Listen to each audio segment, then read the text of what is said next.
Chapter 1. Divorce. No way out of the prison. An elderly man knelt on the ground, clutching a World Bank black card. The old man's name was Zhao Fengyan, a billionaire and the founder of Fengyan Group. Recently, he was diagnosed with a terminal illness, and, after consulting numerous renowned doctors, he was told he had less than 6 months to live. He heard about a miraculous doctor in the No Way Out prison who had cured a patient with the same condition as his own. Without hesitation, he brought 10 billion in cash to plead for the doctor's help. As the iron gate opened, a prison guard stepped out. "Mr. Zhao, the doctor just completed his release procedures. You should head to the front gate. You should be able to meet him there." Creak. The prison door swung open. Ye Changqing stepped out into the fresh air, arms wide open, savoring the taste of freedom. Finally out. 3 years ago, he had gone to prison on behalf of his wife. Upon entering, he encountered a mad old man who complained of cervical spondylosis and begged for massages. The old man was dirty and disheveled, speaking in a rambling manner, and the other inmates would either beat or curse him. Seeing that the old man was about the same age as his father, Ye Changqing took the initiative to help him with massages. To his surprise, the old man had very high standards and insisted that he follow specific techniques. Ye Changqing complied, and over time, the old man frequently asked for his help. Eventually, he taught Ye Changqing a wealth of traditional Chinese medicine knowledge and boasted that the skills he imparted could bring people back from the dead. At first, Ye Changqing didn't take it seriously. He just wanted to pass the time and learned haphazardly, even picking up some martial arts from the old man. One day, when an inmate fell ill and fainted and the prison doctor was at a loss, Ye Changqing managed to treat him effortlessly. That was when he realized the old man had been telling the truth all along. From that point on, whether it was inmates or guards, anyone who fell ill came to seek his treatment. Eventually, even wealthy individuals from outside the prison brought money to ask for his help. Now, Ye Changqing was finally free. Thinking of his wife and children, whom he hadn't seen in 3 years, as well as his parents, he couldn't help but murmur, "I miss you all so much. We're finally going to be reunited." Creaked that a red sports car sped towards him, screeching to a halt at the prison gate. The door swung open, and a woman in a red dress stepped out. She was stunningly beautiful with a curvaceous figure, dressed in luxury brands and wearing sunglasses, proud and confident. Seeing her, Ye Changqing felt a surge of excitement. After 3 years apart, his wife looked even more beautiful than before. She was also more alluring. He opened his arms and smiled as he approached. "After 3 years of waiting, I finally get to see you. I missed you so much." Jean Yurong raised her hand to stop him. "No, don't come any closer. I don't want to catch your bad luck." Bad luck.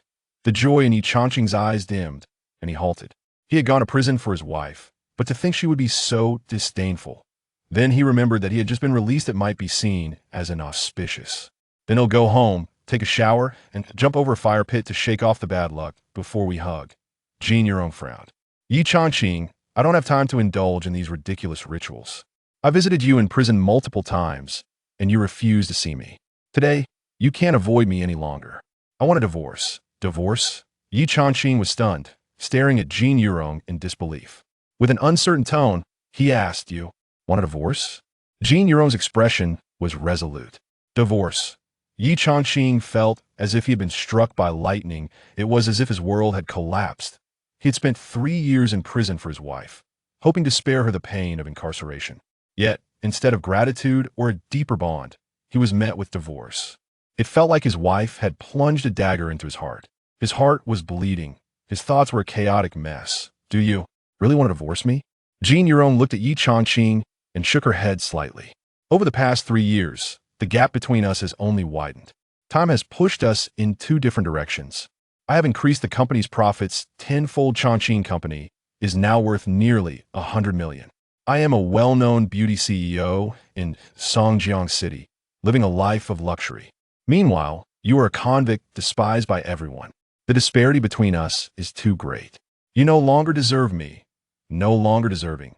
A look of pain crossed Ye Changqing's face.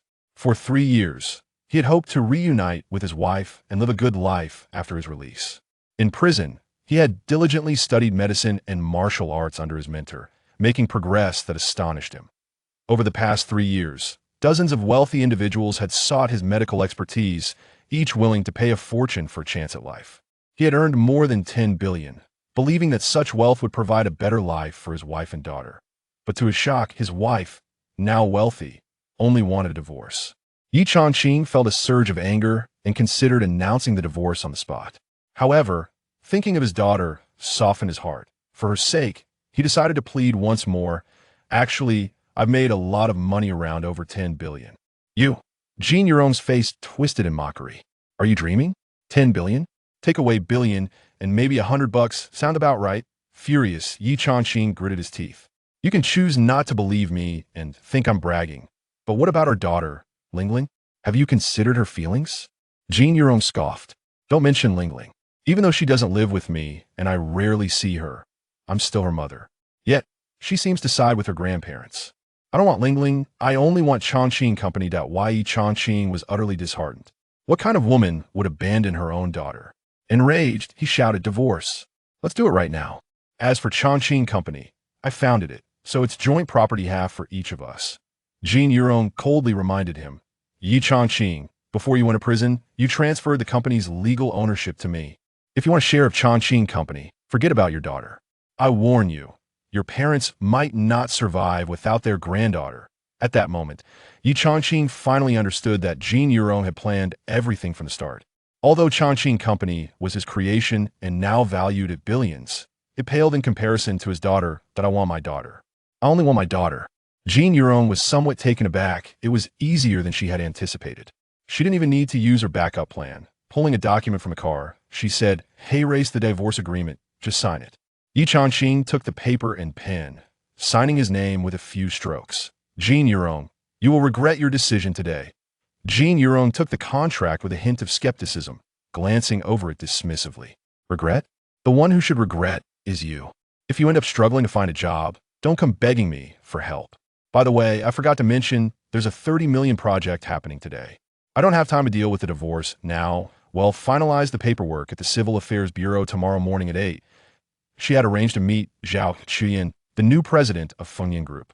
Zhao Fengyan, the founder of the company, was seriously ill, and his granddaughter Zhao Fengyan had taken over. Now, Zhao Fengyan was a rising star in the business world. To secure a meeting with her, Jean Euron had spent money on gifts and asked several friends for favors, finally getting the chance to meet at 10 o'clock today. She couldn't let the divorce proceedings interfere with this important meeting. Ye Changqing, however, wasn't interested in her business talk. Get lost. Stay far away from me. Tomorrow at 8 sharp, we'll divorce at the Civil Affairs Bureau. After that, I never want to see you again. Jean Euron shook her head slightly. Only incompetent men got angry, only failed men yelled at women. She couldn't be bothered with such a useless person. Turning on her heel, she got in her sports car, pressed the accelerator, and sped off. Ye Changqing stood there, lost in thought for a long time. Before he went to prison, Jean Euron had knelt down, pleading with him to take the blame, looking pitiful and claiming their daughter needed her mother. She must be there to watch their daughter grow up. He never expected it had all been a lie. While he was lost in thought, a black sedan pulled up beside him. Zhao Fengyan stepped out of the car and, seeing only Ye Changqing at the prison gate, guessed this must be the renowned doctor. He approached excitedly. Doctor, I'm finally meeting you. I have a terminal illness. Please, you must save me. Ye Changqing snapped out of his reverie and replied dully, I just got divorced. I'm not in the mood to treat anyone. He turned to leave, eager to get home. After 3 years in prison, his parents hadn't come to see him even once. Something felt off, and he was anxious to check on things at home. Zhao Fengyan cursed his bad luck. He hadn't expected to run into the doctor right after his divorce, but he wasn't ready to give up. He pulled out his bank card and said, Doctor, I'm sorry to trouble you. Hey, race 1 billion. If you think that's not enough, I can offer more. Please, I beg you. He then knelt down. Ye Changqing numbly shook his head, barely glancing at the black gold card, and waved his hand dismissively. Get up. You're not going to die just yet, and I'm not in the mood to practice medicine. My home is in Shajing Village, Bailin District, Songjiang City. My name is Ye Changqing. Come find me in a few days for treatment. With that, he turned and left. Zhao Fengyan held the black gold card in his hand, watching Ye Changqing walk away, feeling like he was about to cry. As the founder of Fengyan Group, countless people in Songjiang City would kill for a chance to meet him. Yet here he was, on his knees, offering 1 billion, and the doctor wouldn't even look at him. What terrible luck. Desperate for help, He just happened to encounter a doctor in a bad mood. He couldn't understand what kind of woman would divorce such a remarkable person had she lost her mind. As he pondered this, an idea suddenly struck him. His granddaughter Ye Changqing was hailed as the most beautiful woman in business, but had no partner. If he could connect her with this doctor, not only would she find a worthy husband, but he might also have a chance at treatment. It would be killing two birds with one stone. Chapter 2. The arrival of the female president Zhao Fengyan thought of a way to kill two birds with one stone, and a long-lost smile appeared on his face. He returned to the car and said to the driver, "Let's go, hurry back to the company." Fengyan Group. Jean Yurong, guided by her secretary, walked into the president's office. The moment she saw Zhao Changqing, she was stunned. Zhao Changqing had eyebrows like willow leaves, skin as smooth as cream, a stunning figure, and an otherworldly beauty. Yet she exuded an icy demeanor. There was a noble and pure aura about her, resembling a snow fairy, untouched by the mundane world, standing proudly above it all. Jean Yurong considered herself a beautiful president and often took pride in it. However, Zhao Changqing was younger, wealthier, and more beautiful than she was. For the first time, she felt a sense of inferiority. Seeing Jean Yurong silent, Zhao Changqing reminded her, "I can only give you 10 minutes. Please get to the point about your project." Jean Yurong realized she had lost focus and quickly apologized. "President Zhao, I'm sorry. Let me introduce myself first. I am." Before she could finish her sentence, the phone on the desk rang. Zhao Changqing picked up the phone, gestured for Jean Yurong to be quiet, and then answered, "Has Grandpa seen the doctor?" Zhao Fengyan had intended to discuss things in person, but he couldn't help but call first. "Yan, put everything down right now. There's something crucial regarding your life and my health that you must handle." Zhao Changqing sensed the seriousness of the situation and quickly stood up, heading for the door. "Grandpa, I'm heading downstairs now. I'm on my way to the elevator. Please explain what you need me to do." Zhao Fengyan got straight to the point. "I've taken a liking to a young man. He is currently single. You need to meet him as soon as possible. It would be best to get engaged directly." "Engaged?" Zhao Changqing's face showed surprise. "Grandpa, you want me to get engaged to someone just because you like him? Isn't that a bit frivolous? Please don't worry about your health. There will be ways to treat it. And you don't need to worry about me. I'll find a boyfriend. Everything will be fine." She thought her grandfather was making arrangements for the future, and she patiently tried to reassure him. Zhao Fengyan knew his granddaughter misunderstood him. Ye Changqing's indifference to a medical bill of $1 billion was not something an ordinary person could manage. This young man was exceptional. The key was that he didn't want to die. At his age, even if he didn't die, there wouldn't be many years left. However, there were problems within the Zhao family. None of his sons had the capability to manage the group, yet all had the desire to monopolize it. If he were to pass away, his granddaughter would undoubtedly be unable to withstand the pressure, and Fengyan Group could fall apart. He didn't want to see that happen, and, with an almost pleading tone, he said, "My dear granddaughter, just consider this as me arranging for the future. Grandpa has never forced you to do anything. You know that his judgment has always been unique. From starting with nothing to accumulating a group asset of hundreds of billions. Grandpa has never been wrong in his direction. Just listen to me this time. I'm begging you." Zhao Changqing felt a pang of discomfort in her heart. Her grandfather had always been strong-willed. When he started his business years ago, he had no money at all. He would rather sell saccharine water at the station than borrow a single penny from relatives or friends. Later, with the few $100s he earned from selling water as his capital, he gradually built his business up. Throughout his life, her grandfather never asked anyone for help. He had always been proud. Now he was actually asking her, his granddaughter, for assistance. This made her heart ache. Her eyes instantly reddened, and her voice choked as she said, "Grandpa, don't say any more.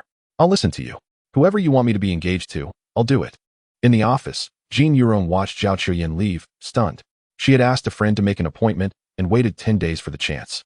She hadn't even had the opportunity to introduce herself before Zhao Changqing walked away. Zhao Changqing's secretary came in and said, "President Zhao has something to attend to. You can leave now." Jean Yurong felt a bit unwilling to accept this. I haven't even had the chance to discuss important matters yet. Why did President Zhao leave? The secretary, sensing her dissatisfaction, coldly replied, "Does President Zhao need to explain herself to you?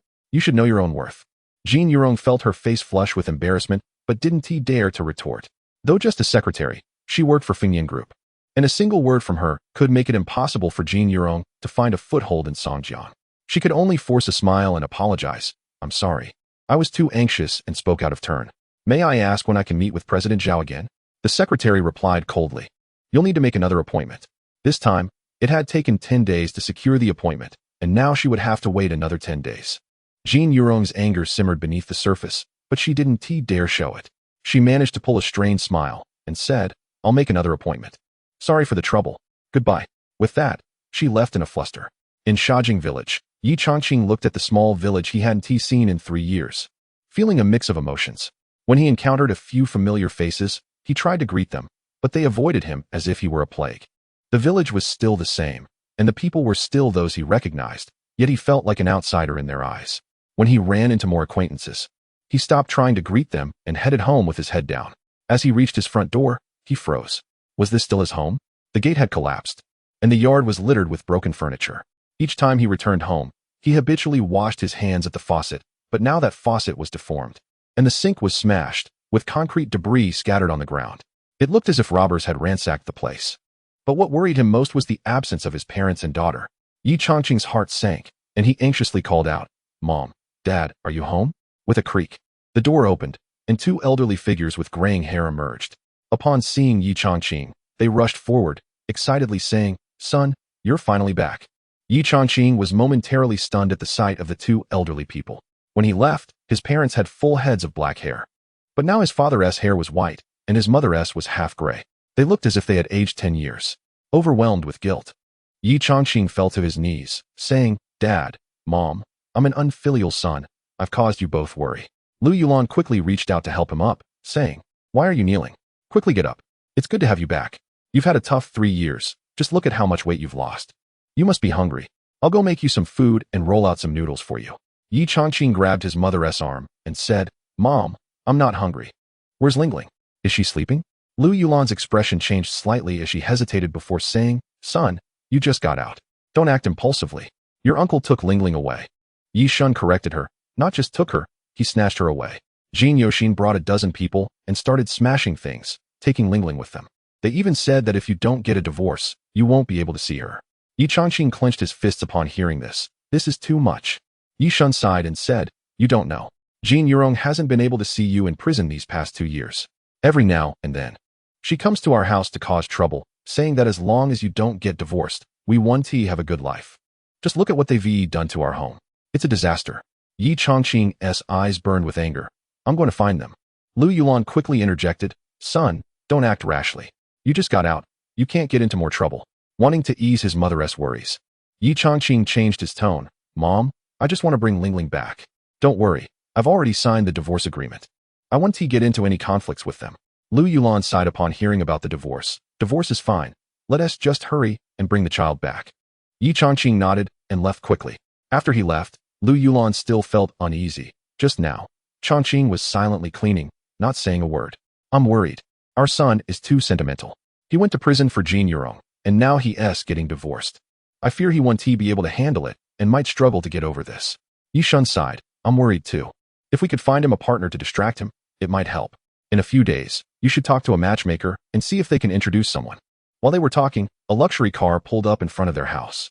Zhao Qiuyan helped Zhao Fengyan out of the car and walked to the door, asking, "Is this the home of Dr. Ye Changqing?" Yi Shun was bewildered. "My son is Ye Changqing, but he isn't a doctor." Zhao Fengyan knew he had come to the right place and explained that he had heard about Ye Changqing's divorce and wanted to marry his granddaughter to him. The couple was worried about how to ease their son's sadness, and upon seeing Zhao Qiuyan, they felt an immediate connection. However, it all seemed too good to be true, and Yi Shun felt a bit skeptical, asking for more details. After hearing that Ye Changqing had saved Zhao Fengyan's life, his concerns faded away. "We agree to this. We can arrange a meeting for them in a few days to see if they hit it off." Zhao Fengyan, eager to act, said, "Good things shouldn't be delayed. Tomorrow, as soon as your son gets divorced, I'll have Qiuyan wait at the Civil Affairs Bureau. The moment he finishes the paperwork, she'll be there to meet him for the date." Chapter 3. Confronting my brother-in-law upon hearing the arrangements. Yi Shun felt they were a bit rushed, but still agreed. After discussing a few more details, he left with Zhao Qiuyan. In the Chuanxian villa community, Ye Changqing gazed at the familiar entrance, feeling a mix of emotions. It was here that he had purchased his first villa after making his initial fortune. It was also the place where Jin Yuru had pursued him after seeing his villa. Years had passed, and everything had changed. As he walked closer to the gate, his gaze fell into the yard, and he spotted 3 figures. 2 of them had their backs to him. Judging by their silhouettes, they were likely his mother-in-law, Jin Xia, and his brother-in-law, Jin Yoshin. Facing them was a little girl who was looking directly at him. She appeared to be around 5 or 6 years old, incredibly beautiful, with a round little face and sparkling big eyes, resembling a cute little fairy. Just one glance made his heart flutter. It was his daughter, Lingling. It seemed that Lingling had done something wrong, as his mother-in-law and brother-in-law were reprimanding her. Ye Changqing suppressed the impulse to step forward and reveal himself. He knew that indulging children in their mistakes was harmful. Without understanding the full situation, he couldn't rush in to defend his daughter. Spoiling children was akin to harming them. So he forced himself to stay calm and observe patiently. Jin Xia grabbed Lingling by the ear and scolded, "Are you deaf? How many times have I told you that in this world, only your mother truly loves you? It must be your grandparents who are deliberately speaking ill of your mother." Lingling, standing on her tiptoes to ease the pain in her ear, tearfully protested, "Grandma, Grandpa and Grandma didn't say anything bad about Mommy." Jin Xia snapped back, "If they didn't say anything bad about your mother, how do you know she doesn't love you?" Lingling, feeling wronged, replied, "Other mommies pick up their kids from school, but Mommy never picks me up. Other mommies tuck their kids in at night, but Mommy has never slept with me. I miss Mommy so much that I cry, and she doesn't come to see me. Mommy doesn't love me. All the kids say I'm a child without a mother, boo-hoo." Jin Xia was momentarily taken aback, but quickly corrected her, "Your mother loves you. You're not a child without a mother. You're a child without a father. Has your father even looked at you in the past 3 years? He is the one who truly doesn't love you." Lingling lifted her small hand and wiped her tears with her sleeve, timidly arguing, "That's not true. Daddy loves Lingling. Daddy loves Lingling and Mommy." Jin Xia exploded with anger. "You're talking nonsense, you little brat. What do you know? Your father is a criminal, a convict. The police took him away." Lingling cried out, "My daddy isn't a bad person. He went to jail for Mommy. I heard Grandma and Mommy arguing. Daddy loves Lingling. Don't say bad things about my daddy." Ye Changqing felt tears welling up in his eyes. This was his little girl. Realizing he hadn't done anything for her in the past 3 years filled him with guilt. Seeing Lingling crying, Jin Xia furiously retorted, "I said your dad is a convict, and he is a convict. How dare you argue with me at such a young age? If you grow up like this, you'll be uncontrollable. You deserve a good beating." As she spoke, a slap came down. Lingling, startled, shut her eyes. The sound of the slap slicing through the air as it was about to land on her small face. Suddenly, a large hand reached out from the side, blocking the slap. Jin Xia looked at the owner of the hand and, realizing it was Ye Changqing, stepped back in fright. "Why you? What are you doing here?" Ye Changqing bent down and picked up Lingling. "If I don't come, won't my daughter be mistreated by you?" Jin Xia, having been startled just moments ago, regained her composure. "Ye Changqing, what do you want? Put Lingling down. If you don't sign the divorce agreement, you can't take her away today."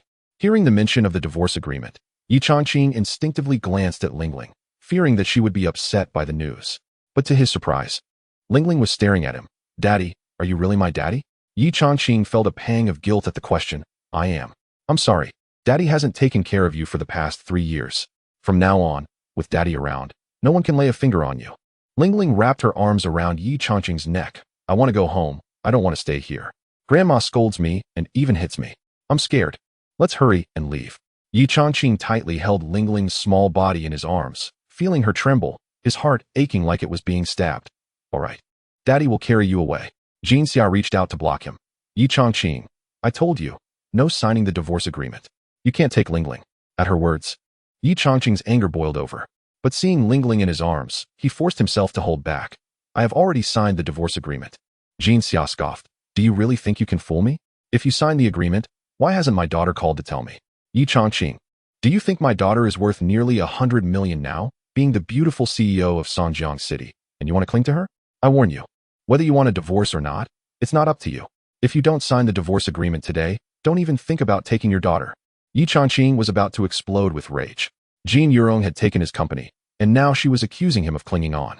Feeling his daughter tremble in his arms, seemingly frightened, he took a deep breath and tried to remain patient. Jin Yoshin saw Ye Changqing holding Lingling in silence and stepped closer, pressing him. "Ye, for 3 years. You refused to meet while in prison, continuously delaying the divorce, wasting 3 whole years of my sister's life. I've wrecked your house dozens of times. I'm sick of it myself. If you dare not sign today, I'll ruin you." Ye Changqing's forehead was throbbing with veins bulging. Memories of returning home flashed in his mind. The collapsed door, broken furniture, the mess in the yard, his father's white hair, and his mother's haggard, fearful expression. His anger soared to the sky, and he coldly said, "I also want to settle the score with you." Jin Yoshin smirked. "I'm a boxer. You don't really think you can take me on, do you? Then I'll help you loosen up those muscles. He lunged forward, throwing a right hook towards Ye Changqing's face. A cold glint flashed in Ye Changqing's eyes. He held Ling Ling in his left arm, covered her eyes with his right hand, and suddenly tightened the muscles in his legs, unleashing all his strength. His right foot shot out like a shadow, kicking toward Jin Yoshin's stomach. There was a loud thud. Jin Yoshin was sent flying over 2 meters, crashing to the ground and kicking up a cloud of dust. Clutching his stomach, he gritted his teeth and stared at Ye Changqing in disbelief. I made the first move. How could you be faster than me? Fine, I was careless. Today, I'm going to cripple you. A cold glint flashed in Ye Changqing's eyes as he kicked out again. Thud. Jin Yoshin let out a miserable scream and fell to the ground. Thud, thud, thud, thud. Ye Changqing's foot kept coming down, landing dozens of kicks on Jin Yoshin. The wretched cries echoed one after another. Damn it, this hurts. My stomach, my leg, it's too painful.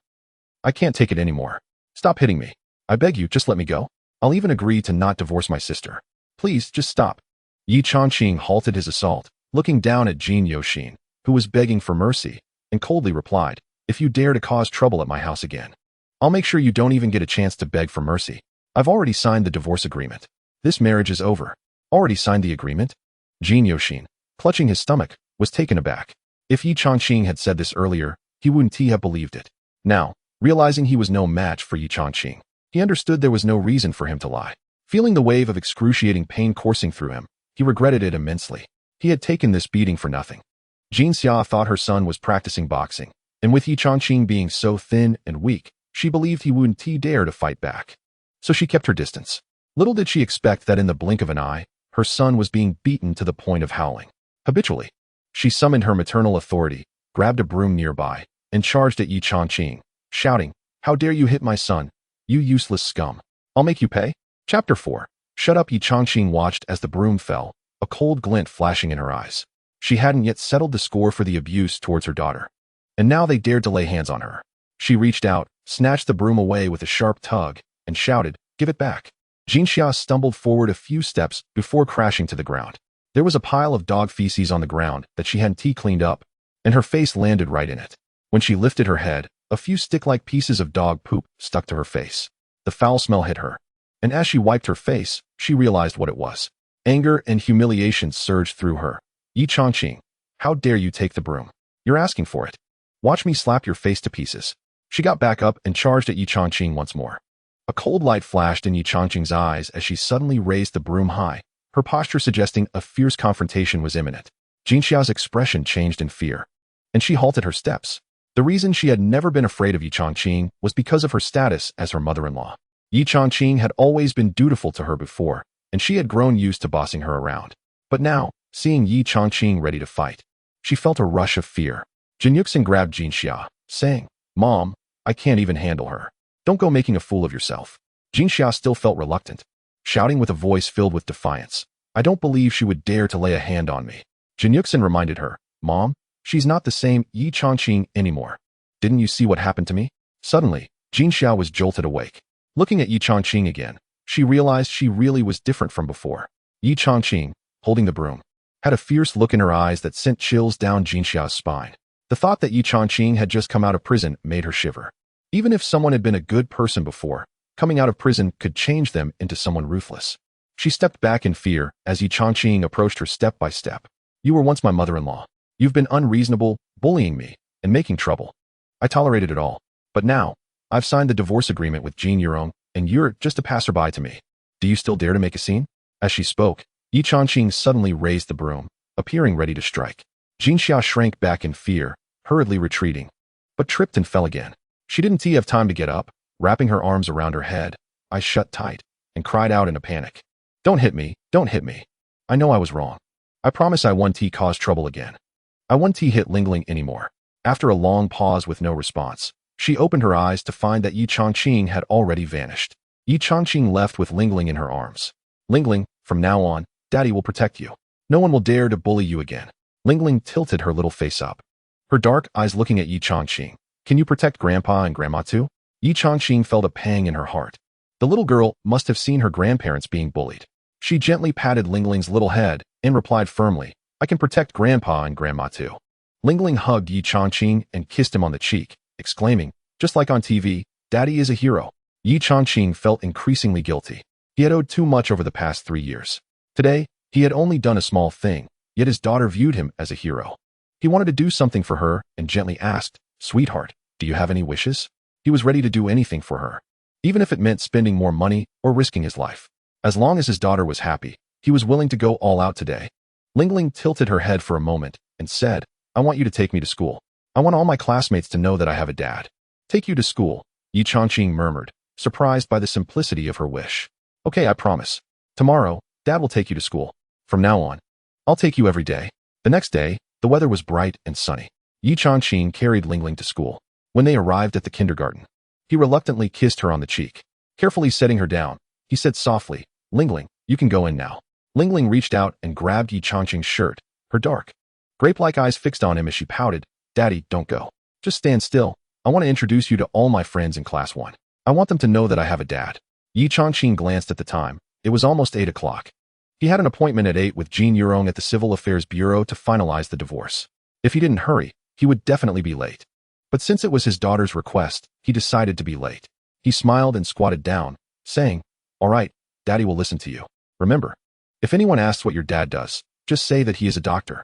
Being a doctor is a respected profession." He wanted his daughter to be proud of him. At the Civil Affairs Bureau, Jean Yurong got out of her sports car and looked around, but there was no sign of Ye Changqing.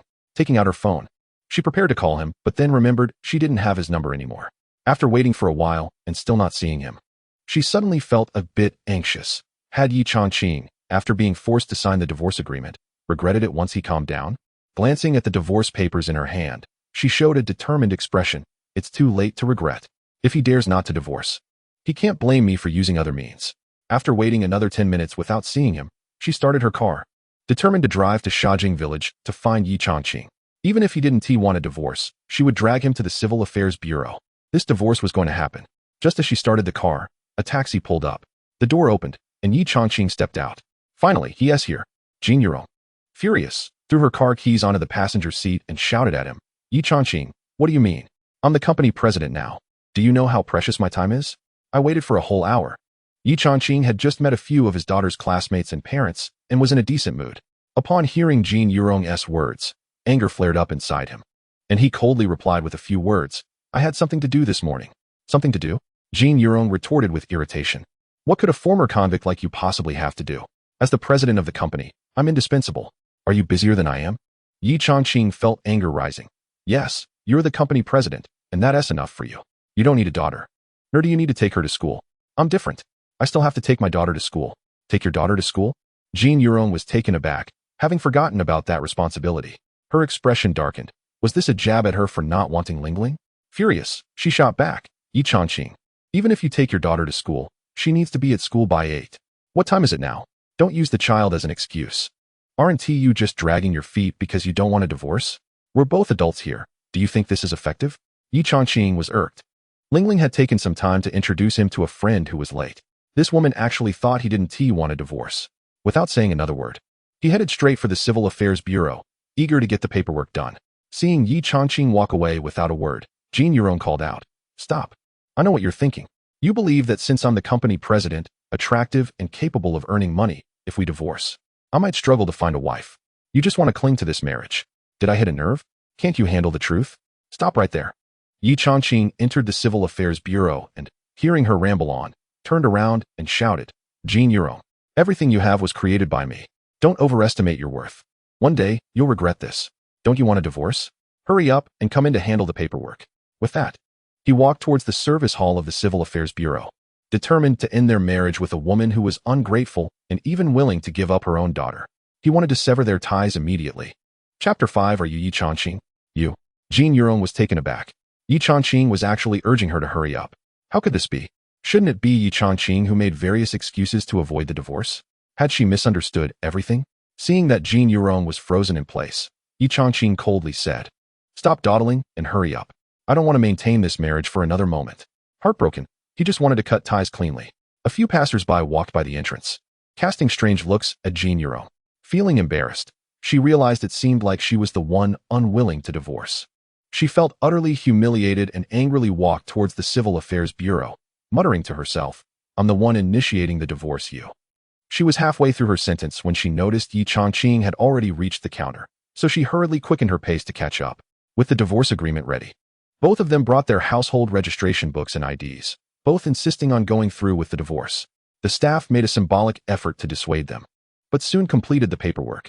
Ye Changqing took the divorce certificate and quickly exited the Civil Affairs Bureau.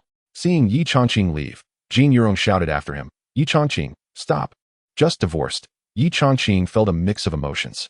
Hearing her call, he halted and coldly looked back at her. "What do you want?" Jin Yurong waved the divorce certificate in her hand, saying, "Now that we have this, from now on, we are just strangers. But there are some things I need to make clear. If you run out of money, don't come to me for a loan. If you lose your job, don't ask me to help you find one. And if you have any difficulties, don't come begging me. Even if you do, I want to help. I'm starting a new life." Though they were divorced, she still felt a bit uneasy, worrying that Ye Changqing might come to her for help since he had no money and no job. She decided it was time to give him a warning. "Beg me?" Ye Changqing was irritated. "Jin Yurong, are you too full of yourself? I am definitely going to live better than you. And someday it might be you who comes begging me." After saying that, without waiting for Jin Yurong to respond, he walked to the roadside, looked around, and saw a taxi coming from a distance. He quickly waved to stop it. However, the taxi seemed not to notice, accelerating past him. "Humph." A hint of disdain appeared on Jin Yurong's face. A grown man reduced to taking a taxi home, and even getting refused? Wasn't he that embarrassing enough? And he still had the audacity to be stubborn. Just as she was about to throw in a sarcastic remark, her phone suddenly rang. She pulled it out and saw it was Wang Yiming calling. "Hello?" Wang Yiming's voice came through the receiver. "Have the divorce procedures been completed?" Jin Yurong smiled and replied, "Don't worry, it's all done." Wang Yiming's voice sounded pleasantly surprised. "That's great. This is wonderful news. Stay right there. I'm coming to pick you up. We must celebrate this momentous occasion." Jin Yurong's lips curled into a smile. Wang Yiming wanting to celebrate meant he valued her. "Then hurry up, I'll be waiting." After hanging up, she felt curious about what surprise Wang Yiming had in store for her, eagerly anticipating his arrival. Ye Changqing felt a bit regretful as he watched the taxi drive past him without stopping. He raised his eyes to the distance, waiting for the next taxi to arrive. But what he saw left him stunned. At the end of his vision, a procession of luxury cars was coming toward him in an orderly fashion. Especially the first car, with its trendy design and high-tech features, was undoubtedly an expensive sports car. As the vehicles drew closer, he recognized it as a Koenigsegg. Without a doubt, this was for someone's wedding. Along the roadside, many pedestrians stopped to gawk at the convoy and whispered among themselves, "Wow, luxury cars. It's hard enough to see one. And today there's a whole line of them. I wonder who they're picking up. This fleet is so extravagant." Jin Yurong's eyes sparkled at the sight of the luxury car parade. Wang Yiming had said he would come to pick her up, but she didn't expect such a grand display. Many people couldn't afford this kind of luxury for their weddings. Hearing the comments from passers-by, she felt a sense of pride and noticed Ye Changqing staring at the convoy, entranced. She stepped to the side of the road and called out to Ye Changqing, "Hey, move aside." When Ye Changqing heard Jin Yurong's voice, he felt irritated. Pretending not to hear, he crossed his arms and remained silent, refusing to budge. The road beside them was wide enough for two cars to pass side by side. He didn't see why he should make way. Jin Yurong walked up beside him, glanced at the slowly approaching luxury convoy, and mockingly said, "Ye Changqing, do you see this? Just divorced, and I have a luxury car fleet coming to pick me up. And you can't even hail a taxi. You asked if I regret it, and I do, but I regret not divorcing sooner. Otherwise, I would have had a luxury car fleet to pick me up long ago." She had been harboring resentment over his earlier words, and now that she had the chance, she attacked without hesitation. The line of luxury cars gradually slowed down and came to a stop in front of the two of them. All the pedestrians on the street halted in their tracks, and employees and customers from the shops on either side poured out to watch the luxury cars. People pointed at the vehicles, and a chorus of discussions and exclamations filled the air. "Oh my, who are they picking up? That first car looks incredibly expensive. It's a Koenigsegg. I heard they cost a fortune. One car could buy half a building. The cars behind it are nice too. If I could ride in one of those for my wedding, that would be so blissful." Jin Yurong smiled like a blooming flower. On the first day after her divorce, she had become the center of attention. In that moment, she felt that compared to Ye Changqing, who couldn't even afford a taxi, Wang Yiming was the right choice. She had made the right decision to get divorced. She had no time to spare for Ye Changqing and, amidst the astonished and envious gazes of the crowd, walked toward the Koenigsegg. With a click, the car door opened. A driver in a suit stepped out. When Jin Yurong saw that the driver wasn't Wang Yiming, she guessed he must be in a private room somewhere, having ordered drinks and food, lighting candles. and waiting for her arrival. Her anticipation grew as she opened the passenger door and got in. Seeing the driver standing there, staring at her in a daze, she couldn't help but urge, "Hurry up and get in the car. What are you standing there for?" The driver furrowed his brow and said apologetically, "I'm sorry, but we are not here to pick you up." "What?" Jin Yurong thought she must have misheard him. You're not here to pick me up? How is that possible? Don't joke around." Her first instinct was that the driver was playing a prank on her. Wang Yiming had just agreed to come pick her up, and the convoy had arrived right on time. The driver replied seriously, "I'm sorry, but we really are not here for you. We are here to pick up a man, and you are a woman." "A man?" Jin Yurong's expression changed slightly. But then she considered a possibility. "Is it a man who asked you to pick me up? Your joke isn't funny at all. If this continues, I will really get angry." The driver, growing impatient, said, "I'll tell you one more time. We are not here for you. The person we are here to pick up is named Ye Changqing." "Are you Ye Changqing?" Chapter 6 The First Meeting. "What? You're here to pick up Ye Changqing?" Jin Yurong exclaimed in disbelief. The dozen or so luxury cars lined up were all extravagant, with the first one alone worth over 100 million. She had never even been in such an expensive vehicle before. Ye Changqing was just a labor camp convict, a man she had cast aside. Why on earth should he enjoy such treatment? There must be a mistake. Sitting in the car, she pointed at Ye Changqing standing by the roadside and asked the driver, "Are you sure? Look at him, dressed like that, still trying to hail a taxi. How could you be here for him? There's definitely been a mix-up." "You're here for me." The driver frowned, as he was indeed there to pick up a man, and it was clear it wasn't the woman. He stepped closer to Ye Changqing, respectfully inquiring, "Excuse me, are you Mr. Ye Changqing?" Ye Changqing nodded, a puzzled look on his face. "I am Ye Changqing." The driver was overjoyed. He had finally found the right person. "Hello, I'm here to pick you up." "Pick me up?" Ye Changqing was confused. Only his parents knew about his divorce, and he hadn't told anyone else. Now, suddenly, a luxury convoy appeared claiming to be there for him. It caught him off guard. "Who sent you?" The driver smiled and explained, "We were sent by Mr. Zhao." "Mr. Zhao?" Ye Changqing thought for a moment. The only Mr. Zhao he knew was Zhao Fengyan. Now it made sense. Zhao Fengyan must have asked him to see a doctor and found out his whereabouts. This thought made him somewhat displeased. He didn't like others prying into his privacy and felt he needed to warn them. "Then take me to see your Mr. Zhao. Make it quick. I have other matters to attend to today." "Oh." The driver was about to invite Ye Changqing into the car when he suddenly remembered Jin Yurong was still inside. He hurriedly shouted, "Hey, why are you still sitting there? Get out. If you don't come down, I'll have to pull you out myself." Jin Yurong was still in shock, unable to accept that such an extravagant convoy was there to pick up Ye Changqing. Who was picking him up? Why should he be the one? There had to be some misunderstanding. She wanted to clarify, why did Mr. Zhao invite Ye Changqing? Is there someone else with the same name? Could it be a mix-up? Meanwhile, more and more bystanders gathered around, and in just a short time, nearly 100 people had formed a crowd to watch. The driver, eager to leave with his passenger, grew annoyed at Jin Yurong's questioning. "This is none of your business. Mr. Yi is a VIP of our boss. Hurry up and get out. You're delaying my time with the guest." Under the scrutiny of the crowd, being treated this way infuriated Jin Yurong. However, she still couldn't believe that someone would come to pick up Ye Changqing with such a luxurious convoy. "Please, don't be angry. You might really have made a mistake. I'm the president of Changqing Company. My name is..."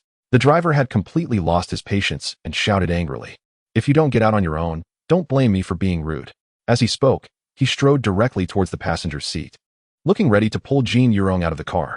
Terrified, Jin Yurong hurriedly scrambled out and ran about 3 or 4 meters away. When she saw that the driver wasn't chasing after her, she finally stopped. The driver approached Ye Changqing, bent down in a gesture of invitation, and respectfully said, "Mr. Yi, please get in the car." Ye Changqing responded with a slight acknowledgement and bent down to enter the passenger seat. Jin Yurong watched as Ye Changqing settled into the luxury car, followed by a convoy of high-end vehicles. It felt surreal to her, as if she were in a dream. She had been forced out of the car, while Ye Changqing was being invited in. Did Ye Changqing have secrets she was unaware of? Otherwise, why would he receive such treatment? Onlookers whispered among themselves, speculating wildly. Some said the woman didn't appreciate the man and divorced him, only to find that he had luxury cars waiting to pick him up. Now, when she wanted to get back in, she was turned away. Just look at her expression. She must be regretting her decision. A man who drives such a car is definitely not ordinary. Anyone who has gone through a divorce would feel regret. Jin Yurong's face turned pale. It was humiliating to be kicked out in front of so many people. Hearing the chatter around her almost made her want to vomit with anger. She felt a twinge of regret and even began to doubt whether her divorce had been the right choice. The roar of the engine filled the air. The Koenigsegg slowly started moving, driving right past Jean Euro. Ye Changqing cast a cold glance at her before closing his eyes. He silently told himself, "Goodbye to the past. I'm starting a new life, one that will be even more exciting than before." After saying this to himself, Ye Changqing opened his eyes, his gaze sharp, and said to the driver, "Accelerate. I'm in a hurry." Suddenly, the driver slammed down on the gas pedal, and the engine roared in response. The Koenigsegg shot forward like an arrow, with car after car quickly following behind, kicking up a cloud of dust. Jean Euro was engulfed in the dust, squinting as she moved to the side of the road. Once the dust settled, she found herself covered in grime. The spectators looked at Jean Euro with strange expressions, pointing and whispering. Her face grew increasingly darker as she could no longer bear being gawked at like a fool. Turning her back to the crowd, she tried to distance herself from the embarrassment. As the excitement waned, the onlookers dispersed in small groups. In the distance, a brand new blue Porsche slowly approached and stopped in front of the Civil Affairs Bureau. The door opened, and Wang Yiming stepped out, walking towards Jean Euro with a smile. "How do you like my new car? I came to pick you up specially." Jean Euro glanced at the car. If it had been earlier, she would have been overjoyed to go for a ride with Wang Yiming. However, compared to the Koenigsegg that was there to pick up Ye Changqing, this car seemed far inferior. The price of the entire Porsche wouldn't even cover a single wheel of the Koenigsegg. She lost all interest, thinking that if Wang Yiming had come a little earlier, she wouldn't have had to face such humiliation. Angrily, she said, "Why did you come so late?" Wang Yiming was even more furious when Jean Euro brought up the issue of being late. "A convoy just passed by, and I suspect it's a wedding car rental. All luxury cars, and the ones behind were too scared to overtake. They were all stuck at that intersection to the south. Otherwise, I would have been here long ago." A wedding car convoy? Jean Euro was taken aback, suddenly understanding everything. It had to be Ye Changqing trying to show off in front of her. Hiring a convoy made sense. It explained everything. The thought of being kicked out of the car earlier, losing face, made her grit her teeth in anger. At the same time, she looked down on Ye Changqing even more. Only a loser would rent a luxury car convoy to put on a fête. Losers always seek attention. Thank goodness I'm divorced. Wang Yiming could tell Jean Euro's pointed remarks were aimed at Ye Changqing and tried to comfort her. "You've finally gotten rid of that loser. Come on, let us go to the Tianweishan Hotel. I'll treat you to a meal." The Tianweishan Hotel is the most prestigious hotel in Songjiang City. A fleet of luxury cars pulled up to the left entrance of the hotel. The driver got out and opened the door. "Mr. Yi, Mr. Zhao and the others are in the Wangxi Pavilion private room. Let me show you the way." Ye Changqing waved his hand. "You go ahead. I can find my own way in." The driver waved goodbye, and the luxurious convoy left in an orderly fashion. Ye Changqing glanced at the entrance of the Tianweishan Hotel, feeling nostalgic. In the past, he would occasionally invite business partners here for meals. It had been 3 years, and the hotel looked the same as ever. He composed himself and walked towards the entrance when a beautiful woman approached, sipping from a carton of milk. The woman was stunning, exuding an icy elegance, wearing a black mini skirt and a white shirt. Ye Changqing couldn't help but stare. While most women leave 1 or 2 buttons of their shirts undone, this woman had 3 buttons open, revealing a snowy cleavage that seemed unable to be contained. After 3 years in prison without any contact with women, seeing such a seductive scene left him feeling dry-mouthed. As they walked closer, the woman noticed Ye Changqing's gaze and became even colder, looking away and refusing to meet his eyes. Just as they reached the entrance, the woman suddenly stumbled, her body swaying to the side. Ye Changqing, seeing this, quickly reached out to catch her. In the chaos, he felt his hand touch something soft. "Ah!" The woman let out a sharp cry, her hand tightening around the carton of milk, which then burst, splattering white liquid all over her beautiful face. Chapter 7. The third button. The woman's face was smeared with white milk, and she was so frightened that she closed her eyes and let out a sharp scream. Ye Changqing steadied the beautiful woman and noticed the white milk trickling down her face. He quickly took out a tissue to help wipe it off, starting with her cheeks and then moving down to her chin and neck. To his surprise, the milk continued to flow down, and as he continued to wipe, he suddenly froze. This position seemed inappropriate.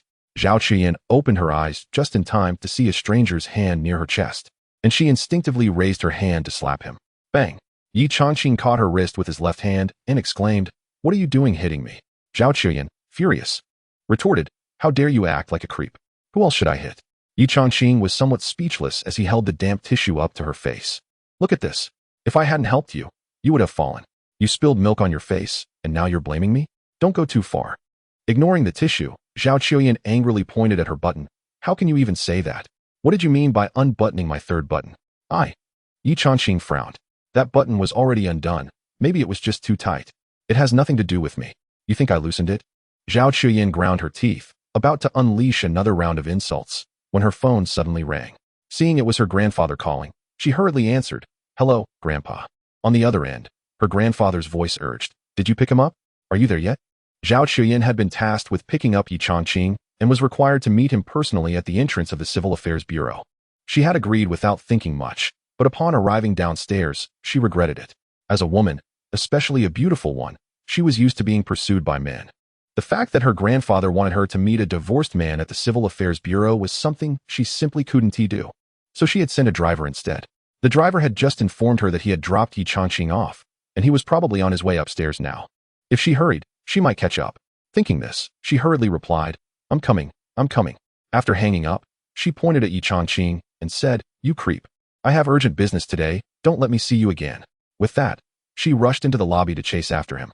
Ye Changqing watched her walk away, shaking his head slightly. What a situation. He realized he shouldn't have stepped in to help. He didn't even get a thank you and was instead treated like a creep. He glanced at the milk-stained tissue in his hand and turned to toss it in the trash. After confirming the location of the Wang Shi Pavilion private room with the waiter, he headed into the hotel. As he entered the private room, he suddenly heard a familiar voice. It sounded like his father's voice. With confusion, Ye Changqing pushed the door open and froze at the doorway. His mother was there, along with Zhao Fengyan, the man who had knelt before him asking for help, and the beautiful woman from earlier. Zhao Chuyin, spotting Ye Changqing, was momentarily taken aback before shouting, "You creep! How dare you follow me here? Security! Security!" She raised her voice and shouted towards the door. Zhao Fengyan was startled and reached out to tug at his granddaughter's arm. "What are you shouting for? He is Dr. Yi." Zhao Chuyin's pretty face showed surprise. She never expected that the person in front of her was actually Dr. Yi, the man her grandfather had chosen for her. But this man was a rogue. He had just unbuttoned her third button. He was simply a devil in disguise. She thought about getting up and leaving. But remembering her grandfather's urgent need for help, she gritted her teeth and suppressed the impulse to walk away. When Ye Changqing heard Zhao Chuyin say that in front of her parents, he quickly explained, "Hey, don't say that. You fell, and I helped you up.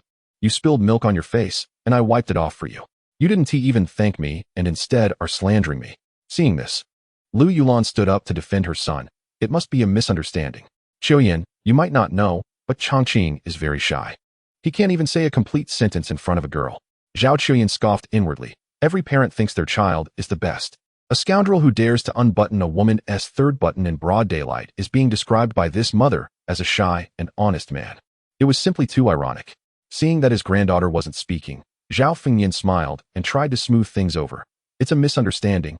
It must be a misunderstanding. They are all young people. It's just a small matter, a word, and it's over." He was worldly wise, and, seeing Ye Changqing's angry expression, knew it was a misunderstanding. Otherwise, if Ye Changqing truly had a character issue, he wouldn't have pushed his granddaughter into a fire pit. Zhao Chuyin, for her grandfather's sake, murmured in agreement and didn't bring it up again, but she made a mental note of it. Yi Shun asked Ye Changqing to sit down and smiled. It's good that the misunderstanding is cleared up. Today, both families are gathered mainly for the two young people. Since Chuyin is willing and old Zhao also has this intention, we, as the older generation, wholeheartedly agree. Let us settle the engagement between the two. Engagement? Ye Changqing's eyes widened in shock. He remained seated, waiting for Zhao Fengyan to ask for medical help, but he never expected the topic to shift to marriage. "Dad, Mom, why didn't you consult me about this?" Lu Xianglan shot her son a glare. "Consult you about what? Just enjoy it quietly." She believed that her son, having been divorced and bringing a child, was lucky that Zhao Chuyin didn't mind him. This was a windfall. The key point was that Zhao Chuyin was truly beautiful. Like a big star. Her son was definitely getting a great deal. This, Ye Changqing was at a loss for words. As if he were the one benefiting greatly. But now he had reservations about women and had even less confidence in marriage. Zhao Chuyin was indeed beautiful. But what he valued more was a kind heart. The thought of getting engaged was still hard for him to accept. We don't actually know each other. She just thought I was a rogue, and I know nothing about her." Zhao Chuyin shot Ye Changqing a cold glance upon sensing his reluctance to accept. In the past, men had always pursued her, and she looked down on them. Yet this one dared to refuse her. He truly didn't know what was good for him. Seeing this, Zhao Fengyan smiled and said, "If you're not familiar with each other, it's easy to fix. I'll have Chuyin arrange a job for you at her workplace so you two can spend more time together. You'll get to know each other quickly." Once you understand each other well enough, then you can think about marriage. Marriage? Ye Changqing felt a headache at the mention of this word. After all, he had just gone through a divorce. Ye Shun noticed his son's thoughts and said, Changqing, your mother is very worried about you. Everyone needs to start a new chapter in their lives. Take that first step forward, and you can slowly get to know Chuyen. Ye Changqing looked at his mother and saw her worried expression, her hair half gray and her eyes filled with concern as they gazed at him with expectation. His heart stirred. In that moment, he seemed to understand his mother's feelings. She was worried that he might not cope with the impact of his divorce after being released from prison. For his mother's sake, he decided to give it a try. After all, it was just an engagement, a chance to get to know each other first. All right, I'll leave it to you two to decide, he said. Ye Shun was overjoyed. Great. Both kids are willing to take the next step. Today can be considered a successful introduction. Let's find a suitable date for the engagement. Zhao Fengnian felt a weight lift off his shoulders. Everything was finally settled, and his health issues seemed to have a resolution as well. 5 days later, on May 20th, which symbolizes I love you, they decided to hold the engagement on that day. Ye Shun was delighted. In his mind, as long as the engagement happened, the marriage was practically a success. All right, then we'll set the engagement for May 20th. With the date agreed upon, they began to eat. At the table, aside from the two main characters of the introduction who seemed a bit quiet, everyone else was in high spirits, and the atmosphere was quite pleasant. During the meal, it was confirmed that Ye Changqing would report to Fengnian Group the next day, with the specifics of his job to be determined later. In the neighboring private room of Meihua Wu, Jin Yurong was having a meal with Wang Yiming. After just a few bites, she received a call from Jin Xia. Have the divorce papers been finalized? Jin Yurong suddenly remembered she had forgotten to inform her mother. Yes, it's done. Jin Xia was surprised by how smoothly it went. Since the divorce is finalized, you can't ignore the fact that your brother was beaten by Ye Changqing. Tell Wang Yiming to gather a few of his men and teach Ye Changqing a lesson. Jin Yurong recalled her brother's beating and the moment she was thrown out of the car at the Civil Affairs Bureau. She suddenly realized that Ye Changqing had changed. A refined man had actually gotten into a fight, and a man who had always been so accommodating towards her had hired a wedding car fleet to humiliate her. Could it be that his true nature had been revealed? Lost in thought for a moment, she finally agreed, Don't worry, Mom. If he dares to touch my brother, I definitely won't let him off the hook. Chapter 8. You're not fit to wear a shirt. Jin Yurong hung up the phone with her mother and looked over at Wang Yiming. From the conversation, he just overheard. Wang Yiming had a rough idea of what was going on and took the initiative to say, So, you want to deal with Ye Changqing, right? It's a small matter. I'll find an opportunity to give him a good beating to vent your brother's anger. In reality, these were just trivial matters. The most important thing at the moment was the collaboration with the Zhao family. I have a friend at Fengnian Group. We can go see him tomorrow, he added. Jin Yurong nodded, increasingly finding Wang Yiming more agreeable. He understood what she wanted and was eager to help her. Moreover, he had a wide network and connections at Fengnian Group, something Ye Changqing could never compare to. With this in mind, she felt that divorcing Ye Changqing and choosing Wang Yiming was like losing a sesame seed but gaining a watermelon. Her mood suddenly brightened. It was a new day again. After sending his daughter to kindergarten, Ye Changqing went to Fengnian Group. As he left, his mother repeatedly reminded him to be more proactive and charming, even saying that Zhao Chuyen was a nice girl. He promised her enthusiastically, but it was merely to make her happy. Deep down, he knew he couldn't do that. Jin Yurong had hurt him, and it was now hard for him to throw himself into a relationship with another woman. This time, when he interacted with Zhao Chuyen, he wouldn't compromise himself. As for marriage, he would leave it to fate. At Fengnian Group, in the president's office, Zhao Chuyen wore an icy expression. But a hint of worry crept in, like a frozen lake developing a crack. Ting, what should I do? Ye Changqing is such a lecher. During our first meeting, he tried to unbutton my clothes. Today, he's coming to get closer to me. I really don't want to have any further contact with someone like him. But I need something from him and can't just kick him out. Lu Yuding, Zhao Chuyen's secretary and close friend, comforted her, just bear with it. If he dares to act inappropriately, I won't wait for you to say anything. I'll throw him out myself. As she spoke, she waved her small fist like a kitten whose tail had been stepped on, looking fierce. Seeing this, Zhao Chuyen felt somewhat reassured. What kind of work should we arrange for him? Lu Yuding frowned slightly. We're a pharmaceutical company. A doctor doesn't seem to fit any suitable positions. How about making him your driver? Zhao Chuyen grimaced in disgust. I don't want to share a car with him. What if he loses control on the way? That would be inviting trouble. Lu Yuding chuckled. Come on, you're all grown up and have never tried the taste of a man. Why not take this opportunity to explore a bit? Zhao Chuyen's face flushed. You little brat. What nonsense are you talking about? Lu Yuding laughed. You're just being stubborn. Deep down, you've thought about it already. Zhao Qiuyan pretended to be angry. You little troublemaker. You want to think about men, but you have to drag me into it. Are you trying to get yourself killed? Lu Yuting shrank her neck. All right, I won't say anything more. Let's get back to the main topic. I still insist on having him as your driver. If you want to see him, let him drive. If you don't, you can take another car. You'll have control over whether or not to see him. Zhao Qiuyan thought for a moment and nodded. All right, let's go with that plan. Ding dong, the elevator doors opened. Ye Changqing stepped out of the elevator and walked straight towards the general manager's office.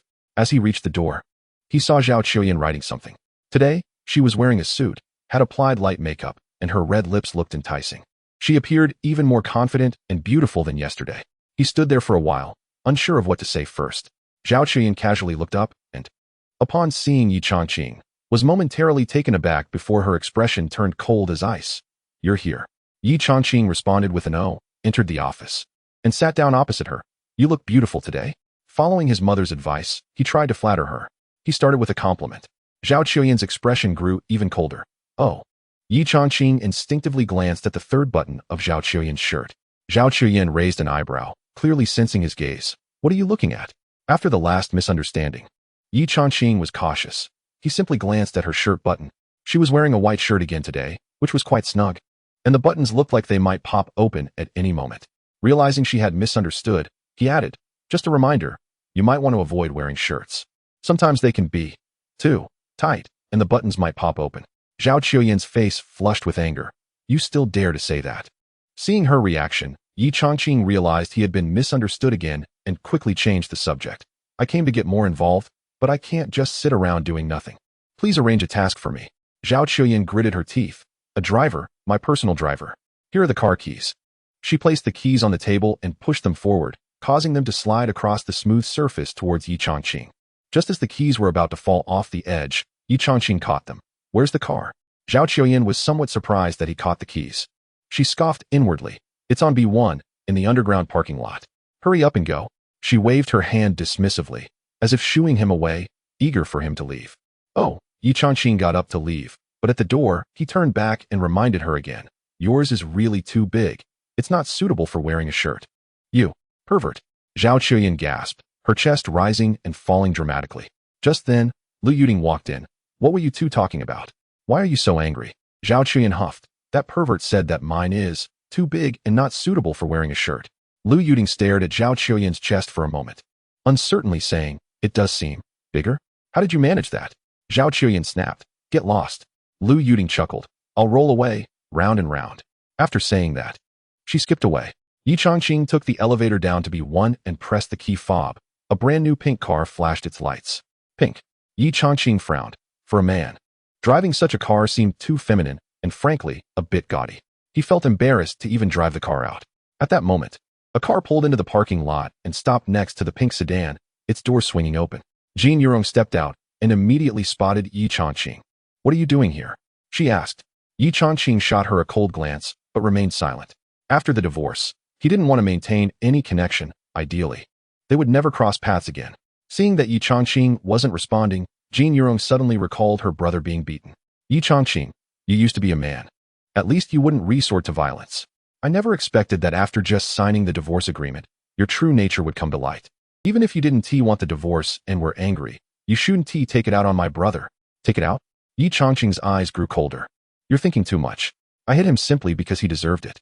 Now I realize I went easy on him last time. Jin Yurong trembled with anger.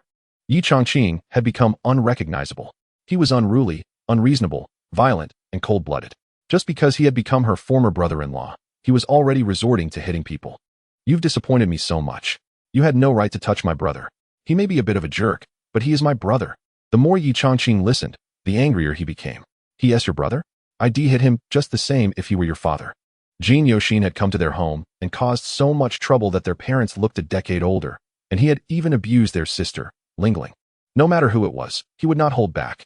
He would never show mercy in situations like this. Chapter 9, You're fired. Jin Yurong's face turned pale with anger. She never expected Ye Changqing to become so unbearable, completely unreasonable. Yiming, it's up to you. Wang Yiming nodded. Yurong, don't be upset. Getting angry at such a waste is just punishing yourself. Just watch from the side. I'll teach him a lesson. Jin Yurong responded with a soft stepping aside. Wang Yiming unfastened his watch and handed it to Jin Yurong, then slowly rolled up his sleeves. Ye Changqing, you truly are a waste. You can't even keep a woman and instead take your frustrations out on your brother-in-law. Apologize to Yurong. Otherwise, I'll make you wish you were dead today. Seeing the interaction between Wang Yiming and Jin Yurong, Ye Changqing began to understand their relationship. You think you can intimidate me? Wang Yiming frowned. You still don't accept it? A waste is a waste, with no self-awareness. Fine, don't blame me for being rude. I'll show you the most lethal martial arts in the world. When you're getting beat up, you'd better not kneel and beg for mercy. A glint of determination flashed in Ye Changqing's eyes. The man in front of him had assumed an open stance, which indicated he was practicing Muay Thai. There are 4 stances in Muay Thai, and the open stance signifies that he doesn't take his opponent seriously. Wang Yiming, seeing Ye Changqing standing still, scoffed. Are you scared? Too late. I'm going to make you cry for your mom today. As soon as he finished speaking, he suddenly launched a high knee kick aimed at Ye Changqing's face. The kick was powerful and swift, like a gale. Just as the kick was about to connect with Ye Changqing's cheek, he countered with a lightning-fast kick of his own, striking Wang Yiming right in the stomach. Boom. Wang Yiming's body flew back like a sandbag, crashing to the ground over 3 meters away. It took him a while to slowly get up, his face contorted in pain. Finally managing to catch his breath. So you want a sneak attack, huh? That's really underhanded. If I don't take you down today, I'm not Wang. This time, he approached Ye Changqing cautiously, and when he saw Ye Changqing was distracted, he lunged forward with an elbow strike aimed at his face. This time, Wang Yiming moved swiftly, like a fierce tiger. Boom. Ye Changqing kicked Wang Yiming again in the stomach. Wang Yiming's sturdy body was sent flying back faster than he charged, landing heavily on the ground. He clutched his stomach, sweat beading on his forehead, looking at Ye Changqing in shock. You? How could you be stronger than me? I've been training in authentic Muay Thai, the most lethal martial art. Ye Changqing stared at Wang Yiming, his gaze sharp as a blade. There's no strongest fist in the world, only the strongest person. You couldn't dodge my kicks twice. Waste. Wang Yiming's face twisted in pain as he tried to retort, but upon seeing Ye Changqing's fierce gaze, he could only swallow the words he was about to say. Meanwhile, Jin Yurong watched in shock. Wang Yiming had been training in Muay Thai since childhood and had even won titles in competitions. He was an absolute powerhouse. When did Ye Changqing become so formidable? Is this still the same Ye Changqing from before? Ye Changqing walked up to Wang Yiming and stepped on his chest. Did you just say I should kneel and beg for mercy? Wang Yiming struggled to breathe under the pressure, his face turning red. Do you know who I am? I'm from the Wang family. You're killing me.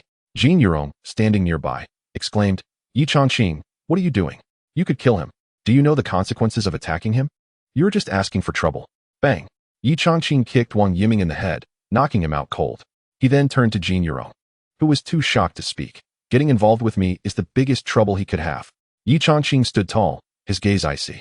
He stood over the unconscious Wang Yiming, radiating an intimidating aura that made it hard for anyone to look him in the eye. Jin Yurong stared at Ye Changqing, her heart racing with disbelief. This was the first time she had seen him like this, and she felt a twinge of fear. Was this really the same timid, kind-hearted Ye Changqing who had let her manipulate him? In the past, a few tears and soft pleas would make him willing to take the fall for her. Now, seeing him like this filled her with dread. In the distance, a man stepped out of the elevator and, seeing Ye Changqing across several cars, called out, Are you Ye Changqing? Realizing the man couldn't see Wang Yiming under his feet, Ye Changqing replied, I am Ye Changqing. And you are? The man waved at him. I'm Lu Yuanshan, the logistics manager. You're the new driver, right? Come over here for a moment to fill out some forms. Submit a photo and a copy of your ID. I'll handle your onboarding. Oh. Ye Changqing lifted his foot from the unconscious Wang Yiming and gave Jin Yurong a cold glance. Don't provoke me again. Jin Yurong stepped back in fear. Ye Changqing walked around a few cars and headed to the elevator. I didn't bring a photo. Lu Yuanshan pointed upward. There's a copy room upstairs where you can print a photo, as long as you have one on your phone. Hurry up. Get your documents ready and put them on my desk. Ye Changqing acknowledged and entered the elevator. Jin Yurong watched this unfold, still in shock. A driver? She thought Ye Changqing had made something of himself, but he was just a driver. It made sense, after coming out of prison as a former convict. No one would want to do business with him. Plus, he had no capital. Most companies wouldn't hire someone with a criminal record. Only low-wage jobs like driving would have such lenient requirements. But how could a mere driver dare to provoke Wang Yiming? Wasn't he that courting death? Cough, cough, cough. Wang Yiming sat up, clutching his chest in pain, and saw that Ye Changqing had left. He stood up and asked Jin Yurong, Where's that Ye guy? I want to kill him. I'm calling people right now. or I won't be able to quell my rage. Jin Yurong looked worried. This is Fengyan Group. If this escalates and we offend them, it won't be worth the trouble. She was still thinking about discussing a collaboration with Zhao Chuyan, which was crucial for the future of Changqing Company. Wang Yiming felt a bit unwilling. Are you really asking me to swallow this anger? A waste of space who stole his woman, someone he considered trash, actually defeated him in this way. He couldn't accept it. Jin Yurong smiled and said, how could I let you suffer? Let me tell you some news. He's working as a driver at Fengyan Group. It seems he just got hired. Don't you have connections there? It should be easy to get rid of someone with a criminal record. Wang Yiming was taken aback. He's a driver there? I happen to know the logistics manager, Lu Yuanshan. Drivers report to him. One word from me, and he'll be unemployed. Let us teach him a lesson today. Ye Changqing selected a photo on his phone, printed it out along with a copy of his ID, and headed to Lu Yuanshan's office. To his surprise, he saw Jin Yurong and Wang Yiming coming out of the office. Wang Yiming glared at Ye Changqing and coldly said, Ye Changqing, you're already fired. Making you unemployed is just the interest I collect. I'm going to settle our score slowly. Ye Changqing wanted to stop Wang Yiming, but Lu Yuanshan called out to him. Ye Changqing, come in. I have something to ask you. Watching Wang Yiming and Jin Yurong leave, Ye Changqing slowly walked into the office. Manager Lu, I've printed my photo and brought a copy of my ID. How do I proceed with the hiring process? Lu Yuanshan sat in his swivel chair, looking silently at Ye Changqing. Someone reported that you have a criminal record. You sure have guts. Applying to Fengyan Group with a record. Do you think this is just any company? There's no need to process your employment. You don't deserve to work at Fengyan Group. Chapter 10. I'm Zhao's boyfriend, not worthy? Ye Changqing raised an eyebrow. His purpose for coming to work here was to get to know Zhao Chuyan better, as it was an invitation from Zhao Fengyan. He never expected to be dismissed by a mere manager. You might not fully understand the situation. Lu Yuanshan interrupted directly. I don't need to understand. And you don't need to explain.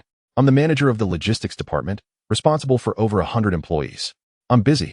I don't have time to waste on a lowly driver like you. Get lost. Ye Changqing's suppressed anger flared up again. You'd better watch your words. I don't want to cause trouble, but don't push me. Lu Yuanshan scoffed. I'm the manager here, overseeing more than a dozen drivers. What makes you think a mere driver like you deserves my respect? What can you do about it? Let me be clear. Having a criminal record doesn't affect your job, but I still want to fire you. What are you going to do about it? I'll say it again, get lost. The moment the words left his mouth, smack. Ye Changqing raised his hand and slapped Lu Yuanshan across the face. Show some respect with your words. The sudden slap left Lu Yuanshan stunned, covering his face in disbelief as he stared at Ye Changqing. He wanted to retaliate, but seeing Ye Changqing's youthful vigor, he bit his lip and held back. You dare hit me? Are you crazy? Just wait. I'll have security teach you a lesson. As he spoke, he pulled out his phone and called the head of security. After hanging up, he pointed at Ye Changqing. Just wait. You're done for. Ye Changqing replied coldly. I originally wanted to keep a low profile, just being a driver in the logistics department, merely for show. But since you want to make this difficult for me, let me be clear. I'm Zhao's boyfriend. Lu Yuanshan stared at Ye Changqing, momentarily speechless. He was taken aback by this revelation. Then, it was as if he had witnessed the most absurd thing in the world. Why you Zhao's boyfriend? Zhao is the company president, a renowned beauty.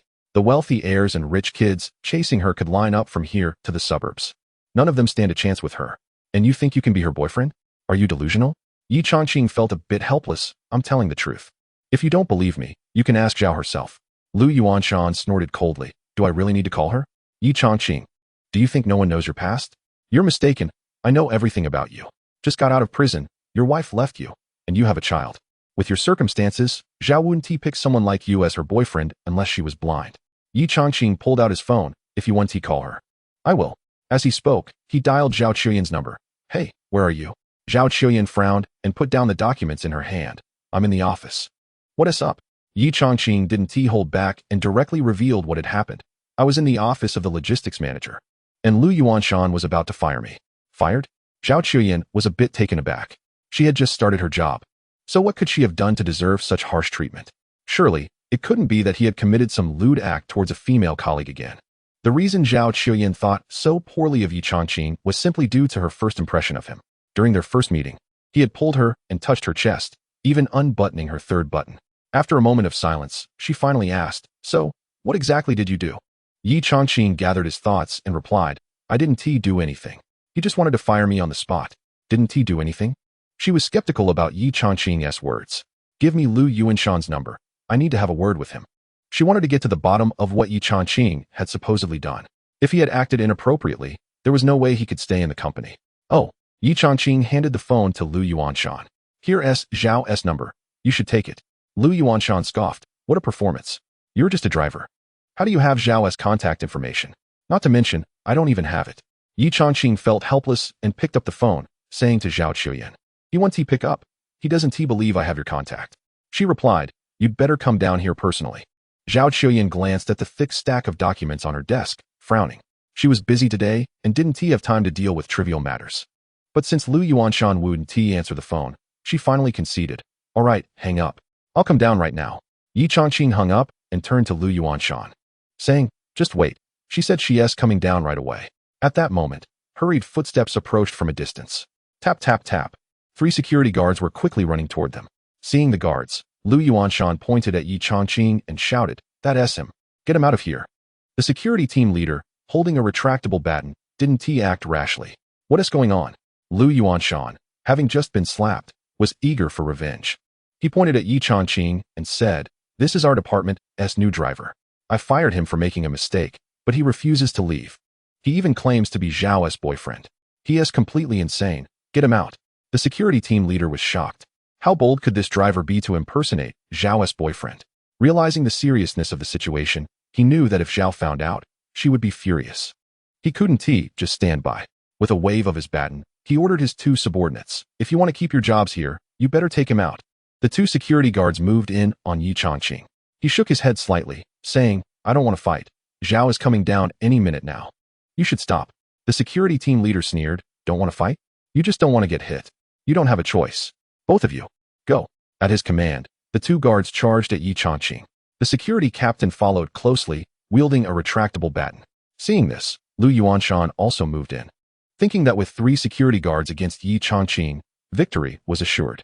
He planned to take advantage of the chaos to kick Ye a few times and settle the score for that slap he received. Suddenly, 2 dull thuds echoed as the first 2 security guards were sent flying like sacks, landing on the ground with a heavy thump.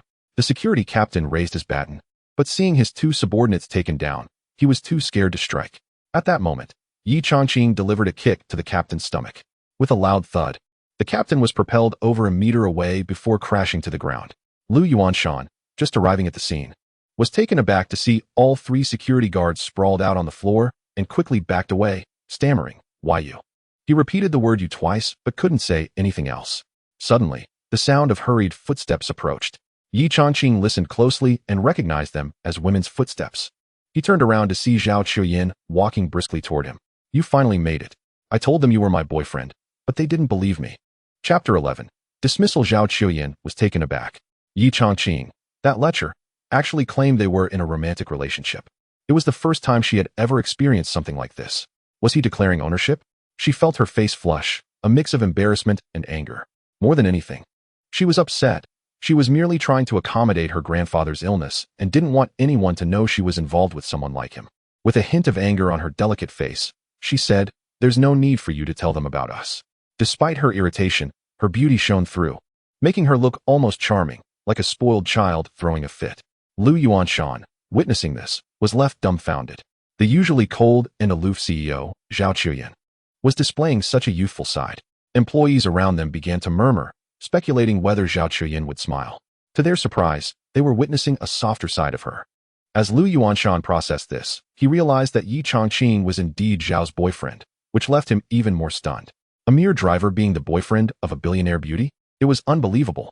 But the truth was right in front of him, leaving no room for doubt. Remembering how he had treated Ye Changqing earlier, his face turned pale. "Mr. Ye, I apologize for my lack of insight. Please forgive me and don't hold it against me." Regret welled up inside him. He had unwittingly crossed paths with the CEO's boyfriend. Wasn't that akin to courting death? Ye Changqing coldly replied, "Weren't you the one asking me to leave?" Hearing this, Lu Yuanshan became even more terrified. He slapped himself across the face, saying, "I was blind. I failed to recognize your worth. I'm not worthy. I should have known better." As he berated himself, he continued to slap his own face, the sound echoing painfully. The 3 security guards, still in shock, got up and rushed forward to apologize. "Mr. Ye, it's all Manager Lu's fault. He ordered us to get you out. Please don't be mad at us. We hope you won't get us fired." Working at Fengyan Group came with good benefits, including insurance and a retirement fund, and their salaries were significantly higher than those at regular security jobs. But they had just tried to chase away the CEO's boyfriend. Regret filled their hearts. They would do anything to keep their jobs. Zhao Qiuyan slowly regained her composure. Her face as cold as ice. Lu Yuanshan, what is going on? Lu Yuanshan stammered, unable to find the right words, while Ye Changqing recounted the events. Zhao Qiuyan's anger flared. Lu Yuanshan, I can't believe you treat ordinary employees like this. If all the executives in the company behave as you do, how will the company survive? You're fired. Go take care of the paperwork. Lu Yuanshan felt a sense of unwillingness, but Zhao Qiuyan was the CEO. What could he do? Reluctantly, he left. Zhao Qiuyan then turned to the 3 security guards. As for you 3, you are security personnel for the company, not hired thugs for anyone. You're fired as well. Go to the HR department to handle the paperwork. 3 security guards had just been beaten up and lost their jobs. Each of them silently cursed their bad luck. Once everyone had left, Zhao Qiuyan turned to Ye Changqing and said, I didn't expect to encounter something like this. Please don't overthink it. Although I think you might be a bit lecherous, I wouldn't let my subordinates cause you trouble. I hope you can trust me. She was worried about Ye Changqing misunderstanding her and leaving in anger, especially since her grandfather's illness depended on his treatment. She felt she might cry, but couldn't find a place to vent her frustrations. Ye Changqing naturally wouldn't doubt Zhao Qiuyan, as he had seen Jin Yurong and Wang Yiming leave when he arrived. It must have been those 2 who said something to Lu Yuanshan. He smiled faintly and said, I believe you. Zhao Qiuyan let out a long sigh of relief, glad there was no misunderstanding. She suddenly realized that Ye Changqing wasn't such a bad person after all. Taking down 3 security guards by himself showed he was strong and had a certain masculinity. In that situation, an ordinary person would have been bullied by 3 security guards. Just trust me. Trust is the foundation of our relationship, Ye Changqing continued. By the way, you mentioned last time that my grandfather's illness requires a ginseng that's over 100 years old. I've already contacted a seller who has it. Do you really think that 100-year-old ginseng can cure my grandfather's illness? Ye Changqing shook his head and plainly said 2 words, it can't. It can't. Zhao Qiuyan was taken aback, her eyes widening in disbelief. If it can't, why are you asking us to buy 100-year-old ginseng? Facing her questioning, Ye Changqing remained calm. 100-year-old ginseng can't cure illness, but it can prolong your grandfather's life. Healing will still require my intervention. Upon hearing this, Zhao Qiuyan's chest heaved with anger. This was a matter of her grandfather's life and death, and he was joking around. How outrageous. Just as she was about to say something, a sudden sound of something snapping interrupted her. Zhao Qiuyan looked down at her chest and saw that the 3rd button of her shirt had fallen off. Her proud figure was now trembling, exposed. Ye Changqing's eyes widened. It was quite impressive. The noise it made was unexpected. Then he remembered how Zhao Qiuyan had wronged him earlier and felt a rush of excitement as he pointed at her chest. Look, it popped open by itself. I told you, you're not suited to wear a shirt. It's too tight. The buttons just can't handle it. Zhao Qiuyan's face turned bright red, and she quickly covered her neckline. Seeing Ye Changqing so amused made her furious, and she huffed, the button fell off, and you're still laughing. Ye Changqing chuckled. What I meant was, last time, it wasn't me who undid your button. It was you who popped it open, just like now. Zhao Qiuyan's face flushed deeply, realizing she might have wronged Ye Changqing last time. But seeing him still laughing made her even angrier, and she scolded him playfully. Even if it wasn't you, that's enough. After saying that, she turned and hurriedly left, feeling embarrassed and wanting to escape. As Zhao Qiuyan ran away, Ye Changqing bent down to pick up the fallen button. Zhao Qiuyan stepped into the elevator and returned to her office, where she happened to run into Lu Yuding. Unable to hold back, she complained, oh my gosh. I embarrassed myself today. I was just talking to Ye Changqing when my button popped open. Lu Yuding clicked her tongue in surprise. Wow. After raising rabbits for over 20 years, it seems one was eager to meet the public. Zhao Qiuyan bit her teeth in frustration at her friend's words. I meant to say that I might have misunderstood him. It wasn't him who unbuttoned my blouse last time. Lu Yuding responded. So you're saying he is not as bad as you thought, not a pervert. That is for the best. In a few days, you two can get engaged. And there will be no hard feelings between you. Thinking back to the morning when Ye Changqing reminded her that wearing a shirt wasn't suitable, Zhao Qiuyan couldn't help but chuckle. Her icy demeanor melted away, blossoming like a flower, brightening up the entire office. She thought to herself, I have a good feeling about this man, and I want to learn more about him. I'd like to invite him to lunch.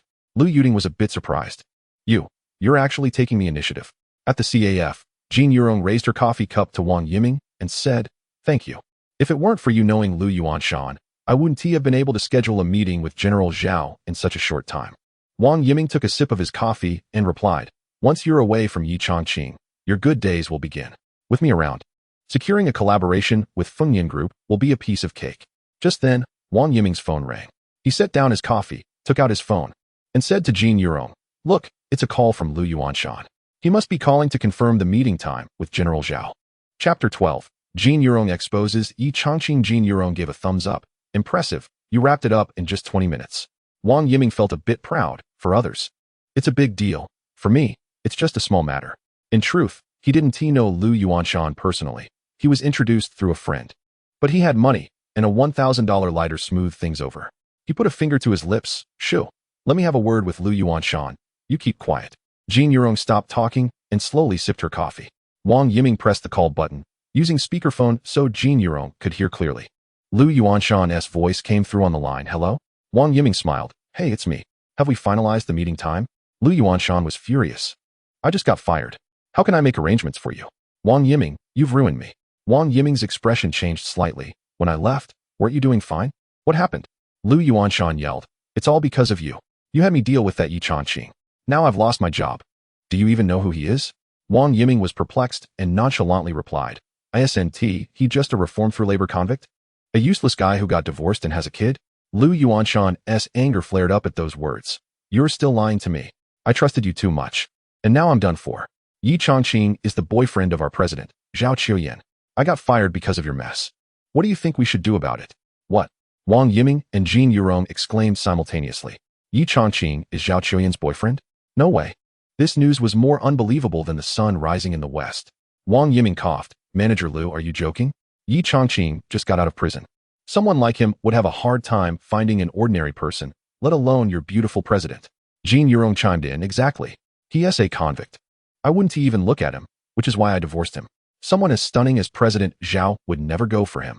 She would rather believe the sun would rise at night than that Ye Changqing was Zhao Qiuyan's boyfriend." The disparity in their social standings was just too great. She had seen Zhao Qiuyan. She was breathtakingly beautiful, like a fairy. Even Jin Yurong felt inferior in her presence. How could such a woman be Ye Changqing's girlfriend? Lu Yuanshan was fuming, with no outlet for his anger. "I saw it with my own eyes. Why would I lie to you? I have no grudge against you. Why would I provoke Ye Changqing? I'm the one who got fired. What do you think I should do?" Jin Yurong still found it hard to believe. "Are you serious? You really saw it with your own eyes? You didn't mishear anything?" Lu Yuanshan, furious, replied, "I got fired. The head of security and 2 security guards were also fired. How could there be a mistake?" Jin Yurong and Wang Yiming stood there in shock. On the phone, Lu Yuanshan didn't receive a response, so he raised his voice in anger and demanded compensation. After talking for a while without any reply, he hung up the phone, cursing under his breath. Jin Yurong's face turned ashen. "It's over, all over. Ye Changqing has become Zhao Qiuyan's boyfriend. And our collaboration is completely ruined.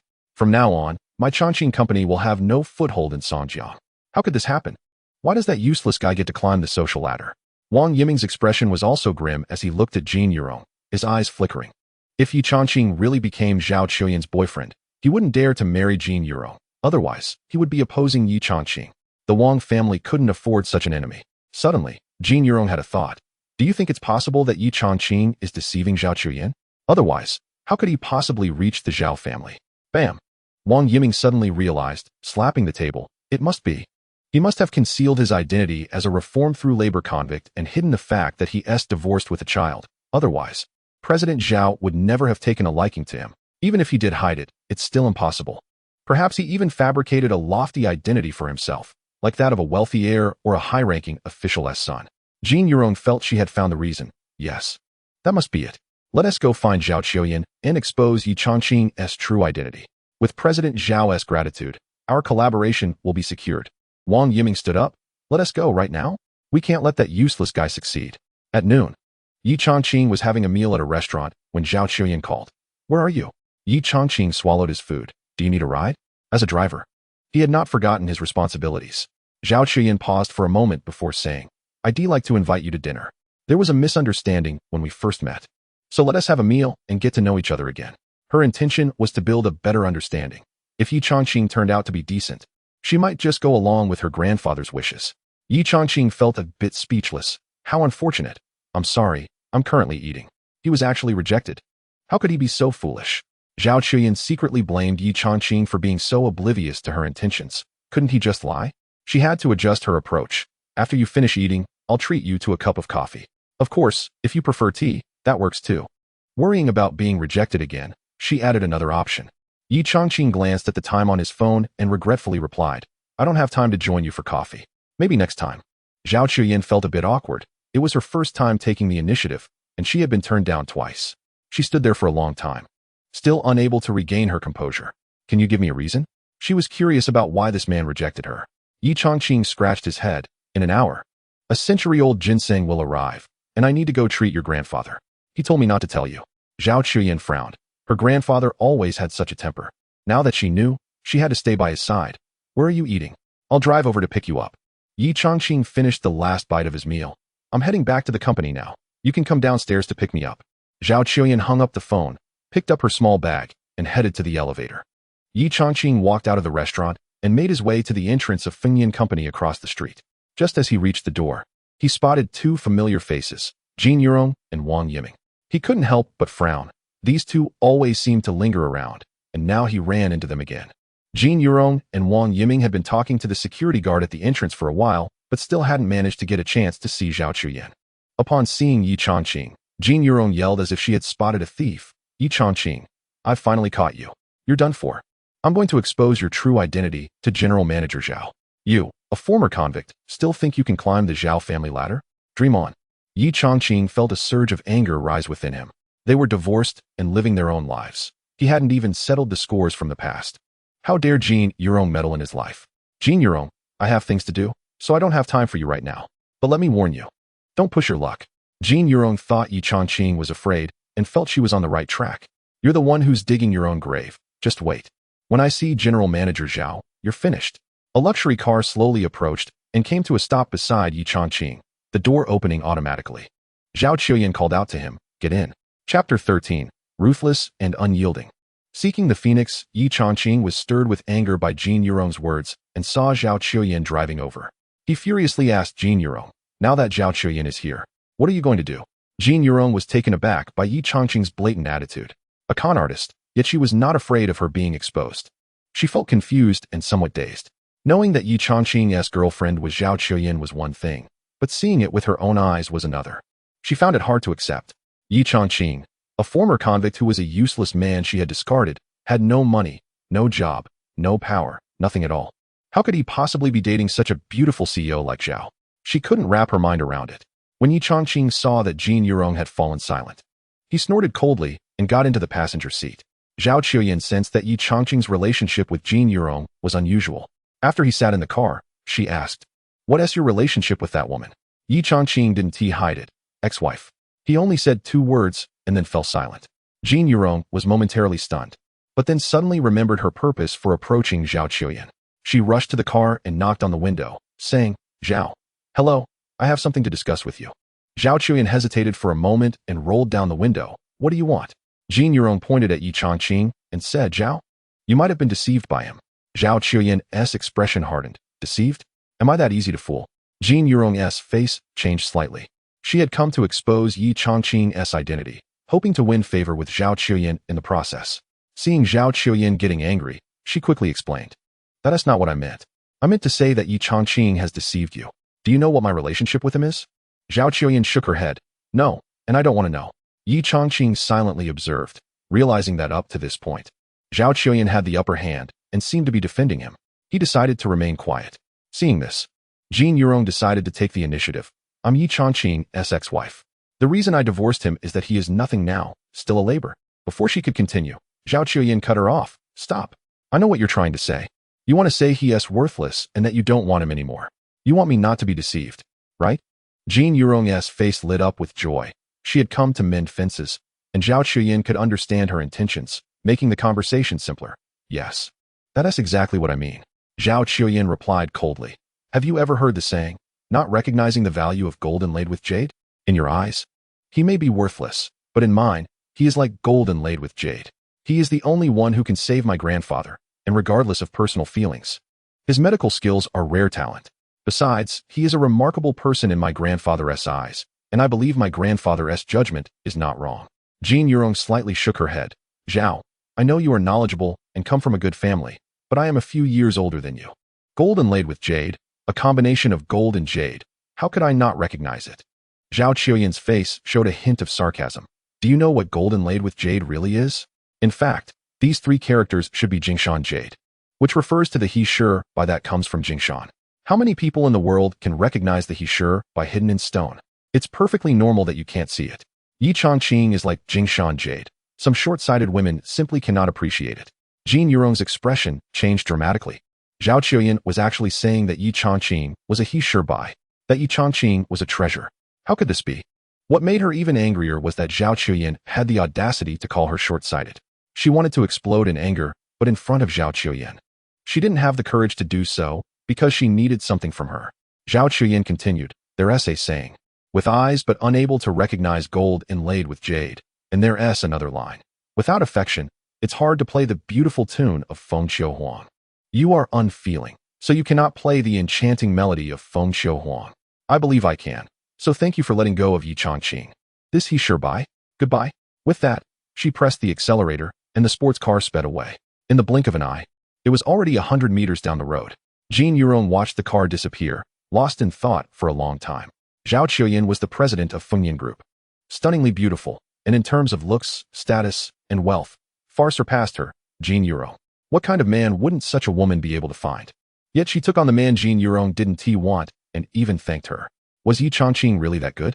At that moment, Wang Yiming approached. What are you thinking about? Jin Yurong's face flashed with a hint of panic as she tried to mask her thoughts. She looked at the car driving off into the distance and said, I exposed Ye Changqing's background, but President Zhao didn't believe me. What should I do? Wang Yiming's eyes revealed resentment. You are at odds with that useless man. If he really becomes Zhao Qiuyan's man, your company won't just lose the chance to collaborate with Fengyan Group, it will be suppressed. You'll basically be finished. Jin Yurong frowned. She treats Ye Changqing like a treasure. What can I do about it? Wang Yiming sighed. You didn't even manage to expose that useless man's background. You shouldn't have brought up the divorce. You should have revealed his identity as a labor reform criminal. His identity as such is what truly impacts his image. You didn't say it at all. Jin Yurong furrowed her brows, thought for a moment, and suddenly stamped her foot in frustration. Why didn't I say that? I was completely thrown off my game earlier. If I had revealed Ye Changqing's identity as a labor reform criminal, Zhao Qiuyan would probably be scared off. She definitely wouldn't be talking about things like Jingshan Jade. But now what to do? Wang Yiming pointed at the car parked nearby. Get in and chase after her. You must tell Zhao Qiuyan that Ye Changqing is a labor reform criminal. I believe that when she hears this news, she will be grateful to us, and the collaboration will be a piece of cake. As the two spoke, they got into the car and set off in pursuit. Ye Changqing's eyes were fixed on Zhao Qiuyan as he observed her from top to bottom throughout the journey. This woman had an icy demeanor, but internally, she was quite decent. At the same time, he could tell that her figure was genuinely impressive in the long dress she wore from the right side. She truly looked stunning. Zhao Qiuyan, feeling his gaze, blushed slightly. What are you looking at? Ye Changqing smiled and said, from the first time we met, you call me a rogue. I never expected you would help me. Zhao Qiuyan replied calmly, I didn't help you. I'm just stating the truth. I don't know you well, but my grandfather has a good impression of you. He hasn't thought highly of many people in his life, but each one has been remarkable. Ye Changqing felt it was necessary to introduce himself. Let me put it simply. When your grandfather came to see me, I was in prison. In prison?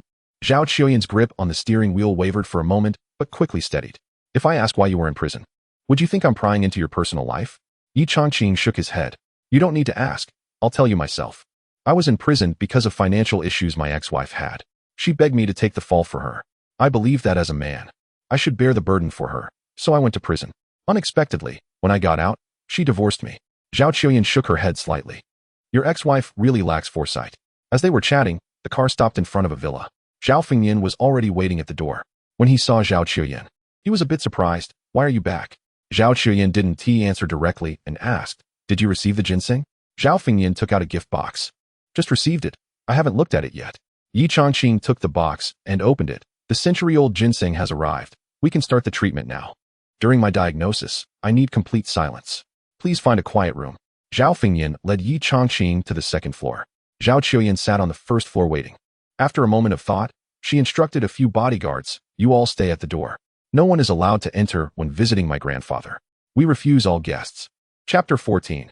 Exposing Ye Changqing's identity as a labor reform criminal, the bodyguard received instructions and immediately walked toward the entrance of the villa. This was a compound made up of 3 villas, with a spacious courtyard resembling a small garden. The 1.20 meter high wall allowed for a clear view of everything within the yard. A few bodyguards stood at the entrance, guarding it closely. Jin Yurong and Wang Yiming were stopped at the gate. Jin Yurong smiled and tried to negotiate with the bodyguard. "Hey there, we are business partners of Mr. Zhao. Please let us in." She had encountered a con artist who not only swindled money, but also deceived her in other ways. "If you don't let us in, Mr. Zhao will be fooled." The bodyguard remained expressionless. "Please leave. Mr. Zhao is not seeing anyone today." Jin Yurong glanced into the courtyard and noticed the curtains were drawn. She couldn't help but curse under her breath. That bastard, trying to make a move on Zhao Chuyin in broad daylight. What frustrated her even more was Zhao Chuyin herself. How could such a smart and beautiful woman be so naive in matters of relationships? She failed to see through Ye Changqing's tricks. Now she understood. While Zhao Chuyin had both intelligence and beauty, she was the type of woman who let her emotions cloud her judgment. What people colloquially refer to as a foolish woman. Once such a woman sleeps with a man, she tends to be completely devoted to him, even more than to her own father. If they had already slept together, there was no way Zhao Chuyin would believe anything she said. Feeling increasingly anxious, she shouted, "Let me tell you, the man who went home with Mr. Zhao is a labor reform criminal. What if he does something to Mr. Zhao? Have you considered the consequences? Step aside." Inside a quiet room, Ye Changqing instructed Zhao Fengnian to lie down. He then placed ginseng, dried ginger, white atractalodes, and licorice into the medicinal pot, boiling it for 15 minutes until 3 bowls of water reduced to half a bowl. The aroma of the herbs filled the room, invigorating the atmosphere. Ye Changqing had Zhao Fengnian drink the concoction. He took out a box of needles, which contained 2 types, gold and silver. With a silver needle in his left hand and a gold needle in his right, he simultaneously aimed for Zhao Fengnian's third eye point. Zhao Fengnian watched in shock. 2 needles for 1 acupoint? Ye Changqing remained silent, executing the yin-yang needle technique, reversing life and death. This was the second time he had used it, and he concentrated intently, fearful of making any mistakes. His hands moved swiftly, and in a moment, Zhao Fengnian's head was covered with needles. Just then, a sudden commotion erupted outside. Ye Changqing was disturbed. His hands paused mid-air with the needles. The interruption caused Zhao Fengnian to tremble and convulse, his face contorted in pain. At the same time, a surge of hatred welled up inside him. Ye Changqing had just mentioned the need for a quiet environment, and yet there was noise. Was this not risking his life? If he could move, he would want to grab a knife and eliminate the source of the disturbance. Taking a deep breath, Ye Changqing collected himself, and his hands resumed their work, inserting needles into several more acupoints. Zhao Fengnian's head tilted, and he passed out. Seeing this, Ye Changqing began to remove the needles. Each one came out with drops of black blood. The sight was alarming. Once he finished, he checked Zhao Fengnian's pulse. Relieved to find that no accidents had occurred, he wiped the sweat from his forehead and let out a long sigh. As he opened the door, he saw Zhao Chuyin waiting at the entrance. "What's going on?"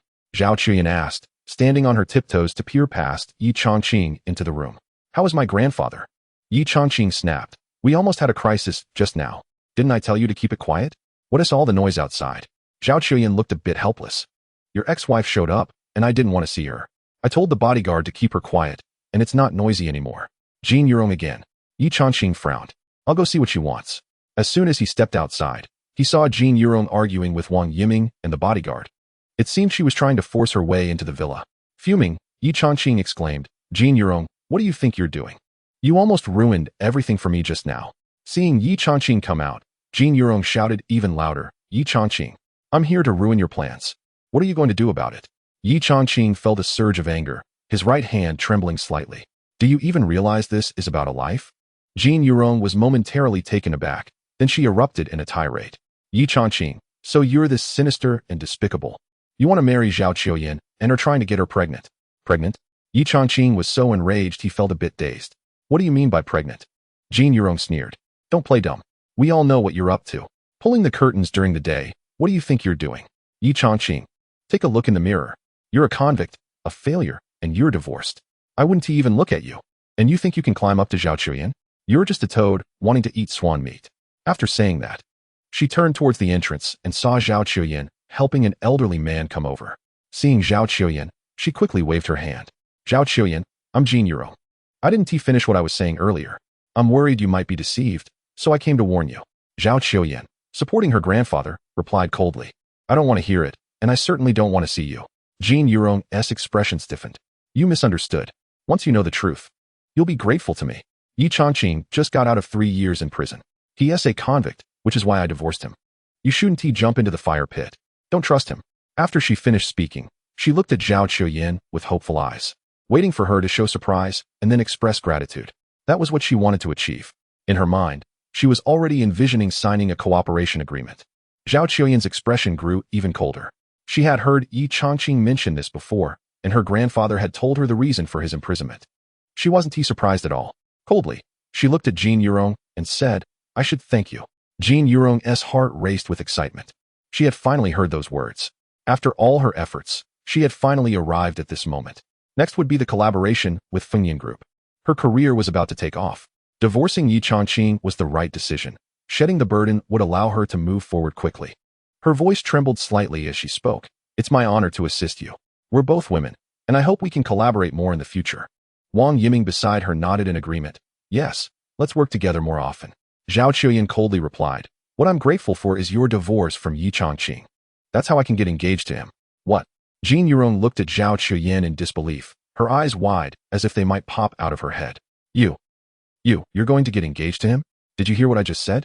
He has served time in prison. Zhao Qiuyan looked at Jin Yurong as if she were foolish. I know, but he went to prison for you.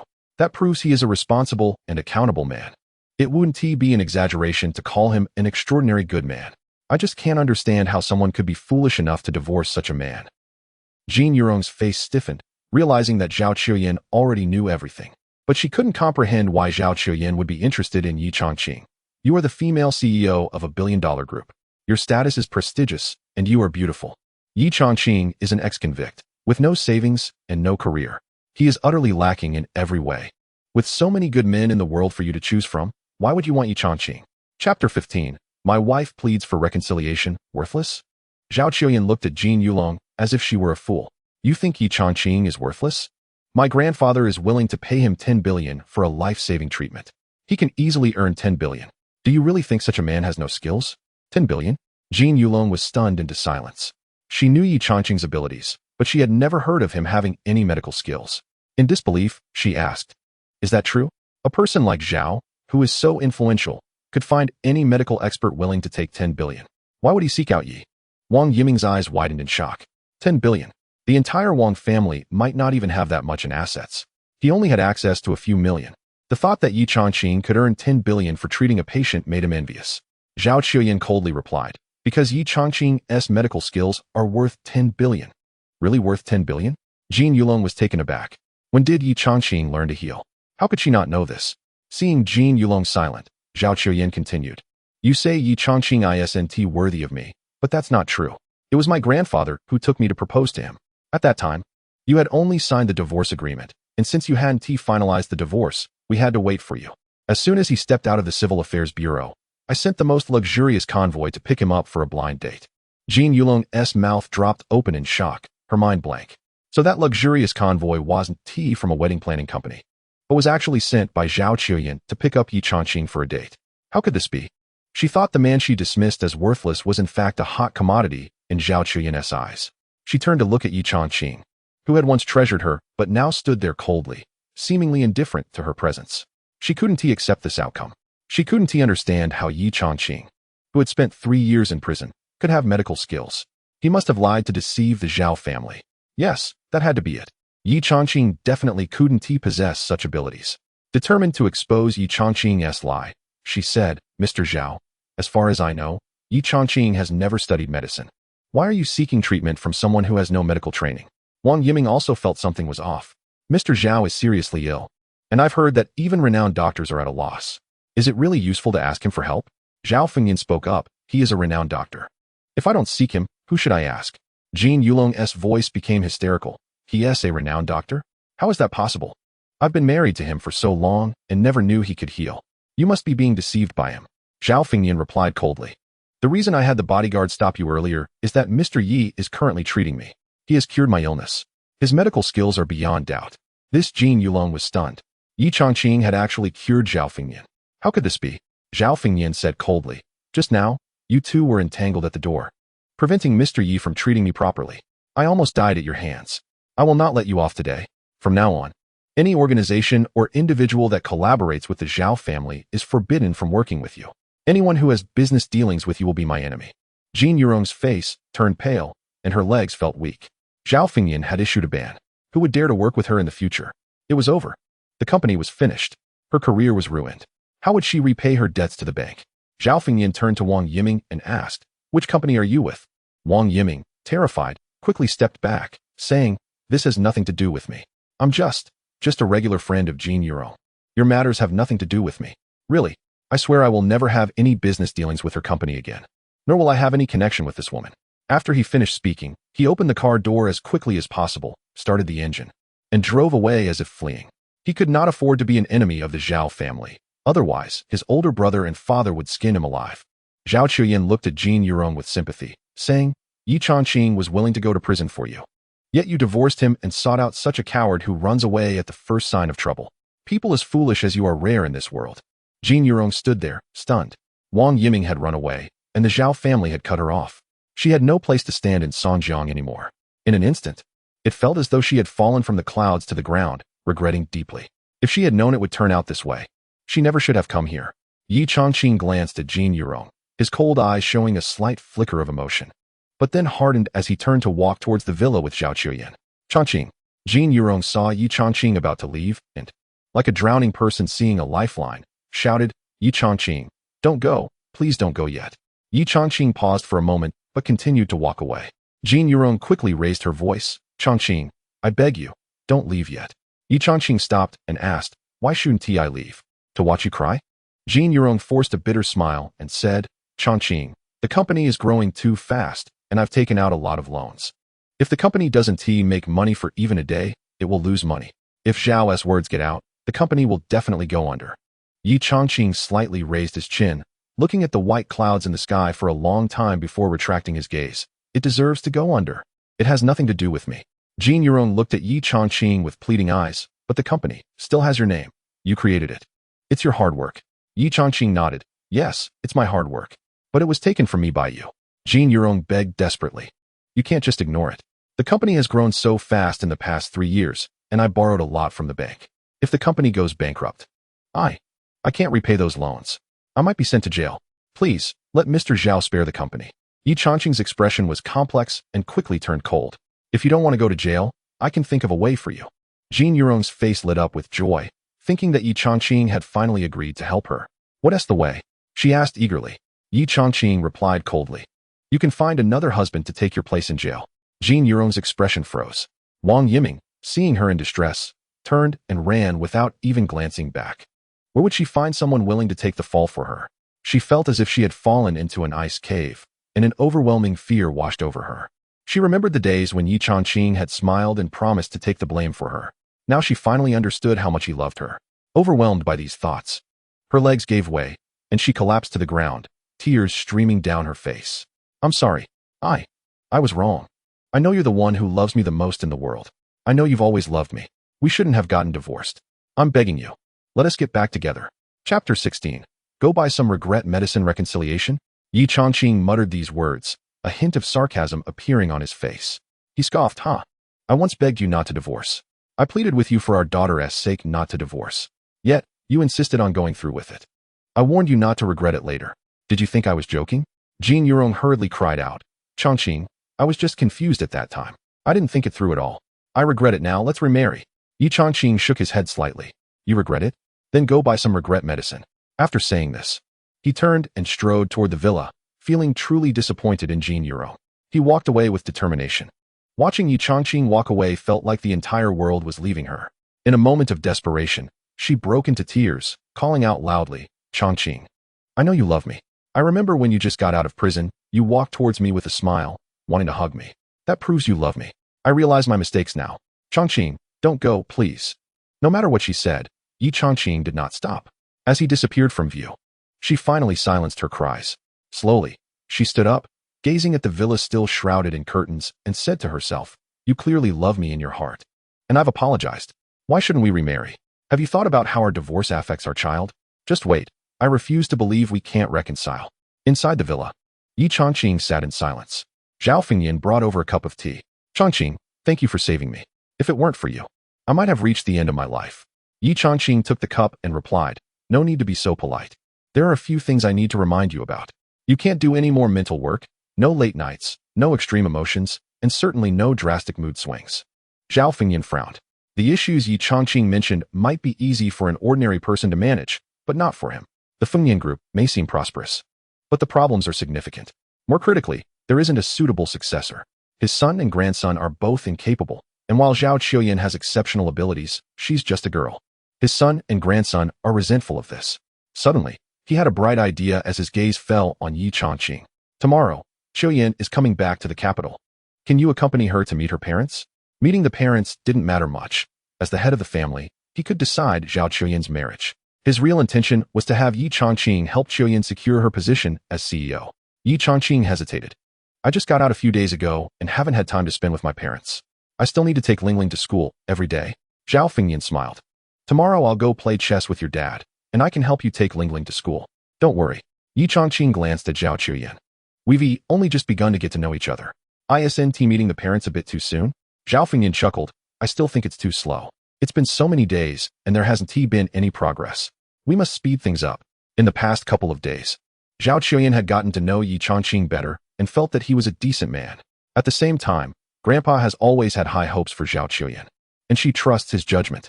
With her beautiful eyes eagerly fixed on Ye Changqing, she waits for the outcome. Ye Changqing finds it hard to refuse. The questions he posed were all addressed by Zhao Fengyan. All right, go to Kyoto. After agreeing to go to Kyoto, Ye Changqing stands up and heads home. This matter must be discussed with his parents. Zhao Fengyan sees Ye Changqing off and earnestly advises his granddaughter, Qiuyan, this time when you go back to Beijing, make sure to get closer to Ye Changqing. Establish a solid romantic relationship. Also, let your uncles know that with Ye Changqing's help, no one can take your CEO position. Zhao Qiuyan's small face looks troubled. We've only just met for a few days. How can I establish a romantic relationship with Ye Changqing? Zhao Fengyan chuckles. You're a woman. Can't you charm a man? You figure it out. Zhao Qiuyan frowns. I'll give it a try. The next day, after meeting up with Zhao Qiuyan, Ye Changqing heads to Kyoto. He feels that Zhao Qiuyan is acting a bit strange, constantly pressing against him with her curvaceous figure. Staying very close, he can smell a faint, alluring fragrance and feel her warm body. Especially as they near home, Zhao Qiuyan suddenly wraps her arms around one of his. Ye Changqing feels his arm buried in her ample bosom, causing him to feel flustered. Zhao Qiuyan is acting unusually. He scrutinizes her closely, growing more worried. Qiuyan, is something wrong with your health? This is the first time Zhao Qiuyan has been so close to a man, her face reddening as if she had been drinking. Hearing Ye Changqing's words, she blushes even more and asks, what's wrong? Ye Changqing clears his throat. Are you experiencing some menstrual pain? Zhao Qiuyan's face turns even redder as she gently nods. Ye Changqing continues. Do you often feel down, have trouble sleeping, or occasionally feel depressed and stay upset over small things? Zhao Qiuyan nods. That seems to be the case. What is going on? Ye Changqing feels a bit awkward. I'm going to say something, but you mustn't get angry. Zhao Qiuyan smiles. Don't worry, I won't get mad. Ye Changqing, facing her smile, hesitates. You need a man's support. Zhao Qiuyan furrows her brow, more confused. What do you mean? Be clear. Don't be vague. Ye Changqing shows embarrassment, thinks for a moment, and decides to be direct. You need a man to, take care of you. Zhao Qiuyan is taken aback, then suddenly realizes, her eyes widening in anger, eyebrows raised. You lecher. Your true nature is showing. Ye Changqing quickly explains, I'm serious. But before he can finish, Zhao Qiuyan angrily turns to leave. She is furious that he would suggest such a thing. Only a beast would say something like that. Ye Changqing feels helpless. Women of a certain age should achieve balance, or else health problems can arise. He learned this through studying traditional Chinese medicine. He hurriedly quickens his pace to catch up. Wait, let me explain, it's not what you think.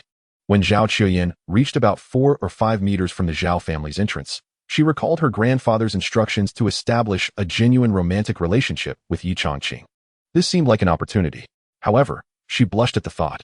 As a woman, it felt so embarrassing. How could she take the first step? Just then, the Zhao family gate creaked open, and a man walked out. Seeing it was her cousin Zhao Qiushan, she quickly took Ye Changqing's arm, putting on a show of intimacy as she greeted Zhao Qiushan. Brother, where are you headed? Upon seeing Zhao Qiuyan, Zhao Qiushan frowned. Why are you back? And who is this? Zhao Qiuyan smiled and introduced him. This is my boyfriend, Ye Changqing, whom Grandpa arranged for me. Zhao Qiushan extended his hand to shake Ye Changqing's. Nice to meet you. Let me introduce myself. I'm the eldest son and grandson of the Zhao family, and I'm also the future successor. By family hierarchy, you should call me brother.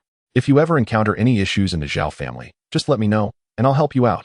His brief introduction not only established his position within the Zhao family, but also carried an undertone of dominance.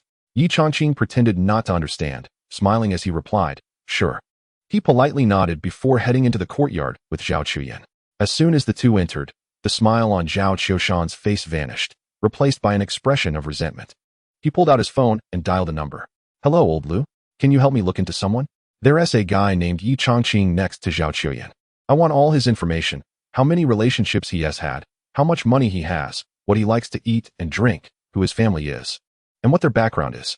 I need everything to be thoroughly checked out. Chapter 17. Ye Changqing. Old Lu immediately expressed his confidence. Don't worry, Mr. Zhao. Songjiang City isn't that big. As long as you're willing to spend some money, I can find out everything. How many times he wet the bed as a child, who he fought with in elementary school, even when he first smoked or had his first hotel stay with a woman. I can dig it all up. Zhao Qiushan was overjoyed. Great, then investigate quickly. Remember, the faster, the better. Old Lu sensed the gravity of the situation and quickly replied, rest assured, Mr. Zhao. I'll start the investigation right away. After hanging up, Zhao Qiushan called his bodyguard, Zhang Biao. Zhang Biao, I need you to do something for me. Zhang Biao flattered, Mr. Zhao, I'm your right-hand man. Just point me in the direction, and I'll take care of it. You can trust me. Zhao Qiushan nodded. He felt that the Zhao family's servants had high expectations for him, but he couldn't understand why his grandfather didn't. Remembering this, his resentment towards Zhao Qiuyan grew. After a moment of contemplation, he said, that girl, Qiuyan, has brought a boyfriend home. I have a task for you. Teach him a lesson when Qiuyan isn't around. Zhang Biao frowned. Mr. Zhao, don't worry. I'll make sure he knows his place. Zhao Qiushan's eyes turned cold, not just a warning. I want you to be ruthless. Ideally, leave him injured. Zhang Biao immediately agreed without hesitation. Mr. Zhao, I guarantee to get the job done. I'll bring a few more guys and make sure he gets thoroughly punished. Zhao Qiushan shook his head. No need to make too much noise. Just deal with a guy who's relying on women to get ahead. You can handle it alone. Zhang Biao seemed to understand what was meant and vowed, Mr. Zhao. You can rest assured. I promise he'll walk into the Zhao family and crawl out. Zhao Qiushan was quite satisfied with Zhang Biao's attitude and gave a few more instructions before hanging up. The Zhao family estate was vast, with 4 or 5 courtyards connected. Ye Changqing felt like he was navigating a maze and couldn't help but look around more closely. Zhao Qiuyan led the way, and he followed behind, feeling like Lu Laolao entering the Grandview Garden. After passing through 3 courtyards, Zhao Qiuyan stopped and pointed to a small courtyard filled with flowers. This is my home. Ye Changqing followed her into the courtyard, only to find it empty. Zhao Qiuyan made a phone call and learned that her parents had gone to the supermarket. She turned to Ye Changqing and said, you can rest here. I'll go pick them up. Once Ye Changqing found out that his in-laws were not home, his tense emotions eased a bit. After Zhao Qiuyan left, he began to admire the flowers in the courtyard. To his surprise, all the flowers were rare varieties, including a pot of clivia that he knew was worth at least $1 million. As he was admiring them, a voice suddenly came from behind. Hey, which courtyard are you from? Turning around, he saw a muscular man, probably over 6 feet tall, with a body full of explosive muscles and cold, piercing eyes. He had a scar on his face, making him look quite menacing. Ye Changqing could tell at a glance that this man was trained, but he didn't mind and replied casually, I'm from this courtyard. Zhang Biao directly interrupted him. Nonsense. I know everyone in this courtyard. Come clean. What do you want to steal? Ye Changqing frowned, surprised that this guy was jumping straight to conclusions. He explained, what nonsense are you talking? I'm Zhao Qiuyan's boyfriend. Zhang Biao chuckled coldly to himself. Kid, your mistake is in being Zhao Qiuyan's boyfriend. As he thought this, he shouted loudly, nonsense. Zhao is a stunning beauty, and rich young men line up to chase her. I've seen dozens of them, but I've never seen you. Ye Changqing frowned again. You can call Zhao Qiuyan to verify, he suggested. Zhang Biao sneered inwardly. Verify? Forget it. You're going to get a beating from Zhao. There's no way around it. He thought this while cursing out loud. My eyes are like a hawk. I can tell you're a thief at a glance. Daring to steal from the Zhao family. I'll take you down today. As he spoke, he charged at Ye Changqing. Realizing that explanations were futile, Ye Changqing's expression turned cold, and he fixed a frosty gaze on Zhang Biao. Zhang Biao closed in, and when he was within striking distance, he threw a punch aimed at Ye Changqing's temple, shouting, I'll teach you a lesson for stealing.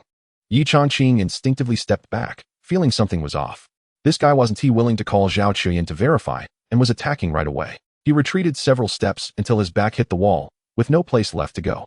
Seeing this, Zhang Biao recognized his opportunity and attacked even faster, throwing a punch toward Ye Changqing's ear. Ye Changqing's eyes flashed with a cold glint, and he kicked out fiercely.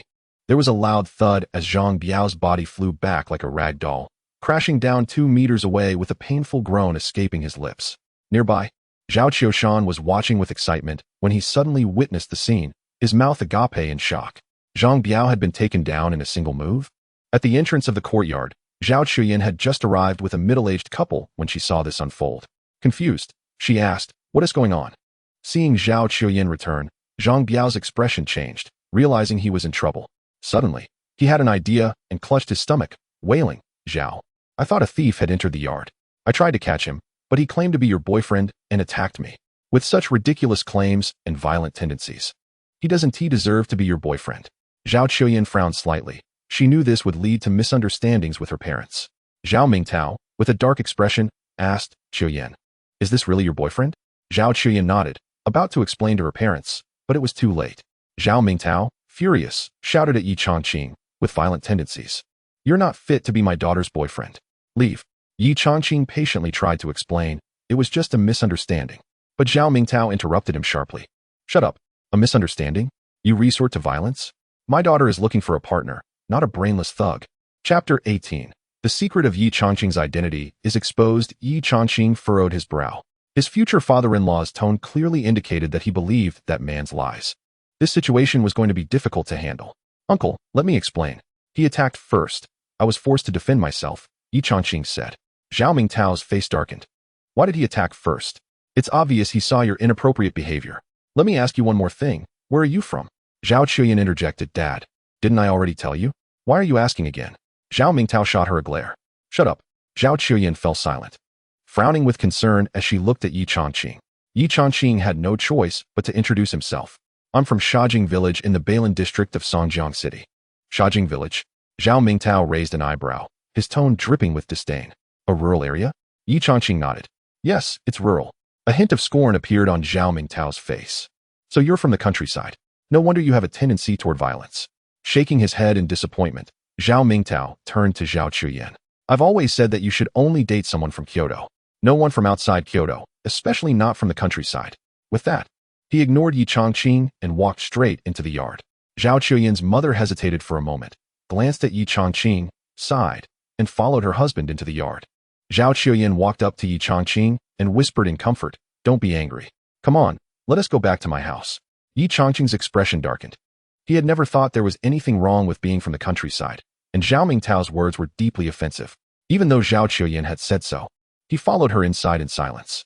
Just as he stepped through the door, Zhao Mingtao suddenly turned around and shouted angrily, "Who let you in?" Ye Changqing was taken aback and, after holding back his anger, realized he wasn't even allowed to enter.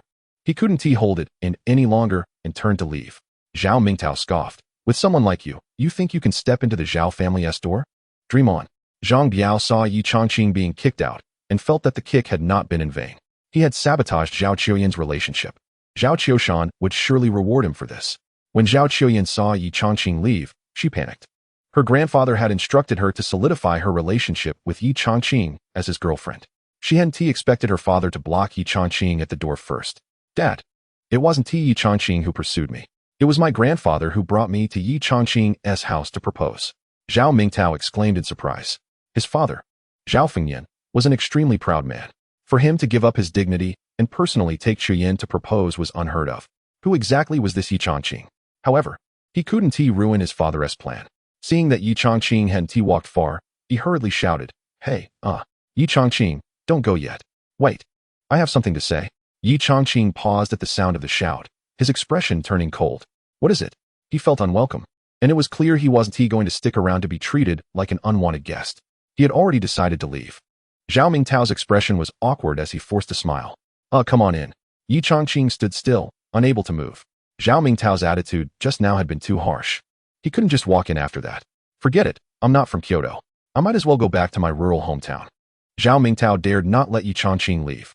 He was unsure of the old man's intentions in choosing a marriage for his daughter. Putting aside his own pride, he blushed and said, Changqing, my uncle spoke out of turn just now. As for whether you're from Kyoto, that doesn't matter. I see your demeanor and conversation, and I can tell you're destined to be a son-in-law of the Zhao family. You and my daughter are simply a match made in heaven. Ye Changqing hesitated. Zhao Qiuyan then smiled and ran over to him, pulling his arm to lead him inside. Changqing, come on, let us go home. Zhao Mingtao was momentarily stunned. His usually frosty daughter was now actively pulling a man into the house. Ye Changqing's status must be extraordinary, otherwise, the old man wouldn't have such an attitude, and his daughter wouldn't be so enthusiastic. He became even more amiable, saying, Changqing, you must be thirsty. Sit down and rest. I'll get you a cup of tea. Zhang Biao watched in shock. Why had Zhao Mingtao changed his attitude? How could this happen? In the distance, Zhao Qiushan was equally perplexed. They had just driven him away, and now they were welcoming him back? Just then, his phone rang. It was Old Lu calling. He asked, did you find out so quickly? Old Lu replied, yes. It's all clear. Ye Changqing is from Shajiang village in the Beilan district of Songjiang city, a farmer. Both his parents are farmers. He was imprisoned 3 years ago and just got out a few days ago. His wife divorced him, and the company they started together, Changqing Company, now belongs to his ex-wife Jean Euro. Ye Changqing is now just a divorced man with a child, and he is a former convict with no career and no income. Zhao Qiushan's mouth dropped open in shock. Although he didn't agree with Zhao Qiuyan managing the company, she was one of the 4 great beauties of Kyoto, a renowned ice princess. All her suitors were either rich or noble, every one of them a young talent. He never expected his cousin would choose a former convict, a divorced man with a child who had no income. After the shock, he quickly realized this was a great opportunity to deal with Zhao Qiuyan. Just by virtue of Ye Changqing's convict status, he could leverage it against her and reclaim the position of president. In the living room, Zhao Mingtao and his wife Zhang Yufan were chatting with Ye Changqing. Changqing, you came at the perfect time. The day after tomorrow is your aunt's birthday. Many friends and relatives will be gathering. You are Qiuyan's boyfriend, the most important guest, so you must pay attention to your image. Birthday? Ye Changqing hadn't expected such a coincidence and was about to express himself when Zhao Qiuyan spoke up. Dad, I just took over the Zhao family business, and the uncles and cousins are not supportive. During this gathering, they might unite to oppose me. What should I do? Hearing this, Zhao Mingtao's expression turned sharp. The position of president was passed down to you by the old man. Who dares to oppose you? I, Zhao Mingtao, have no sons and have been ridiculed by them all along. You've made it now? After enduring for over 20 years, it's time for you to enjoy some recognition. Please notify a few of them and invite them to the birthday party the day after tomorrow. Chapter 19. The power struggle. When Zhao Qiuyan heard her father's words, she realized that nothing would change, and she replied, all right, I'll go inform him. After saying this, she led Ye Changqing out of the courtyard. Ye Changqing furrowed his brows, feeling the weight of his future father-in-law's resentment. With Zhao Qiuyan now serving as the CEO, it seemed he was eager to assert his authority.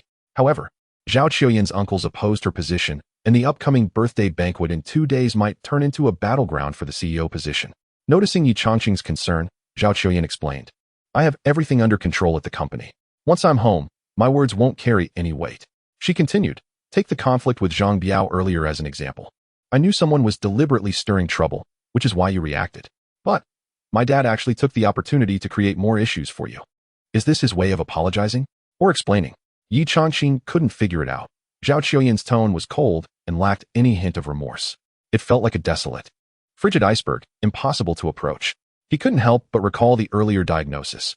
His future wife had some issues that needed balancing through intimacy, or her character would only grow colder. Slowing his pace, he watched Zhao Qiuyan walk, her shapely figure swaying like 2 volcanoes ready to erupt, igniting a fire within him. Rubbing his hands together, he thought he needed to act quickly. Otherwise, Zhao Qiuyan's demeanor would become even more frigid. As they walked, Zhao Qiuyan suddenly noticed that he had fallen behind. She stopped and urged, why aren't you moving? Ye Changqing gazed at her enchanting face, her expression as frosty as ice, and found himself momentarily lost, inadvertently asking, where will I be sleeping tonight? Where to sleep? This was the first time Zhao Qiuyan considered that question. Her grandfather had instructed her to solidify her relationship with Ye Changqing in front of others. The goal was to show that despite being a woman, she had a man backing her. But how to make it convincing? Sharing a room would mean that the household staff would inevitably find out, and the other 3 families would know about her relationship with Ye Changqing. However, the thought of sharing a room with Ye Changqing, who had made it clear he wanted more than just companionship, made her uneasy. After a moment of hesitation, she decided her grandfather's advice was more important They needed to solidify their couple status. Tonight, you and I will share a room. Ye Changqing was taken aback. This was completely unexpected. Perhaps Zhao Qiuyan had taken his condition seriously and was preparing to share a room with him. The thought of being able to embrace her stunning figure tonight filled him with excitement. It had been 3 years since he had been with a woman, and he had almost forgotten what it felt like. After such a long dry spell, being with a beauty like her was exhilarating. He murmured, "Okay, I'll do as you say." Zhao Qiuyan saw through Ye Changqing's eagerness and let out a cold snort.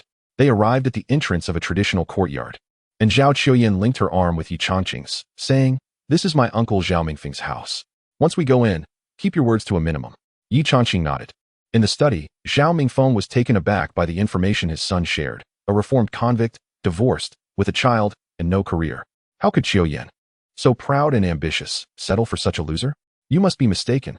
Zhao Qiushan pulled out his phone. Dad, this is the information that old Lu investigated. It's all clear when and why Ye Changqing was imprisoned. Here is a photo of his home, a rural courtyard. There's no way it's wrong. Zhao Mingfeng examined the information closely, and the more he read, the broader his smile became. Son, your opportunity has arrived. Zhao Qiushan felt a surge of excitement.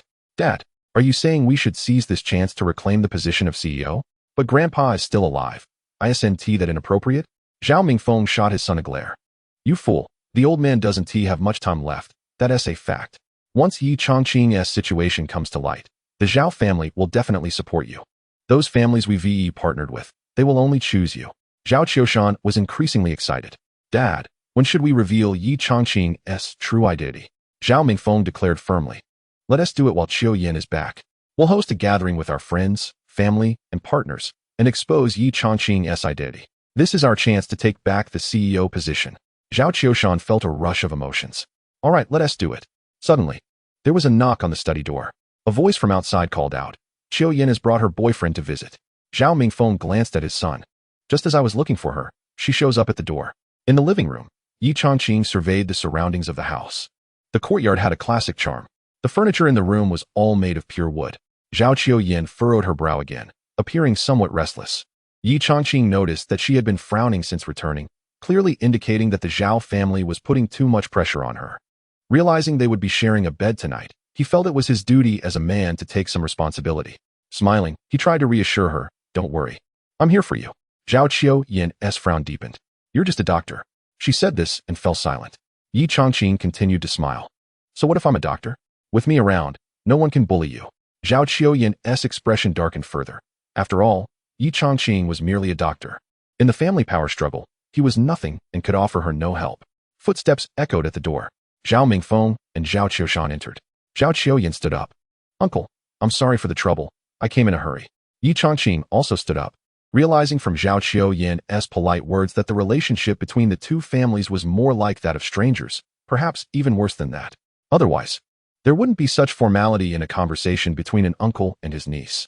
Zhao Mingfeng raised his hand for Zhao Qiuyan to sit down. "Qiuyan is here." Zhao Qiuyan quickly introduced Ye Changqing. "Uncle, this is my boyfriend, Ye." But before she could finish, Zhao Mingfeng interrupted with a cold expression. "All right. No need for introductions. Someone like him, who doesn't hold any significance, isn't worthy of my acquaintance." "Not worthy?" Ye Changqing's gaze suddenly sharpened. He had seen all kinds of big shots. Even Zhao Fengnian had knelt before him seeking medical help. There were at least a dozen prominent figures from the capital who had come to him for treatment, each one respectful and offering money. Zhao Mingfeng, just a member of the Zhao family, dared to look down on him like this. It was truly a case of overestimating himself. Zhao Qiuyan's pretty face turned cold as she witnessed such humiliation directed at Ye Changqing in front of her. It was an affront aimed at her. Zhao Qiuyan's voice was icy. "Uncle, what do you want?" Zhao Mingfeng looked at her leisurely, almost like a cat playing with a mouse. "What do I want?" "You tell me what I want. You're getting married soon. You won't be a part of the Zhao family anymore. It's time to relinquish that position of CEO. Chapter 20. A change of heart and a challenge? Zhao Qiuyan stared in shock at her uncle, Zhao Mingfeng. She had always known that her uncle's family coveted the position of CEO, and she had worried about it before. Even when her grandfather was gravely ill, she considered various possibilities. But now that her grandfather was still alive, her uncle was actually asking her to step aside. "Uncle, the CEO position was arranged by Grandpa. I can't let you have it." Zhao Mingfeng replied coldly. "Don't use your grandfather to pressure me. He doesn't have much time left. In the future, I will be the head of the Zhao family, and I will call the shots here. Not much time left. Zhao Qiuyan was taken aback. Her grandfather had been cured by Ye Changqing and was in good health. Could it be that her grandfather was hiding this from her uncle? But why would he do that? As she watched the Zhao family on the brink of internal conflict, she decided to speak up to stabilize the situation. Grandpa's illness is completely cured now. He is fully recovered. Given his current health, he could easily live to 100. A look of disdain crossed Zhao Mingfeng's face. Qiuyan, to protect your position as CEO, you dare to say such nonsense. Even a deity couldn't save your grandfather's condition. Your support has crumbled. You're finished.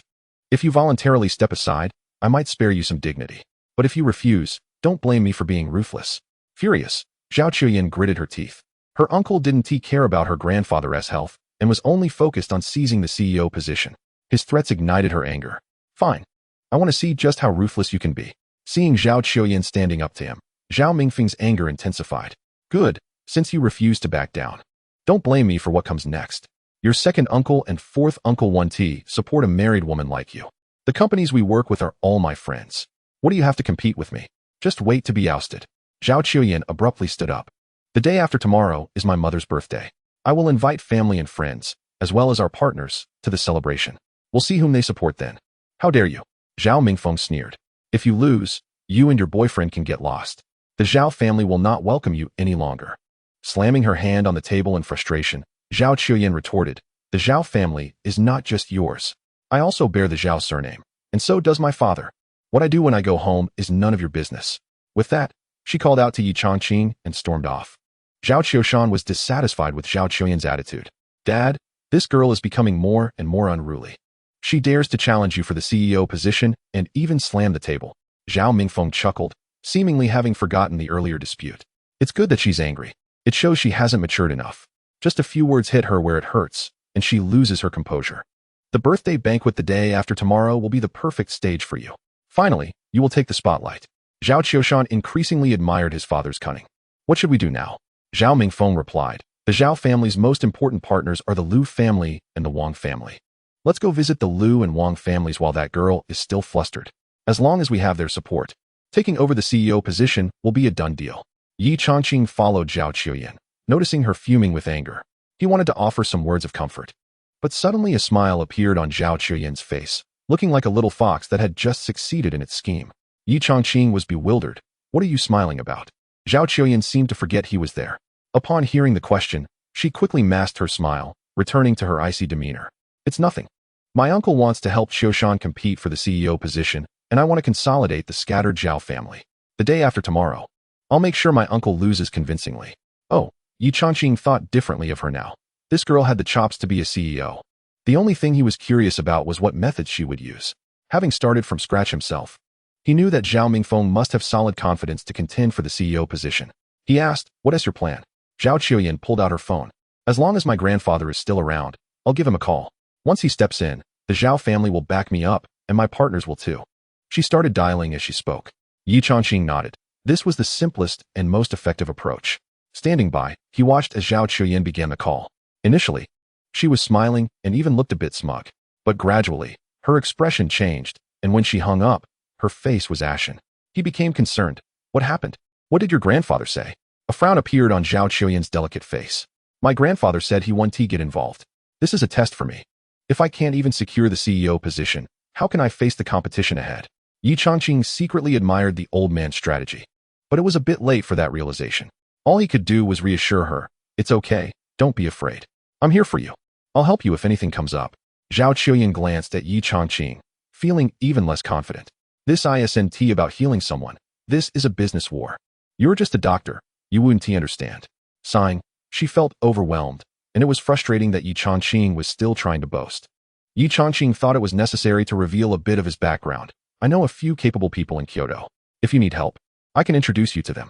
I guarantee you'll win this competition. Zhao Qiuyan shook her head. I'm not sick physically. I'm facing a career crisis. Those doctors you know can't help me, can they? Please don't make things worse. If I lose, I might really be unable to return to the Zhao family. My grandfather might be left helpless. After saying this, she suddenly realized she couldn't just sit back and wait. I have to visit the Liu family. As long as they're willing to support me, I still have a 50% chance of winning. The Liu family? Ye Changqing recalled a person named Liu Hengyu. Last year, Liu Hengyu had a strange illness and sought his treatment. After 3 sessions, he completely cured him, and Lu Hongyu was immensely grateful. Sometimes, he would come to visit him and share the family history, mentioning that their grandfather started out during the Qing dynasty, using a shoulder pole to sell goods in the streets and alleys. Eventually, he became a wealthy merchant with shops all over the world. Their family, the Lu family, was known as the shoulder pole Lu. He was the head of this generation of the Lu family, and if Zhao Qiuyan was referring to the Lu family, it would be the shoulder pole Lu, making things much simpler. Qiuyan, are you talking about the shoulder pole Lu family? Zhao Qiuyan nodded. Yes, in the capital. The only Lu family that is well known is the shoulder pole Lu. Even you have heard of them. The Lu family indeed had a great reputation. Ye Changqing felt delighted. If it was the shoulder pole Lu family, then it would be easier to handle. This matter was on me. It could be resolved with just a word. Zhao Qiuyan frowned, realizing he was boasting again. She finally identified Ye Changqing's biggest flaw. He loved to talk big and took on responsibilities voluntarily. While this might seem manly, it was actually quite immature.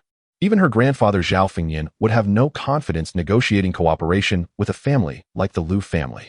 Yet, Ye Changqing confidently claimed it was just a matter of a single sentence. Ye Changqing, please don't make things worse for me, she said. The Lu family's support was crucial to her future and the Zhao family's fate. If Zhao Qiushan were to manage the company, the Zhao family would be doomed. I know you have excellent medical skills, but this isn't about healing, she sighed, her tone reflecting her frustration with Ye Changqing's casual remarks. However, she didn't want to say anything too harsh, but disappointment seeped through her words. Ye Changqing wanted to explain, but seeing Zhao Qiuyan already getting into the car, he realized she wasn't interested in hearing him out. He decided not to bother with an explanation. Zhao Qiuyan drove directly to the Lu family home. On Yongding Street in the eastern suburbs stood an old mansion. A shoulder pole hung above the entrance, and below it was a plaque that read Lu Residence. The photo showed signs of age and wear, clearly indicating it had been around for quite some time. Zhao Qiuyan smiled as she explained to the security guard. I am Zhao Qiuyan, the president of Fengyan Group. I would like to meet General Manager Lu Rue. The security guard asked her to wait and went inside to inquire. While waiting, Zhao Mingfeng and Zhao Qiushan arrived. Zhao Mingfeng was somewhat surprised. I didn't expect this girl to react so quickly. She got here even before us. Zhao Qiushan smiled. Dad, didn't you already make a call? She'll just be met with a closed door. When Zhao Qiuyan saw her uncle and cousin, her expression grew serious. The situation had just become more complicated. Zhao Mingfeng chuckled. Qiuyan, General Manager Lu is busy entertaining important guests. He doesn't have time to see you. You should go back. Zhao Qiuyan scoffed. General Manager Lu hasn't replied yet. How can you say that? Soon. The security guard returned after inquiring. Zhao Qiuyan smiled and said, General Manager Lu agreed to meet, right? The guard replied straightforwardly. General Manager Lu agreed to meet someone. But it's not you. He has invited General Zhao Mingfeng inside to discuss business. Zhao Qiuyan's face turned ashen. Zhao Mingfeng laughed. Qiuyan, General Manager Lu is a very busy person. He doesn't have time to meet with a little girl like you. You should head back. I'll go in and have tea with General Manager Lu. Chapter 21. Let Mr. Lu come to pick me up after Zhao Mingfeng finished speaking. He let out a hearty laugh and strode into the Lu residence. Zhao Qiuyan's face turned pale. The support of the Lu family was crucial. She thought that with her position as the president of Fengyan Group, meeting Mr. Lu and presenting her next 3-year plan would surely win his backing. To her surprise, she couldn't even get through the door. She had lost. It turned out her assumptions were ultimately naive. Ye Changqing stepped up to comfort her. Don't worry. I'm here for you. I'll go talk to Mr. Lu. I'm sure we can get his support. Zhao Qiuyan shook her head slightly. I can't even do it, and you're just a Dr. Sai. Let us forget it. Just don't say anything for now. I need to calm down and think of other solutions. She rubbed her temples with her fingers, frowning in thought. Ye Changqing walked to the door and said to the security guard, Go tell your Mr. Lu that Ye Changqing is here and ask him to come out and meet me. Make it quick. His tone was commanding, as if he were a leader inspecting work, instructing subordinates to attend to him. The security guard looked somewhat doubtful. Are you sure you want us to have Mr. Lu come out to meet you? Are you mistaken? Ye Changqing reprimanded him sternly. Why all the chatter? Tell Mr. Lu to hurry up. 5 minutes, no more. He issued an ultimatum. The guard was taken aback by Ye Changqing's imposing demeanor. No one had the right to summon Mr. Lu. But the seriousness of his tone worried him about delaying Mr. Lu's important matters, so he didn't dare to hesitate. All right, I'll go check. He hurried into the courtyard. 2 other security guards remained behind, casting dubious glances at Ye Changqing. Zhao Qiuyan was completely stunned by Ye Changqing's bold actions. Once she regained her composure and saw the guard go inside, she angrily complained to Ye Changqing. Ye Changqing, I told you, Just don't make things worse. Why don't you listen? Do you think Mr. Lu would want to see you? What status does he have, and what status do you have? Now we've completely offended the Lu family.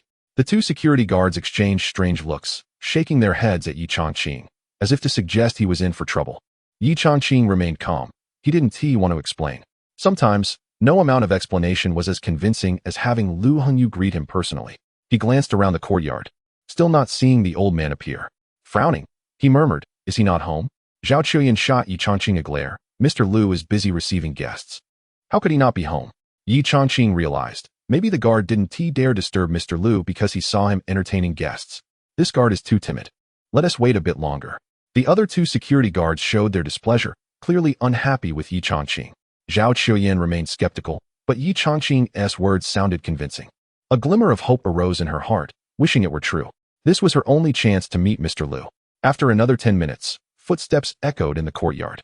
Ye Changqing looked out into the yard, and the security guard finally appeared, followed by 3 others, Zhao Mingfeng and his son, along with a man in his 40s. The man was slightly plump, dressed in casual clothes, and was chatting and laughing with the Zhao father and son. Zhao Chuyan's beautiful eyes widened in disbelief. Ye Changqing was not joking. He had actually done it. President Lu had come out to greet them in person. Zhao Chuyan remembered her grandfather advising her to get closer to Ye Changqing, and now she finally understood. Ye Changqing's identity was not ordinary. One word from him was enough to bring President Lu out to welcome them. She hooked her arm around Ye Changqing's, whispering, "I didn't expect your words to actually bring President Lu out. I misunderstood you. Please don't be angry." Hearing her gentle words, Ye Changqing felt a sense of comfort, but he was still confused. Who was President Lu? He still hadn't seen Lu Hongyu and felt a hint of anger rising within him. Zhao Chuyan thought Ye Changqing was still upset. "Changqing, I know I was a bit harsh earlier. Please don't be angry. I'll be more careful with my words in the future." As they spoke, the 4 men reached the entrance. The security guard pointed at Ye Changqing and said to the plump man in casual clothes, "President Lu, this is the one who asked you to come out." Lu Rui looked Ye Changqing up and down, growing angrier by the second. "You think you can make me come out just because of you? Do you have any idea what the Lu family represents?" Beside him, Zhao Mingfeng added fuel to the fire. "I told you so. This guy is just trying to draw attention. He doesn't even have the qualifications to enter the Lu residence. And he thinks he can meet with us like this. What good will it do? President Lu would never discuss any collaboration with you." Zhao Chuyan's face went pale. The flicker of hope she had just felt was extinguished. Ye Changqing had ultimately deceived her. Everything he said was a lie. What good would it do to meet? All she would face was humiliation and ridicule. Ye Changqing, was it really necessary to do this? Why couldn't he just speak the truth? Ye Changqing was also puzzled. "I really do know President Lu, but not this one. I'm talking about Lu Hongyu." Lu Rui sneered. "You think you can meet my father? You don't even have the right to see me, so stop dreaming. The Lu family does not welcome you. Just leave." Zhao Mingfeng chimed in with sarcasm. "Just go. You don't even have the qualifications to enter the Lu family, let alone expect any support." With that, he turned and signaled for Zhao Chuyan to leave with him. Zhao Chuyan's face burned with embarrassment. She had never felt so humiliated in her life. Today, in front of her uncle, she had become a complete joke. This time, she completely lost faith in Ye Changqing. The old master Lu had become reclusive 2 years ago, and even her grandfather couldn't get a meeting with him. How could a nobody like Ye Changqing, without any background or influence, expect to meet him? Disappointed, she looked at Ye Changqing and said, "Why do you have to talk nonsense? There is not a shred of hope left now. Are you happy?" With that, she turned to leave. Ye Changqing hurried to explain, "It's a misunderstanding, really a misunderstanding. I do know Lu Hongyu. Please don't go." Zhao Chuyan huffed coldly, got into her car, and drove away. Ye Changqing was unceremoniously dumped here. Lu Rui looked at Ye Changqing and shook his head slightly, realizing he had been tricked by such a petty scheme. The result? Just embarrassment. The 3 security guards watched Ye Changqing with expressions of schadenfreude, as if he were a clown. The lies he had spun were exposed in the blink of an eye. Ye Changqing's face turned a bit grim. He wished he had kept that old man's phone number. What a mess this was. At that moment, a car approached, and Lu Rui jogged over to the vehicle, bending down to open the door. An elderly man, leaning on a cane, stepped out of the car. With a head full of white hair and a rosy complexion, the old man exuded a daunting presence with his piercing gaze. He looked at Lu Rui with surprise. "What are you doing here?" Lu Rui pointed at Ye Changqing. "This guy claimed to know me and tricked me into coming out. I hadn't even had a chance to send him away before you returned." "Dad, take it easy." Lu Hongyu glanced at Ye Changqing and suddenly froze. His gaze seemed to be glued to Ye Changqing, unable to move. Is that Dr. Yi? Chapter 22, Mr. Lu. As the driver Lu Rui noticed the old man staring at Ye Changqing, calling him a divine doctor. He thought he must have recognized the wrong person, given the old man's poor eyesight. Sometimes, he couldn't even tell the difference between men and women. Dad, he's just a fraud. Don't pay him any mind. In this day and age, there are all sorts of scoundrels, and now one has managed to swindle our Lu family. Lu Hongyu squinted, observing closely. And the more he looked, the more he felt that Ye Changqing resembled the divine doctor. You are the divine doctor, right? Ye Changqing replied coldly. What's wrong? Are you cured now that you can't even recognize me? Upon hearing Ye Changqing's voice, Lu Hongyu immediately approached him. It really is you. What an honor. Your presence brings great prestige to my humble abode. Lu Rui frowned at this scene. Even if this person had cured his father's illness, was it really necessary to be this overly enthusiastic? Treating someone's illness is just a transaction. Given the Lu family's status today, was it really appropriate to show such deference to a doctor? Ye Changqing snorted coldly. Stop with the false politeness. Your son just kicked me out and called me a scoundrel. Lu Hongyu was taken aback, then turned to Lu Rui and scolded. Apologize to Dr. Yi. How dare you disrespect him? Lu Rui frowned. Not only was Ye Changqing present, but there were also 3 security guards watching. He was the head of the Lu family, and he couldn't let himself be humiliated like this. He couldn't help but retort, Dad, even if he cured your illness, we paid him for that service. Is it necessary to be so grateful? Lu Hongyu trembled with anger. Do you even know what illness I have? Lu Rui shrugged it off. It just before he could finish, Lu Hongyu slapped him across the face. You little brat, what do you mean just? I've traveled all over the country and no one could cure me. How can you dismiss it so easily? Lu Rui covered his face, incredulous as he looked at his father. You hit me? Getting slapped in front of Ye Changqing and the 3 security guards was something he, as the respectable Mr. Lu, could hardly tolerate. Lu Hongyu, with a tone full of disappointment, said, You disrespect Dr. Yi? I'll break your legs. You're driving me crazy. Lu Rui still felt a bit unconvinced, covering his face. Dad, the Lu family holds power in the business world. I'm the head of the Lu family. You don't need to hit me over a doctor. How will I manage my subordinates if you keep this up? Lu Hongyu snorted. You little brat. I'm not worried about how you'll face your subordinates. I'm worried about whether you can survive. My illness is hereditary. And I didn't tell you because I was afraid you wouldn't be able to handle the news. Your life from now on depends on Dr. Yi. Lu Rui's face turned pale. A hereditary illness? That's a terminal disease. It could be fatal, if it weren't for his father's trip to Songjiang City. Realizing this, he suddenly came to his senses and looked at Ye Changqing. He now understood his father's concerns. Forgetting about his pride, he quickly stepped forward and grabbed Ye Changqing's hand. Dr. Yi, please save me. I can't die. I'm only 40 years old. Ye Changqing shook off Lu Rui's hand, saying, Everyone dies. Why should you be any different? Lu Hongyu, watching from the side, shook his head. It was clear that Lu Rui had lost his composure. His character was too weak. If it weren't for the fact that he was the only son, he would never pass on the Lu family legacy to him. With a thud, Lu Rui, terrified, fell to his knees, saying, Dr. Yi, I'm sorry. I was blind to your greatness. I apologize and beg you to overlook my faults. Please save me. Lu Hongyu couldn't bear to watch any longer. Fool. This kind of illness usually appears around 50. You haven't even gotten sick yet. How can Dr. Yi save you? Lu Rui was taken aback, wanting to stand up, but feeling it inappropriate. He looked hopefully at Ye Changqing, hoping he would provide a way out. Ye Changqing, with a stern face, said, If it weren't for your father, I wouldn't even bother with you, even if you were kneeling. Lu Rui awkwardly got to his feet, saying, Thank you. I truly didn't recognize your status, and it won't happen again. Seeing that the situation had calmed down, Lu Hongyu invited Ye Changqing into the Lu family home. Once in the living room, Lu Rui sent the housekeeper away and personally served tea, standing by to assist. He observed Lu Hongyu chatting with Ye Changqing.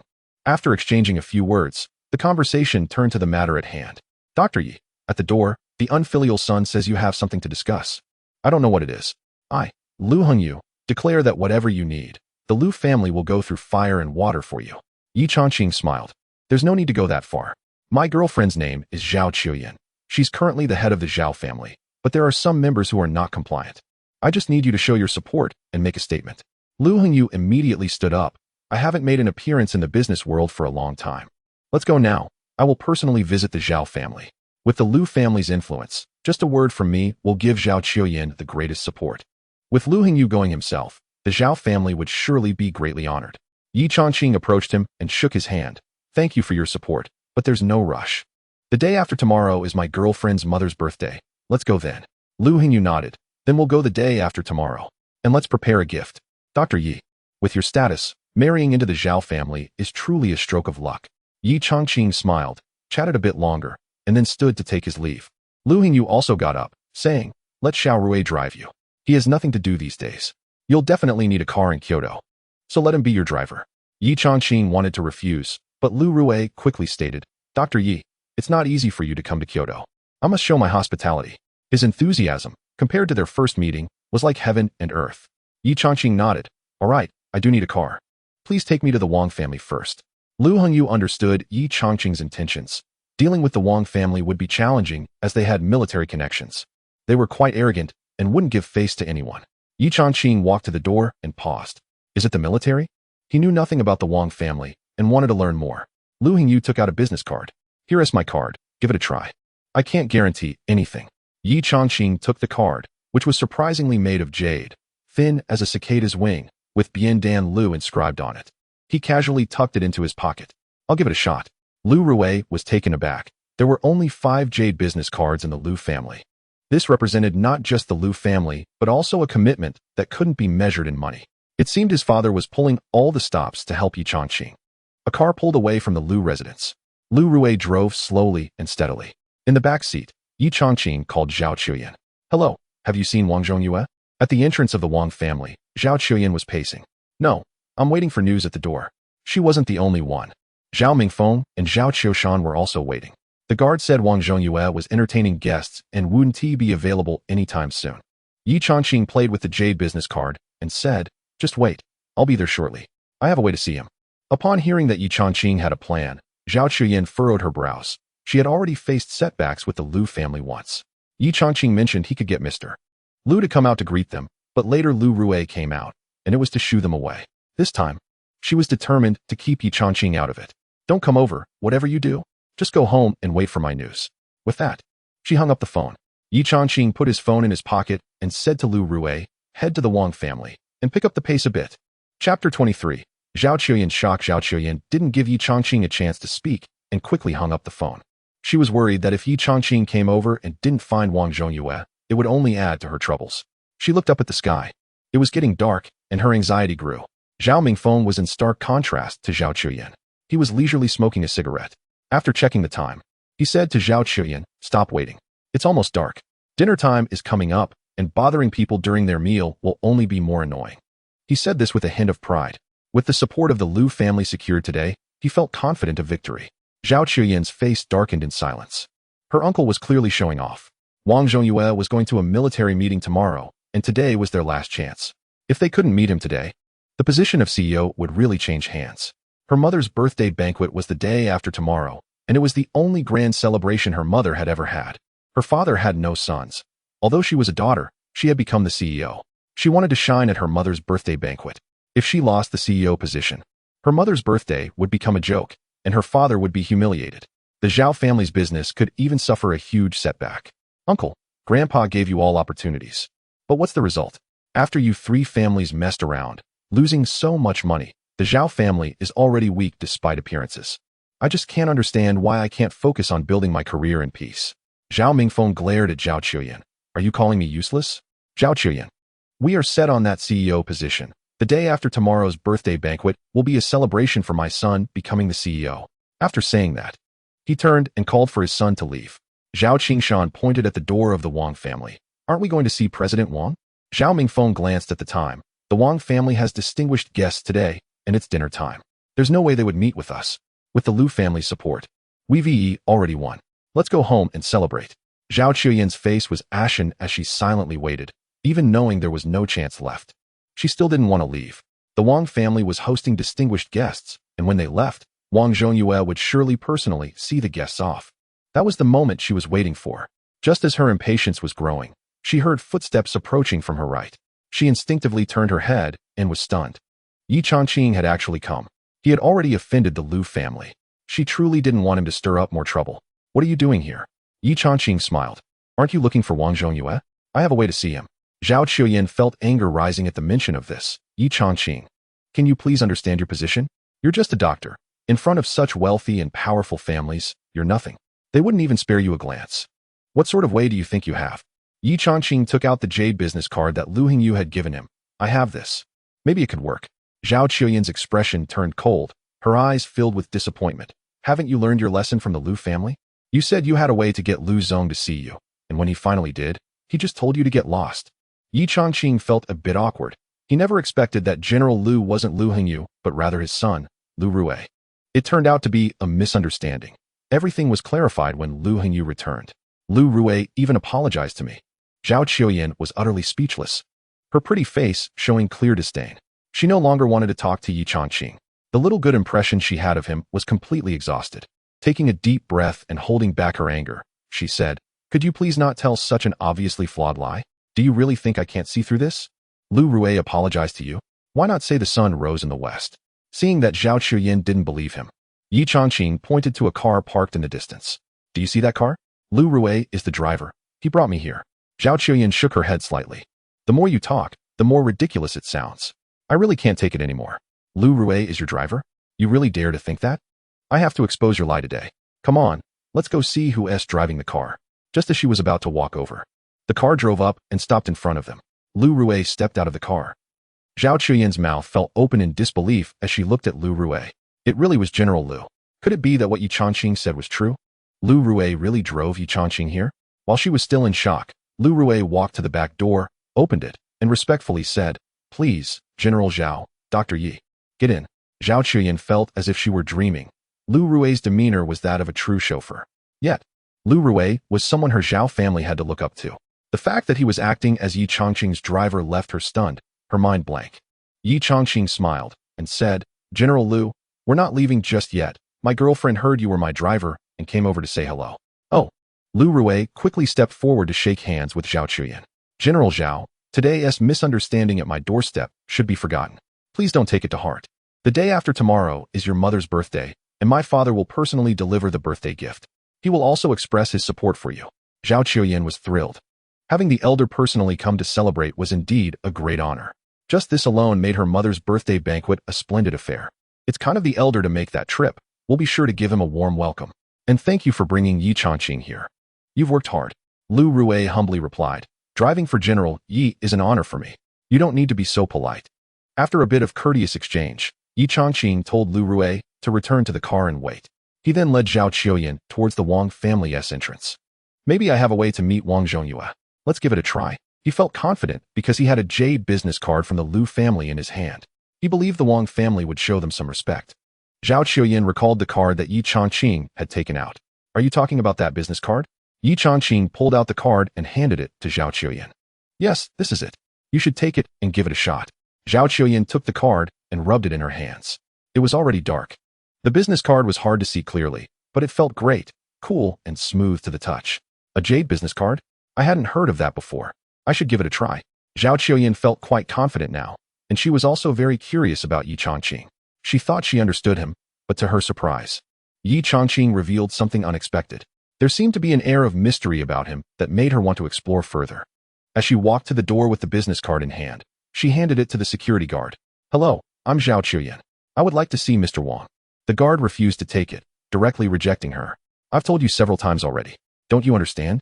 Mr. Wang is currently hosting important guests. He won't see anyone. So please leave."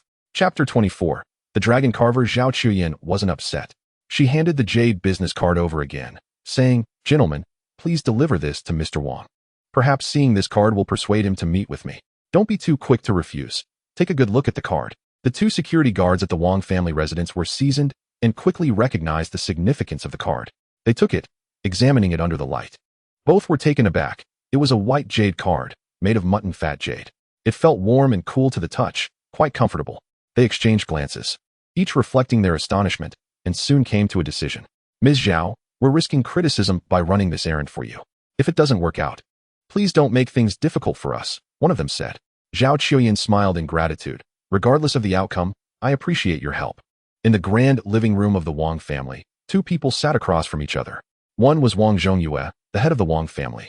A man in his 40s or 50s with a square face, thick eyebrows, and large eyes, exuding a strong presence.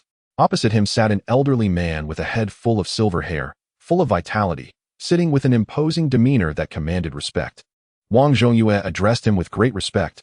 Old man Ma, your words are commands. Wherever you point, the Wang family will go without hesitation, completely obedient. Old man Ma nodded. We are in a time of peace now. Money can be earned at any time. But you must understand that there are things more important than money. Don't tarnish your father's reputation. Just as Wang Zhongyue opened his mouth to respond, they heard footsteps approaching the door. A security guard entered the hall. Mr. Wang. Wang Zhongyue immediately erupted in anger, shouting at the guard, get out. Can't you see I'm with old man Ma? Don't disturb us over trivial matters. The security guard, terrified, didn't dare to say a word and quickly turned to leave. He ran all the way to the courtyard before letting out a long sigh of relief. Thinking back on it made him angry. It was foolish of him to barge in at that moment. Returning to the entrance, he handed the jade business card back to Zhao Chuyin. You should leave now? Zhao Chuyin took the card, feeling somewhat disheartened. Is Mr. Wang unwilling to see me because he hasn't looked at the card? The guard shook his head. You're overthinking it. Mr. Wang didn't even see the card. I walked in and was immediately scolded out. Hearing that she had been turned away, Zhao Chuyin apologized repeatedly, but she was reluctant to leave just like that. She turned to Ye Changqing. What should we do if they haven't even looked at the card? Ye Changqing didn't have a good solution either. Perhaps we should wait a little longer. After all, he's entertaining distinguished guests. They won't be staying here overnight. Zhao Chuyin thought for a moment and agreed to wait a bit longer. Finding Ye Changqing's reasoning sound. At the entrance of the Wang family residence, 2 streetlights stood on either side, illuminating the area as bright as day. Zhao Chuyan's strikingly beautiful face shone under the lights, her proud figure standing out even more. Ye Changqing couldn't help but feel a dryness in his throat as he gazed at her. The thought of being able to sleep together that night filled him with anticipation. Zhao Chuyan's eyes were fixed on the courtyard when she suddenly whispered, He's out, Mr. Wang is out. Ye Changqing looked into the yard and saw an elderly man and a middle-aged man walking out. Which one is Mr. Wang? With his experience at the Lu family, he was worried about mixing up the 2 generations of Mr. Wang again. Zhao Chuyin leaned closer to Ye Changqing and lowered her voice. The middle-aged man is Mr. Wang. When they come out, I'll go over and greet him directly. Just don't make things complicated, and whatever you do, don't say anything. I can handle this on my own. She was still worried that Ye Changqing might say the wrong thing, so she specifically reminded him. Ye Changqing nodded. Since Zhao Chuyin wanted to handle it herself, he decided to step back. Seeing Wang Zhongyue and the elderly man come out, Zhao Chuyin quickly approached them. Mr. Wang, it's great to finally meet you. Wang Zhongyue frowned. Didn't I say I don't meet with guests? Your uncle is my classmate. He came to see me, and I turned him down. Do you think I would meet with you, classmate? This was the first time Zhao Chuyin had heard of this connection, and she finally understood why her uncle had left. It was because of this relationship with the Wang family, which meant he wasn't worried about her trying to take advantage. She lost all her confidence.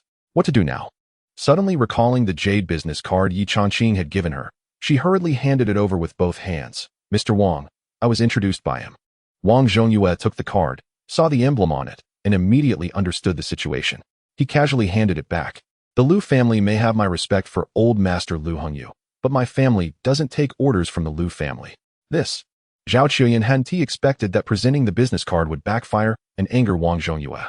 But she still didn't give up. Mr. Wang, could you give me 10 minutes? Wang Zhongyue showed impatience on his face. Young lady, you should go back.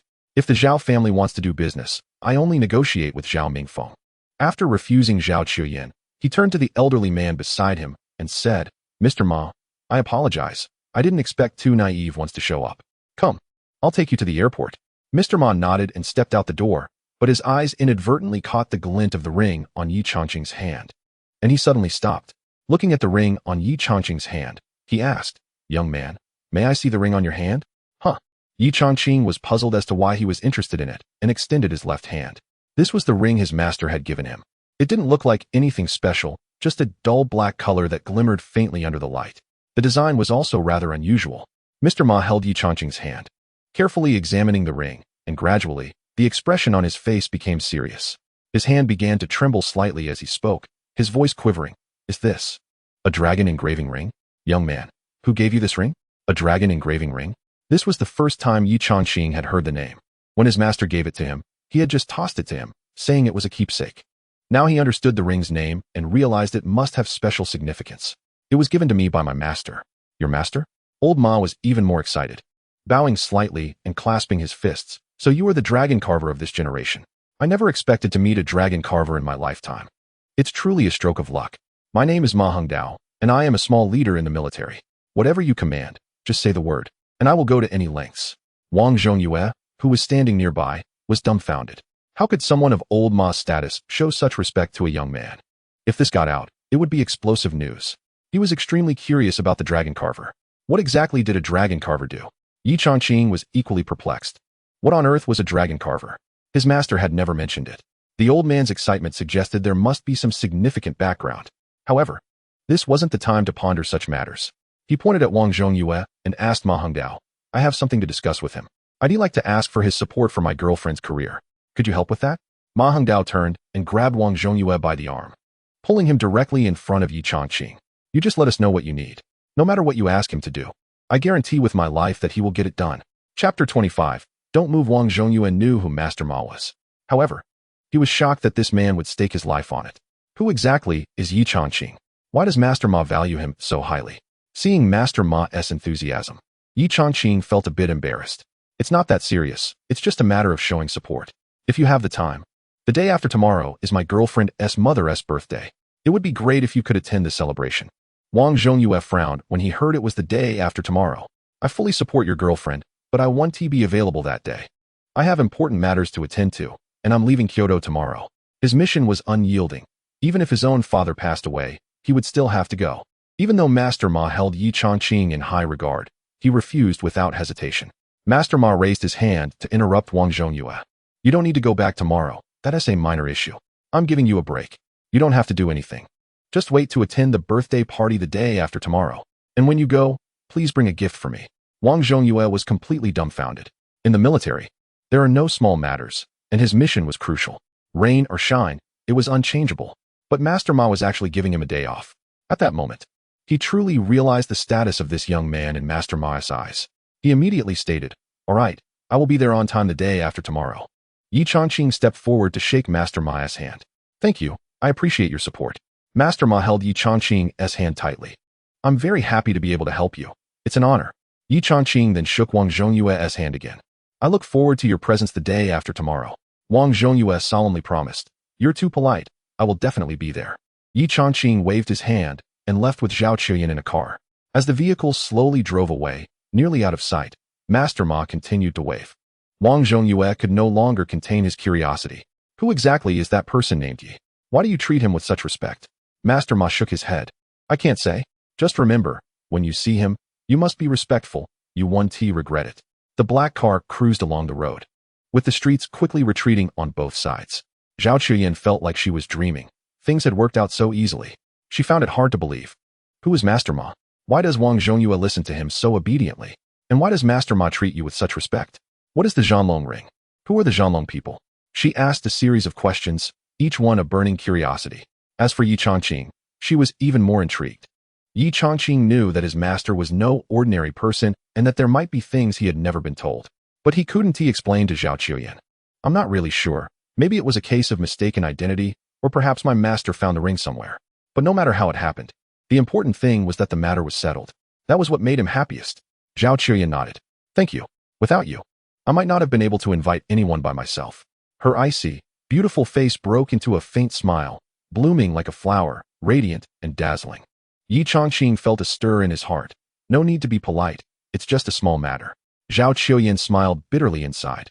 Today's events were quite challenging for her. She hadn't expected that Ye Changqing would consider it a trivial matter.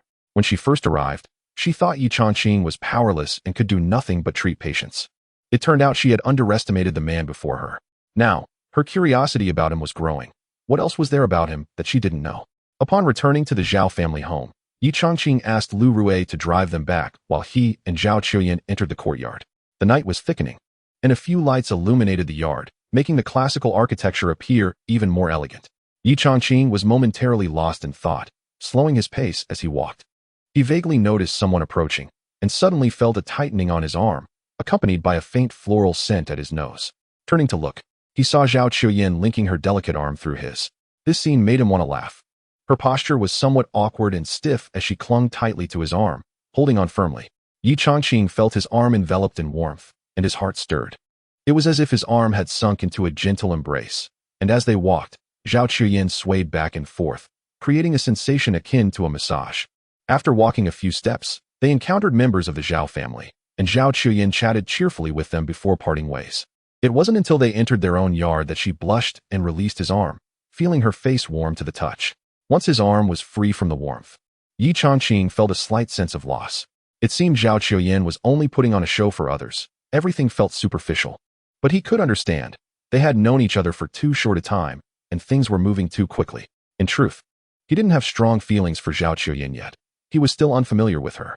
The brief contact had merely awakened his body's yearning for a woman after 3 years of absence. A little physical contact was enough to leave him feeling a bit overwhelmed. Dinner was already prepared at home. It was quite simple, longan and lotus seed porridge, along with a few small dishes. Zhao Mingtang and Zhang Yufan only got up from the sofa when they saw the two return, and they sat down at the dining table. Zhang Yufan took the initiative to invite Ye Changqing, saying, "Xiao Yi, please sit down and eat." Ye Changqing thanked her and took a seat across from Zhao Chuyin. As Zhao Mingtang picked up his chopsticks to eat, Ye Changqing reached for his own, but just as he was about to take a bite, Zhang Yufan spoke up. "Xiao Yi, I heard you're a doctor. Doctors don't earn much and have no power, so you can't compare to Yin Yin. I don't ask you to help my daughter, but please don't drag her down." Ye Changqing frowned. His future mother-in-law had been silent until now, and her first words were filled with disdain and condescension. Just as he was about to respond, Zhao Chuyin interjected, "Mom, that's not true. He has helped me a lot. If it weren't for Ye Changqing speaking up today, I wouldn't have received support from the Liu and Wang families, and the CEO position would have slipped away from me." She felt grateful toward Ye Changqing. Seeing her daughter defend Ye Changqing, Zhang Yufan shot her a glare. "Don't speak." Zhao Chuyin replied, "Oh, I won't say anything. You just eat." She was worried her mother might say something that would embarrass Ye Changqing again. Zhang Yufan picked up her chopsticks again and started eating. Several times, she glanced at Ye Changqing, wanting to say something but hesitating. Zhao Chuyin ate very little, and soon she stood up, saying she was going to take a shower, and left. Seeing her daughter leave, Zhang Yufan put down her chopsticks and said, "Xiao Yi, your table manners are quite lacking. Men should sit properly and eat properly. This is the Zhao family, and we value etiquette above all. The day after tomorrow is my birthday banquet, and your behavior affects the Zhao family's image. Moreover, your profession and income seem to fall short. If friends and relatives ask, I really wouldn't know what to say. How about this? On my birthday, you shouldn't attend. Just go out for a walk, and once the banquet is over, you can come back."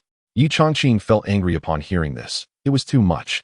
Since that was the case, he saw no reason to continue seeing Zhao Chuyin. He was looking for a girlfriend, not to be insulted, and stood up to leave. Zhao Chuyin went upstairs, worried about what her mother might say, and quickly ran back. Just in time. She saw the scene unfolding and frowned as she walked up to Ye Changqing. "Changqing, I've run the bath for you. You should go take a shower now." Ye Changqing stood still and said, "I don't think I will." Zhao Chuyin smiled and insisted, "You have to. Tomorrow I'll take you shopping for clothes. You need to look sharp. On my mom's birthday, the most important guests are from the Wang and Liu families, and you will be the one to host them." She said this to emphasize Ye Changqing's importance to her mother. Zhang Yufan frowned at this, thinking her daughter was being too frivolous. A doctor hosting the two most important guests? There were some things she didn't want to say in front of her daughter. Ye Changqing shook his head, refusing the heavy responsibility Zhao Chuyin had placed on him. "Forget it. You can host them yourself. Auntie says I affect the Zhao family's image, and my profession and income are embarrassing for the Zhao family. I won't be attending the birthday banquet." Zhao Chuyin angrily shouted at Zhang Yufan mom. Zhang Yufan quickly explained, "I'm not against your grandfather's arrangement for your marriage. I just meant that he shouldn't attend the birthday banquet." Zhao Chuyin sighed, "Mom, my uncle, second uncle, and fourth uncle all oppose me being the CEO. Zhao Qingshan directly told me he wants to take my position. To secure my role, I visited the Liu and Wang families, our two most important partners. But when I got there, I couldn't even get in. In the end, it was Changqing who helped me gain their support. If he hadn't helped me, I would be stepping down the day after tomorrow. At the birthday banquet, not only would you and Dad not be able to hold your heads high, but you'd also be embarrassed." Chapter 26. Tempted by her body, is this really true? Zhang Yufan glanced at Ye Changqing and then at her daughter. She shook her head. "Impossible. He's from Songjiang, and it's his first time in Kyoto. There's no way he knows anyone here. Besides, how could a doctor have such influence?" She couldn't believe that a doctor could outshine her daughter. The president of the Zhao family, in front of the Liu and Wang families. Zhao Chuyin sighed. "Do you think I would lie to you about this?" Zhang Yufan looked at Ye Changqing in disbelief. Since her daughter had said so, it must be true. It turned out she had misjudged him. Now she regretted it deeply. She had never hosted such a grand birthday celebration in her life. She didn't want her proud daughter to lose her presidential position at her own birthday party. What was supposed to be a joyous occasion had turned into a joke. Zhang Yufan looked at Ye Changqing and awkwardly said, "Mom, could you please host the guests from the Liu and Wang families the day after tomorrow?" Ye Changqing was still angry and didn't respond. Zhao Qiuyan, seeing this, tried to smooth things over. "Mom and Dad, you two go ahead and eat. I'll take Changqing upstairs to shower." With that, she pulled Ye Changqing upstairs. Zhang Yufan sat down and shot her husband a glare. "Didn't you say Ye Changqing was a nobody? You even said he was just living off our daughter and had her wrapped around his finger to get engaged. Turns out he is more capable than her. You've really put me in a difficult position. I was so embarrassed just now." Zhao Mingtao frowned. "I still feel something is off. Surely our daughter is lying to protect him. How could a country bumpkin from Songjiang know the big shots in Kyoto?" In the living room, Zhao Mingfeng sat across from Zhao Qiushan, drinking. Zhao Mingfeng put down his glass and said, "Son, at the birthday party the day after tomorrow, first humiliate Ye Changqing.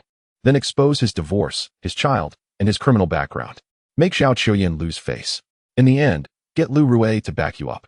After that, your position as president will be secure. Come on, son, let me toast to you, the future president." Zhao Qiushan smiled and raised his glass. "I'm the president. And you're the president's father.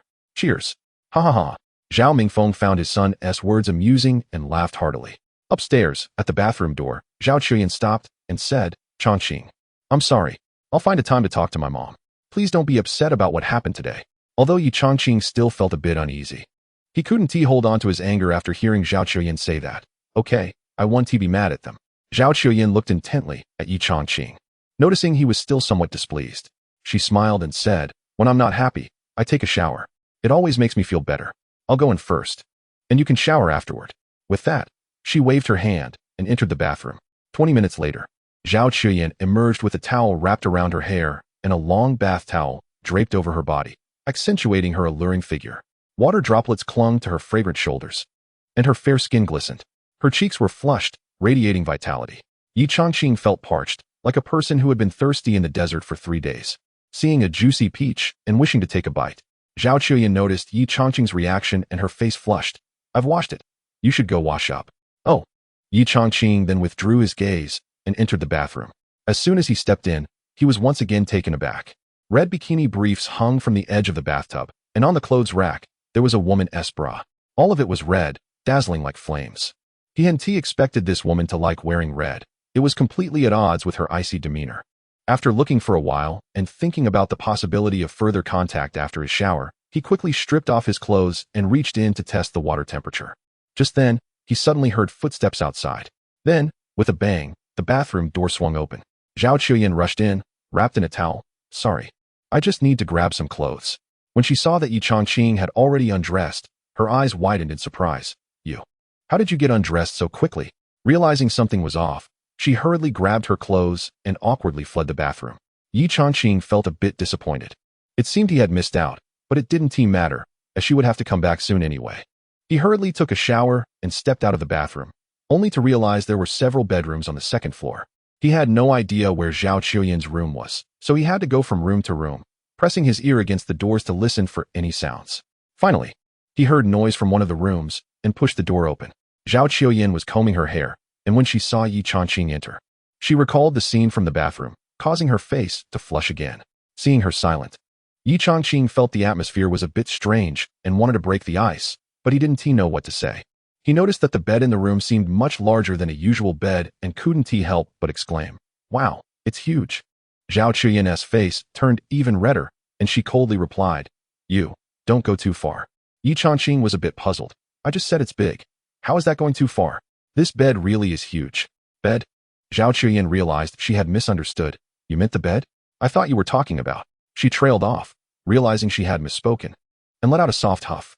Ye Changqing suddenly understood. "So you thought, but you weren't wrong either. It is indeed huge." "You."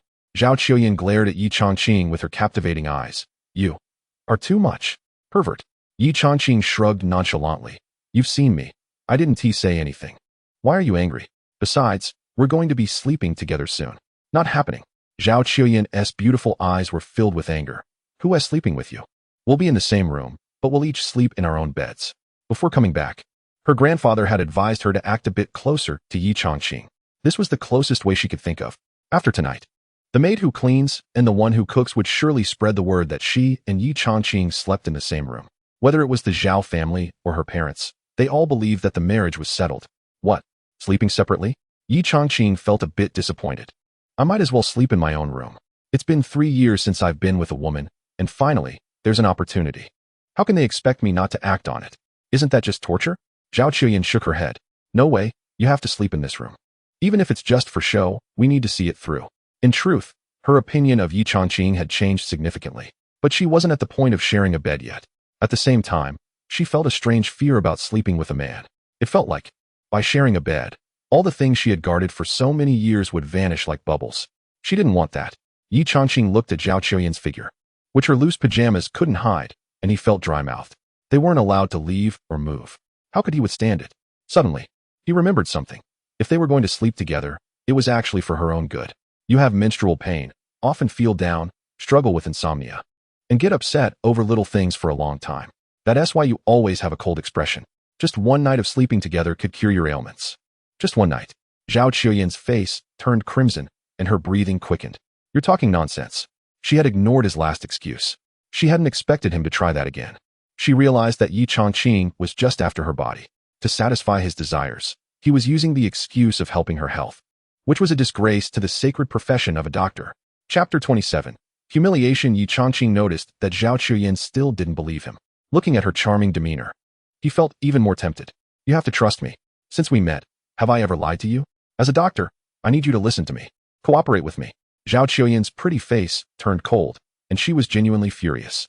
Her breathing became quicker, and her chest began to rise and fall rapidly. This lecher not only wanted to sleep with her, but also expected her to comply with him. This was too much. Ye Changqing, you can't go too far. I know you helped me, but you can't make such demands. If you keep this up, I'll really get angry. Ye Changqing sighed inwardly. He knew it was hopeless. Looking at the alluring figure in front of him, he could only endure. This illness isn't serious. If you refuse treatment, we can wait a while before proceeding. So let's just sleep. You take the left side, and I'll take the right. After saying that, Ye Changqing climbed into bed and went to sleep. Zhao Qiuyan watched him get into bed, frowning as she considered making him sleep on the floor. After a moment's thought, she decided to take a step back. Cautiously, she climbed into bed. However, the soft mattress felt like it had thorns, and she tossed and turned, unable to fall asleep peacefully. Curling up into a ball, her nerves were taut as she warily kept an eye on Ye Changqing, afraid he might suddenly make an inappropriate move. The more she worried, the more chaotic her thoughts became. With a man lying next to her, how could she dare to sleep? On the big bed, two trembling hearts were panting heavily, carefully on guard. At some point, they both fell into a drowsy sleep. The next morning, Ye Changqing opened his eyes to find he was alone in the bed. Touching the warm blankets beside him, he muttered, "What a pity, nothing happened. What a wasted night." After getting up, he quickly freshened up. He had a busy day ahead. After breakfast, he accompanied Zhao Qiuyan to buy clothes, get her hair done, and help arrange a banquet, notifying friends and family. The day passed just like that. A new day arrived, and the birthday celebration finally began. The Zhao family was bustling with friends and relatives. Zhao Mingtao was in high spirits today. Thank you all for coming to celebrate my wife's birthday and to honor my daughter Qiuyan for her new role as the president of Fengyan Group. Let's raise a toast. Everyone stood up. Voices of congratulations and well wishes filled the air. Once everyone settled back down, Zhao Mingfeng turned to his son. It's your turn now. Zhao Qiushan stood up excitedly, raising his glass. Today is Aunt San's birthday, and I have a jade bracelet worth 100,000. I wish Aunt San a happy birthday and all the best. As he spoke, he presented a small box to Zhang Yufan. Zhang Yufan was somewhat surprised and excited. She hadn't expected Zhao Qiushan, who usually disrespected her, to be so generous. She felt secretly pleased. Having a daughter as president was indeed good, and everyone would have to look up to her now. Clearing her throat, she controlled her smile to avoid overdoing it. Thank you, Qiushan. I'll have a word with Qiuyan to arrange a good job for you. Zhao Qiushan wore a faint smirk at the corners of his mouth, feeling quite pleased with himself. You'll have your moment to cry soon, he thought. He took out a gift box and walked over to Zhang Yufan with a smile. Casually glancing at Ye Changqing, in a joking tone, he said, Changqing, today is your future mother-in-law's birthday. I wonder what gift you brought. This statement drew the attention of everyone present onto Ye Changqing. They all knew that Zhao Qiuyan was one of the 4 beauties of the capital, famously known as the Ice Beauty. Many wealthy young men flocked to her, but she remained indifferent. To their surprise, it seemed she had a boyfriend. Many were curious to see what kind of man had captured her heart. Some craned their necks, while others stood on chairs to get a better view. As they looked at Ye Changqing, whispers began to circulate. I've never seen this guy before. I haven't heard of such a promising young talent in the capital. I've met many talented youths in the city, but this one seems rather ordinary. The Ice Beauty had high standards. The man she chose must surely come from an extraordinary background and possess exceptional abilities. Ye Changqing frowned. This guy was clearly trying to make him look bad. Fortunately, he had bought a gift today and had already given it to his future mother-in-law. Just as he was about to speak, Zhao Qiuyan chimed in. I bought a necklace and already gave it to my mom. Zhao Qiushan put on a fake smile and said, I heard you paid for the necklace yourself. Ye Changqing hadn't spent a dime. Did he not feel embarrassed for not buying a gift for his future mother-in-law on her birthday? Zhao Qiuyan was taken aback. When she bought the necklace, Ye Changqing's phone wasn't linked to his bank card, so she had paid. She didn't expect Zhao Qiushan to know about it. She wanted to defend Ye Changqing but couldn't find a way to refute him. Zhang Yufan and Zhao Mingtao's faces darkened. They had already said they wouldn't let Ye Changqing attend the wedding, and now their daughter's opposition had completely humiliated them. People around began to look at Ye Changqing, eager to see how the man who had won the Ice Beauty's heart would respond.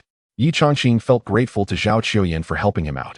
She had accompanied him to buy clothes yesterday and had been very considerate. He remembered everything.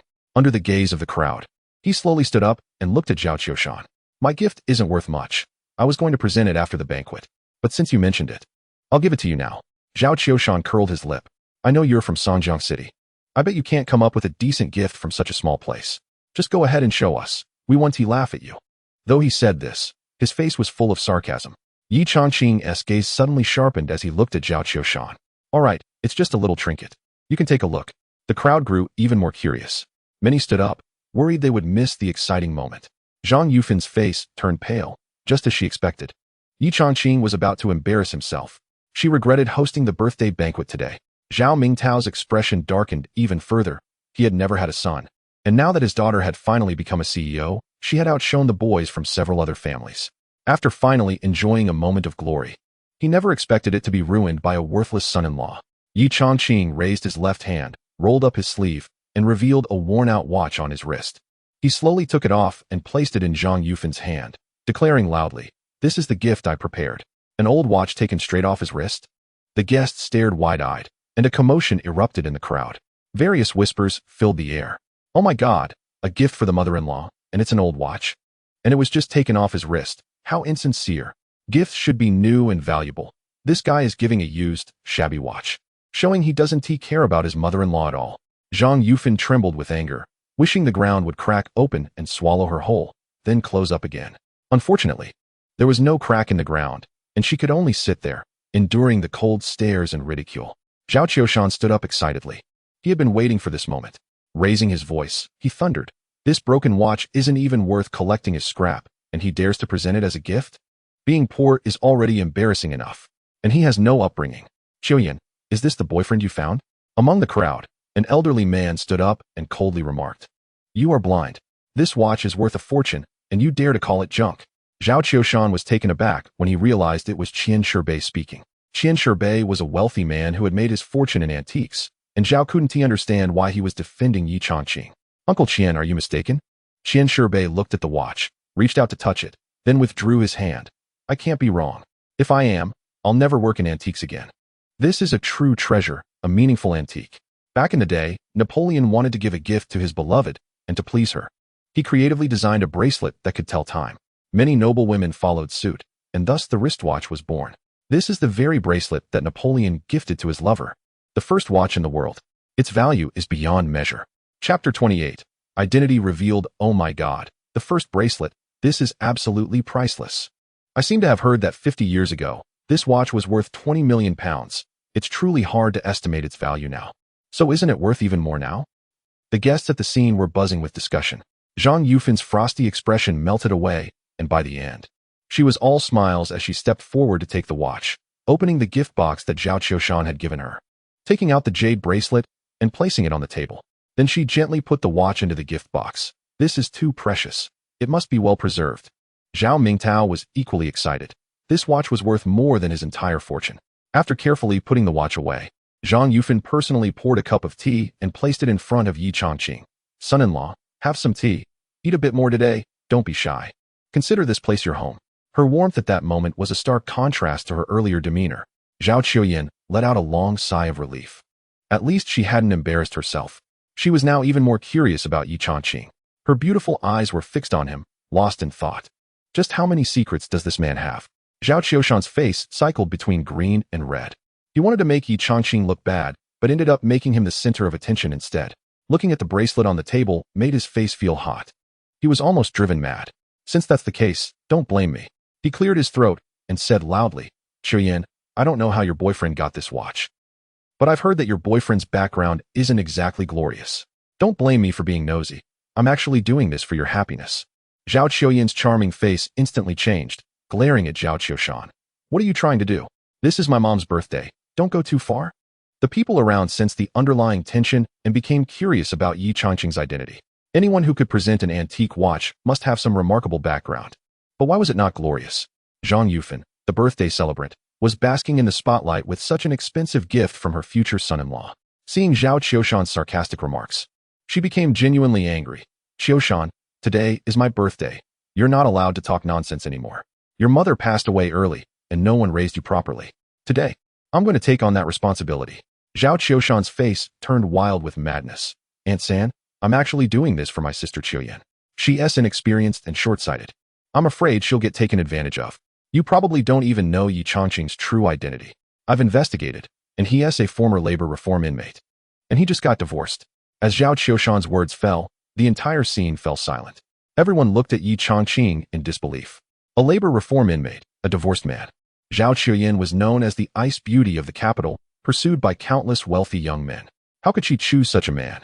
Crash. The teacup in Zhang Yufan's hand fell to the ground, shattering the tea leaves and porcelain into a mess. Her smile froze, and her eyes were filled with disappointment. Zhao Mingtao was so angry he slammed the table and stood up. Qiushan, are you drunk? What nonsense are you spouting? But he couldn't believe it was true. How could his daughter, who was like a celestial being, choose a divorced convict?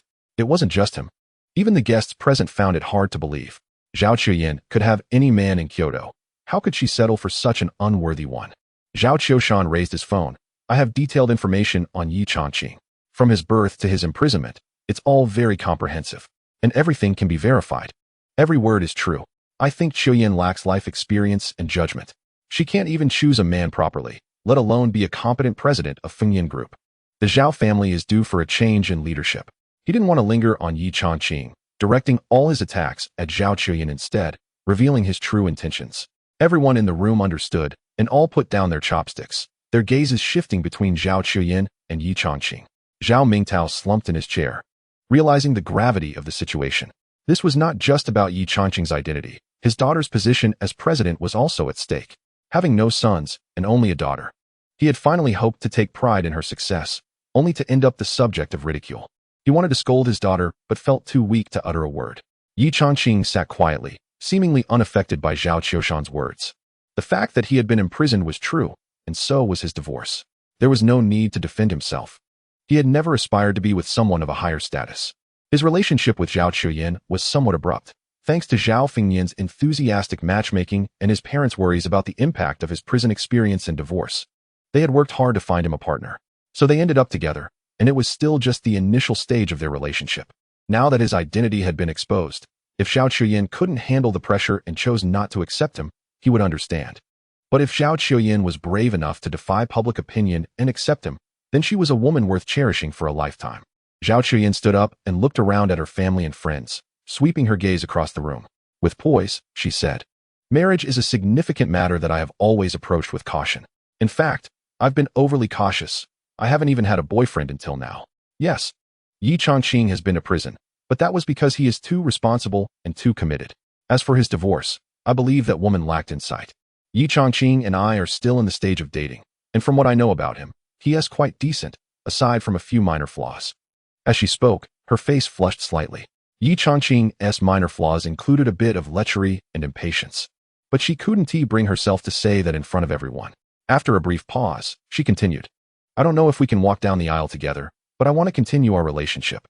As for my judgment, I've always believed it to be sound. For instance, since I became president of Fengyan Group, revenue has increased by 30%. I can bring benefits to the company and increase income for all shareholders and relatives. In the Zhao family, I am the only one capable of being president. And I am the only one fit for the role. When it comes to marriage, she is cautious, but when she talks about business, she completely transforms into a powerful woman, growing more confident with every word. A commanding presence radiates from her. With a cold expression, striking beauty, and a regal tone, she shines like a queen. When Ye Changqing first heard Zhao Qiuyan express her willingness to continue their relationship, his heart warmed. This woman is worth protecting. Seeing Zhao Qiuyan so self-assured now makes his heart race. This state of hers is completely different from when they shared a bed. In bed, she was reserved, conservative, and shy, like a little kitten. Now, she exudes confidence, assertiveness, and strength, like a queen. And the key point is that she is stunning. He feels a thrill. The friends and partners present observe Zhao Qiuyan's demeanor, each lost in thought. They are all aware of the Zhao family situation. The male members had interned at the company, only to create problems later that Zhao Fengyan had to clean up. Zhao Qiuyan is right. It seems she is the only one capable of handling it. Seeing the change in the crowd's attitude, Zhao Qiushan hurriedly retorted, Qiuyan is a woman. Ultimately, she will have to marry. Once she does, she won't focus on the Zhao family anymore. She will only work for her own interests and those of her husband's family. Therefore, she cannot be the president. Zhao Qiuyan furrowed her brow, as this was her Achilles heel, something she had always worried about. Unable to find a solution, she glanced at Ye Changqing, who was looking at her with a beaming smile. Suddenly, an idea struck her. Smiling, she said, this problem is easy to solve. I won't marry out. Ye Changqing will join the Zhao family. Chapter 29. The son-in-law. What do you mean by son-in-law? Ye Changqing was taken aback by the term. Still in the early stages of getting to know each other, why was it suddenly brought up? However, he knew he couldn't disrupt the atmosphere. Despite the countless questions swirling in his mind, he had to hold back for the moment. Everyone present turned to Ye Changqing, eager to see his reaction. The term son-in-law was a humiliation for a man. Unfortunately, the crowd could not detect any unusual expression on Ye Changqing's face. They were all surprised that a man who had just gifted the first watch showed no reaction at all. Zhao Qiushan, who had been anticipating a response, felt a twinge of disappointment when he saw Ye Changqing's lack of reaction. His tactic of attacking Zhao Qiuyan using her identity as a woman had lost its effectiveness. Now, he could only play his last card. Even if you don't marry outside, you are still a woman. Our Zhao family's partner families are already quite dissatisfied with you. If they refuse to cooperate with the Zhao family, many of our projects will be put on hold. Can you bear that responsibility? With the backing of the Wang and Lu families, Zhao Qiushan spoke confidently, still believing he had the upper hand in the battle for the CEO position. Zhao Qiuyan, growing more self-assured, replied, who says they are dissatisfied with me? What I've heard is quite different from what you have. I've heard that many of our partner families are very pleased with me and want to collaborate on more projects. Zhao Qiushan sneered inwardly, thinking she was too arrogant. After being CEO for just a few days, she seemed unaware of her own limitations. The Zhao family's most important partners were the Lu and Wang families. He had already secured an agreement with Lu Rui, and Wang Zhongyue, the head of the Wang family, was a classmate of his father. How dare Zhao Qiuyan say such things? He decided to directly expose Zhao Qiuyan's lies. Nonsense. How can you have the audacity to say that? I met with the head of the Lu family 2 days ago, and they told me they would never cooperate with you. As for the Wang family, their head has been busy, but they've already expressed their dissatisfaction with you. As family and friends watched the two engage in a heated exchange that even involved their partner families, it became clear that their conflict was irreconcilable. Everyone remained silent. Observing the showdown, Zhao Qiuyan stared coldly at Zhao Qiushan. So you're implying I'm lying, huh? With so many family and friends and partners present today, I'll make this clear. If they don't support my work, I'll resign as CEO and let you take over. But what if they do support me? Zhao Qiushan was taken aback that Zhao Qiuyan would make such a declaration herself. It felt like a stroke of luck. He responded without hesitation.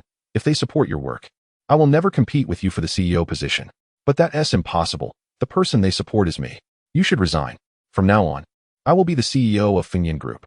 Zhao Qiuyan's gaze was icy as she replied, you say they are dissatisfied with me. I don't believe it. I haven't heard them say it myself. If they express that, I'll step down from the stage and give up the CEO position. Zhao Qiushan wore a mocking expression.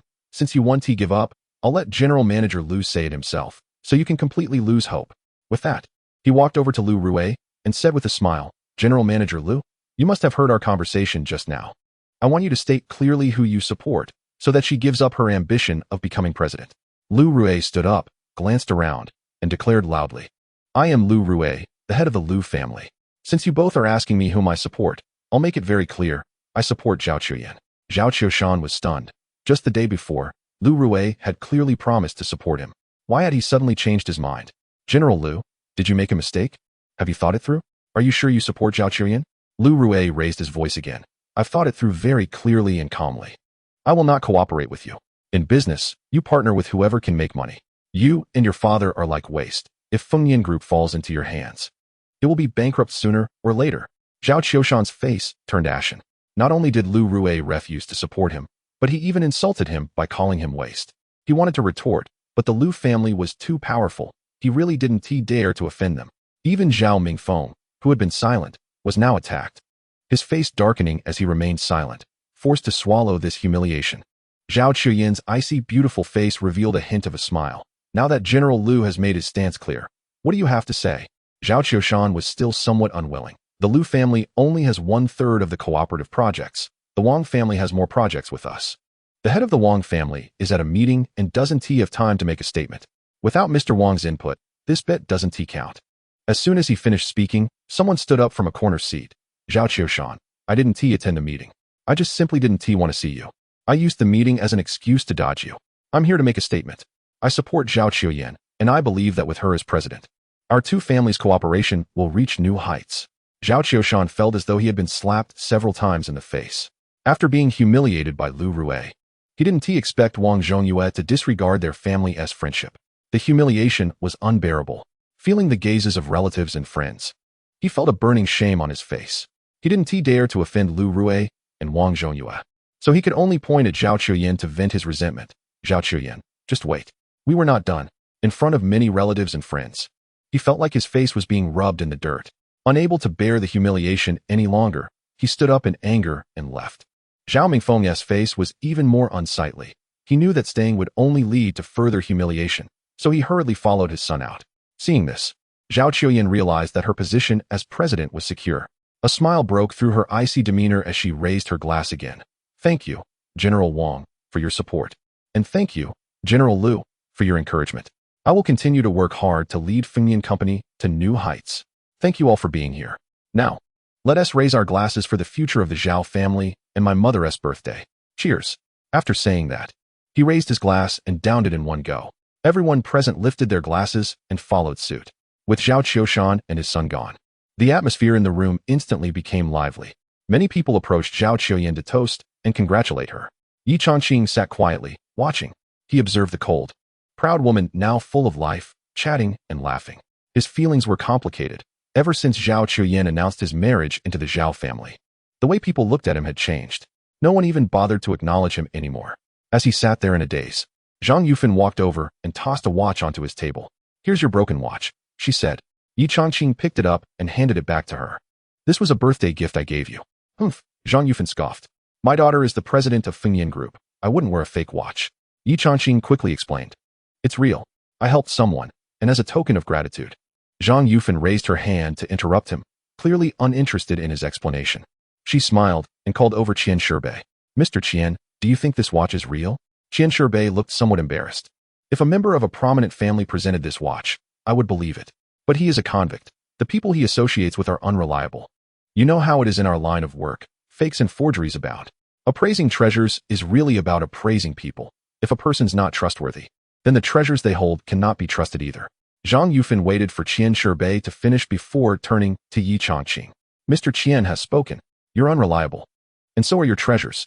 You might as well take your broken watch back and sell it for scrap. My daughter is the president of Fengyan Group. You're divorced and a convict. You are not worthy of my daughter. I hope you have some self-awareness. Ye Changqing put away the watch and stood up, just about to speak when Zhao Qiuyan approached. Mom, what are you all talking about? I saw you from afar. Are you discussing when to get engaged?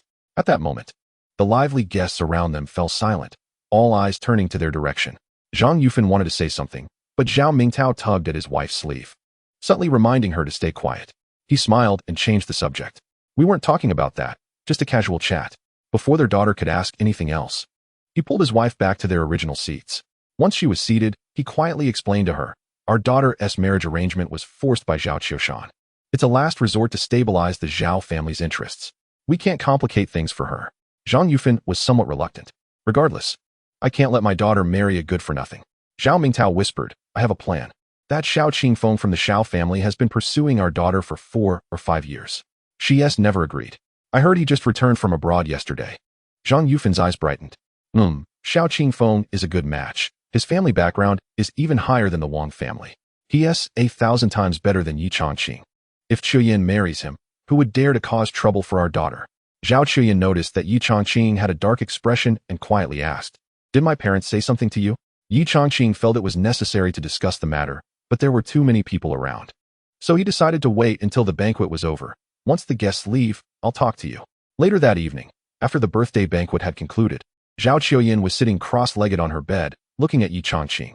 "Now that we have some time, go ahead and tell me," she said. Chapter 30. Something happened. Ye Changqing didn't hide anything and directly stated the truth. "Your parents don't like me. It's probably because I've been to prison and I'm divorced." Zhao Chuyin, with her sparkling eyes, fixed her gaze on Ye Changqing, making him feel a bit uneasy. After a moment, she spoke up. "Actually, I think your biggest strength is that you've been to prison." Ye Changqing was left baffled, wondering what kind of comment that was. Did Zhao Chuyin have some unusual preference? He couldn't help but ask, "What do you mean? Do you like ex-convicts? I've heard some people like men in uniforms, some prefer fit guys, and others like bad boys. Could it be that this ice princess has a thing for someone who has been to jail?" Zhao Chuyin shot him a glare. "I'm not crazy. How could I possibly like an ex-convict?" Ye Changqing nodded. Her response sounded reasonable. But he felt even more confused. "Then why did you say my strength is that I've been to prison?" Zhao Chuyin shook her head slightly, as if regretting that Ye Changqing lacked self-awareness. She continued slowly, "You went to prison for your wife. That proves you're a man with responsibility and commitment. That's the biggest strength I see in you. Everything else is a flaw." Speaking of flaws made her remember how Ye Changqing had fabricated a lie about her needing a man's treatment to win her over. It made her feel both angry and embarrassed.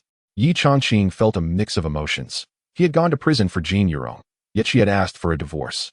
This woman, just a bystander, appreciated his sacrifices, but the difference between them as women felt like heaven and earth. Jokingly, he said, "So, you mean, you like me just because of that strength?" Zhao Chuyin's face turned slightly red. She had to admit that it was indeed because of that. And she even thought that if Ye Changqing made such sacrifices for her, she would never leave him. However, due to her pride, she couldn't say it out loud. After a moment of silence, she changed her approach. "I want us to continue getting to know each other." Ye Changqing nodded, finding Zhao Chuyin's reasoning reasonable. Suddenly, he recalled something. "By the way, I can't be a live-in son-in-law. I still have to support my parents and my daughter. I can't let them live with the Zhao family. Becoming a live-in son-in-law would mean losing my freedom and being far from my family. I can't do that." Zhao Chuyin smiled slightly. "I was just saying that. There's no way I'd let you be a live-in son-in-law. I can't live in the Zhao family either. It's just too exhausting with all the scheming." Just a moment ago, Ye Changqing had felt that the beautiful woman before him was drifting away. But now she seemed to be walking the same path as him. He felt a surge of excitement. "If that's the case, then I'm getting into bed." He climbed onto the bed and moved closer to Zhao Chuyin, catching a whiff of a delicate fragrance and admiring her flawless skin, along with her body that resembled a ripe peach, tempting beyond measure. Zhao Chuyin was startled, leaning back. "Here we go again." Ye Changqing looked at her as she leaned back, her alluring curves straining against her clothes, almost ready to burst free. He couldn't help but breathe heavily. "What do you mean? Here we go again?" Zhao Chuyin, blushing, replied, "I can't be bothered with you. I'm going to sleep." She reached out to turn off the light, wrapped herself in the blanket, and lay down on one side of the bed. Pressing tightly against the edge, she created distance between herself and Ye Changqing. Ye Changqing felt restless and had no intention of sleeping. He wasn't ready to give up yet. In a soft voice, he asked, "Let me ask you something. If you've never tasted a tomato, would you know what it tastes like?"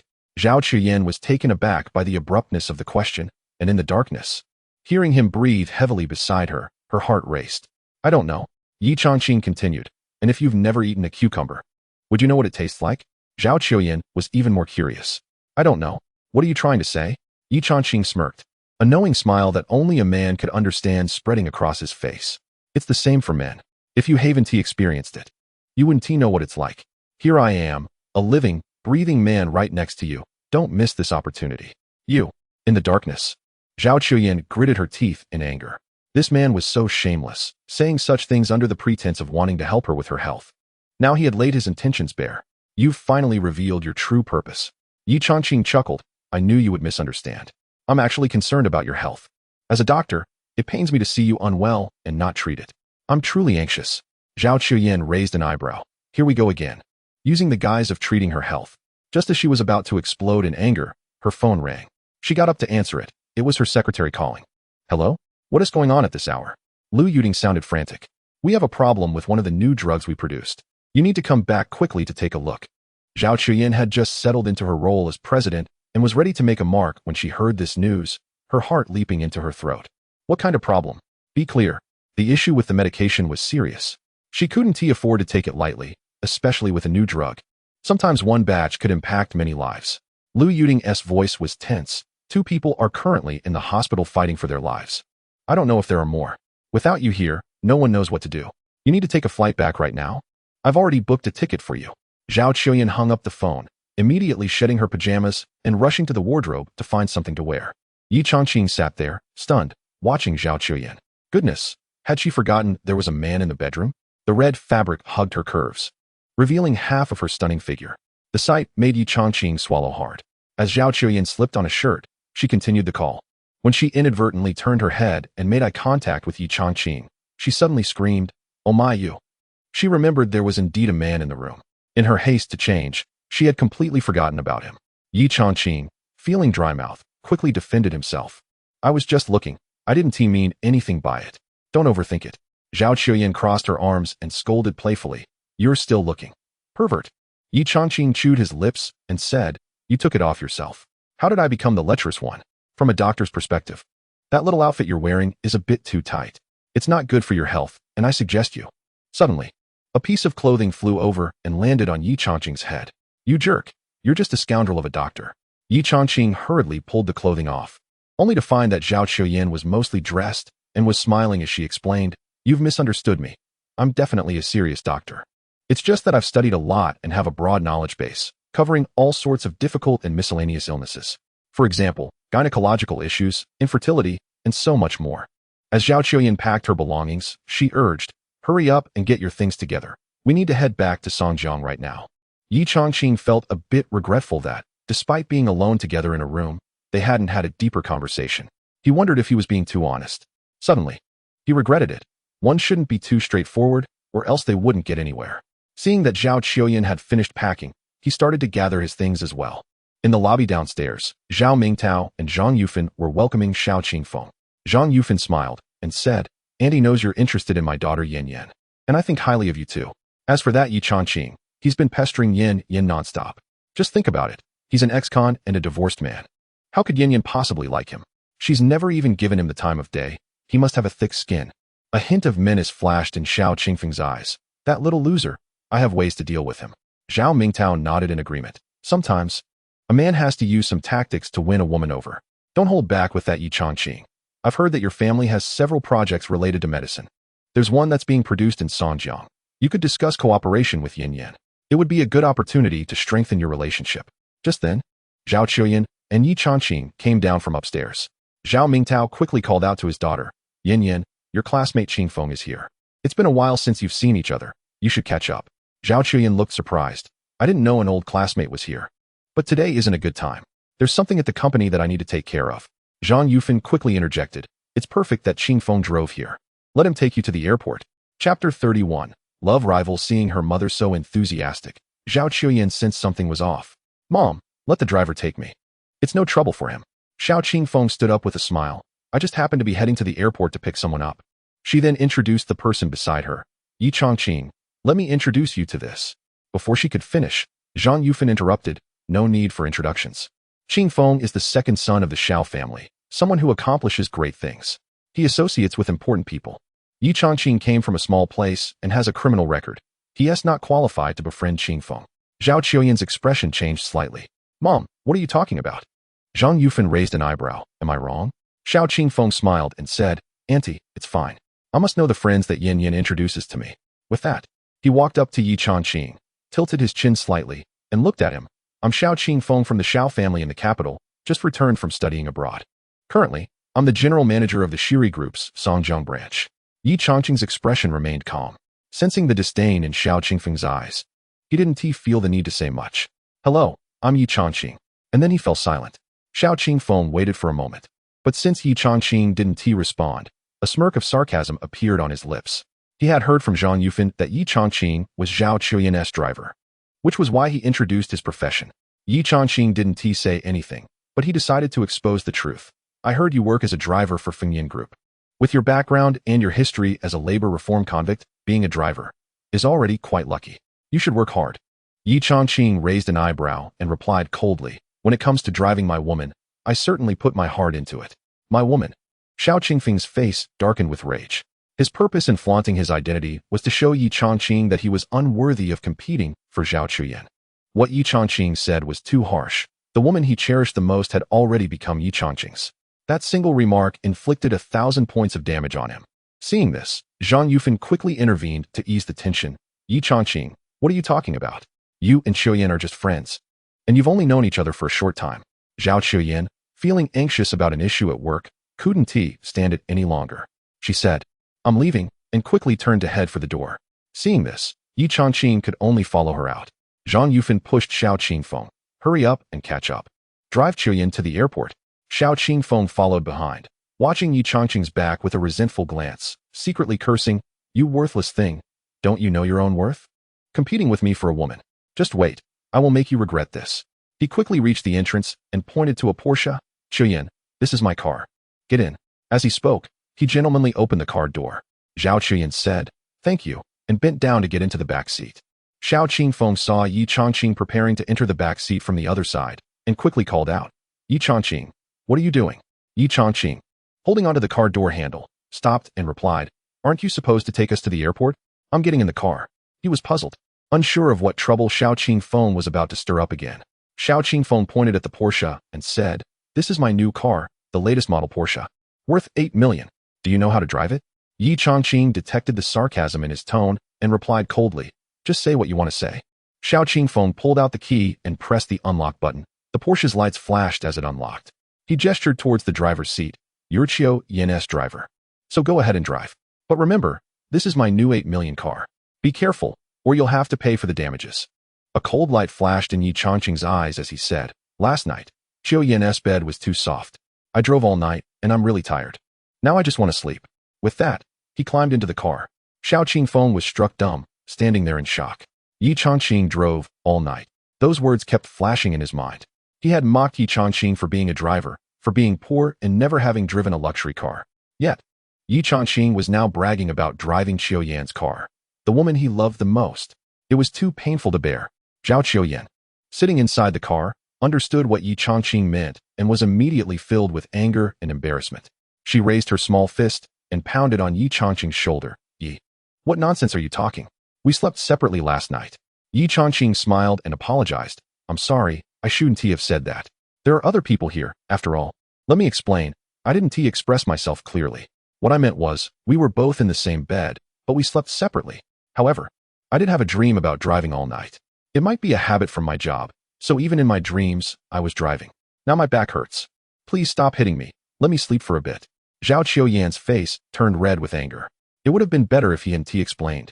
Now it seemed like he was trying to cover something up, not wanting to say much in front of Xiao Qingfeng. She gritted her teeth and gave him a few more punches before finally letting him off the hook. Xiao Qingfeng felt even worse. His expression twisted with pain as he thought viciously, Ye Changqing, how dare you humiliate me and go after the woman I like? Just wait. If I don't destroy you, I'm not human. Zhao Qiuyan, you little tramp, when I was pursuing you, you acted all virtuous. Turns out you're this kind of person. Just wait. Once I take control of Fengyan Group, I'll make you kneel and lick my toes. Seeing Xiao Qingfeng standing still, Zhao Qiuyan urged, Xiao Qingfeng, I'm in a hurry to get to the airport. Hurry up and drive. Oh. Xiao Qingfeng rubbed his face and forced a smile. Okay, let us go. He started the car, stepped on the gas, and sped towards the airport. On the way, the car was particularly quiet. Ye Changqing closed his eyes and pretended to doze off. He really didn't want to talk to someone like Xiao Qingfeng, not even bothering to respond. After being released from prison, he only stayed at home for 2 nights before leaving. At this moment, he felt a strong longing for home. He thought of Lingling, her adorable little face repeatedly appearing in his mind, and he wanted to go home to play with her. He missed his parents, craved his mother's handmade noodles, and wanted to listen to the 2 elderly people's chattering. Zhao Qiuyan felt a bit awkward. She tried to strike up a conversation with Xiao Qingfeng several times, but couldn't think of a topic to discuss. Xiao Qingfeng's expression was grim. At that moment, he was just a driver. In the back seat, Ye Changqing and Zhao Qiuyan were sitting together. Occasionally, through the rearview mirror, he caught a glimpse of Zhao Qiuyan's stunning beauty, her fair skin, and her impressive figure, along with that ice-cold expression reminiscent of a snow queen. He couldn't help but swallow hard. He had been with many women, and though he had encountered a few who were as beautiful as her, none had a presence that could compare to Zhao Qiuyan's. He was very curious about what this ice princess would be like in bed. Even more enticing was the Zhao family's assets. If he could win Zhao Qiuyan over, the Fengyan group would be within his grasp. Thinking of this made him feel more composed. The car stopped at the airport entrance. A hint of a smile appeared on Zhao Qiuyan's cold face as she said, "Thank you for your hard work." Xiao Qingfeng replied with a smile, "It's nothing, just a small matter. I'm going to work at the branch office in Songjiang City tomorrow as well. I'll come to find you, but you mustn't shut me out." Zhao Qiuyan's smile froze. "You're going to Songjiang too?" Xiao Qingfeng replied with a grin, "Yes, my family has opened a new company there. If you encounter any issues in Songjiang, just reach out to me. I have a wide network there. There's nothing I can't handle." At this point, he deliberately glanced at Ye Changqing, only to find him on the phone, completely oblivious to his words, which left him a bit disappointed. Zhao Qiuyan politely smiled. "Thank you. I'm leaving now." She waved her hand and entered the airport with Ye Changqing. Xiao Qingfeng watched the two of them walk into the airport and then called one of his subordinates. "Book me the fastest flight to Songjiang City. And there's something more important. Find out what happened with the Fengyan group. I want a solution ready before I arrive in Songjiang." After hanging up, he closed the car door and headed towards the airport. Chapter 32. I want you to stay away from me at Songjiang City Airport. Ye Changqing accompanied Zhao Qiuyan as they exited the terminal, heading straight for the Fengyan Group branch office. The Fengyan Group building was brightly lit. Senior staff members were engaged in a meeting, discussing solutions with lively exchanges. Lu Yuding was taking meeting minutes. Just then, the door to the conference room swung open. Zhao Qiuyan walked in, followed by Ye Changqing. Instantly, the room fell silent, all eyes locking onto Ye Changqing. Once seated, Zhao Qiuyan began to flip through her documents, completely forgetting that someone was behind her. Ye Changqing, holding a briefcase, intended to greet everyone briefly before leaving. However, seeing Zhao Qiuyan so focused, he didn't want to interrupt her train of thought. The manager responsible for business affairs, Zhang Mingyuan, noticed Ye Changqing standing there and frowned. "What are you doing here?" Ye Changqing thought for a moment, realizing this was a professional setting, and felt it would be inappropriate to introduce himself as Zhao Qiuyan's boyfriend. He worried he might be seen as a kept man and decided to state his position at the company instead. "I'm a driver." "A driver?" Zhang Mingyuan's face immediately darkened. "This is a confidential company meeting. Even your logistics manager isn't qualified to participate. Do you really think a driver can join us?" In the office, many senior executives looked at Ye Changqing with mocking expressions. Lu Yuding's lips curled slightly downward as she quietly observed him. She was eager to see Ye Changqing embarrassed, as she had never believed in a future for Zhao Qiuyan in him. Hearing the conversation, Zhao Qiuyan turned around and saw Ye Changqing still there. She suddenly realized, "I got so busy I forgot about you. You can go back now. I'll be staying at the office tonight." "No, you drive back. Come pick me up at the hospital tomorrow morning at 8:30. Ye Changqing replied with an "oh," set down his suitcase, and turned to leave. After Ye Changqing walked out, Zhao Qiuyan stood up. "There are 4 issues we need to address. Let us start with the first one. How can we minimize the impact?" Ye Changqing exited the office and closed the door, faintly hearing Zhao Qiuyan's voice. He sensed the situation was serious, but as a mere driver, he thought that even if something major happened at Fengyan Group, it had nothing to do with him. He went to the underground parking lot, found his car, and drove straight home. Upon returning, he discovered Lingling was already asleep, watching her lie on the bed, drooling. He couldn't help but smile. That little girl must be dreaming about delicious food. When Lu Yulan saw her son come back, she hurried to wash her hands. "You take a break. I'll go make dinner." Ye Changqing wasn't really hungry but didn't refuse, smiling. "Sure, I'm starving. I came home for a bowl of noodles." Hearing this, Lu Yulan chuckled as she went to the kitchen. "I was just waiting for you to come back." Ye Changqing casually complained, "It's so late, and you're still making noodles. Next time, come home a bit earlier." He smiled in agreement. Having allowed his parents to rest since his entrepreneurial success, each time he returned home, he always ate well outside, not wanting to burden his mother. However, he later noticed that his mother had nothing to do and her mental state seemed to be declining. Later, he made a point of coming home for dinner. His mother gradually started to improve, and from that moment on, he understood an important lesson: making his mother feel useful, making her feel needed, even to the point where she couldn't imagine life without him. Yi Shun poured a glass of water. "Jin Yurong came by yesterday. Ye Changqing had just brought the teacup to his lips when he immediately set it down again. What did she come for? Yi Shun looked confused. She brought some gifts. Said she wanted to see the kids. We chatted for a bit, but she kept asking about you in a roundabout way. Ye Changqing was even more puzzled. You didn't tell her anything about me, did you? Yi Shun shook his head. No, I didn't say anything. She seemed to have something on her mind. She didn't mention it, and I didn't ask. Ye Changqing picked up the water cup again. He really didn't want to have anything to do with Jin Yurong. That's good. Her business has nothing to do with me from now on. The next day, Ye Changqing took Lingling in his arms and headed outside. Come on, today Dad will take you to school. Lingling gave him a kiss on the cheek. Thank you, Dad. Ye Changqing felt a wetness on his face and couldn't help but smile widely as he carried her out. A black sedan stopped at the entrance. The car door opened, and a woman stepped out. Jin Yurong? Ye Changqing frowned, unsure why she was here at this time. Lingling clung to Ye Changqing's neck, looking shyly at Jin Yurong. Seeing Ye Changqing, Jin Yurong smiled and approached. Taking the kids to school? Come, get in my car. I'll give you both a ride. Ye Changqing shook his head. No need, we can walk. Jin Yurong noticed the disdain on Ye Changqing's face, and her smile faltered slightly.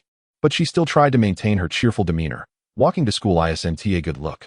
It's much more impressive to drive Lingling to school. Ye Changqing pulled out his car keys and pressed a button. Beep, beep, beep. Not far away, a Rolls-Royce let out a sound, its headlights flashing 3 times. Ye Changqing carried Lingling towards the Rolls-Royce. We have a car. Jin Yurong looked at the Rolls-Royce, her eyes widening in surprise. The latest model. This car was worth more than half of her company. It was far superior to her own. Her expression turned sour. Thinking it over, Ye Changqing didn't have money. So this car must have been bought by Zhao Chuyan. Realizing this, she was even more shocked. Zhao Chuyan had only been with Ye Changqing for a few days and had already gotten him such a nice car. As she saw Ye Changqing getting ready to get in the car, she hurried a few steps to catch up. Changqing, I've already admitted my mistakes. What more do you want from me? Ye Changqing opened the back door and placed Lingling inside, gently fastening her seatbelt before closing the door. Feeling that Lingling couldn't hear their conversation, he finally spoke. What do you want me to say? His voice was filled with disappointment and anger. How could Jin Yurong even ask such a question? Jin Yurong felt a surge of frustration. Before we got divorced, no matter what I did wrong, as long as I apologized, you would forgive me. Why are you being so petty this time? What exactly do you want from me? Ye Changqing said coldly. You just mentioned that we weren't divorced before. Back then, I tolerated you because I was your husband. Now that we're divorced, we have no ties. Why should I forgive you? Didn't you ask me what I wanted? I want you to stay far away. After finishing his words, he got into the car, started the engine, and slowly drove away in the Rolls-Royce. Jin Yurong was left red-faced from the scolding, watching Ye Changqing drive off in his luxury car, feeling increasingly dissatisfied. She recalled how Ye Changqing used to cater to her every whim, willing to do anything for her, even serving a prison sentence for her. Why had he changed now? Didn't he say he loved her? It was all a lie. The more she thought about it, the more resentful she became, and suddenly, she remembered Lingling. Ye Changqing loved children the most. They were his soft spot. She realized she had found a way to deal with him. A Rolls-Royce parked outside the kindergarten, catching the attention of many parents dropping off their kids. The door opened, and Ye Changqing stepped out, opened the back door, and carried Lingling out, holding her hand as they walked towards the entrance. A little boy got out of his car and pointed at it, saying, Lingling, look, that's my family's car. Lingling smiled and exclaimed, wow, it's so beautiful. The little boy, feeling proud, replied, my dad says this car is really expensive. In our class, besides my family, no one else can afford it. The man nearby smiled, watching his son boast with pride. Lingling shook her head and said, if you can't afford it, you can't afford it. It's nothing special. But my dad is amazing. He can ride a bicycle, a tricycle, and he can drive too. Today, he drove me here. Look, that's the car, the shiny black one. The little boy's father was left speechless, staring at the Rolls-Royce Lingling pointed at. Ye Changqing couldn't help but laugh at Lingling's innocent words, feeling a bit touched. She was bragging about his ability to drive, not just about having a car. He bent down, picked her up, and kissed her. Lingling raised her hand to wipe her face and said, Dad, there are so many kids watching. It's so embarrassing. Ye Changqing laughed heartily and, disregarding everything, kissed her a couple more times before taking her to the kindergarten. He then drove off to Fengyan Group. Just as he arrived at the bottom of the Fengyan Group building, Zhao Chuyan called him, her voice sounding a bit anxious. I need to go to the hospital. Where are you? Ye Changqing noticed that Zhao Chuyan's voice was a bit hoarse, as if she had been in meetings all night. I'm right at the company entrance. After hanging up, He got out of the car and opened the door, waiting for Zhao Chuyin to come down when he saw a car stop in the distance, and someone got out. In his 20s, dressed in a suit with one hand in his pocket, he walked toward the entrance. Xiao Qingfeng. Ye Changqing was surprised that he had arrived in Songjiang so quickly, and even more so that he came directly to look for Zhao Chuyin. Chapter 33. Blindness. A flicker of anger crossed Ye Changqing's eyes. He had already warned them once last night, yet they still dared to shamelessly pursue him. He followed them into the building. Xiao Qingfeng stood at the elevator, waiting. When he saw Ye Changqing approaching, he sarcastically remarked, Ye Changqing, something's gone wrong at Fengyan Group. Why aren't you helping out? Ye Changqing shot him a dismissive glance, but remained silent, staring at the elevator doors without moving. Xiao Qingfeng, feeling frustrated after being ignored, snapped back. Oh right, I forgot. You're just a driver. If the company is in trouble, what can a driver do? Ye Changqing's expression turned cold. Who says I can't help? Whether it's money or connections, I can assist. However, he knew Zhao Chuyin was capable of handling it herself and didn't want to get involved. Xiao Qingfeng sneered. You should know your place. How can you help? With your driving skills? Ye Changqing, have some self-awareness. When it comes to relationships, it's about matching backgrounds. You have no connections, no abilities. You're not cut out for this. Ye Changqing felt a surge of anger. Xiao Qingfeng, don't go too far. I don't want to cause trouble, but I advise you not to provoke me. Xiao Qingfeng shrugged it off. What are you going to do? If it weren't for Zhao Chuyin's sake, you would have been done for already. Do you think you can still stand here talking to me? Threatening? Ye Changqing's gaze suddenly sharpened, and an imposing aura emanated from him, like a beast ready to pounce. Just then, the elevator dinged. The doors opened, and Zhao Chuyin stepped out with several employees.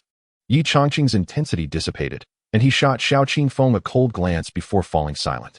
Xiao Qingfeng, who had thought Ye Changqing was going to make a move, was startled. Seeing Ye Changqing back down, he scoffed to himself. So he's just a coward after all. Zhao Chuyin was surprised to see Xiao Qingfeng. What brings you here? With a smile, Xiao Qingfeng replied, I heard my old classmate was facing some difficulties, and I happen to know someone who can help. So, I came over. Zhao Chuyin frowned. The company had just encountered an issue, and Xiao Qingfeng already knew about it. Moreover, he had come uninvited, and his enthusiasm felt excessive. However, she couldn't refuse outright. Thank you, but we won't need help. It's just a minor issue. We can handle it. Xiao Qingfeng smiled and suggested, how about I accompany you? More people mean more strength. Lu Yuding, who knew that Zhao Chuyin didn't have a good solution and was just putting on a brave face, chimed in, thank you, Mr. Xiao. Let's go together. Zhao Chuyin shot Lu Yuding a glare. Given the circumstances, she had no choice but to agree. All right, let's all go to the hospital. Zhao Chuyin, Lu Yuding, Xiao Qingfeng, and several leaders from Fengyan Group, over a dozen people in total, headed to the hospital together. Once they arrived at the hospital's inpatient department, as they were preparing to go upstairs, Xiao Qingfeng suddenly spoke up. When negotiating, too many people can complicate things and create tension. Let's reduce the number. 3 or 5 people should suffice. The rest can wait here. Qiu Yanzhao nodded and signaled Lu Yuting to follow her. She also called over Manager Li from the PR department, making a total of 4 people, including Xiao Qingfeng. Ye Changqing felt a bit uneasy and said, I'll go too. Xiao Qingfeng replied coldly, what does a driver need to go up for? At that moment, Zhao Chuyin felt a bit flustered and said, you wait for me down here. Ye Changqing had no choice but to stop, watching Xiao Qingfeng's smug expression, and a flash of resentment crossed his eyes. But he could only accept it. After the elevator left, he took a turn and saw the stairs behind him, slowly making his way up. On the 5th floor of the hospital, in the special care unit, a patient was connected to various machines, receiving oxygen and 4 fluids. At the door, 3 children were tearful, and a woman in her 40s was pacing back and forth, her brows furrowed, like an ant on a hot pan. Luli felt like she was about to break down. Her husband had only caught a cold, but after receiving a treatment with a herbal intravenous injection, he had become a vegetable. Looking at the young children beside her, she felt as if the sky had fallen. The elevator doors opened, and Zhao Chuyin led the others out. As soon as Luli saw them, she rushed over and immediately recognized Lu Yuting. You said your leaders were coming today. Where are they? Zhao Chuyin stepped forward and said, I'm the leader. You can talk to me about what is going on. Luli grabbed Zhao Chuyin's hand and cried out, your medication has harmed my husband like this. You must save him. Without him, our family is finished. Zhao Chuyin looked at the crying woman and felt a pang of sympathy. Just as she was about to offer some comforting words, Xiao Qingfeng stepped in front of the woman and scolded, stop crying. This isn't the time for mourning. Luli was furious at the word mourning and retorted, how can you say that? My husband isn't dead yet. Xiao Qingfeng coldly replied, The way he is now, what is the difference from being dead? If you give up treatment, we'll compensate you 1 million. If you choose to continue treatment, we won't take any responsibility and you won't receive a single cent. Zhao Qiuyan frowned. During the meeting, they had discussed compensating 2 million because of the 3 children. Offering an extra million was meant to ensure the family could live well and to prevent further disturbances. She wasn't afraid of giving more money. She feared the new drug's reputation would be ruined. Losing the value of improvement would lead to significant losses. Xiao Qingfeng had disrupted her original plan, and just as she was about to speak, Lu Li shouted through her tears, "You're trying to force my husband to die. How can you abandon him? He must continue treatment." Xiao Qingfeng's expression was icy. "If you choose to continue treatment, then we'll have to go to court. I suspect your husband has pre-existing conditions. It's his health issues, not our drug that caused this. In the end, you won't get a dime."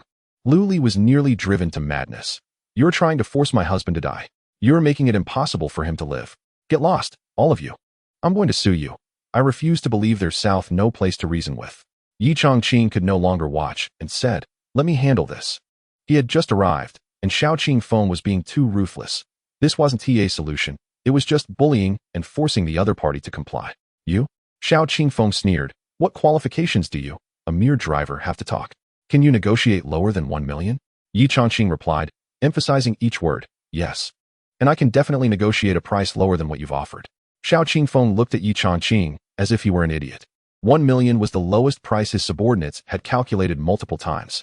The audacity of Ye Changqing to boast was infuriating, and he retorted, "If you can negotiate for less than 1 million, I'll be damned if I didn't underestimate you." Ye Changqing pointed at Xiao Qingfeng. "I will prove you wrong." In fact, he believed he could settle the matter without spending a single penny. "What did you say?" Xiao Qingfeng's eyes widened in disbelief.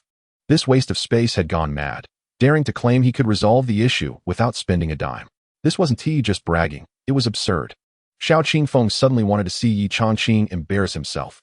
"Come on, let us see you negotiate. I want to see what skills you have to resolve this without spending a single cent." Ye Changqing noticed Xiao Qingfeng's intentions and raised an eyebrow. "All right, then let me show you how it's done." As he spoke, he walked toward Lu Li. He aimed to completely crush this guy's hopes regarding Zhao Qiuyan. Seeing this, Zhao Qiuyan quickly grabbed Ye Changqing's arm. "Can you not make things worse? I'm already very disappointed with the way you handled things with Xiao Qingfeng. A compensation of 1 million will never be accepted by the patient's family. They will definitely file a lawsuit. If this escalates, the new drug will be affected. And even Fengyan Group could get dragged into it. I'm already stressed enough. How can you say you can handle it without spending a penny?" Ye Changqing hadn't expected Zhao Qiuyan to stop him. "Don't hold me back. I really can handle this. Just wait for the result," he insisted. Zhao Qiuyan's icy expression turned angry. "How do you plan to handle it? If you keep this up, Fengyan Group will be ruined because of you." Chapter 34. Taking action. Ye Changqing realized that Zhao Qiuyan was mistaken. Now he understood that the root of the problem lay with the patient. And he had already thought of a solution. "Qiuyan, I have a way to cure her husband." A glimmer of surprise appeared in Zhao Qiuyan's eyes. But as she remembered that the patient had become a vegetable, doubt quickly followed. "You're not just trying to fool me, are you?" Xiao Qingfeng looked at Ye Changqing as if he were an idiot, thinking how foolish it was to claim that waking a vegetable was a challenge anyone could tackle. This guy actually had the audacity to brag. He suddenly became interested and said to Zhao Qiuyan, "If he claims he can wake a vegetable, let him give it a try. Let us see what he is made of and broaden our horizons." Zhao Qiuyan frowned. Her thoughts were different from Xiao Qingfeng's. She genuinely wanted to give Ye Changqing a chance. After all, Ye Changqing had cured her grandfather, so maybe this time, he could create a miracle as well. But remembering that the patient was a vegetable and that this was a problem the whole world struggled to solve, her confidence waned. Feeling somewhat helpless, she said, "Well, go ahead and try." Ye Changqing walked over to Lu Li. "Hello, I'm Ye Changqing." Lu Li was still in a state of collapse and shouted at Ye Changqing, "Get lost. I don't care what your name is.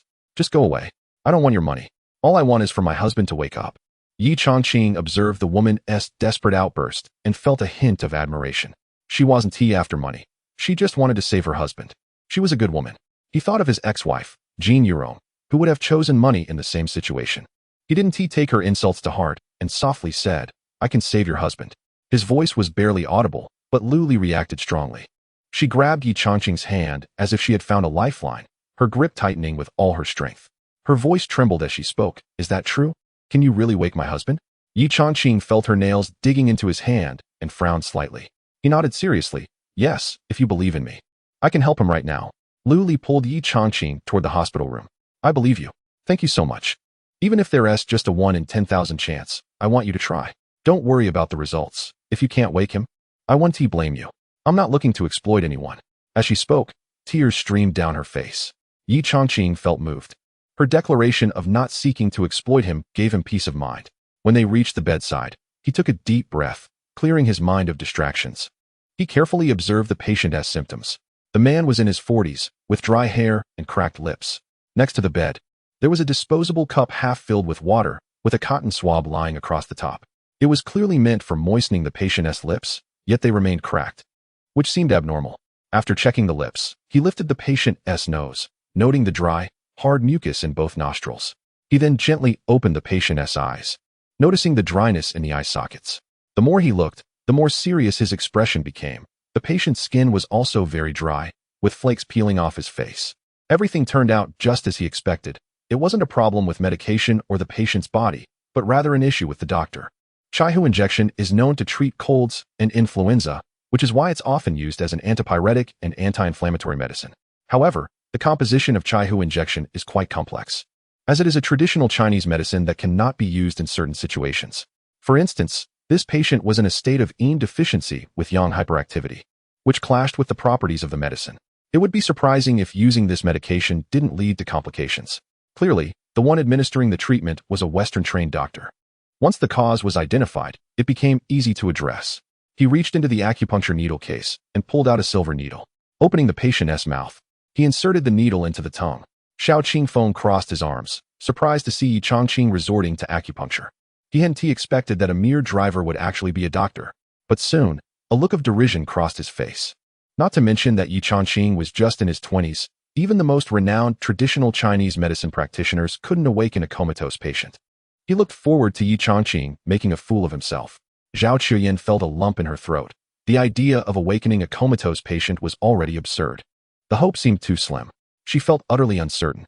Lu Li bit her lip nervously, holding her breath as she watched Ye Changqing perform the acupuncture. She seemed to be more tense than Ye Changqing himself. Ye Changqing gently twisted the silver needle on its handle and slowly withdrew it. A stream of crimson blood seeped from the tip of the tongue, which looked quite alarming. Xiao Qingfeng sneered from the side. Do you even know how to do acupuncture? Blood is coming out. I've never seen acupuncture done like this. Ye Changqing appeared not to hear him, entirely focused as he pierced the Yongquan point with the silver needle, followed by the Taichung and Zusanli points. His technique was swift, one needle after another, leaving onlookers dazzled. In the blink of an eye, over 20 needles were inserted. Ye Changqing exhaled deeply. It's done. Done? The patient showed no signs of movement at all. How could it be done? Xiao Qingfeng couldn't help but scoff. Before treatment, he was in a coma. After treatment, he is still in a coma. You call that done? Zhao Chuyin's face was clouded with worry as she closely observed the patient's body. There were no movements in the hands, feet, or even the mouth. Not even the eyelashes fluttered. She saw no signs of awakening. Lu Li was so anxious that she kept repeating, "Honey, please wake up. Wake up soon. I want to live a good life with you. You can't leave me." At that moment, a doctor in a white coat walked in. Seeing the silver needles on the patient, he erupted in anger and shouted at Ye Changqing, "What is going on? You're not a doctor in this hospital. Who gave you permission to perform acupuncture on this patient?" Lu Minghui, the head of the hospital and the only doctor with a doctoral degree, was also a true medical expert in Songjiang City. How dare someone treat his patient? Did they think their medical skills were superior to his? Ye Changqing glanced at Lu Minghui and calmly replied, "The patient fainted. He will wake up soon." Fainted? Awaken? Lu Minghui found it laughable. You think he is in a coma? You're mistaken. He is in a vegetative state and cannot be awakened at all. If you can't even see that, with your level of medical expertise, how dare you treat patients I can't help? You're so arrogant. Ye Changqing could tell right away that he was a Western medicine practitioner and shook his head slightly. You don't understand this situation. He is just in a deep faint. He'll wake up any moment now. Lu Minghui pointed at his own chest. You say I don't understand? Do you know my qualifications? I have a doctorate in medicine. Don't you find it ridiculous that you think I don't understand? If he wakes up, I'll gladly give up my title. Xiao Qingfeng chimed in from the side. Exactly.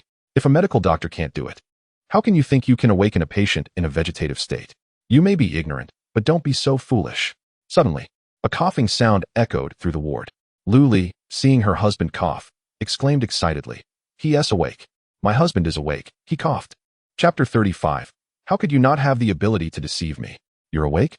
Hearing Lu Li's voice, Everyone in the hospital room turned their attention to the patient on the bed.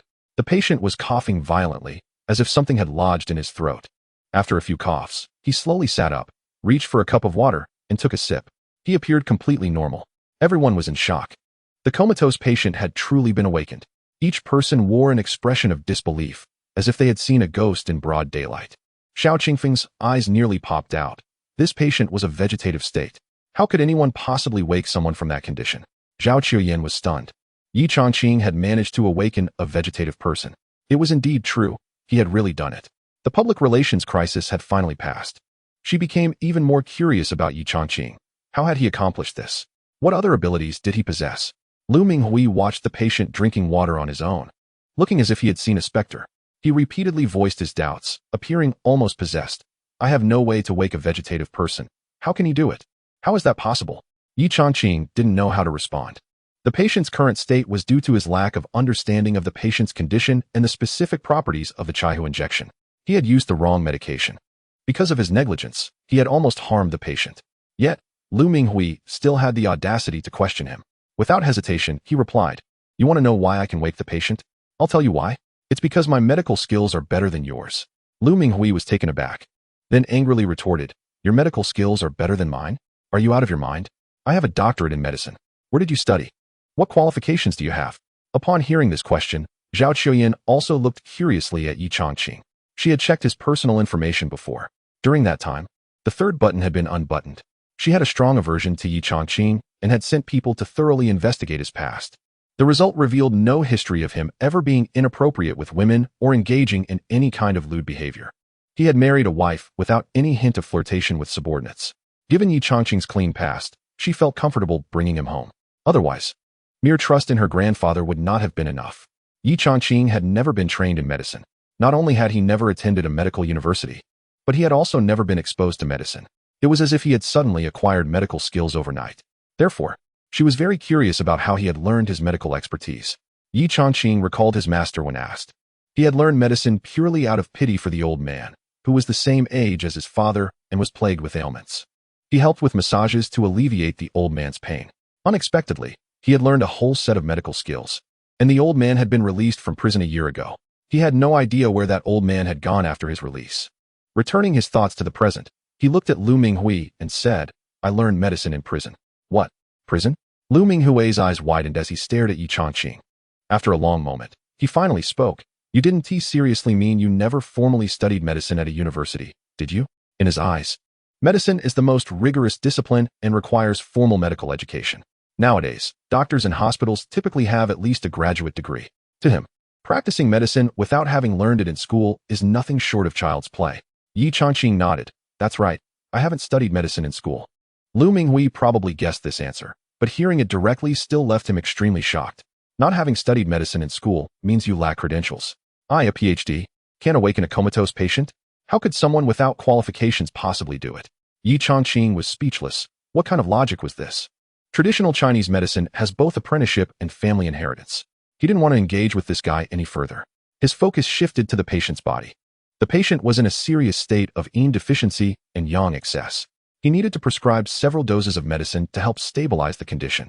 He contemplated what would be the appropriate remedy. Seeing Ye Changqing silent, Lu Minghui assumed it was because he was at a loss for words. "Why the silence? Do you feel speechless?" "I knew it. You just stumbled upon a dead rat. You must have seen the patient wake up, and then you randomly jabbed a few needles, claiming all the credit for yourself. You even boast about being able to awaken a comatose person. Just wait. Our hospital will not let this go. Once the patient's family learns the truth, they will sue you. This isn't practicing medicine. It's fraud." "Fraud?" Ye Changqing frowned. This guy was actually accusing him of fraud. What a malicious intent. Just as he was about to retort, Lu Li came over, knelt in front of Ye Changqing, and tearfully said, "Thank you. Thank you for saving my husband. You haven't just saved him, you've saved our whole family. You are our family's savior." Ye Changqing quickly reached out to help Lu Li up. "Please don't kneel. I'm a doctor, and practicing medicine is my duty. I can't bear this." Lu Li not only refused to get up, but also called out to the patient, "Honey, come thank the doctor." Although the patient didn't fully understand what had happened, seeing his wife's state gave him a rough idea. He walked over and knelt before Ye Changqing, saying, "Thank you. I am the pillar of our family. If I can't earn money, my wife and kids can't survive. Thank you for saving me." Seeing this, the three children also ran over and knelt down. Ye Changqing was suddenly flustered, trying to pull one up after another. Lu Minghui's face turned ashen. This family actually believed Ye Changqing could awaken a comatose patient. He couldn't help but remind them, can't you use your brains? A person who hasn't studied medicine can awaken a comatose patient? Don't you think that's a joke? He only saw the patient wake up and randomly jabbed a few needles, claiming the credit for himself. You've been duped. He has scammed you. You should sue him for fraud. Our hospital can testify for you. We'll ensure he pays you. The patient's expression was complicated, and he didn't know how to respond, as he was unaware of what had happened. He could only let Lu Li handle it. Lu Li gestured for her husband to remain silent, then approached Lu Minghui, visibly agitated. When I begged him for treatment, I said I wouldn't blame anyone. As long as he was willing to treat my husband, I would be extremely grateful. You say he deceived me and that I should sue him? Am I supposed to sue him for waking my husband? If deception could bring my husband back, I would gladly be deceived. But when I was crying and begging you to wake my husband, why couldn't you manage to deceive me then? Lu Minghui looked awkward. Lu Li remembered how she had indeed knelt and pleaded with him when her husband became a vegetable. But could that be the same thing? Why couldn't he understand that it was merely a coincidence? Think about it. He never studied medicine at university. He doesn't even have a master's degree, let alone a PhD. He doesn't even have a bachelor's or an associate's degree. Where does he get his medical skills? Lu Li was furious. Ye Changqing had saved her husband, but he had done so much more than that. He had salvaged her shattered life. He had given their three children a father. He had restored their family. Her gratitude toward Ye Changqing was beyond words. Yet here was Lu Minghui attacking her savior. She couldn't hold back any longer and shot back angrily. I don't care if you're a graduate student or a PhD. As long as you can wake my husband, you are the best doctor in the world. Don't talk to me about degrees. His medical skills are far superior to yours. And that is a fact. You should learn from him. Chapter 36. Zhao Chuyan falls into a trap. Lu Li's words hit Lu Minghui like a slap to the face. As a distinguished medical doctor, he found it infuriating to be told that his skills were inferior to those of Ye Changqing, and to be advised to learn from someone without a formal education. Anger made him tremble, leaving him speechless. Ye Changqing felt much better. This woman not only had deep feelings for her husband, but also a grateful heart. A woman like her deserved help. He took out his phone and wrote out a prescription, then held the screen up to Lu Li. Here's the prescription. Your husband's condition isn't due to problems with the Chihu injection. It's because the doctor who treated him used the wrong medication. Get the medicine according to this prescription, and after a few doses at home, he'll be fine. There's no need for him to stay in the hospital. Lu Li pulled out her phone. I understand, thank you. I can't remember all this. Let us add each other as friends, and please send it to me. Ye Changqing nodded, added her as a friend, and forwarded the prescription. When Lu Li received the message, she immediately transferred 888 yuan to Ye Changqing. He shook his head, pretending not to see it. Normally, he would have accepted the payment without hesitation. Having been an entrepreneur, he knew how hard it was to earn money. Every yuan felt significant. If he could charge more for his services, that would be even better. During his time in prison, he had charged wealthy businessmen seeking medical advice millions or even tens of millions, with some paying over 100 million. But today, he didn't want to take this woman's money. Helping her brought him joy. A woman like her deserved to live a happy life with her husband. After sending the transfer, Lu Li turned to Zhao Chuyan. My benefactor said that my husband's condition as a vegetable is due to the mistakes of the hospital's doctors. I'm not trying to extort anyone. This is unrelated to you, and I want to ask for your money. I'm sorry for any trouble I caused. Zhao Chuyan smiled and replied. Thank you for your understanding. There's no need to apologize. I'll consider this as making a new friend. Let us exchange contact information. With the issue resolved, Zhao Chuyan felt particularly happy. After they exchanged contact details, Zhao Chuyan transferred 80,000 yuan directly to Lu Li, explaining that this was a red envelope for the patient. She even wrote 4 characters on it. Congratulations on recovery. Lu Li was reluctant to accept. Zhao, I can't take your money. Zhao Chuyan smiled and said, this is to congratulate your husband on his recovery. It's bad luck not to accept it. You must take it. I want to see you accept it. Despite her repeated refusals, Lu Li had no choice but to accept the red envelope. Ye Changqing then reminded her about dietary issues for the future, helping the family gather their belongings as they headed to the elevator to leave. Xiao Qingfeng, seeing that the issue was resolved, extended his hand to Zhao Chuyan for a handshake. Congratulations, this matter is finally settled. I'd like to take you out for a meal to celebrate. Ye Changqing watched in disbelief, thinking how this had nothing to do with him, as if he had solved the problem himself. He directly refused on Zhao Chuyan's behalf, saying, Xiao Yin 1T dine with a blind man. Xiao Qingfeng's expression changed slightly, and he angrily retorted, "Who are you calling blind?" Ye Changqing said irritably, "I told you I could solve the problem without spending a dime. You said if I could do that, you must be blind and mistook the person. Well, I did it. If you're not blind, then who is? You." Xiao Qingfeng's face turned ashen. He had said those words before, and at the time, he never expected Ye Changqing would actually pull it off. Now, he had no choice but to endure it. Born into the Xiao family, Xiao Qingfeng had always held himself in high regard and looked down on ordinary people. He had even more disdain for Ye Changqing, considering him someone who lived off others. Being humiliated by someone he deemed beneath him left him grinding his teeth in frustration. Ye Changqing, some people are beyond your reach. And there are others you can't afford to provoke. Don't try to get close to those you can't, or you'll end up shattered. Don't mess with those you can't afford to offend, or you'll face an even worse fate. But you're so reckless, you've done both. Truly self-destructive. Zhao Qian's cold face revealed a hint of disgust. Xiao Qingfeng, you're mistaken. It's not Ye Changqing trying to climb up to me. It's me reaching out to him. We are classmates, but you shouldn't speak to him that way. Otherwise, our friendship will come to an end. Xiao Qingfeng was nearly beside himself. This woman, who had previously been as proud as a celestial being, had always been icy cold no matter how much he tried to win her over. Now, to defend Ye Changqing's dignity, she spoke such heartless words to him. He wanted to slap Zhao Qian to wake her up, to make her see that Ye Changqing was nothing but a useless divorcee with no money, a former convict. He, Xiao Qingfeng, was the real deal. But for the sake of his goals, he couldn't say that. Suppressing his resentment, he forced a smile. "Qian, for your sake, I won't let this bother me. Our company has a project we'd like to collaborate with you on. In fact, this project had attracted the envy of several families who were clamoring to invest, but he hadn't paid them any mind. This project involves 3 years of investment. And once this drug is produced, it will guarantee profits for the next 100 years. Zhao Qian was somewhat surprised. Western medicine typically only offered benefits for 20 or 30 years before becoming outdated. That's why she had been focusing on traditional Chinese medicine, which could keep a prescription alive for 1 or 2,000 years.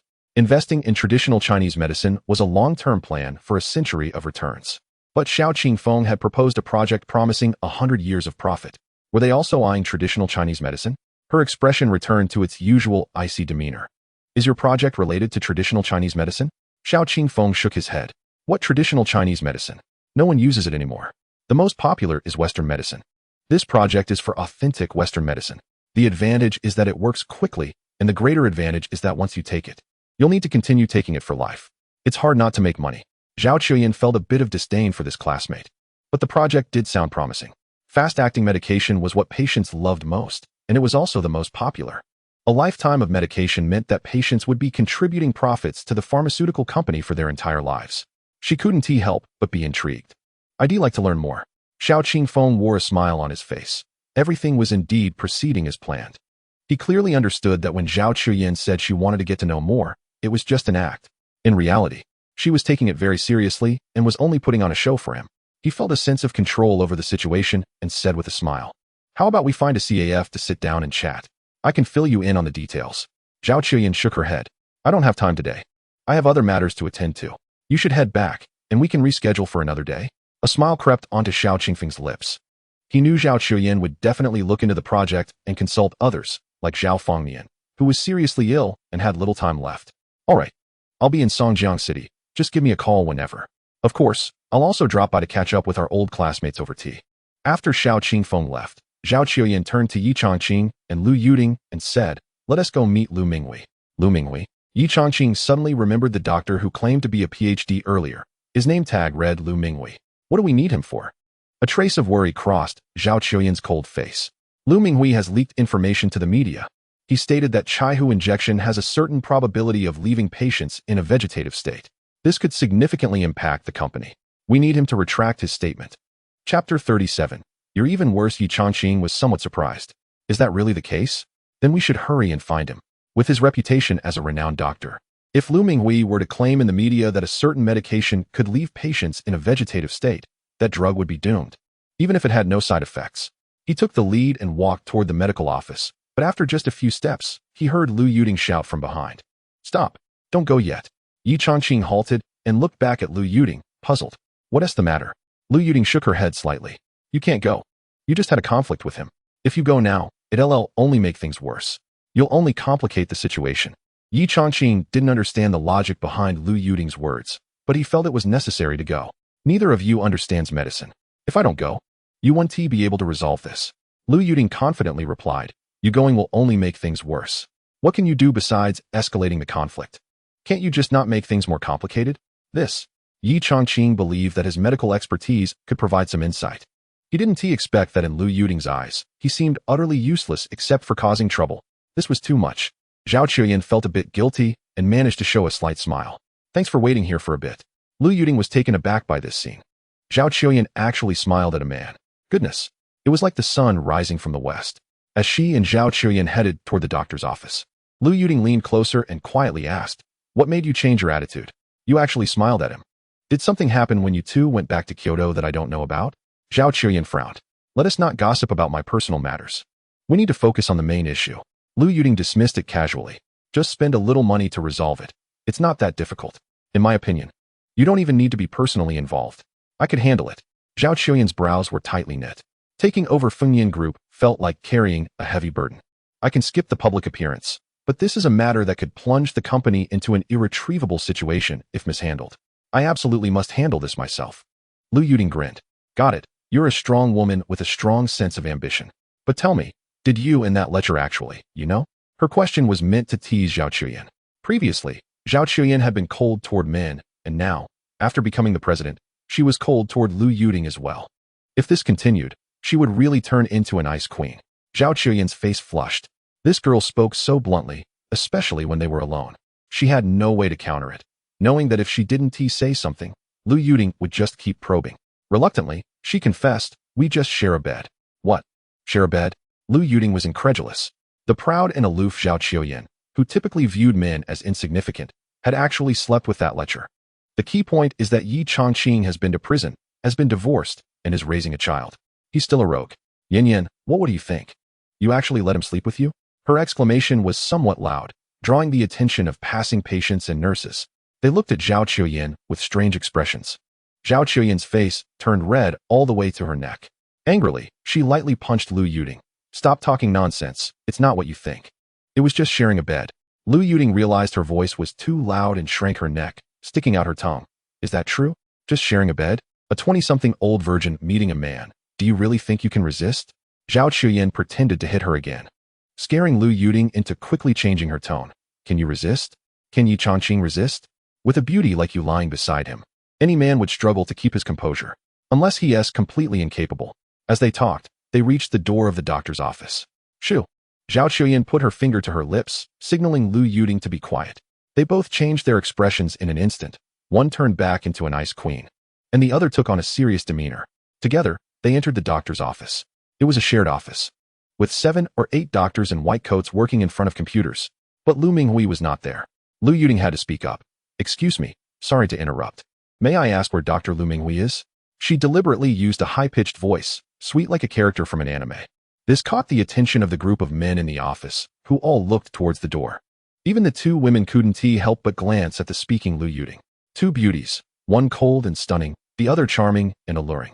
Several men almost simultaneously pointed towards a room in the east. Lu Yuting thanked them, and her face instantly regained its expression. The 2 of them entered the inner office together. Lu Minghui was covering the microphone, quietly talking on the phone with someone. When he saw the 2 of them enter, he looked panicked and quickly hung up. Who let you in? Zhao Qiuyan's eyes showed suspicion. She felt that Lu Minghui was up to something behind their backs. Suppressing her doubts for now, she asked, I heard that you were interviewed by a reporter from the Songjiang Minxing newspaper. They said that the Chaihu injection has side effects that can leave patients in a vegetative state. Lu Minghui's face showed shock. The newspaper won't publish it until tomorrow. How did you know? Zhao Qiuyan reminded him. Does that matter?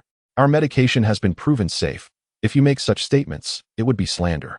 Lu Yuting added seriously. Before it's published, you must get the reporter to retract the article. Lu Minghui slowly regained his composure, leisurely picked up his teacup, and took a sip. He then slowly set the cup down before speaking. In the ward, I heard someone say that the unqualified guy woke up a vegetative patient. If he woke up a vegetative patient, then how was the vegetative state caused? Isn't that the Chaihu injection you produced?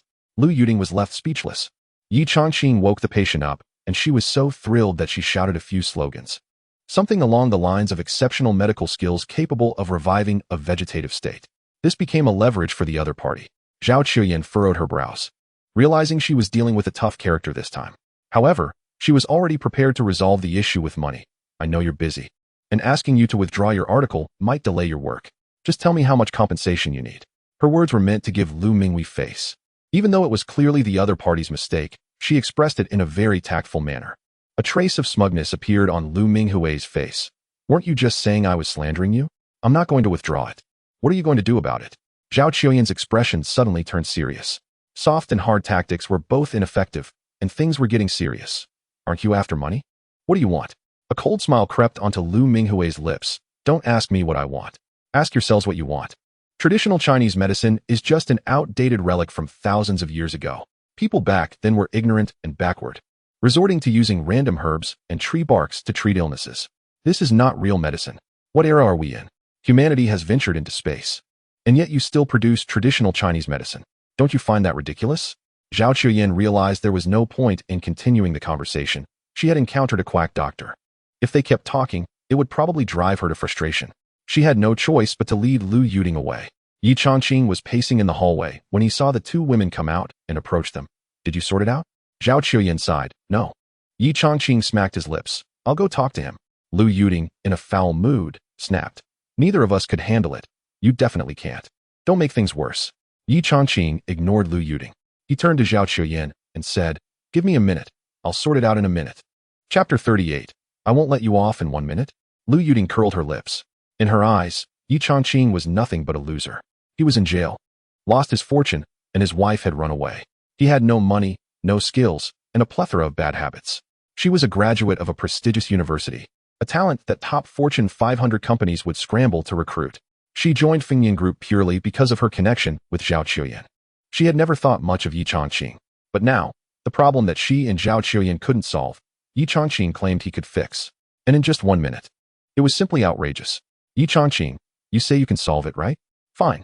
I'll time you. Let us see how you handle it in 1 minute. Zhao Qiuyan also doubted Ye Changqing's ability to resolve the issue. Lu Minghui was an opponent of traditional Chinese medicine, and after being humiliated by Ye Changqing earlier, things would only escalate if Ye Changqing approached him. But she felt an inexplicable confidence in Ye Changqing. Go ahead and give it a try. Regardless of whether it works or not, let us avoid any conflict. If it doesn't pan out, we can think of another solution. Ye Changqing nodded and headed to the doctor's office. Inside the office, Lu Minghui was on the phone. 300,000, not a penny less. I'm betting my career on this. The voice on the other end sounded weak. Dr. Lu, it's hard for me to do this. Selling newspapers is a losing game right now. My funds are limited. Lu Minghui chuckled. Then this conversation is pointless. Are you counting on selling newspapers to make a profit? The money you make from selling newspapers isn't even enough to buy tea. The pressure on me is too great. Just now, someone from Fengyan Group came to see me. Without 300,000, this matter is off. I'll find someone else to collaborate with. Suddenly, the person on the other end sounded more decisive. I'll give you 300,000. I'll transfer it to you right now. Ding. A notification sound came from Lu Minghui's phone. He clenched his fist in excitement. Just then, the door creaked open. Lu Minghui exploded in anger. Who let you in without knocking? His words were cut short when he saw Ye Changqing standing there. Ye Changqing wasted no time and got straight to the point. Withdraw your false statements about the Chai Hu injection. Seeing Ye Changqing made Lu Minghui furious. This guy had stumbled upon a lucky break, like a blind cat finding a dead mouse, and now he was demanding that he retract his statements. Because of this incident, Lu Minghui had been belittled by the patient's family, and now he had to learn from a mere practitioner. And now this guy had the audacity to ask him to take back his words. Who do you think you are? You think I'll just do what you say? Ye Changqing just wanted to get the job done quickly, and didn't he care about the provocation in Lu Minghui's words. He continued. The patient's condition is not suitable for the Chai Hu injection. But the patient's state is not due to the medication. It's because you, as the doctor, failed to prescribe the right treatment. Lu Minghui sneered. How ridiculous. You, an untrained practitioner, dare to discuss medical matters with me, a PhD? Don't you find that laughable? Again, with the academic credentials. Ye Changqing gritted his teeth in frustration. This isn't about education, it's about the medication. If the wrong medicine is used, it could harm an entire family. Lu Minghui scoffed. Why not mention my educational background? I spent 30 years in school, and that's my advantage. Let me tell you, even if you're right, even if your medical skills are better than mine, so what? Do you earn more than I do? Do you have more fame than I do? Ye Changqing struggled to contain his anger and replied, I'll say it again, that's misinformation. Chaihu injection shouldn't be used for patients with yang deficiency hyperthyroidism. You've used the wrong medication. Immediately retract your false statement. Lu Minghui raised his phone and said, I just received a transfer of 300,000. This is the payment for the interview about Chaihu injection. This is a result of my reputation and ability. Even if I'm wrong, even if I'm just talking nonsense. With my doctorate title, the readers will believe me. Aren't you supposed to be a skilled doctor? You can go to the newspaper and publish a rebuttal. Let's see whether the readers believe me or you. Ye Changqing's fists clenched, veins popping on his forehead. You deserve a beating. Lu Minghui sneered, I do deserve a beating. I'm just rambling. Do you dare to touch me? Bang. As soon as he finished speaking, Ye Changqing landed a punch right on his mouth. I'll knock you out. Lu Minghui's lips split from the hit, and he gasped in pain, spitting out a mouthful of blood. 2 teeth mixed with blood fell to the ground.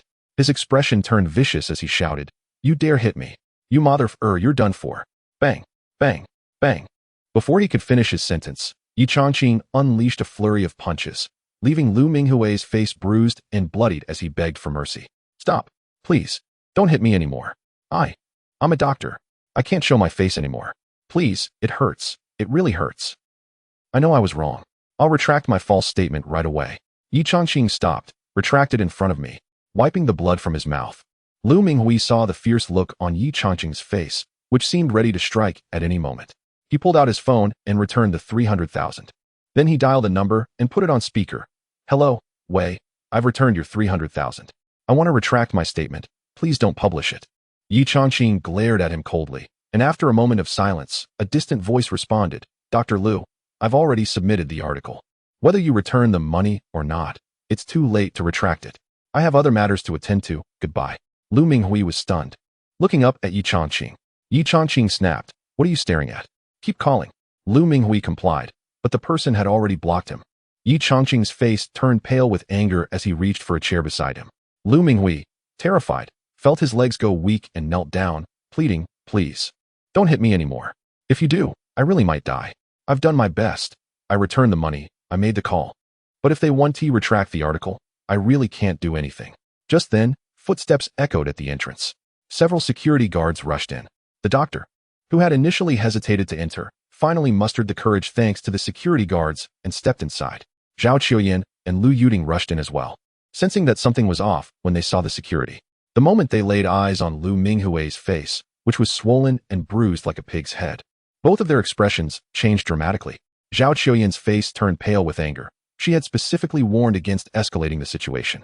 To her shock, Ye Changqing had actually knocked Lu Minghui to his knees. Furious, she exclaimed, Ye Changqing, you've gone too far. Lu Yuding's eyelids twitched uncontrollably. She finally understood why Ye Changqing had claimed he could resolve the issue in a minute. He had planned to throw a punch before even entering. She looked at him with even more disdain. Reckless and foolish, he wasn't even worthy of being a husband, let alone a friend. Ye Changqing pointed at Lu Minghui, insisting, I'm not being excessive, he is. Zhao Qiuyan was at a loss for words. Lu Minghui was already on his knees. How could he be the one in the wrong? Lu Yuding gritted her teeth in frustration, having never seen someone so shameless. He hit someone and still won't take responsibility, she said, tugging at Zhao Qiuyan's arm. Let us go? He can deal with the mess he has made.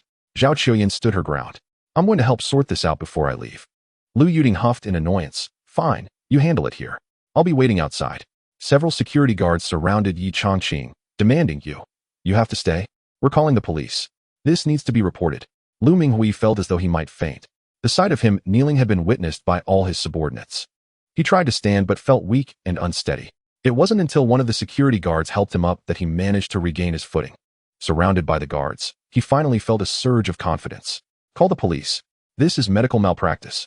He must be held accountable. Chapter 39. You should be a bit kinder. Zhao Qiuyan knew that Ye Changqing had a criminal record, and if the police were involved, things could escalate quickly. She silently blamed Ye Changqing for being reckless, but there was no time to express her frustration. She quickly stepped forward to intervene. Don't call the police. Let's treat the injury first, and then we'll compensate you. Let's talk privately and work it out. Seeing this, Ye Changqing hurriedly countered, Qiuyan, don't stop him. Let him call the police. Zhao Qiuyan was taken aback and thought of ways to calm the other party's anger. Ye Changqing was only adding fuel to the fire. She glared at him and said, Can you please not talk? Lu Minghui was equally confused. not understanding why Ye Changqing was advocating for the police to be called. He pulled out his phone and dialed 110, unsure of what to say. Ye Changqing continued, after you call the police, you might as well notify the newspaper. Let them come for an interview. Tell them Lu Minghui said I could awaken patients, and he removed his doctorate title. I actually awakened a patient. Yet he still considers himself a doctor. Let the media judge and condemn him for being untrustworthy. By the way, criticize him for being a medical doctor who is less competent than someone who hasn't even set foot in a medical school. What use is a doctor like that? Zhao Qiuyan's eyes lit up as if she understood something, and she took a couple of steps back, falling silent. The doctors and security personnel in the room all turned to look at Lu Minghui, their expressions strange. Realizing the implications, Lu Minghui felt a chill run down his spine. If this news got out, he would become a laughingstock. Such sensational news would likely spread nationwide quickly, ruining his reputation. Seeing the security guard still on the phone with the police, giving the address, he hurriedly snatched the phone away. I'm the doctor who was attacked. I'm fine. I don't blame him. Let us talk privately and not involve the police anymore. Okay, thank you, goodbye. He weighed the choice between ruining his life and temporarily suffering some physical pain, and he knew which was more important. A weight lifted off Zhao Qiuyan's chest. At least it hadn't escalated further. Seeing this, Ye Changqing pulled out his phone and said, if you won't call the police, I will. Are you crazy? Zhao Qiuyan exclaimed, looking at Ye Changqing in disbelief. Just when things were calming down, he was stirring the pot again. The doctors in the office looked on in astonishment. And even the security guards were shocked, unsure why Ye Changqing still wanted to call the police. Lu Minghui saw Ye Changqing dialing and rushed forward, grasping his hand in desperation. Please, don't call the police. I was wrong. I know I was wrong. I'm not as skilled as you. I apologize. Regarding that interview, I'll follow your lead, refund the money, and request the article to be retracted. But if the reporter refuses to retract it, I can't do anything about that. You can talk to him. His name is Wei Yiping from the Songjiang Life Daily. You can discuss it with him. Zhao Qiuyan noticed that Lu Minghui's words carried a lot of weight. He had agreed to retract his false statements. But a new problem arose. The reporter Wei Yiping was unwilling to retract the article. It seemed that Ye Changqing had indeed done something worthwhile. He and Lu Yuding had not reached any agreements, and now he was left with a belly full of anger. Ye Changqing forced Lu Minghui to retract his statement and even gave him a beating. The key point is that he doesn't have to bear any responsibility. And Lu Minghui even took the initiative to apologize. In comparison, she and Lu Yuding seem utterly useless. Reflecting on the earlier blame directed at Ye Changqing, she felt a twinge of guilt. Ye Changqing was quite satisfied with Lu Minghui's performance, as he finally managed to provide some useful information. Wei Yiping, a reporter from Songjiang City Life News, was glad to see this. After saying this, he waved goodbye to Zhao Qiuyan, and the two of them left together. Lu Minghui still felt uneasy. Please take care, let me see you off. He jogged to catch up with Ye Changqing, and once outside the doctor's office, he covered his bruised face and said, Dr. Yi, please don't leak our business to the media. I'm begging you. Lu Yuding stood at the elevator, growing angrier by the minute. This Ye Changqing had just helped a little, but unexpectedly, he got into trouble, and now she had to help clean up the mess. The more she thought about it, the angrier she became. After waiting for so long, without seeing the two come over, she took out her phone to ask Qiuyan what was going on. Just as she found Zhao Qiuyan's number, she saw Ye Changqing turning the corner, with Lu Minghui beside him looking like a beaten pig, continuously pleading, I'm really sorry about what happened today. Please don't hold it against me, I beg you. Lu Yuding was shocked. What was going on? Lu Minghui had been hit, yet he was still apologizing? Ye Changqing, annoyed by Lu Minghui's antics, snapped, get lost. I can't be bothered with your nonsense. Lu Minghui kept bowing. Thank you, I'll open the elevator for you. The elevator doors opened, and Ye Changqing and Zhao Qiuyan entered. Lu Yuding stood there in a daze, wondering what had happened. Lu Minghui was acting more respectful than when he was sending off a leader. Ye Changqing called out, Hey, are we going or not? Lu Yuding finally snapped back to reality and hurried into the elevator.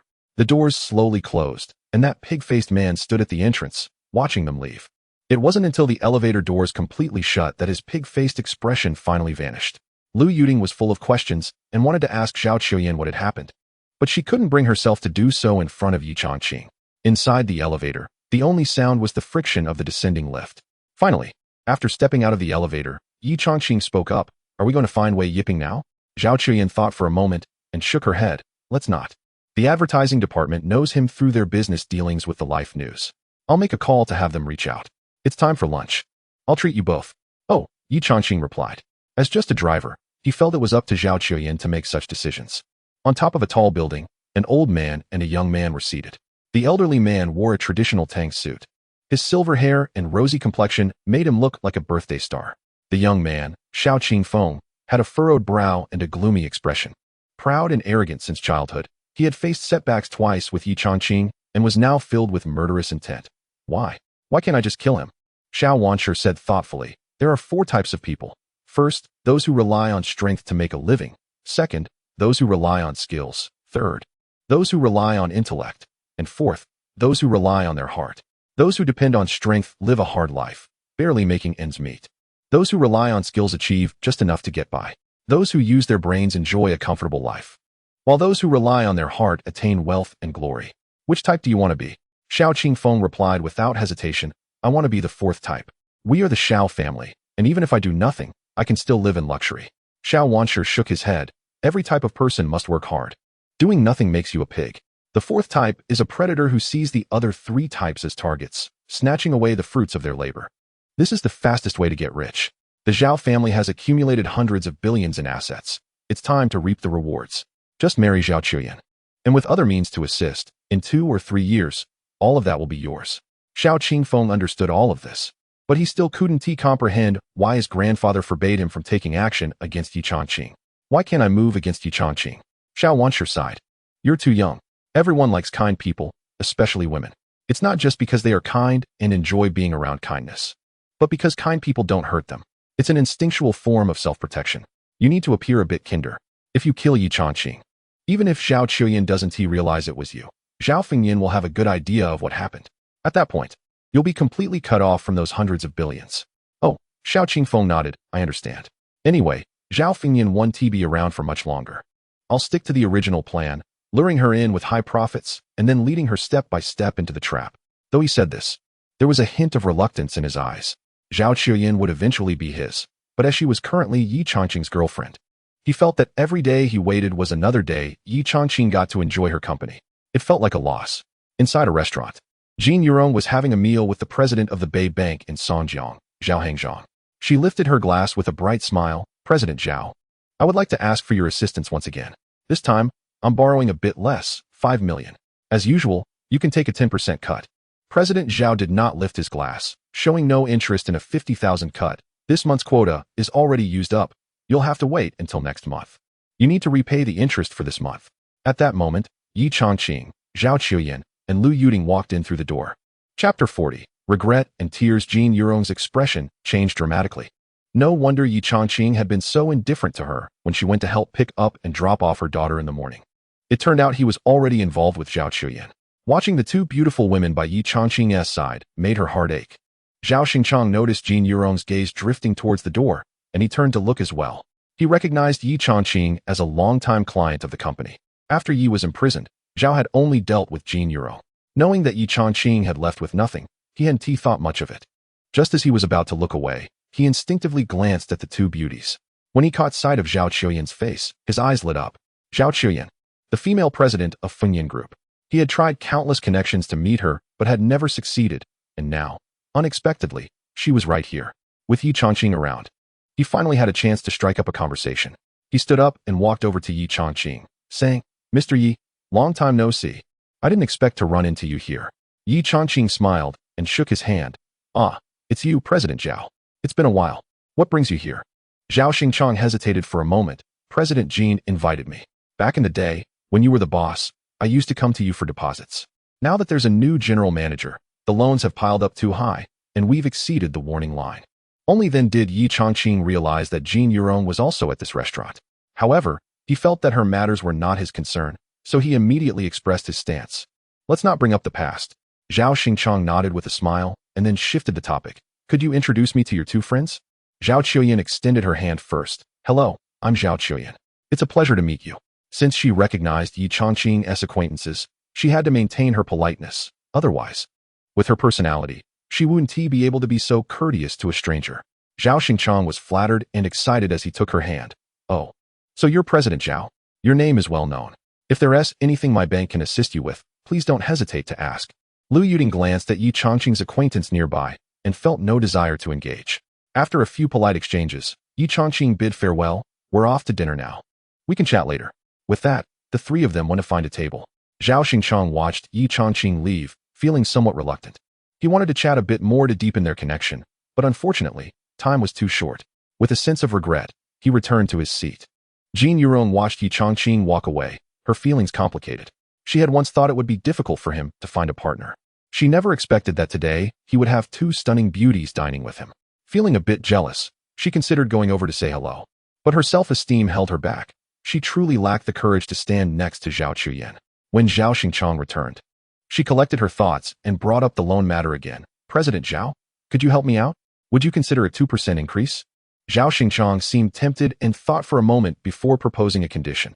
If Ye Changqing comes back as the general manager, I'll grant you the loan. Jin Yurong's pretty face shifted slightly. Do you think I'm not as good as Ye Changqing? A hint of regret appeared on Zhao Xingchang's face. Yes. I must admit I lack confidence in you. Jin Yurong still felt somewhat unconvinced. After I took over the company, it expanded tenfold. How could I be worse than him? President Zhao showed a helpless expression. All right, I'll speak frankly. When Ye Changqing was the manager, the company wasn't as large as it is now. But the profits were substantial. I had to persuade him to save money. After you became the manager, the scale increased, but you constantly asked me for loans. How can you compare yourself to him? Jin Yurong felt as if she had been struck by lightning. She stood there in shock. Having always believed her capabilities surpassed Ye Changqing's by tenfold. To her dismay, in others' eyes, she didn't even qualify to be compared to him. It was hard for her to accept. President Zhao stood up. I only came to see you out of respect for Ye Changqing. I've given you the path.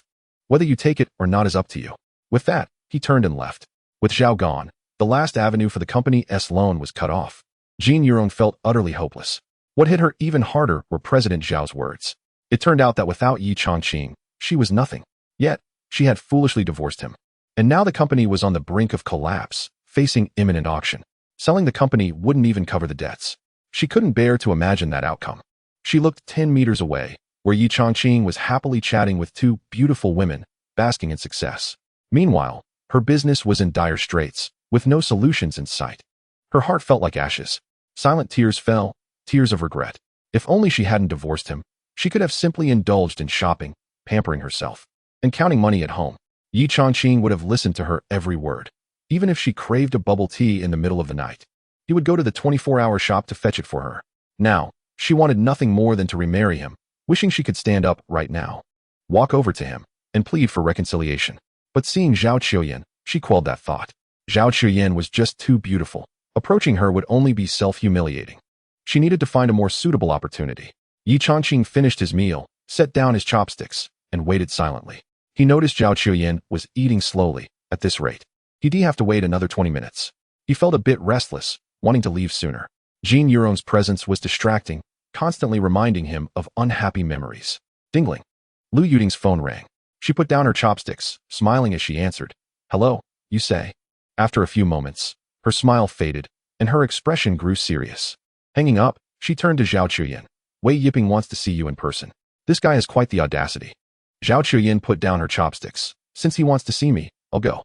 Lu Yuting glanced at Ye Changqing, opened her mouth, but swallowed her words. Ye Changqing noticed Lu Yuting's expression and realized the matter might involve him. What could it be that would concern him? He had no clues and could only wait for Lu Yuting to provide answers. Having spent so much time with Lu Yuting, Zhao Chuyan recognized her meaning. Go ahead. He is not a stranger. Lu Yuting coughed lightly and said, I told you, Wei Yiping wants you to meet him at the KTV. Zhao Chuyan frowned. KTV? That place is a mess. And as a woman, he actually wants me to go there? Clearly, he has ill intentions. Ye Changqing raised an eyebrow. Wei Yiping was a journalist who knew Zhao Chuyan was the CEO of Fengyan Group. If he dared to make such a request, the situation was serious. The withdrawal of the article was far more complicated than he had imagined. Lu Yuting nodded. Right? I feel like he is not sincere. What should we do? Zhao Chuyan raised her eyebrow. I don't believe a small-time journalist would dare to have ulterior motives against me. Let us go. We're heading there now. Lu Yuting stood up. I'll go with you. She was ready to face whatever came their way. Ye Changqing also stood up. I'll drive you both. I want to see what Wei Yiping is up to. Chapter 41. Get lost when Zhao Chuyan heard Ye Changqing say that. She recalled the scene of him hitting Lu Minghui and couldn't help but start to worry. Ye Changqing, please try to avoid violence if possible. Force won't solve the problem. Ye Changqing nodded. Don't worry, I'm not the type to enjoy fighting. Lu Yuting rolled her eyes. You even hit a doctor. Who would believe that? Ye Changqing pretended not to hear her and drove straight to their destination. The Crystal Shoe KTV was the most luxurious KTV in Songjiang City. Here, if you can think of it, you can buy it. Nothing was out of reach. Wei Yiping was in a private room, smoking and waiting. The door swung open, and a burly man stumbled in. Upon seeing the newcomer, Wei Yiping jumped up, holding his wine glass, and said, "Brother Long, what brings you here? Let me toast to you." Brother Long, bleary-eyed, glanced at Wei Yiping and snapped, "Who the hell are you? Did you come to the wrong room? Get lost." Wei Yiping, startled, quickly bowed and apologized. I'm sorry, I must have gotten the wrong room. I'll leave right away." Brother Long was the leader of a gang. Back when Wei Yiping was an intern, he had followed his mentor to interview a small factory, hoping to make some money. They crossed paths with Brother Long, resulting in his mentor getting his leg broken and losing his job, ultimately fleeing in fear. As long as he didn't provoke this troublemaker, it was fine to give up the room. "I'm leaving now, I'm leaving." Wei Yiping hurriedly exited the private room to the front desk to switch rooms. Ye Changqing led Zhao Qiuyan and Lu Yuting to room 9. He pushed the door open and walked in, only to find a guy sprawled on the sofa. He turned to Zhao Qiuyan and asked, "What should we do? This guy seems to be asleep." It was Zhao Qiuyan's first encounter with such a situation. And with the news scheduled to break tomorrow, they had to retract the article today. Time was tight, and she couldn't think too much. "Wake him up." Ye Changqing reached out and tapped the man's shoulder. "Hey, Wei Yiping, wake up." Brother Long, who was in a drunken stupor, was irritated by the interruption and shouted, "Can't you see I'm trying to sleep? Get lost." The shout startled Zhao Qiuyan. "Is this a reporter? Why does he act like a thug?" Lu Yuting took a couple of steps back, worried. "Is he drunk?" Ye Changqing tapped the shoulder again. "Get up, we need to talk." Having been disturbed twice, Brother Long could no longer hold back. He stood up and grabbed Ye Changqing by the collar. "Are you blind? Disturbing me while I'm trying to sleep." Mid-sentence, he finally got a good look at Ye Changqing's face, and his mouth dropped open, eyes wide in shock. "Why you go?" Ye Changqing finally recognized him. In prison, this guy had fallen ill, and the prison doctor was at a loss. Ye Changqing had stepped in to treat him. He was his first patient, and also his first human punching bag. Brother Long had contributed significantly to Ye Changqing's progress in martial arts until he could no longer withstand a punch, prompting Ye Changqing to find a more capable inmate to serve as a punching bag. "Brother Long?" Long Ji's face turned pale with fear. "Ye Go? Please just call me Xiao Long Ye Go. Since you've come to find me personally, there must be something important. Whatever it is, just give me the order, and Lu Xiao Long, will definitely take care of it for you." Ye Changqing waved his hand. "Just go to sleep. I've got the wrong person."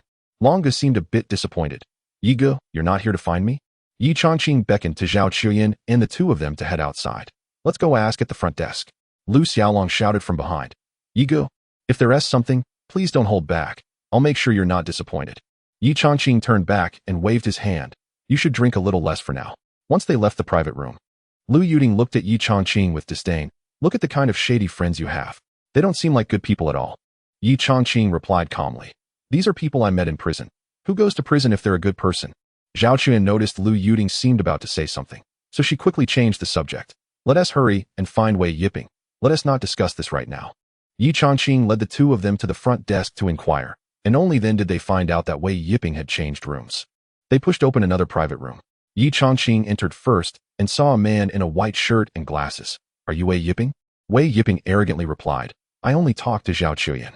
Ye Changqing nodded and sat down to the side. Zhao Qiuyan felt relieved seeing that it was just Wei Yiping. Dealing with one person was much easier. She sat on the sofa and got straight to the point. "Our salesperson offered 1 million, but you refused. So, how much do you want?" Wei Yiping looked at Zhao Qiuyan's beautiful face. "Since a beauty is speaking, I should give some face. But I'm a journalist, and my profession requires me to expose your company. The Chaihu injection could potentially cause patients to become vegetative. You can't ignore the dangers just for the sake of making money." Zhao Qiuyan was taken aback. She hadn't expected him to say that, and it sounded so righteous. But she found it ridiculous, realizing he was just using it as an excuse to ask for more money. There were no outsiders here, and she wasn't recording anything. "Stop deceiving yourself. Lu Minghui already told you it was his mistake with the medication. He didn't know the patient had yang deficiency and hyperthyroidism. Plus, the patient isn't a vegetative state in the medical sense. Just a few injections will do. So how much do you want?" Wei Yiping shook his head, still arrogantly stating, "I don't care. My article will be like this. I will report it truthfully." Zhao Qiuyan's gaze grew colder. "You're spreading rumors and defaming us. I can have Lu Minghui clarify this. If it goes to court, not only will you have to apologize, but you might also have to pay. Wei Yiping nodded. Yes, I know, but I'm still going to report it. Once my article is published, many news accounts will share it. It won't matter how much you spend to clarify. This new drug is finished. Zhao Qiuyan's eyes burned with anger. What exactly do you want? Does our company have a grudge against you? Or do you think the money is too little? Although Wei Yiping was shameless, the other party was stating facts. Once the news breaks out, no matter how much she spends to clarify things, the rumor that this new drug could leave patients in a vegetative state will ruin it. She wanted to understand what this reporter really wanted. Wei Yiping sneered. Just give up on this drug. Zhao Qiuyan suddenly stood up. Which company sent you? Her first thought was that it must be a competitor, otherwise they wouldn't make such demands. Wei Yiping, indifferent, replied, think whatever you like, but this drug is finished. The reason I called you here is to tell you one more thing. Don't develop traditional Chinese medicine anymore. No matter how much you develop, it will always end like this. With that, he stood up and walked out. Zhao Qiuyan's face turned icy. And Lu Yuding looked even more distressed as they watched Wei Yiping leave, unsure of what to do. Ye Changqing stepped forward and blocked Wei Yiping's path. Stop. What you're doing is illegal. Have you thought about the consequences? Wei Yiping, feeling smug, replied nonchalantly, illegal? So what? My lawyer told me the worst that could happen is a fine of 20,000. That's pocket change. Just then, the door swung open, and Lu Xiaolong walked in. Seeing Lu Xiaolong, Wei Yiping's expression shifted slightly in fear. Brother Long, you told me to get lost earlier, so I switched to another private room. If you like this one, I'll give it to you right now. Lu Xiaolong shot Wei Yiping a glance, but ignored him. He respectfully addressed Ye Changqing, Brother Yi. You left in such a hurry earlier that you didn't leave me your phone number. If you need to reach me, you wouldn't be able to.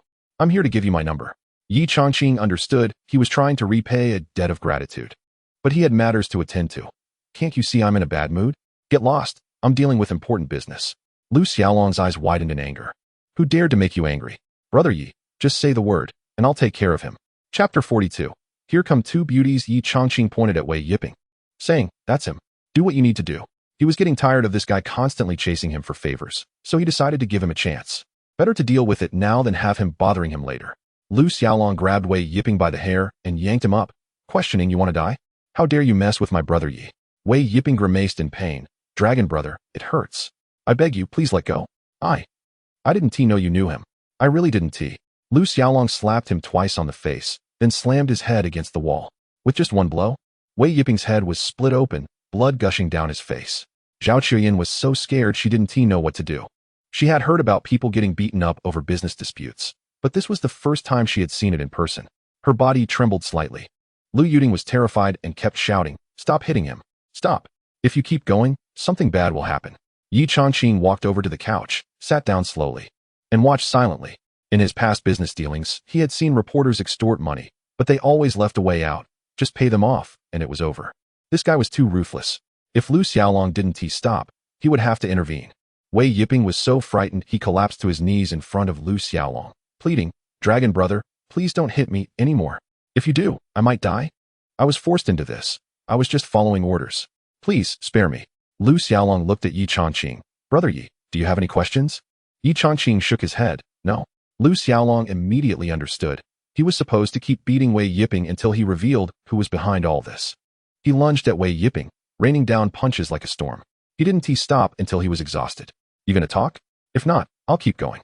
Wei Yiping cried out in pain, wanting to say he could reveal everything, but Lu Xiaolong wouldn't relent. Finally, he got a chance to speak. I'll tell you everything. Our newspaper has been losing money, so we journalists have to find ways to make some extra cash. Lu Xiaolong kicked him. Be clear, what do you mean by extra cash? Wei Yiping hurriedly explained. Every industry has its dirty secrets. We get the materials and tell the companies they've been reported. If they want to avoid exposure, they have to pay us off. That is how we make extra cash. He glanced at Lu Xiaolong, gauging his reaction. Lu Xiaolong shouted, what are you looking at me for? Keep going. Wei Yiping shivered under the reprimand. Our editor-in-chief is Li Fuan. He knows a very wealthy person. I don't know what he does exactly, just that he's rich. We call him Mr. Wang. Mr. Wang asked him to publish this article. Right now, Li Fuan is having dinner with Mr. Wang upstairs. Finally, they heard something useful. Ye Changqing stood up. Where exactly is this Mr. Wang? Wei Yiping pointed upstairs. He's in the Rinha cuisine up there. You can go find him now. I've said everything I needed to say. Please spare me, Lu Xiaolong said as he kicked Wei Yiping unconscious. Turning to Ye Changqing, he added, Brother Yi, you go find the person. I'll keep an eye on him here. Once you find the person, I'll let him go. Ye Changqing nodded. You've done well. Thank you for your hard work. Lu Xiaolong replied excitedly. It's an honor to help Brother Yi. Ye Changqing then turned to Zhao Qiuyan and said, let us go. Zhao Qiuyan responded with a soft and when she reached Lu Xiaolong, she said, thank you. Lu Xiaolong smiled. Sister-in-law, no need to be so polite. Zhao Qiuyan's face flushed red. Feeling awkward, she just nodded and walked out. Lu Yuding was displeased with Lu Xiaolong's words. Stop calling her sister-in-law, humph.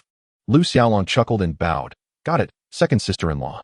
Lu Yuding was fuming, her eyes wide with anger as she glared at Lu Xiaolong, exclaiming, who are you calling second sister-in-law?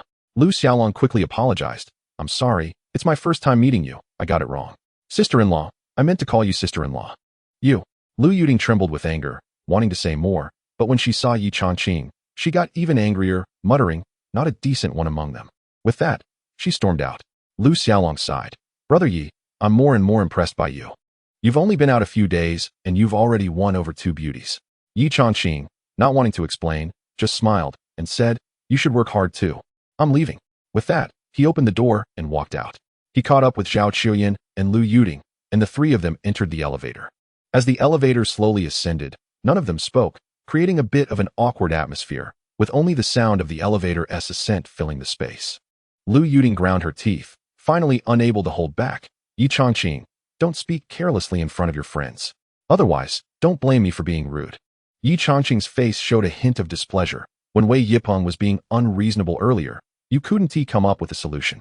It was my friend who stepped in to help and resolve the issue. Watch your words. Lu Yuding pouted, choosing not to respond. Deep down, she knew Ye Changqing was right. Lu Xiaolong did help. But she still felt slighted, thinking, I wasn't talking about him, I was talking about you.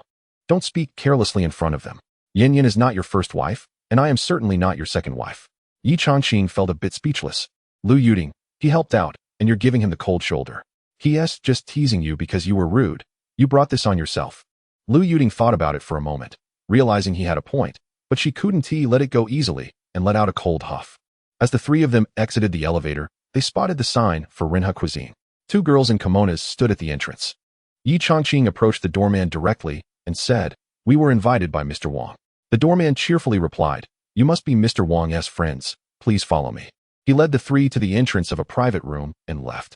Ye Changqing slowly opened the door, only to be stunned by the scene inside the room. There are 4 people dining in the room, 2 men and 2 women.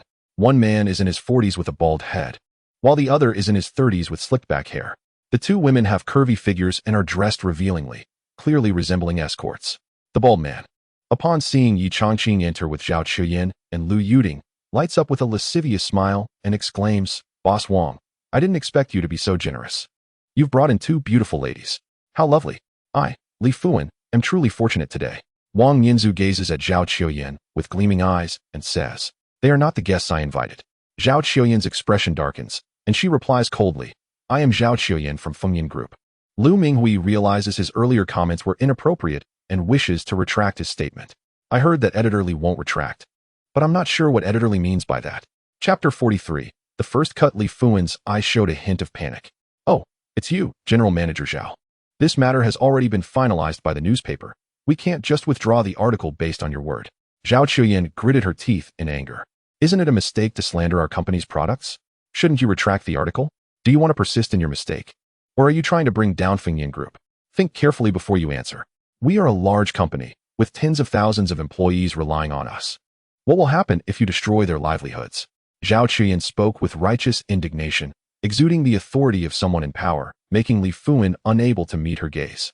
What made him even more anxious was the implied threat behind her words. Fengyan Group is a major corporation, and he couldn't imagine the consequences of offending such a company. Fearful and unable to respond, he turned to Wang Yinzu for help. General Manager Wang, what do you think? Wang Yinzu waved his hand at the 2 women accompanying him, signaling them to leave. Once they were gone, he frowned and glanced at Ye Changqing before asking Zhao Qiuyan, who is he? Zhao Qiuyan did not hide anything and directly stated Ye Changqing's identity. He's my driver. Wang Yinzu waved his hand dismissively. Let him go. I'll talk to you once he's out. Zhao Qiuyan had no choice but to tell Ye Changqing, wait for me outside. Ye Changqing nodded and stepped out of the room, closing the door behind him. However, he didn't dare to go far and stood at the door, worried about Zhao Qiuyan's safety as he could tell that the 2 men were clearly predators. With only the 2 women left in the room, Wang Yinzu smiled. General Manager Zhao, I've heard you're a great beauty, but you're even more stunning than I imagined. Come, sit down, and let's chat while we eat. Zhao Qiuyan remained standing, unyielding. What company are you from, and what do you really want? Wang Yinzu smiled. What company I'm from isn't important. What's important is this. With just one word from me, tomorrow's front page headline will declare that Fengyan Group's medication poses a risk of turning patients into vegetative states. Just this one point will send Fengyan Group into an irreversible downfall. General Zhao, come here and drink with me. If you make me comfortable, I'll tell you everything. Zhao Qiuyan's brow furrowed tightly, as she couldn't bear to imagine the aftermath of such news being released. From the moment she learned of this issue, she understood its seriousness and rushed back for a meeting that night, taking charge of everything to avoid any mistakes. Faced with such unreasonable demands, she couldn't simply walk away. She glared at Wang Yinzu and asked, "What you're doing is trying to destroy Fengyan Group. Have you thought about the consequences?" Wang Yinzu stood up, his expression twisted with arrogance. "A mere Fengyan Group is nothing in my eyes. What is there to worry about? Do you know what my background is? If I told you, it would scare you to death. Just obediently play along with me and make me comfortable, and I'll show you a way out." As he spoke, he reached out to grab Zhao Qiuyan's arm. Zhao Qiuyan jumped back, startled. "Wang, you'd better show me some respect. If you take another step forward, I will call the police." Wang Yinzu was completely unconcerned. "Call the police, and your company will be finished. Even if you do call the police, the law in this land can't do anything to me. Just obediently spend the night with me, and you'll be fine." As he spoke, he lunged at Zhao Qiuyan. Startled, Zhao Qiuyan screamed, "Get away," and swung her bag at Wang Yinzu's head. The zipper of the bag cut his skin, and blood began to flow. Wang Yinzu touched his wounded face, his fingers stained with blood, his expression twisted. "Blood. Seeing blood makes me even more excited." Zhao Qiuyan stepped back in fear and accidentally fell to the ground. Lu Yuding, who was nearby, finally snapped back to reality. "Qiuyan." Bang. Suddenly, the door was kicked open. Ye Changqing heard Zhao Qiuyan scream and rushed in, seeing her on the floor, his eyes instantly turning red with anger.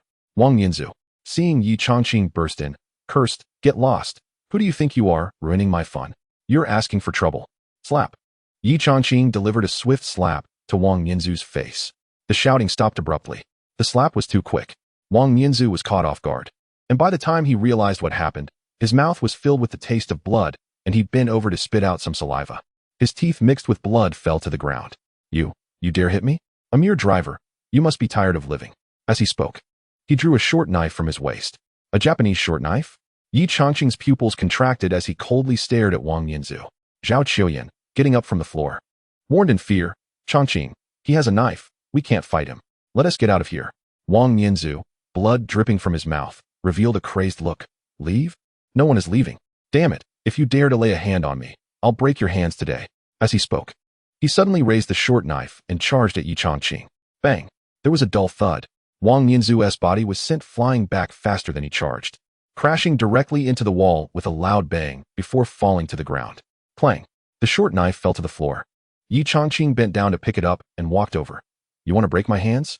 Wang Yinzu gritted his teeth, his stomach churning in pain, sweat pouring down his forehead. Seeing Ye Changqing approach, he was terrified. What do you want?" Ye Changqing said coldly, "Don't you know what I want?" Wang Yinzu held his stomach, his face contorted in agony. "Withdraw the article. This matter. I can't." "You can't?" Ye Changqing's gaze was icy as he tightened his grip on the knife. "Then what use are you to me?" Seeing Ye Changqing approaching with the knife, Wang Yinzu felt a chill run through him. "What I said is true. You have to believe me. I'm not lying to you. You don't understand the situation at all, nor do you know what terrifying forces are involved. I advise you not to get involved in this matter. Otherwise, you'll be in great trouble." Ye Changqing turned to Zhao Qiuyan and said, "You two step outside for a moment." Zhao Qiuyan worriedly replied, "You don't." "Just got out." Ye Changqing gave Zhao Qiuyan a knowing glance. "You don't need to worry about this. Just go outside for now." Zhao Qiuyan caught the signal and thought Ye Changqing was just trying to scare Wang Yinzu, so she called Lu Yuding to leave with her. Once the two had exited, Ye Changqing slowly closed the door behind them. Seeing this, Wang Yinzu trembled in fear, his voice shaking as he spoke. "Don't move the knife. I'm serious. You are just a driver. If you get involved in this, it's all over for you. Fengyan Group is finished. And you can't even imagine the kind of power you're dealing with. People will really die." With that, a blade pierced his body. Ye Changqing slowly withdrew the knife. First cut. The short blade came out, blood splattering everywhere. Ye Changqing raised the knife slowly. Wang Yinzu, terrified, clutched his wound and shouted, I'll retract the article. I'll have Li Fuping retract it right away. Chapter 44. Qixing Company. Ye Changqing held the bloodied knife and looked at Li Fuan beside him. Did you hear that? Li Fuan was already paralyzed with fear on the ground. He spent every day in the office and had never encountered such a bloody scene. When he heard Ye Changqing's question, he nodded vigorously. I heard. I'll call to withdraw the article right away. Ye Changqing casually flicked the knife, sending droplets of blood flying onto Li Fuan's face, making him yelp in terror. Ye Changqing said coldly, I want to see the revised version. Li Fuan, overwhelmed by the smell of blood, was terrified. Okay, I'll have him revise it and send over the final draft. Wang Nianzhu, holding his wound, pleaded, can I leave first? I need to go to the hospital. If I delay, I might not survive. Ye Changqing suddenly remembered something. The matter isn't clear yet. Where do you think you're going? Wang Nianzhu gritted his teeth in pain, his body trembling. Wasn't the article being withdrawn? Ye Changqing sneered. This guy was still playing dumb. He hadn't revealed who was targeting Fengyan Group yet. You better tell me who the mastermind is behind this. Otherwise, even if you bleed out, you won't take a single step away. Seeing Ye Changqing's ruthless demeanor, Wang Nianzhu realized he had no choice but to speak up. This is a complicated matter. It probably goes back to when I was in my 20s. I wrote an article that won a journalism award, and various invitations flooded in. For economic reasons. I eventually went to Danyang, where I gained a lot of honors and money. I was then recruited by a company called Qixing and returned to Zhuzhou to work. For instance, this press release about Fengyan Group is one of my tasks. Ye Changqing was somewhat shocked. It turned out this guy was working for the Danyang people. If that's the case, then it must be the Danyang people who had their sights set on Fengyan Group. He needed to clarify further. Where is Qixing Company located? What grievances do they have with Fengyan Group? Wang Nianzhu shook his head. When Qixing recruited me, it was through a coffee company. I've never been to their office, but they paid very well and had ample funds for operations. As for their grievances with Fengyan Group, to my knowledge, there aren't any. They simply oppose the traditional Chinese medicine industry. Ye Changqing's eyes widened. This news was too shocking. If what this guy said was true, Qixing Company had far larger ambitions. And they were targeting not just Fengyan Group, but the entire traditional Chinese medicine industry. The idea that a single company could aim to destroy the traditional Chinese medicine sector was staggering and felt unreal. How do they oppose the traditional Chinese medicine industry? Wang Nianzhu, drenched in sweat, pressed hard on his wound, blood still seeping through his fingers. He was even more frightened. I don't know how they do it. But I know what they made me do. Whenever there's negative news about traditional Chinese medicine, I would find someone to interview and publish it in the newspapers. Then I'd get influencers, internet celebrities, and new media to share it. I've done this kind of news many times. Ye Changqing felt a surge of anger. He deeply understood the gravity of the situation this time. This is pure stigmatization, a ruthless smear campaign. I can't help but angrily ask, as a person from Zhuzhou, how can you slander your own people and defame traditional Chinese medicine? How can you do this? Wang Nianzhu looked as if he could hardly bear the pain. His face twisted in a terrifying expression. What defamation of traditional Chinese medicine? Traditional Chinese medicine is just a scam. I'm exposing the truth. What is wrong with that? I'm not the only one doing this. Those influencers, internet celebrities, and self-media personalities are all doing it too. What is my fault?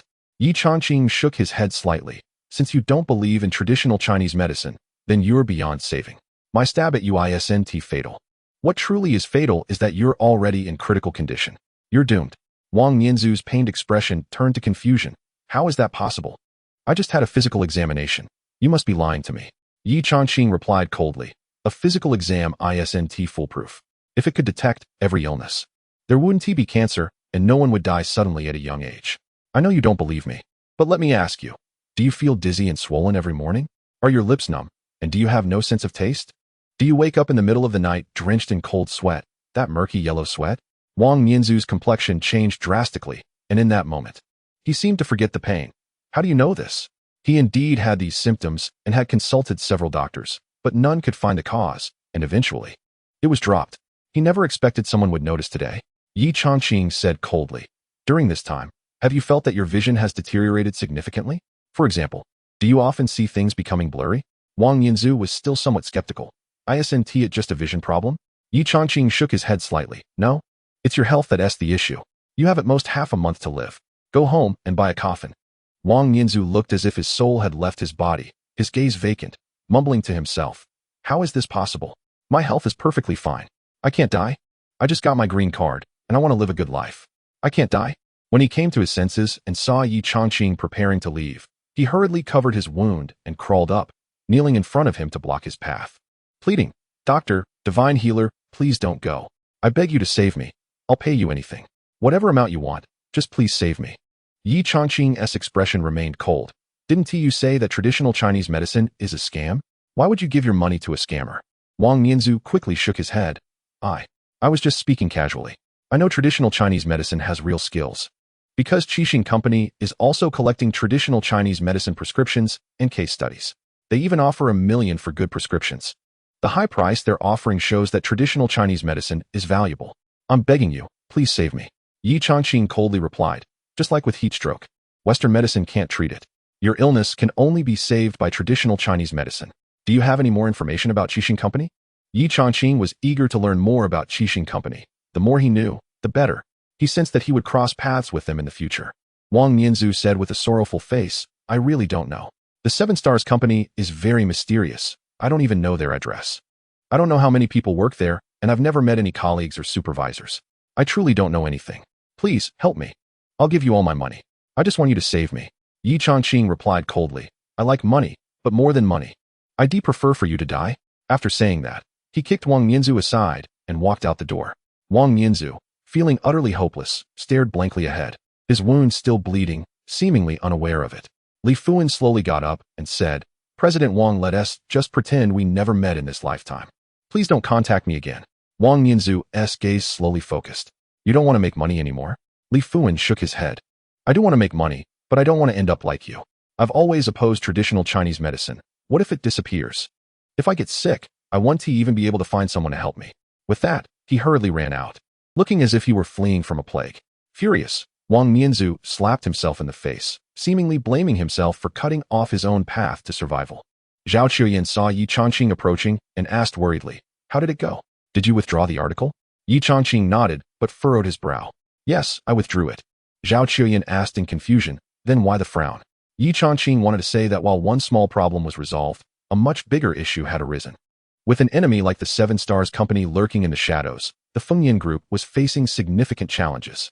But he knew that sharing this with Zhao Qiuyan would only add to her worries and make the icy beauty even colder.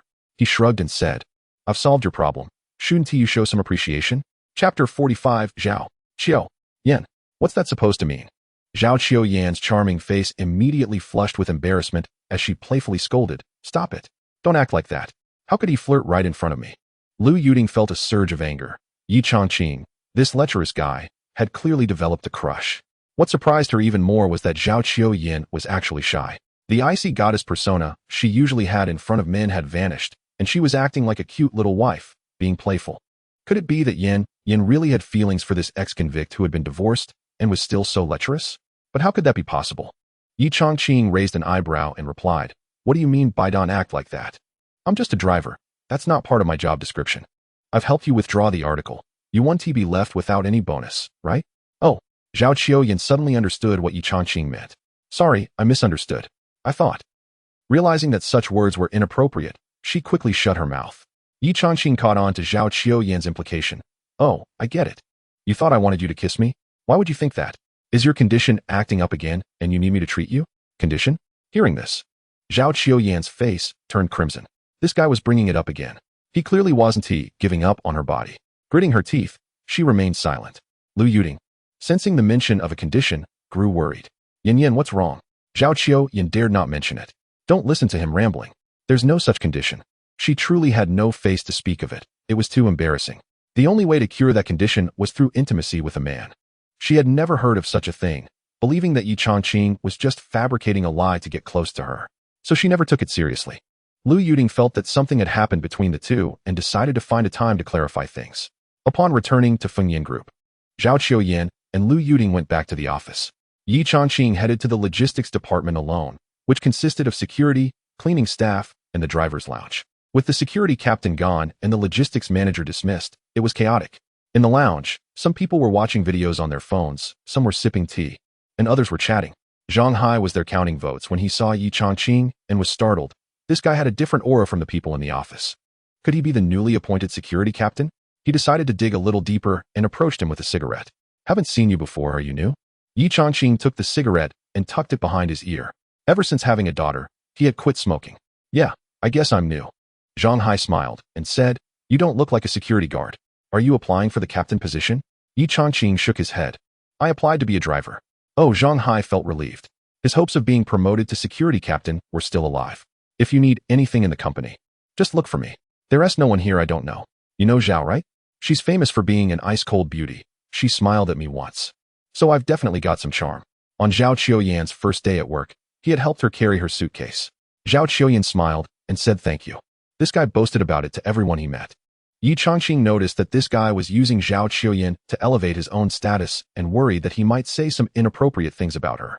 He decided to clarify his identity first. Actually, Zhao is my girlfriend. Zhang Hai shook his head. You, just stop dreaming. Our security team has a few others who claim every day that Zhao is their girlfriend, but they don't have the courage to say a word to her.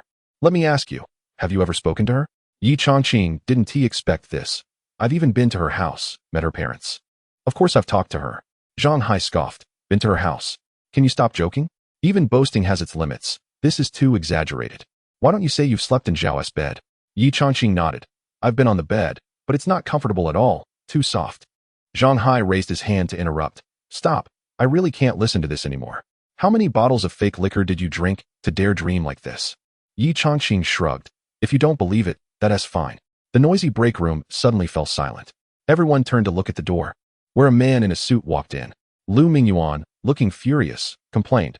The logistics manager isn't hiring. There's no one on duty in the office. And no one answers the phone. I have to go run an errand just to call a driver. Who's the driver? This is the logistics department's break room. And it's rare for any leaders to come here. Lu Mingyuan's arrival silenced the room. Zhang Hai gently poked Ye Changqing and whispered, aren't you the driver? Hurry up and get to work. Ye Changqing recognized Lu Mingyuan. He was the one who had kicked him out that night after dropping Zhao Qiuyan off for a meeting. He silently shook his head at Zhang Hai's reminder, not planning to drive him. Lu Mingyuan scanned the room and spotted Ye Changqing. Hey, you, the driver. I'm talking to you. Why are you just sitting there? Don't you see the boss needs to go out? You clueless fool. Hurry up and drive me to meet a client. Ye Changqing's expression darkened. This guy was being too rude and even dared to insult him. Anger surged within him. How can you talk like that? Lu Mingyuan raised his eyebrows. What, not happy?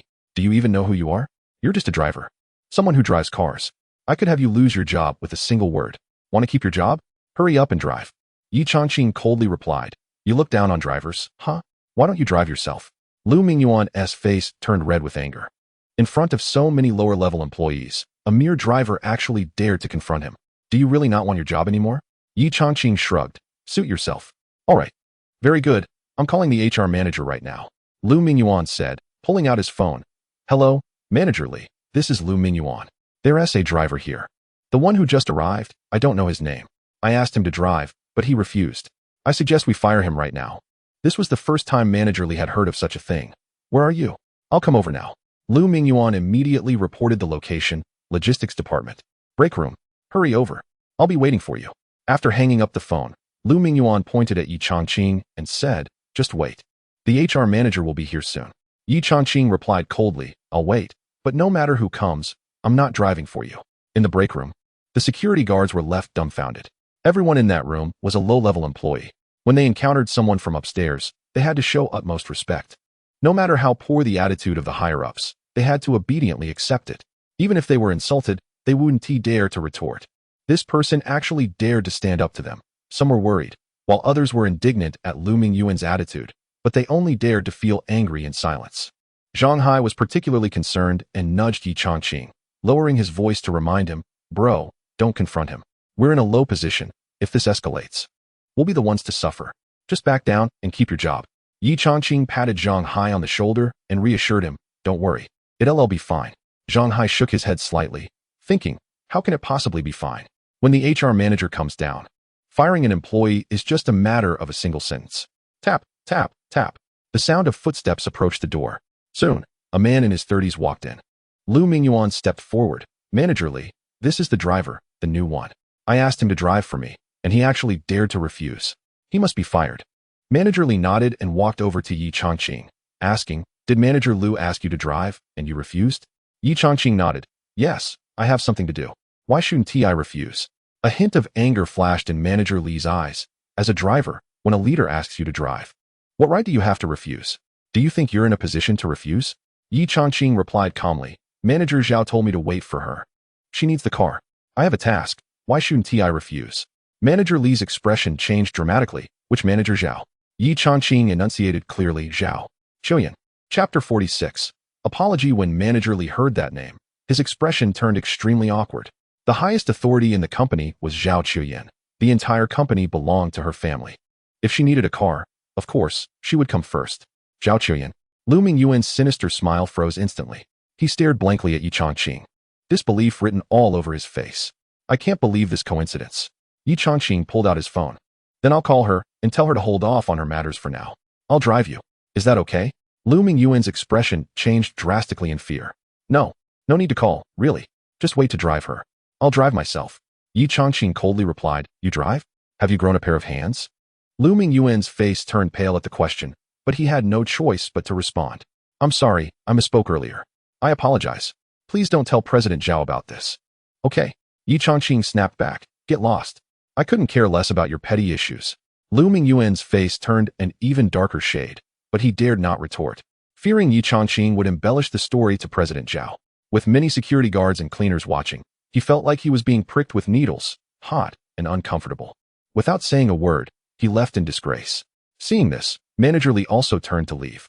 In the lounge, there was a stir of excitement as onlookers commented on Lu Mingyuan's departure.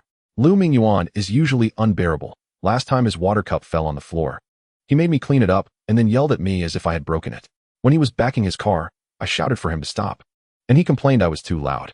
Later, when he crashed into someone else's car, he said I didn't shout loud enough. That month, he deducted 1,000 from my salary. He is just impossible to deal with, always making a fuss over everything. Zhang Hai looked at Ye Changqing with concern. You've gotten yourself into trouble. This time you used President Zhao as a shield, but what about next time? He won't let you off easily. Ye Changqing smiled. Next time, I'll still use President Zhao to deal with him. Zhang Hai, seeing Ye Changqing not taking it seriously, was even more worried. What if President Zhao doesn't have a car available next time? Wouldn't that expose you? Ye Changqing smirked. Didn't I tell you? Zhao Chuyan is my girlfriend. It won't be exposed. Zhang Hai was frustrated. I'm worried for you. How can you still joke around? President Zhao is such a stunning beauty, wealthy, capable, and powerful. She's not someone we can aspire to. Stop dreaming. Ye Changqing had initially revealed his true relationship because he was worried Lu Mingyuan would joke about Zhao Chuyan. Seeing Zhang Hai's disbelief, he decided to drop the subject. Don't worry, dealing with him is easy. Worst case scenario, I'll just say President Zhao needs a car again. Even if it's not true, it works well enough to scare that manager off. What? Zhang Hai looked at Ye Changqing in astonishment. Not true. You have some nerve. If he finds out the truth, your job is completely done for. Ye Changqing smiled and said, Don't think too much. I doubt he'll actually go verify it with General Manager Zhao. Don't worry. In the corner, security guard Li Bing heard this and stood up, walking toward the break room. Once he reached a secluded spot, he called Lu Mingyuan. After leaving the logistics department break room, Lu Mingyuan's anger festered. How could a mere driver use General Manager Zhao to pressure him? He felt utterly humiliated. Fuming, he thought, Ye Changqing, just you wait. Next time General Manager Zhao isn't around, I'll settle the score with you. Let's see who you find to shield you. He headed toward the underground parking lot. In fact, he didn't have any urgent work today. He was just planning to grab a drink with a classmate, concerned that he might not be able to drive after drinking. He had called for a driver. Now that the driver was gone, he had lost interest in drinking. Just as he was about to head back, his phone rang. He glanced at it and saw an unfamiliar number. Hello, this is Lu Mingyuan. Who are you looking for? Li Bing covered the mouthpiece and said, I'm security guard Li Bing, the one you've seen before who often helps you with parking. Lu Mingyuan remembered him, a tall and thin security guard. Did you call for something? Li Bing smiled and said, We've known each other for a while now. I consider us old friends. I can't stand seeing friends being bullied. That new driver lied. General Manager Zhao never requested a vehicle. Lu Mingyuan was taken aback. How do you know that? Li Bing explained, after you left. The new driver said it himself. I was right there listening. Lu Mingyuan felt like cursing, but managed to suppress his urge. Thanks for letting me know. If you get bullied at the company in the future, come to me. I'll back you up. Li Bing was somewhat excited to hear this. Thank you, Manager Lu. Lu Mingyuan hung up the phone, his anger boiling as he walked back. As a business manager, he never regarded low-level employees like security guards, cleaners, or drivers seriously, often scolding them. He never expected that a mere driver would play him for a fool. This was outrageous. He wouldn't let it go until he had his revenge. On his way back, he casually informed the HR manager about the situation. When Manager Li heard that Lu had been tricked, he became even angrier. Immediately putting aside his work and heading to the logistics department break room. Ye Changqing was chatting with Zhang Hai, glancing at the time every now and then. The kids got out of school at 5, and he had to be there by 4:50. Suddenly, the door was kicked open. Lu Mingyuan stormed into the break room, pointing at Ye Changqing and shouting, "Yui, General Manager Zhao has no plans to go out, nor did he notify anyone about needing a vehicle. How dare you lie to me?" Zhang Hai, taken aback by how quickly the truth was exposed, hurriedly stood up to advise Lu Mingyuan, "Manager Lu, he just joined the company and doesn't know the ropes yet. I'll have him apologize to you. Please don't be angry." Lu Mingyuan snorted coldly, "Get lost. A worthless security guard thinks he can meddle in my affairs. You should take a good look at your own worth." Zhang Hai's face turned a mix of red and pale from the scolding, feeling too awkward to say anything. Ye Changqing stood up and said, "There's no need to take it out on him. It's my fault for not providing you with a car. If you have a problem, come at me." Lu Mingyuan smirked, "I came back specifically to deal with you. A mere driver earning 4,000 to 5,000 a month, and you dare to challenge me? You really don't know when you're beaten. Just wait. I'll make it so you can't even be a driver." Ye Changqing felt a surge of anger. Although he had taken the job as a driver to get closer to Zhao Chuyan, this guy was going too far, igniting his temper. "I want to see how you plan to make that happen." Zhang Hai tried several times to signal Ye Changqing to back down and save his job, but Ye Changqing seemed oblivious. Lu Mingyuan arrogantly pointed at Ye Changqing, saying, "As a business manager, it's nothing for me to fire a little driver like you. Just wait. I'll have you packing your bags in no time." As soon as he finished speaking, a woman's voice came from the doorway. "Who are you planning to fire?" This single question made everyone in the break room turn toward the entrance. When they saw it was Zhao Chuyan, the company's general manager, the security and cleaning staff all stood up. Zhang Hai realized the situation had escalated with the boss's arrival and that Ye Changqing was likely to lose his job. He sighed inwardly. Lu Mingyuan, seeing Zhao Chuyan, first showed a look of panic, then composed himself and pointed at Ye Changqing, saying, "This driver claimed you needed a car, deliberately slacking off and refusing to drive. What do you think, Zhao? Shouldn't this kind of driver be fired?" Ye Changqing maintained a calm expression, still seated, seemingly unfazed by Zhao Chuyan's presence. The security and cleaning staff in the break room shook their heads at his attitude. With the boss here and him acting so nonchalant, wasn't he just asking for trouble? He was bound to lose his job.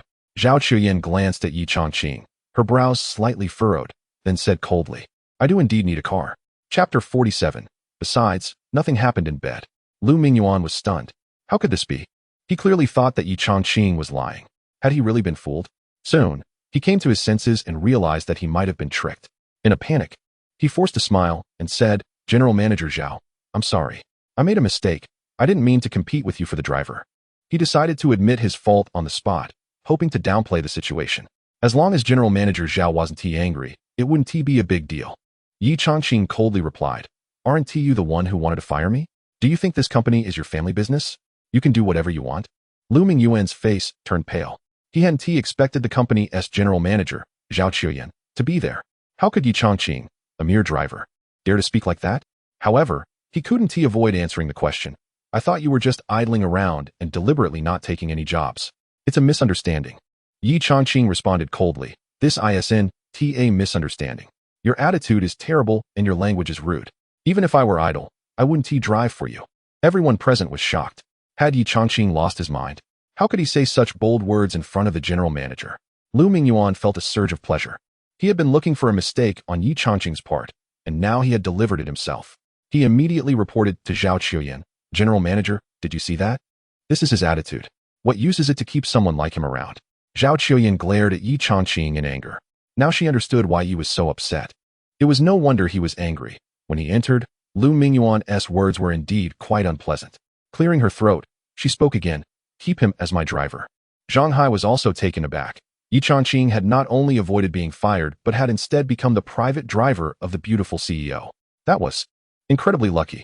He suddenly remembered that Ye Changqing had claimed to be General Manager Zhao's boyfriend, even mentioning that her bed was too soft and uncomfortable. At this thought, he froze in place. Could it be true?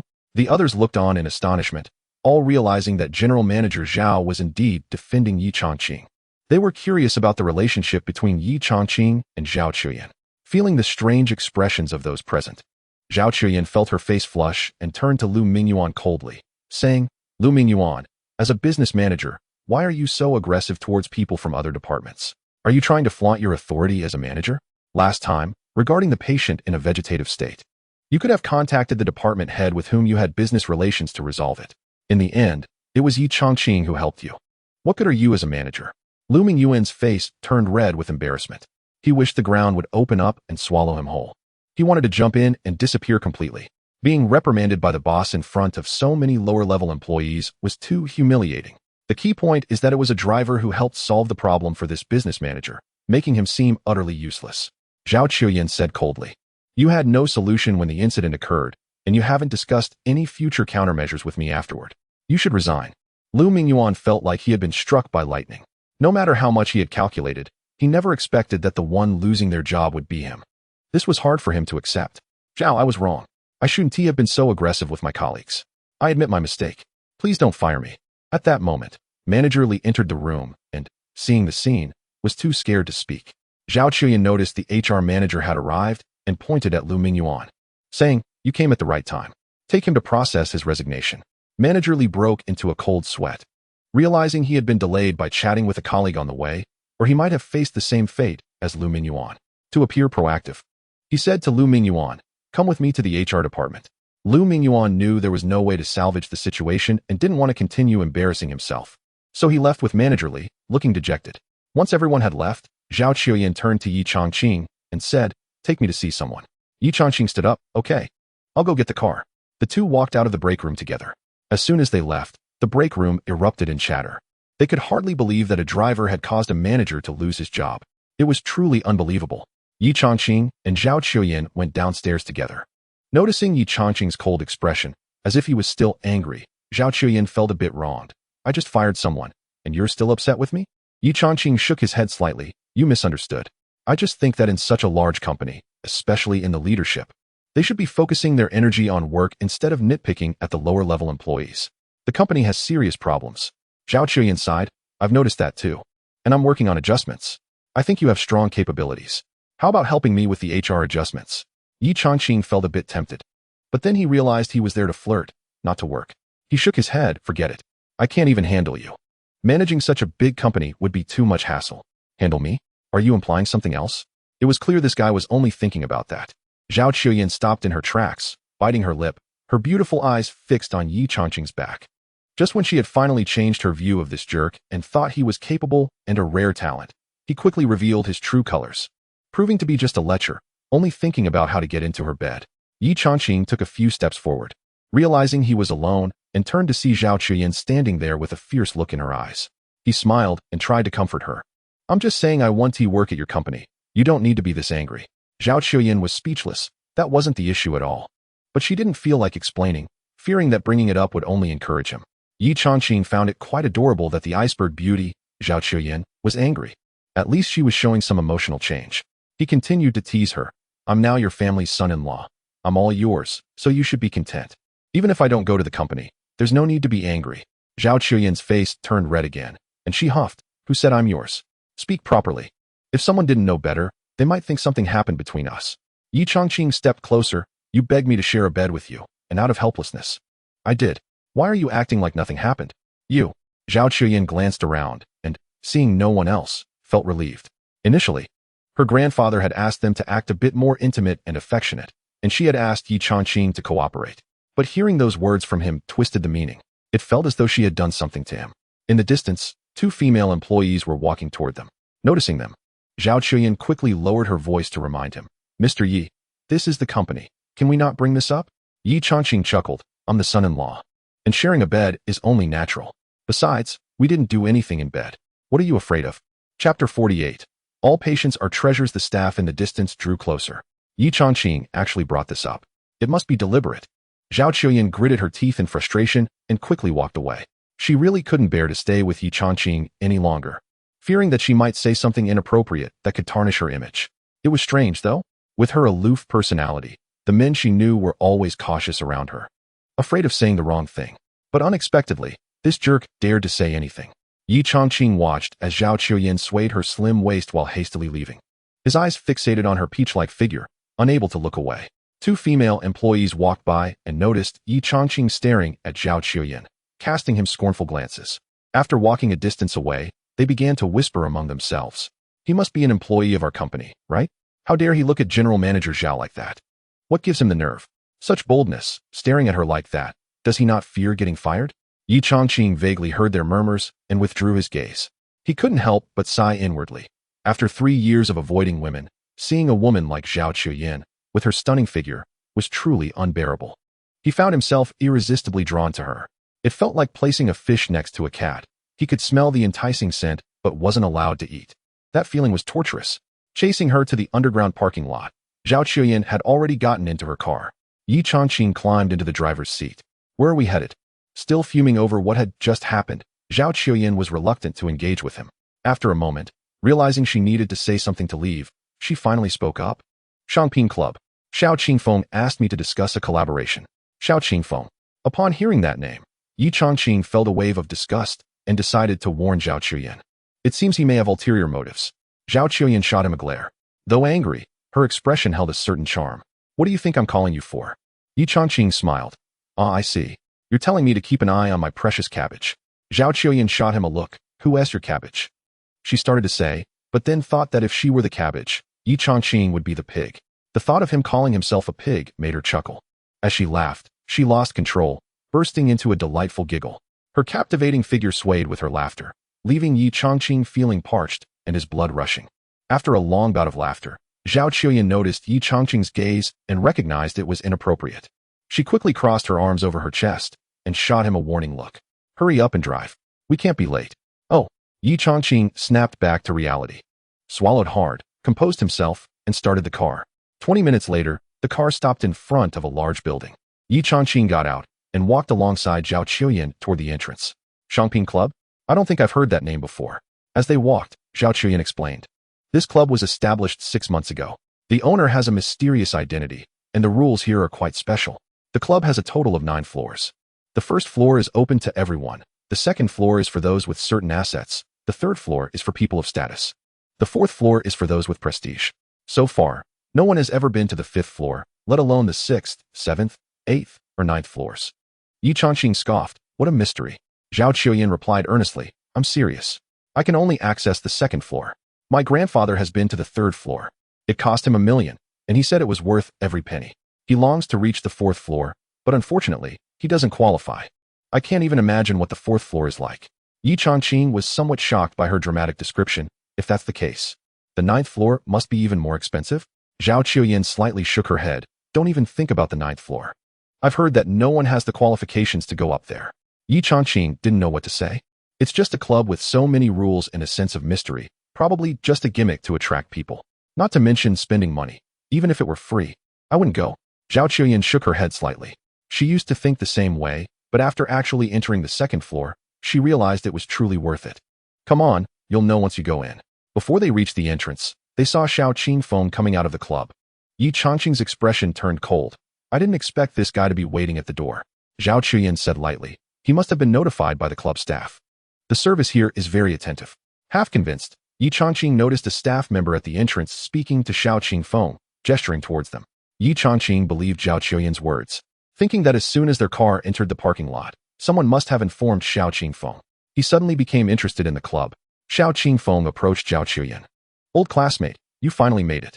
I've invited 2 friends today. Sorry to keep you waiting. Zhao Chuyin politely replied, sorry for the wait. Xiao Qingfeng shot a cold glance at Ye Changqing, seemingly ignoring him, and led Zhao Chuyin inside. Come on, let us go in together.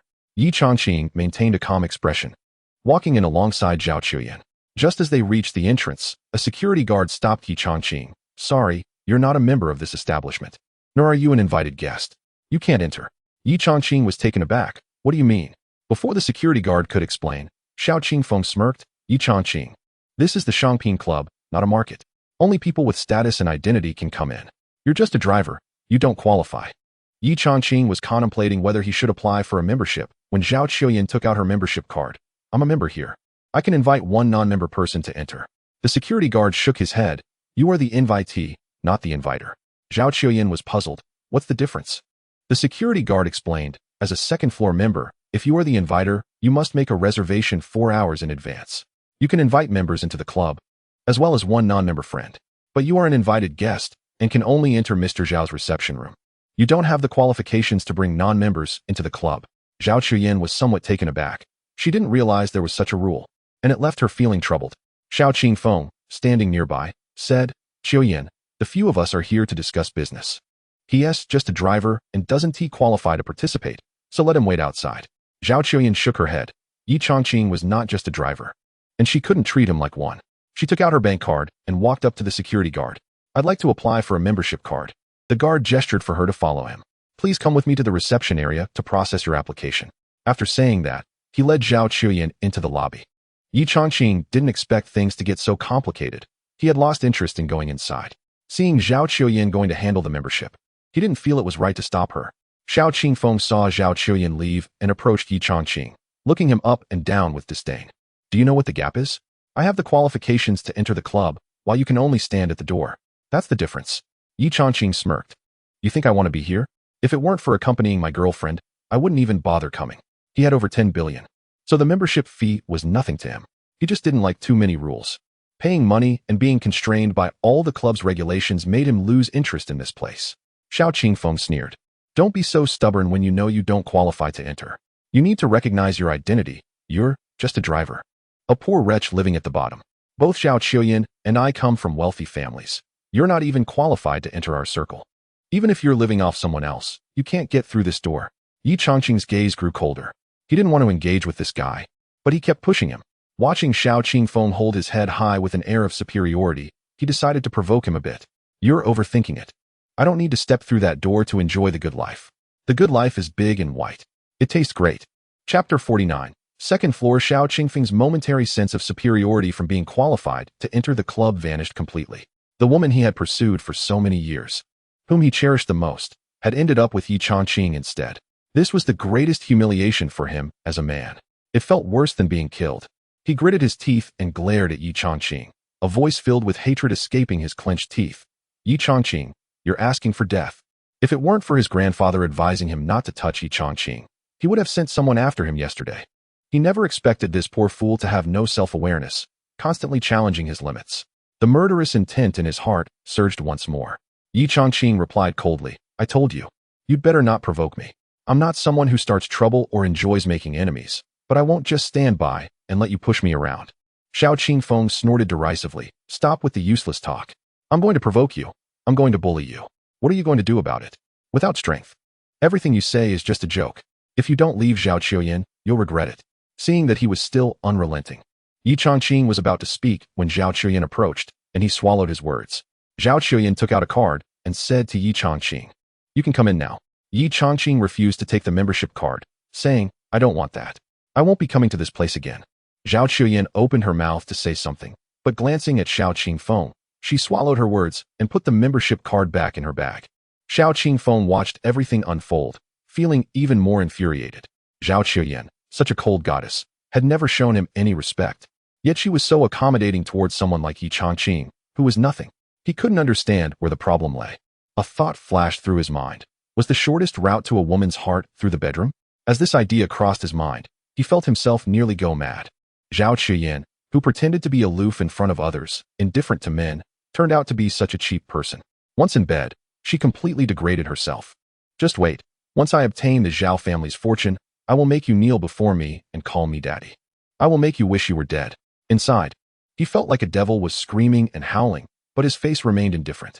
As Ye Changqing entered the lobby, he looked around and discovered the club was uniquely decorated. It didn't feel like a club at all. It resembled a condensed landscape with various potted plants, rockeries, and small stone paths. A spring gushed from the top of the rockery, the water meandering down a stream. Everywhere he looked, there was scenery, with the occasional passerby. Xiao Qingfeng observed Ye Changqing from the corner of his eye, seeing his surprised expression, and a smirk appeared on his face. When his gaze landed on the two security guards at the elevator, his eyes lit up, and he quickened his pace.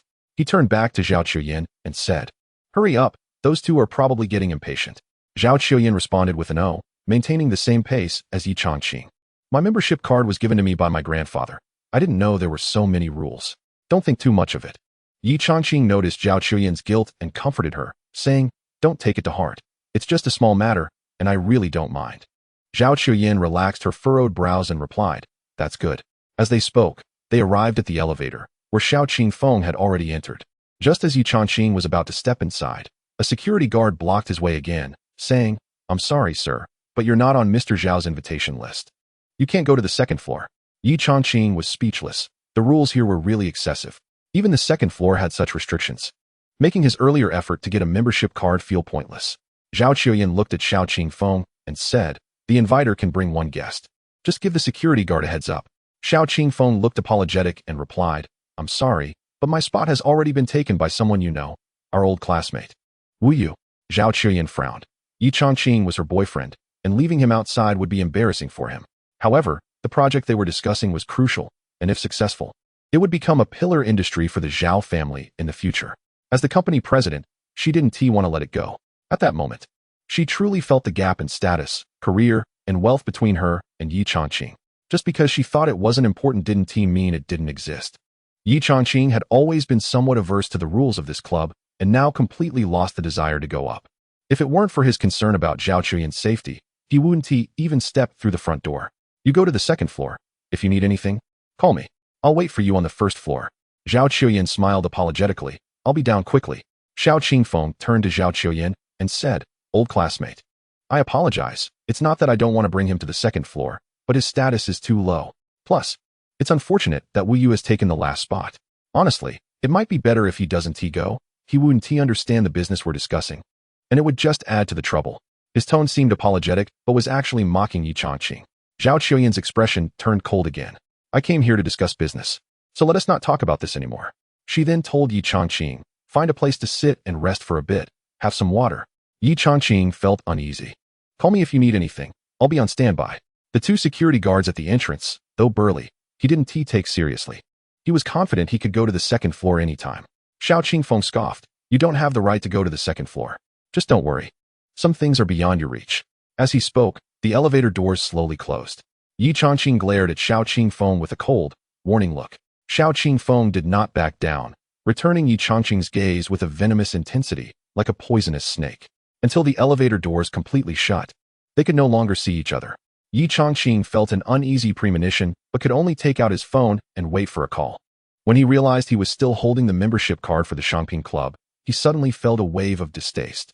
He headed to the reception area and approached the counter. At the reception desk, two beautiful attendants stood up as soon as they saw a customer walk in. "How can we assist you?" they asked. Without hesitation, Ye Changqing threw his membership card onto the table and simply stated, "I want to cancel my membership." The two attendants exchanged shocked glances. Here, obtaining a membership is quite challenging for new applicants, often requiring a referral. Many people are eager to get a membership but struggle to find a way in. Yet this person was choosing to cancel. One of the attendants was somewhat puzzled and asked, "Is it because you're leaving the area? We have clubs in other cities as well." Ye Changqing interrupted her before she could finish, saying firmly, "I don't like your club." Just then, a voice came from behind him. "Who doesn't like our club?" A man in his 50s entered the room. He had single eyelids, thin lips, and a small mustache on either side of his mouth. His hair was impeccably styled. He wore a suit and gold-rimmed glasses. Upon seeing him, the two attendants greeted him respectfully, "Manager Zheng." Ye Changqing reiterated, enunciating each word, "I don't like your club. I want to cancel my membership." Manager Zheng's expression turned haughty as he replied, "Young man, many people seek our membership but can't get it. Do you realize what a loss this is for you? Let me tell you." His words trailed off as his gaze fixated on Ye Changqing's ring, his body trembling slightly. He stammered, You are here, Are you surnamed Yi?" Confused by the manager's sudden change in demeanor. Ye Changqing replied, "Yes, my surname is Yi." Manager Zheng, visibly excited, exclaimed, "You finally came. I've been waiting for you every day, and I'm so glad you're here." Ye Changqing was baffled. "You must have mistaken me for someone else. I'm here to cancel my membership."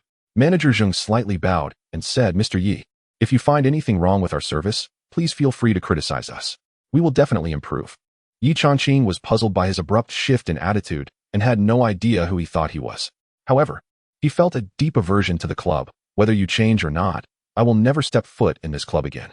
Manager Zheng looked distressed and replied, "Mr. Yi, this club was created for you. If you don't come, it loses all meaning." Chapter 50, Mission What? Ye Changqing was even more puzzled. The more this person spoke, the more mysterious it became, claiming that a high-end club had been specially opened for him. How could he possibly believe that? Not just Ye Changqing. Even the two female sales assistants were dumbfounded. The high-end club was the most mysterious and luxurious establishment in Songjiang City. The wealthy and influential figures of Songjiang City all took pride in being members of this club. Many often used their membership here to showcase their status. The manager actually said it was open for this one person. Who on earth was he? Manager Zheng noticed Ye Changqing's confusion and said, "Mr. Yi, this isn't the place for discussion. Please follow me to the 9th floor, where someone will explain everything to you." The 9th floor? The two female sales assistants gasped. Since the club opened, very few members had even accessed the 3rd floor. Only one person had ever been to the 4th floor. No one had ever reached the 5th, 6th, 7th, or 8th floors. As for the mysterious 9th floor, it was merely a legend. Yet Manager Zheng had just invited this person to the 9th floor. The two women were so shocked their mouths hung open like little gourds, unable to close. Seeing Manager Zheng's attitude, Ye Changqing felt it was necessary to get to the bottom of the matter. "All right, let's find a quiet place. I'll listen to your explanation." Manager Zheng slightly bowed and gestured for him to follow. "Mr. Yi, this way, please." Ye Changqing nodded and followed him to the 9th floor. Ding dong. The elevator doors opened. Manager Zheng pressed the button to keep the doors open with one hand and gestured for Ye Changqing to exit with the other. "Mr. Yi, please." As Ye Changqing stepped out of the elevator, he noticed that Manager Zheng did not follow and asked, "Aren't you coming to guide me?" A hint of disappointment crossed Manager Zheng's face. "I'm sorry, I don't have the qualifications to enter the 9th floor. But don't worry. Someone will be here to assist you." Ye Changqing frowned slightly. This club had too many rules. Even the manager wasn't qualified to enter the 9th floor. His curiosity about the 9th floor was piqued. Ignoring Manager Zheng, he turned and walked inside. The 9th floor had an unusual decor. The over 1,000 square meters of space was divided into 10 areas, each with a strange and unique style, somewhat reminiscent of a homestay. Each area represented a different ethnic style. For example, the first area resembled a traditional apothecary with rattan chairs, wooden tables, medicine cabinets, and even a bookshelf filled with medical texts. Inside, there was an elderly man, likely in his 70s or 80s, with a clean-shaven face, gray hair, and a rosy complexion. He was reading a medical book. Upon hearing footsteps, he immediately stood up and fixed his gaze on Ye Changqing for a long time before finally focusing on the ring on Ye Changqing's finger. Once he recognized the dragon carving ring, he immediately bowed and greeted, "It truly is the young master who has arrived. My name is Cheng Liangpeng. You must have heard of me." Cheng Liangpeng. Ye Changqing was taken aback. When his master left, he mentioned a task that he needed to hand over to someone named Cheng Liangpeng, stating that the task was quite difficult and that if he hadn't settled his family affairs or prepared himself mentally, he shouldn't reach out. Ye Changqing was grateful to his master and declared on the spot that he would complete any task, no matter how difficult. He got the contact information from his master and planned to find Cheng Liangpeng after settling down at home once he was released from prison. However, plans changed unexpectedly. Just as he stepped out of prison, Jin Yurong initiated divorce proceedings, and he still hadn't managed to get his home in order. He never expected to run into Cheng Liangpeng here. Since they had met, he decided to clarify what specific task his master had entrusted him with. "Since we've met, could you tell me what task my master assigned to me?" Cheng Liangpeng smiled and said, "Young master, the establishment of Changping Club was meant for your arrival. Please take a seat. I'll brew you a cup of tea, and we can discuss it slowly." Ye Changqing felt uncomfortable being addressed as young master. What kind of society was this, that such titles were still in use? The key point was that this old man was old enough to be his grandfather. Pulling out a chair, he said, "I'll sit, but could you change how you address me?" Cheng Liangpeng placed a cup of tea in front of Ye Changqing and stood beside him, saying, "That one tea do. Rules cannot be broken." Rules? They must be the rules set by his master. His master's identity had always been mysterious, and even now, he didn't know his master's name, let alone his profession or background. He decided to ask the elderly man in front of him, "Could you tell me something about my master?" Cheng Liangpeng shook his head and replied, "You must first complete the first task. Once you do, you will know everything. I have a letter here. The task is inside. You can read it yourself." As he spoke, he took out a letter sealed in brown craft paper. Ye Changqing felt a bit speechless. His master was always so enigmatic. However, he vaguely sensed that his master was definitely not an ordinary person. The medical skills his master taught him were extraordinary, and the martial arts techniques were even more astonishing. Holding the envelope in his hand, he felt closer to uncovering the truth. He reached out to tear open the envelope, but then gave up on the idea and simply put it in his pocket. He decided to go home and read it slowly. Seeing this, Cheng Liangpeng began to introduce the club. "Changping Club was established for you. Its purpose is to serve you. Whatever you wish to do, I will do my utmost to make it happen." Suddenly, Ye Changqing remembered that Zhao Chuyin was discussing matters on the second floor, and he immediately stood up, saying, I'm going to the second floor to find someone. Cheng Liangpeng quickly led the way, saying, allow me to guide you. Ye Changqing raised his hand to stop him. No need, I can go by myself. Cheng Liangpeng immediately halted, saying, young master, take care. If you need anything, just let me know. It is my honor to serve you. Ye Changqing responded with a sound of acknowledgement and entered the elevator. Ding! The elevator doors opened. Stepping out, he noticed that the decor on the second floor was different from that of the first and ninth floors. The second floor resembled a high-end office space, with abundant use of solid wood, and a faint scent of wood filled the air. There were many private rooms on the second floor, each with a name on it. There are rooms named Rui Hall, Success Hall, Blissful Flower Hall, Full Moon Hall, Prosperity Hall, and Glory Hall. As Ye Changqing approached the door of Success Hall, a familiar voice suddenly came from inside. I'm sorry, I don't drink alcohol, not even a drop. It was Zhao Chuyin's voice. Ye Changqing felt relieved. He had finally found her. He reached out and pushed open the door. Inside the private room, Zhao Chuyin looked at Ye Changqing with a shocked expression. What are you doing on the second floor? Xiao Qingfeng, upon seeing Ye Changqing, gasped in surprise. Ye Changqing, you can only stay on the first floor. How did you sneak up to the second floor? You're in big trouble. Ye Changqing walked into the room and pulled up a chair to sit next to Zhao Chuyin. In big trouble? You're overthinking it. Zhao Chuyin glanced anxiously at the door, relieved to see no one was following, but still not at ease. How did you get in? Ye Changqing smiled and said, I came down from the ninth floor. Zhao Chuyin felt a sense of urgency. She couldn't believe Ye Changqing still had the mood to joke. The ninth floor of the Shangping Club was off limits to everyone. She lightly punched Ye Changqing, saying, I was so worried about you, and you're still joking. How did you really get in? Ye Changqing felt a bit helpless. I really did come down from the ninth floor. Xiao Qingfeng coldly interjected, Ye Changqing, I can only go up to the second floor. And my grandfather can go to the third floor. You really expect us to believe you went to the ninth floor? Don't you find that ridiculous? Chapter 51. Slap in the face, Ye Changqing said coldly, I find you laughable. Does it really matter whether I have the qualifications to enter the ninth floor? The purpose of your visit today was to discuss cooperation, yet instead of addressing that, you're here talking about me. Now that's truly ridiculous. Xiao Qingfeng smiled. This matter is indeed important. If you sneaked in and get caught by the people from the club, we would all be implicated. You should take the initiative to admit your mistake to the club. In his heart, he scoffed. So what if he made it to the second floor? It would only lead to further humiliation when he gets caught again. Ye Changqing found it absurd. Admit what mistake? I have nothing to confess. Xiao Qingfeng shook his head slightly, his attitude suggesting that Ye Changqing was beyond help. If you still refuse to admit your mistake, then I'll call the club's people over. Let's see what you have to say then. Zhao Chuyin quickly intervened. Xiao Qingfeng, don't call the club's people just yet. Let me talk to him and persuade him to leave. She simply wanted to keep the peace and prevent Ye Changqing from getting into trouble with the club. Without delaying the cooperation discussion, Xiao Qingfeng noticed that Zhao Chuyin's expression was off and realized he had been too obvious. He explained, Chuyin, don't worry. Zheng Qingming's uncle is the manager here. As long as Ye Changqing admits his mistake, he can speak on his behalf, and it won't be a serious issue. But if the club's people find out, it could escalate. As he spoke, he exchanged glances with Lu Qingming.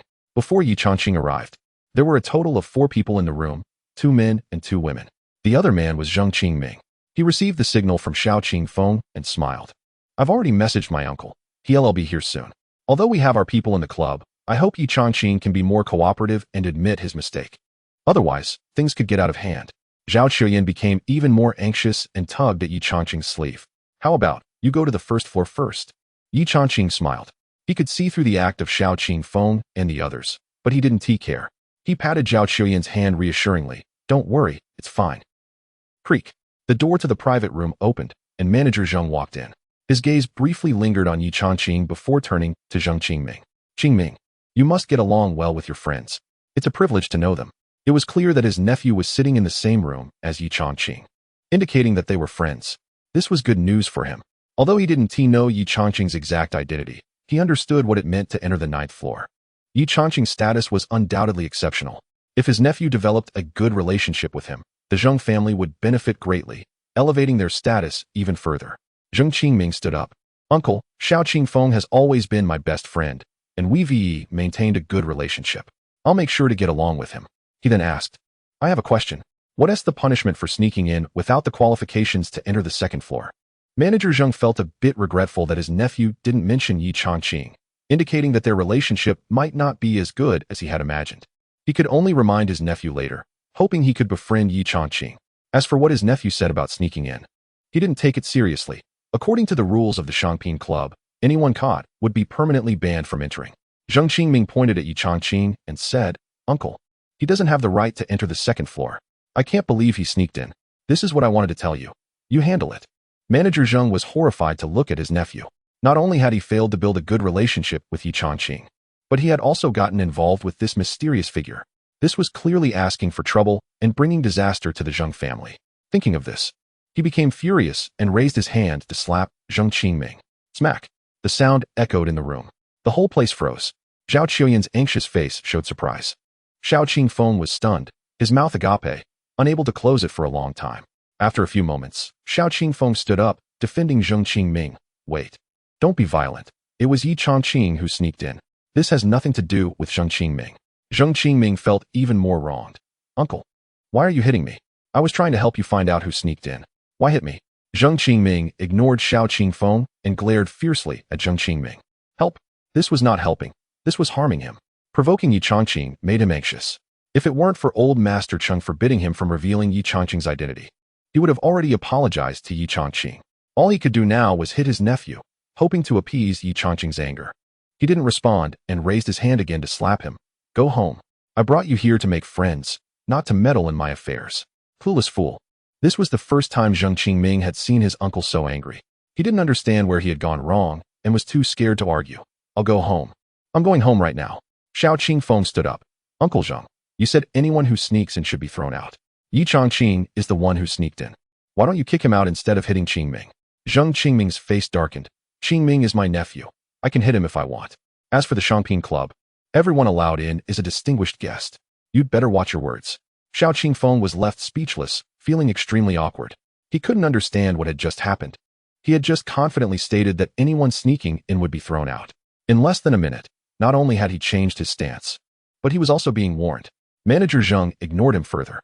Seeing that Ye Changqing's expression was still grim, he bowed deeply. "Esteemed guest, I apologize. My nephew is ignorant and has caused you trouble. I will definitely teach him a lesson when I get back." Unable to reveal Ye Changqing's identity, he could only apologize in this way. Ye Changqing waved his hand, glanced at Zheng Qingming, and coldly said, "Get him out of here. He is here, and it's making me uneasy." Manager Zheng bowed again, saying, "All right, I'll kick him out right now." With that, he grabbed Zheng Qingming by the hair and dragged him out, shouting, "Get out. Ah, it hurts, uncle, my hair." Zheng Qingming yelled as he was pulled out of the private room. His cries faded away, eventually disappearing altogether. Inside the room, there was an abrupt silence. It was so quiet that one could hear a pin drop. Zhao Qiuyan stared at Ye Changqing in shock, her beautiful eyes filled with disbelief.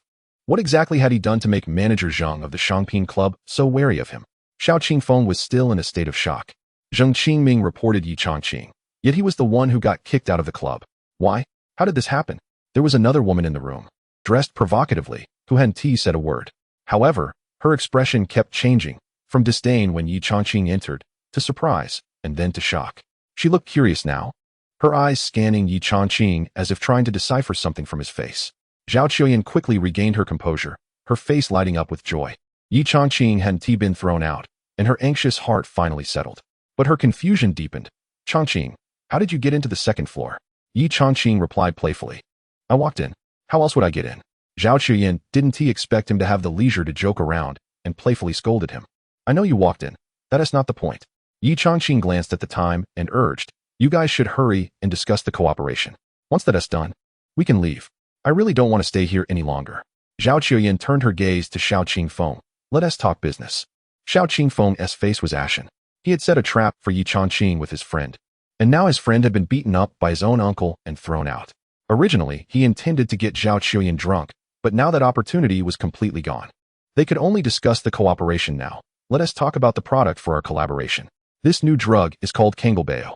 Here are the documents for the approval of production. I'll give you a brief overview. Canglebao is mainly used to maintain stable blood pressure." Zhao Qiuyan read the materials carefully. The cold expression on her face vanished, replaced by intelligence and confidence. After finishing the documents, she looked up and asked, "What are the advantages of Canglebao?" Xiao Qingfeng leaned back in his chair, crossing his legs confidently. "It has fewer side effects than existing medications on the market and and doesn't harm the stomach. Patients who take it will need to continue for life. Once a patient takes it, they can never stop. Ye Changqing frowned. He and wanted to speak. He believed Zhao Qiuyan should handle all business matters. But as a doctor, he couldn't hold back. For hypertension, 2 doses of medication can solve the issue. This new drug, requiring lifelong use after just 1 dose, isn't a good remedy. Is there really a need to produce such a drug? Xiao Qingfeng found it amusing that Ye Changqing spoke up. What do you know? You're just a driver. If 2 doses of medicine can cure an illness, that's good medicine, but it's not a good product. Medications that require lifelong use ensure that when one person gets sick, the whole family ends up working for the company. Now that's a truly profitable medicine. It's impossible not to make money from it. You wouldn't understand if I explained it to you. Chapter 52. What about me? Ye Changqing looked at Xiao Qingfeng as if he were a madman. Making money with useless junk that can't cure ailments. It's a matter of life and death. And he was actually proud of it.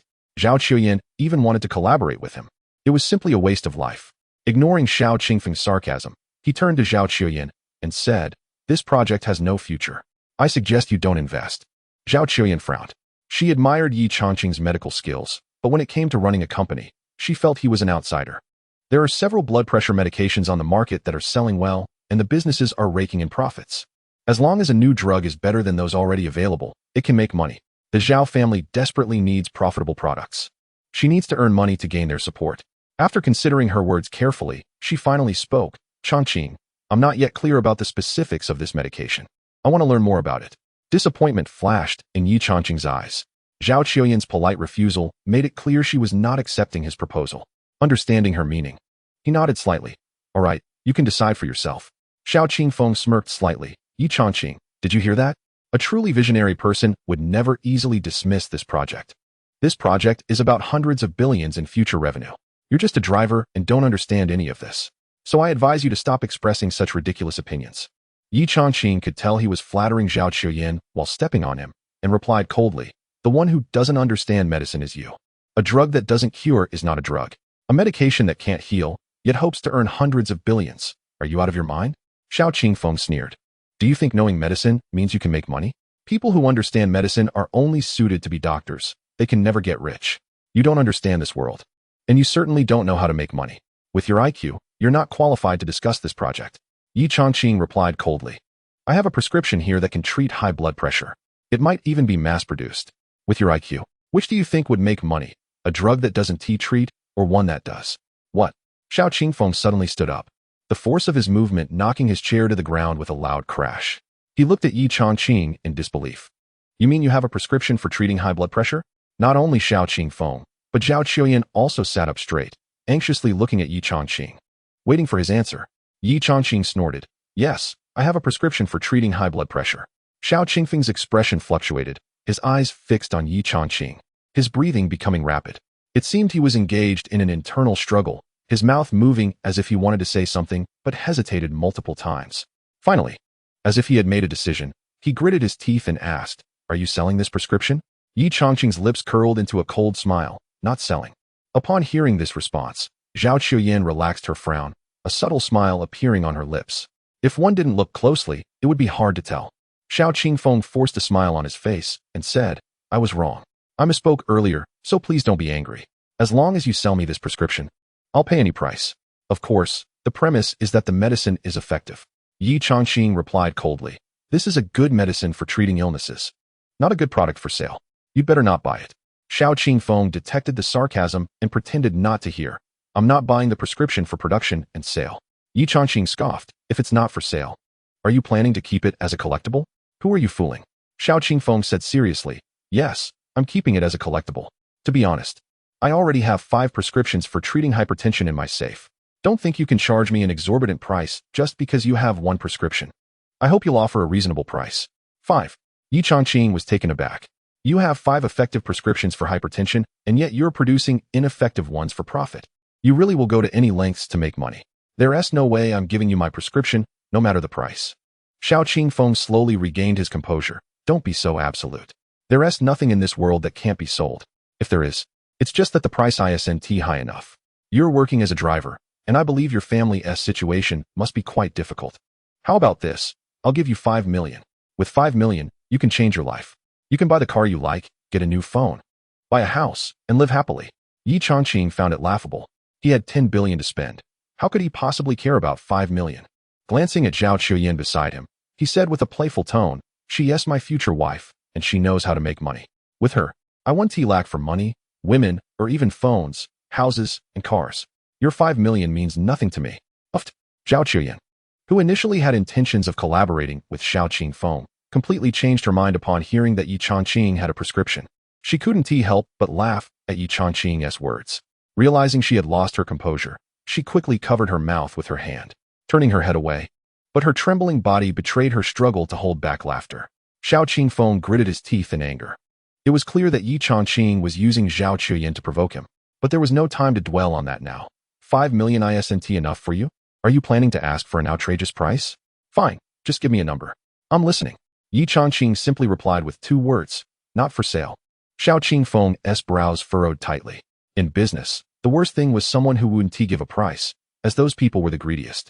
After a moment's hesitation, he quoted an astronomical figure, 10 million. Ye Changqing coldly replied, "I wouldn't sell it for 100 million. Chuyin can use this prescription to produce and sell. I bet she could sell more than your ineffective junk medicine." Xiao Qingfeng's expression gradually darkened as he stared at Ye Changqing for a long time, his gaze growing colder. "Ye Changqing, don't get ahead of yourself. You need to understand your position. You're just a driver, a small fry like an ant.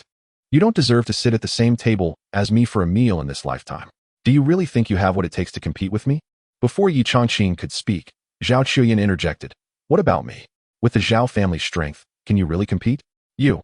Xiao Qingfeng was taken aback by Zhao Chuyin's willingness to abandon his new project. "Chuyin, as an old classmate, I must advise you. Your project has low profits and little future. My project is the real moneymaker. It's like comparing sesame seeds to watermelons. You should make the right choice." Zhao Chuyin's pretty face turned cold as ice. "I choose to produce traditional Chinese medicine, selling effective treatments. What is truly useful lasts longer. Your project may be profitable, but it also carries risks." Xiao Qingshan suddenly sneered. "I have a great project, and I wanted to invite you to make money together. But it seems you want to go against me. You probably don't realize how many people have invested in my medicine and how powerful those investors are. If you choose to compete with us, the Zhao family is finished." Zhao Chuyin's expression changed slightly, but she quickly made a decision. "I never intended to compete with you. Nor do I want to be seen as an enemy to the Zhao family. I won't be involved in your project, and let's leave it at that for today." With that, she stood up, greeted Ye Changqing, and walked out together. Ye Changqing smiled slightly. Although this woman appeared cold, she was reliable in her actions. She finally abandoned that worthless medicine. He stood up and followed her out. Seeing Zhao Chuyin about to leave, Xiao Qingfeng blocked her path. "Chuyin, we need to clarify things between us." Chapter 53. "I won't be a simp." Zhao Chuyin stopped in her tracks, frowning as she asked, "What do we have to talk about?" Xiao Qingfeng decided it was time to be upfront. "I'll be straightforward. Your parents want me to marry you, and I've already agreed." Just as she suspected, Zhao Chuyin had anticipated this. "They gave you the wrong signal. I apologize for that. But I already have a boyfriend." Xiao Qingfeng was taken aback. "Are you really going to marry a driver? His monthly salary couldn't even support a dog for my family. What makes him worthy of you? You and I are a better match." Suddenly, Zhao Chuyin recalled what Ye Changqing had said earlier, and a slight smile crept onto her lips. "He may not make money, but I can support him." Hearing this, Ye Changqing's previously dark expression suddenly brightened. He had just been joking, but this woman took him seriously. However, upon reflection, it wasn't a bad idea. Zhao Chuyin was wealthy, beautiful, and had an amazing figure. Being supported by a woman like her sounded quite appealing. Xiao Qingfeng's face turned ashen. Zhao Chuyin was willing to invest in a relationship with Ye Changqing instead of him. Furious, he exploded. "What does he have that is so great? Besides being poorer and more cowardly than me, what qualities does he possess? Why choose him?" Xiao Qingfeng was throwing a tantrum just because she rejected him. Comparing the two men, there was no contest. Xiao Qingfeng was nowhere near Ye Changqing's level. With this in mind, her voice grew more resolute. He has more responsibility." After saying that, she grabbed Ye Changqing and walked away. Responsibility? Xiao Qingfeng found it utterly ridiculous. What kind of nonsense reason was that? Was that really a virtue?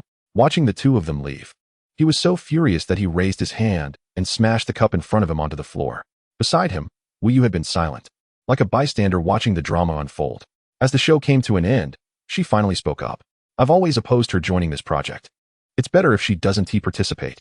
This project is meant to make money, not to help you chase girls." Xiao Qingfeng's emotions were still running high. Liking a man who has only left with a sense of responsibility? Is Zhao Qiuyan blind? Wu Yu shook her head. I don't know. But I do know that if she doesn't join this project, then she really is blind.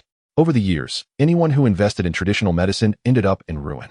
If Zhao Qiuyan insists on investing in it, she'll lead the Zhao family to a point of no return. I think you know what you need to do. Xiao Qingfeng's expression changed rapidly. He had his eyes set on the Zhao family's assets. Their money was his money. Ruining the Zhao family would hurt more than cutting into his own flesh. But Wu Yu had spoken, and he couldn't remain neutral. I'll apply a bit of pressure on her first, hoping she finds her way back. Wu Yu left with a dark expression.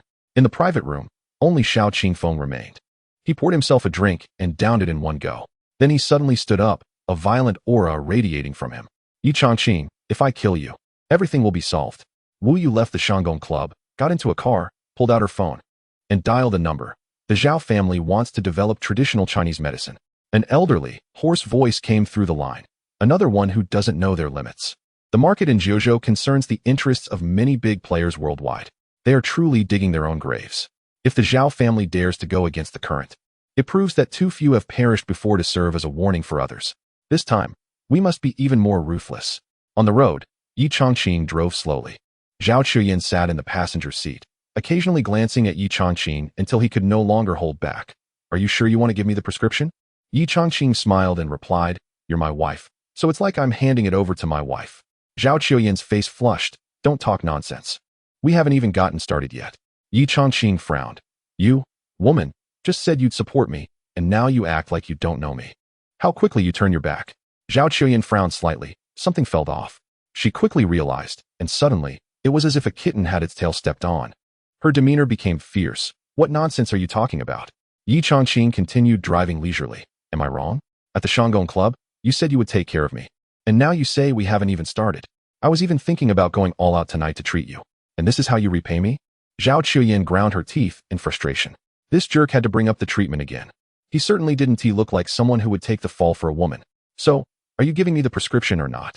Ye Changqing thought for a moment and said, I'll give it to you, but it can't be for free. Either you pay for it, or you trade someone. Forget it. Trading someone would be a loss for me. I want to serve you and give you the prescription. I won't be a doormat. Just buy it with money. Zhao Qiuyan felt her teeth almost crack from clenching them. This guy was too straightforward, and certainly wasn't he going to let her take advantage of him. He didn't seem responsible at all, more like a petty scoundrel. Wanting to explode in anger, she held back. The prescription was crucial. They had to negotiate first. How much? You tell me. Ye Changqing replied casually, 10 million. I want to raise the price. Zhao Qiuyan was a bit angry. But the price was fair. All right, I'll transfer the money to you now. Suddenly, he slammed on the brakes. Ye Changqing pulled out his phone and showed her the account. Transfer to this account. The sudden stop caught Zhao Qiuyan off guard. The seatbelt dug into her chest, causing a brief pain, and she shot Ye Changqing an angry glare. He was too hasty. The car was stopped right in the middle of the road. Fuming, she took out her phone and immediately made the transfer. Once Ye Changqing received the money, he sighed. You say you'll support me, but I still have to earn my own money. Women, you can't rely on them. After that, he leisurely started the car again. Zhao Qiuyan, feeling hurt in her chest, was furious that he received the money and still said such things. She pressed down the window and turned her face to look outside, her expression gradually turning cold again. The road was bustling with traffic, and a sleek black sports car was cruising alongside. Her expression was vacant as memories of Ye Changqing's resentful tone echoed in her mind, causing a faint smile to appear on her lips. The young man driving the sports car noticed the window of the car next to him roll down, revealing a nearly flawless face. He was momentarily captivated, and when he saw Zhao Qiuyan smile slightly, he was utterly mesmerized.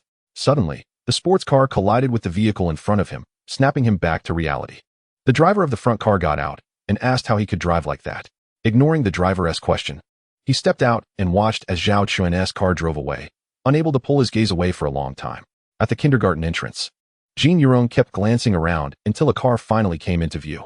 Her eyes lit up. Ye Changqing had finally come to pick up the child. She took out a mirror and lipstick, freshening up her makeup. As she admired her radiant complexion and fiery red lips in the mirror, a surge of confidence filled her. She tucked the mirror and lipstick away and glanced down at her strapless, short dress. She pulled it down an inch, proudly revealing her flawless curves. With her most charming smile, she approached the car. When she reached it, she raised her hand, painted red, and gently tapped the window with her knuckles. Knock, knock, knock. Watching as the window slowly descended, She leaned in, positioning her chest towards the window. Chapter 54. Promise to love me for a lifetime. The car window was fully rolled down. Changqing, you. Jin Yurong started. But upon seeing not only Ye Changqing, but also Zhao Qiuyan in the car, she was left speechless. The carefully prepared words suddenly escaped her. Ye Changqing's expression was icy, his gaze even more indifferent. If there's nothing, don't look for me. If there is something, even more so, don't look for me. With that, he rolled up the window. Ye Changqing despised seeing Jin Yurong the most. He was trying hard to forget the past, to forget this woman. As long as he didn't think of her, life was pleasant. But the moment he saw her, painful memories engulfed him like a tidal wave. All the money he earned went to this woman. And he even went to jail for her, only to be met with betrayal in return. The feeling was akin to a knife stabbing into his heart, leaving him in agony. Jin Yurong felt awkward and didn't know what to do. She had prepared everything, thinking that Ye Changqing would at least look at her a few more times, perhaps even give in to temptation and forgive her. She never expected that Ye Changqing wouldn't even spare her a glance. As she lifted her head, she noticed the parents around her picking up their children, all looking in their direction. This made her feel even more embarrassed. The looks of those parents were not just strange, they were also murmuring various comments. This woman dressed like this at the kindergarten gate was outrageous. Knocking on the window of a luxury car? She couldn't be a decent woman. To solicit clients right at the kindergarten gate, she had no shame. Sigh, the world is going downhill. Isn't this setting a bad example for the children? Jin Yurong's face turned a mix of red and pale as she knocked on the car window again. Ye Changqing leaned back against the seat, closing his eyes. Zhao Qiuyan remained silent. Knock, knock, knock. The sound of knocking on the glass grew more urgent. Ye Changqing finally lost his patience and lowered the window again. Are you done? Jin Yurong wanted to make peace, but when she saw Zhao Qiuyan, the words got stuck in her throat. For some reason, she felt a sense of humiliation. It felt as if Zhao Qiuyan were the legitimate wife, while she was merely a mistress. Encountering the legitimate wife made her feel inferior. The words of reconciliation were impossible to say, but regarding the company loan issue, she wanted to give it a try. Our company has run into a bit of trouble. Ye Changqing raised his hand to interrupt her. Stop. It's not our company. It's your company. Jin Yurong's expression changed slightly. When they divorced, Ye Changqing had said he didn't care about the company, and she didn't believe him then. Now she did. Gathering her thoughts, she nodded slightly. Yes. My company has run into a bit of trouble. I want to apply for a loan, and President Zhao has put forth a condition. As long as you give him a call, he will agree to the loan. Can you just call him? Ye Changqing's face was as cold as ice, emanating a chill. Previously, the company was doing well, and it was President Zhao who begged him to deposit money. Who would have thought it would come to this? If President Zhao was unwilling to provide a loan, it meant the company had no hope left. In just 3 years, all his hard work had been squandered by Jin Yurong. Seeing that Ye Changqing didn't outright refuse, Jin Yurong felt a glimmer of hope regarding the loan issue. Zhao, the bank manager, said that as long as you give him a heads up, he'll approve the loan. Just a phone call. It's that simple. Ye Changqing said coldly. Jin Yurong, I remember when we walked out of the Civil Affairs Bureau, you said that after the divorce, you didn't want me to come looking for you. If you were out of money, you wouldn't lend me any. If you were out of work, you wouldn't help me find a job. If I had difficulties, you wouldn't offer any help either. You wanted to start a new life? Did I say that? Jin Yurong's expression turned awkward as she recalled those words. At that time, Ye Changqing was broke, while she was worth over 100 million. But she never expected that just a few days later, she would find herself begging Ye Changqing for help. Ye Changqing continued coldly, regardless of whether you remember or not. I just want to tell you, you and I have nothing to do with each other anymore. I won't help you. You. Jin Yurong felt his clear rejection and became somewhat angry. Given our past as a couple, you can't even make a phone call for me? It wouldn't cost you anything. Yet you refuse to help? Ye Changqing's face was icy as he mocked, using your own words. Don't come to me when you have difficulties. Even if you beg. I won't agree. Jin Yurong felt as if she had been slapped in the face. It was too embarrassing. She wished for an earthquake to suddenly occur, destroying the entire city so she could vanish along with it. Even if it meant death, at least she wouldn't have to face such an awkward situation. Unfortunately, there was no earthquake, only her feeling exposed like a whipping post in front of onlooking parents. She glared at Ye Changqing in anger. Is this amusing to you? How can you treat me like this? Have you forgotten what you said when we got married? You promised to love me for a lifetime, to cherish me for a lifetime, to spoil me for a lifetime. Are you going to go back on your word? Can't you act like a man and keep your promises? Ye Changqing was speechless. How could she even say that? She was the one who initiated the divorce and took all the assets. Now she was asking him to keep his promises, to love her, cherish her, and spoil her. What kind of logic is this? Seeing Ye Changqing silent, Jin Yurong pressed on. I even gave you a daughter. Just for that, no matter how much I owe you. You can't let me down. Ye Changqing felt like this woman had lost her mind, using their child as leverage to force him to give up his assets. She hadn't hesitated for a second when she abandoned the child. Now she was making unreasonable demands using their daughter. Don't bring up the child. If you keep using her as an excuse, do you believe I won't call Zhao, the bank manager, to urge you to repay the loan? Jin Yurong's face changed slightly with fear, but she held firm. I don't believe you. You wouldn't do that. At that moment, children began lining up to leave school at the school gate, and the parents watching surged towards the entrance. Ye Changqing's eyes flashed with coldness. Lingling will be out soon. I don't want her to see us arguing. I don't want my daughter to be upset. I will do anything to protect her. If you don't leave, I'll call right now. As he spoke, Ye Changqing pulled out his phone. Jin Yurong was so frightened that she showed an expression of panic. No, don't call. I'll leave right now. I promise I'll leave immediately. She ran away like a thief who had just encountered a police officer, frantically choosing any path to escape, not even daring to glance back at Ye Changqing. Ye Changqing let out a long sigh and slowly closed his eyes. The brief confrontation felt like a battle, even more painful than that. It was a torment of the heart. Zhao Qiuyan observed from the side. It was the first time she had witnessed such a scene. The earlier events felt unreal, as if they were a dream. There really were women like this in the world. Divorced, yet still wanting a man to keep his promises. To love her, to care for her, to pamper her. It was absurdly ridiculous. Yet it was happening right before her eyes. And Ye Changqing, who had served time in prison for her, didn't he receive a single word of thanks? No apologies for the property he had lost. She only demanded without giving anything in return. For some reason, she suddenly felt a pang of sympathy for the man before her. Are you okay? Ye Changqing rubbed his face, and, when he faced Zhao Qiuyan again, he smiled. I'm fine. Zhao Qiuyan felt a sharp pain in her heart. She had read in novels that men wouldn't show their wounds to others, that no matter how much they suffered, they always appeared strong in front of others. And here it was, right in front of her. If you're feeling sad. Ye Changqing smiled and said, I'm not sad. You sit for a while. I'll go pick up Lingling. With that, he got out of the car. Zhao Qiuyan was left speechless, watching as Ye Changqing walked towards the door, only to return shortly after. This time, a little girl was perched on his neck, beaming with joy. Ye Changqing also smiled brightly, seemingly saying something to amuse the little girl. Zhao Qiuyan's heart tightened. This man was clearly hurting inside. Yet he had no time to feel sorry for himself because he was busy making a child happy. For some reason, she felt her eyes welling up. The car door opened. She quickly wiped away her tears, pretending to be nonchalant as she looked at the little girl. Lingling spotted a woman in the front seat and called out, Hello, Annie. Zhao Qiuyan waved at Lingling. Hello, little one. Ye Changqing fastened Lingling's seatbelt, then started the vehicle and drove slowly. Lingling looked curiously at Zhao Qiuyan for a while, then asked with a smile, Annie, are you going to marry my daddy? Zhao Qiuyan felt a bit awkward at the question. Maybe. Lingling's bright, clear eyes were as pure as the sky after rain. But her brow furrowed slightly as she pleaded in her childish voice. Please, Auntie, don't marry my daddy. I don't want him to go to jail. He's a good man. And prisons are for bad people. Chapter 55.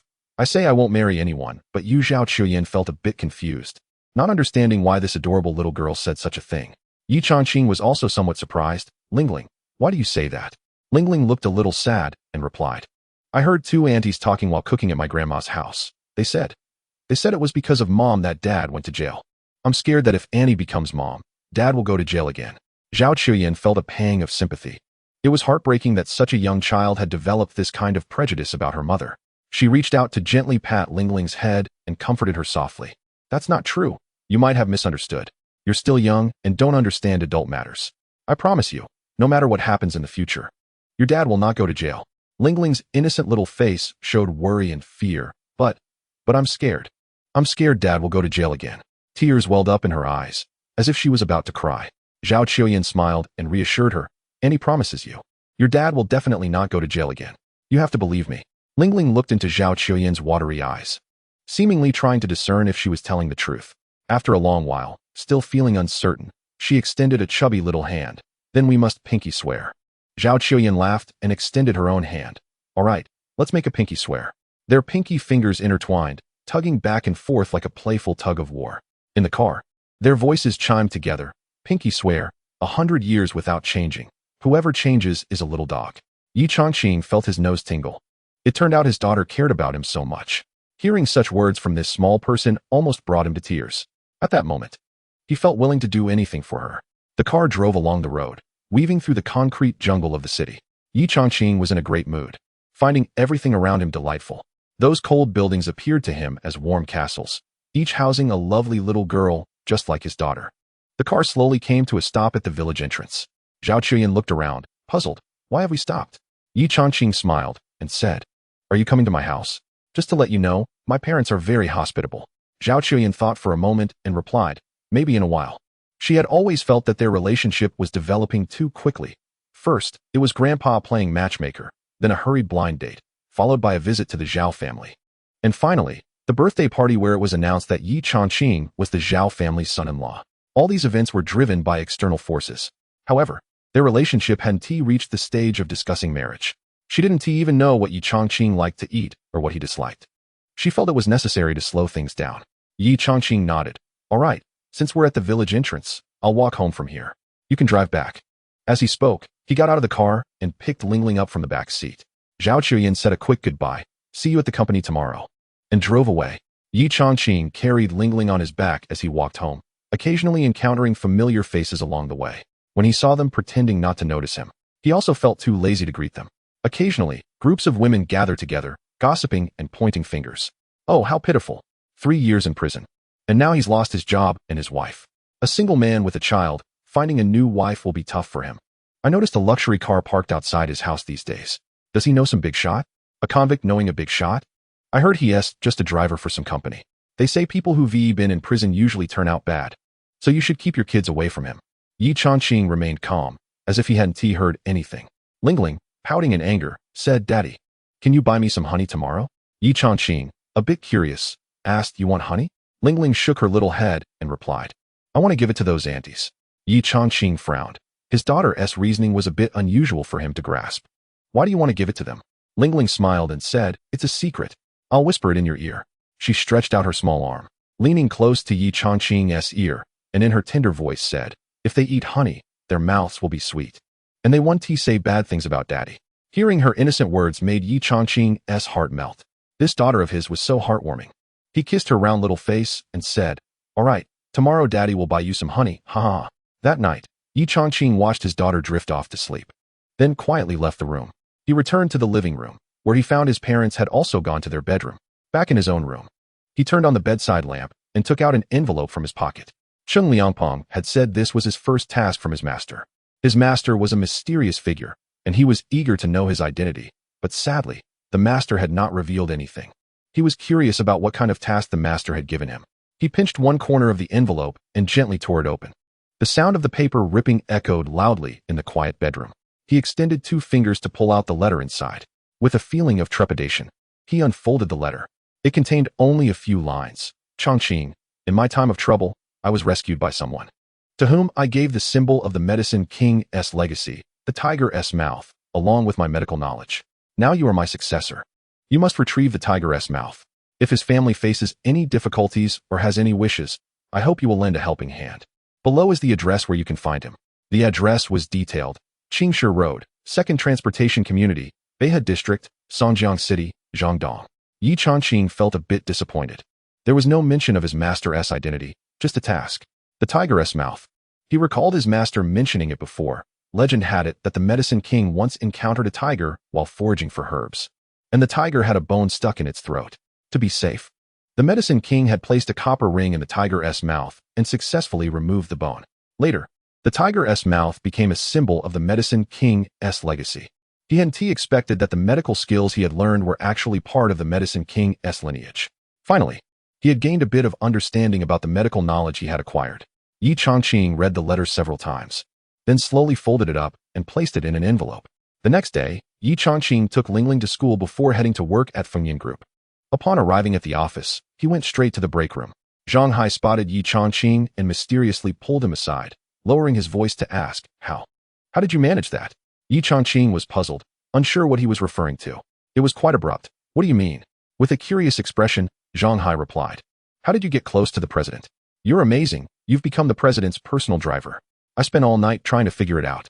Ye Changqing suddenly realized this guy was talking about that. Not wanting to hide the truth, he smiled and said, "Actually, we're dating." Just like that. Zhang Hai had spent the whole night thinking about it, and believed that Ye Changqing's claim of being in a romantic relationship was impossible. If they were dating, the president would never let him be a driver. He speculated that their relationship was more like a sugar daddy arrangement, with the female president supporting Ye Changqing. The moment this thought crossed his mind, he was so excited he couldn't sleep. Zhao Chuyin was in her 20s, stunningly beautiful, and being supported by this young, wealthy woman. He thought, not to mention money, he would even be willing to give up 10 years of his life for that. Bro, stop joking. I genuinely admire you. Teach me how you managed to get involved with a rich woman. Ye Changqing could only smile wryly and shake his head. I have no experience. It just happened by chance. Zhang Hai looked at Ye Changqing with eager eyes. Come on, bro, I want to learn from you. Tell me how it all started. Seeing his curiosity, Ye Changqing casually responded, she came to my house to propose, saying she wanted to marry me. I thought we weren't suited for each other. She insisted, saying she wouldn't marry anyone else. Zhang Hai was wide-eyed, thinking it was getting more and more exaggerated. How could someone as beautiful and wealthy as Zhao Chuyin come to propose and insist she wouldn't marry anyone but him? Just then, Zhao Chuyin walked in and saw Ye Changqing chatting with Zhang Hai. She casually asked, what are you two talking about? At her question, Zhang Hai turned pale, nervously glancing at Ye Changqing, worried he might accidentally reveal something that would involve him. Ye Changqing smiled and said, I told him you insisted on marrying me, but he doesn't believe it. Chapter 56. This man is afraid. Zhao Chuyin shot a glance at Ye Changqing with her beautiful eyes. Boring. Her eyes sparkled, and her ice-cold, fairy-like face radiated a unique charm, reminiscent of playful banter between lovers. Zhang Hai watched the scene in shock. A driver speaking to the CEO like that, and Zhao Chuyin not getting angry? It was as if the sun had risen in the west. Could it be that Ye Changqing really is the CEO's boyfriend? Ye Changqing smiled at Zhao Chuyin, noticing her serious expression. He always enjoyed teasing her. Zhao Chuyin glared at him. Stop chatting. Let us go. Hurry to the parking lot and drive. I have something urgent. Ye Changqing frowned. What is going on? Zhao Chuyin looked anxious. Let us talk on the way. Ye Changqing realized that he would have to postpone his master's task and followed Zhao Chuyin out. Zhang Hai watched the two walk closely together, feeling a storm brewing inside him. Could it be that Ye Changqing really is CEO Zhao's boyfriend? Was Ye Changqing not boasting after all, and everything he said was true? On the way, Zhao Chuyin explained the situation. They had rented a factory to produce traditional Chinese medicine and had already started hiring. Just now, the factory manager said a group of people had come and forcibly kicked them out. Ye Changqing slowed his pace. Isn't it inappropriate for you to go in this situation? Who is responsible for security at your company? Zhao Chuyin forced a smile. The security guard at the door is just for show. The Real security is handled by the Zhao family's bodyguards. But these people are my uncle's trusted aides, and I can't use them. You're the only man I can trust. At that moment, Ye Changqing understood Zhao Chuyin's predicament. He decided to delay his master's task. Let us go. I'll accompany you to take a look. 20 minutes later, the car stopped at the entrance of the medicine factory. Ye Changqing stepped out with Zhao Chuyin and saw a dozen employees standing at the factory gate, some with bruises on their faces. Seeing Zhao Chuyin, the employees rushed over to complain.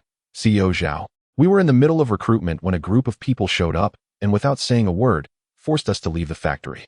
When we asked a few questions, they started hitting us. I couldn't hold back and asked a few more questions, and they beat me up. The attackers hadn't asked for money or made any demands. They simply wanted to drive them away. Clearly, the intruders meant trouble. At the factory gate, more than 30 security guards blocked the entrance, wielding rubber batons and glaring menacingly. Zhao Chuyin reached the gate and demanded, Who are you? This is our rented factory. Why are you forcing people out? The 30-plus security guards stared at Zhao Chuyin, remaining silent. Just then, the door to the security office opened. A man in his 20s stepped out, with a dark complexion, a scar on his chin, and a strange tattoo on his neck that resembled a demon, his eyes blood red. More than 30 security guards saw the man and shouted in unison, Brother Hao. Brother Hao walked up to Zhao Chuyin and said, I'm here to respond to you. The factory space is no longer available for rent. I want it back. Zhao Chuyin was a bit confused and replied, I have a contract with Boss Liu. Who are you? Brother Hao pointed to his chest with his thumb and said, It doesn't matter who I am. This factory space is under my control. If I say you can't rent it, then you can't. Don't ask too many questions. The more you ask, the more trouble you'll bring upon yourself. Zhao Chuyin felt furious. Why should we leave? Our company has rented this factory, signed a 10-year contract, and paid 3 years' rent. Why should we be forced to leave just because of your word? Brother Hao smirked. Just because of the name Brother Hao. If you don't want to bring trouble upon yourself, you better get lost. Let me tell you, I'm here today, and I don't bully women. If someone else were here, you wouldn't even have a chance to ask why. They would strip you down and throw you on the bed. Zhao Chuyin turned pale with fear. The other party was a thug who clearly had no sense of reason. The security guards hired by the company had families to support, and even if they were called upon, no one would dare confront these men. Unfortunately, the bodyguard team from the Zhao family were loyal to her uncle. After thinking it over, she realized there seemed to be no good way to resolve the situation. Ye Changqing, realizing that continuing the conversation would lead nowhere, reached out and pulled Zhao Chuyin's arm, saying, "Let's go back."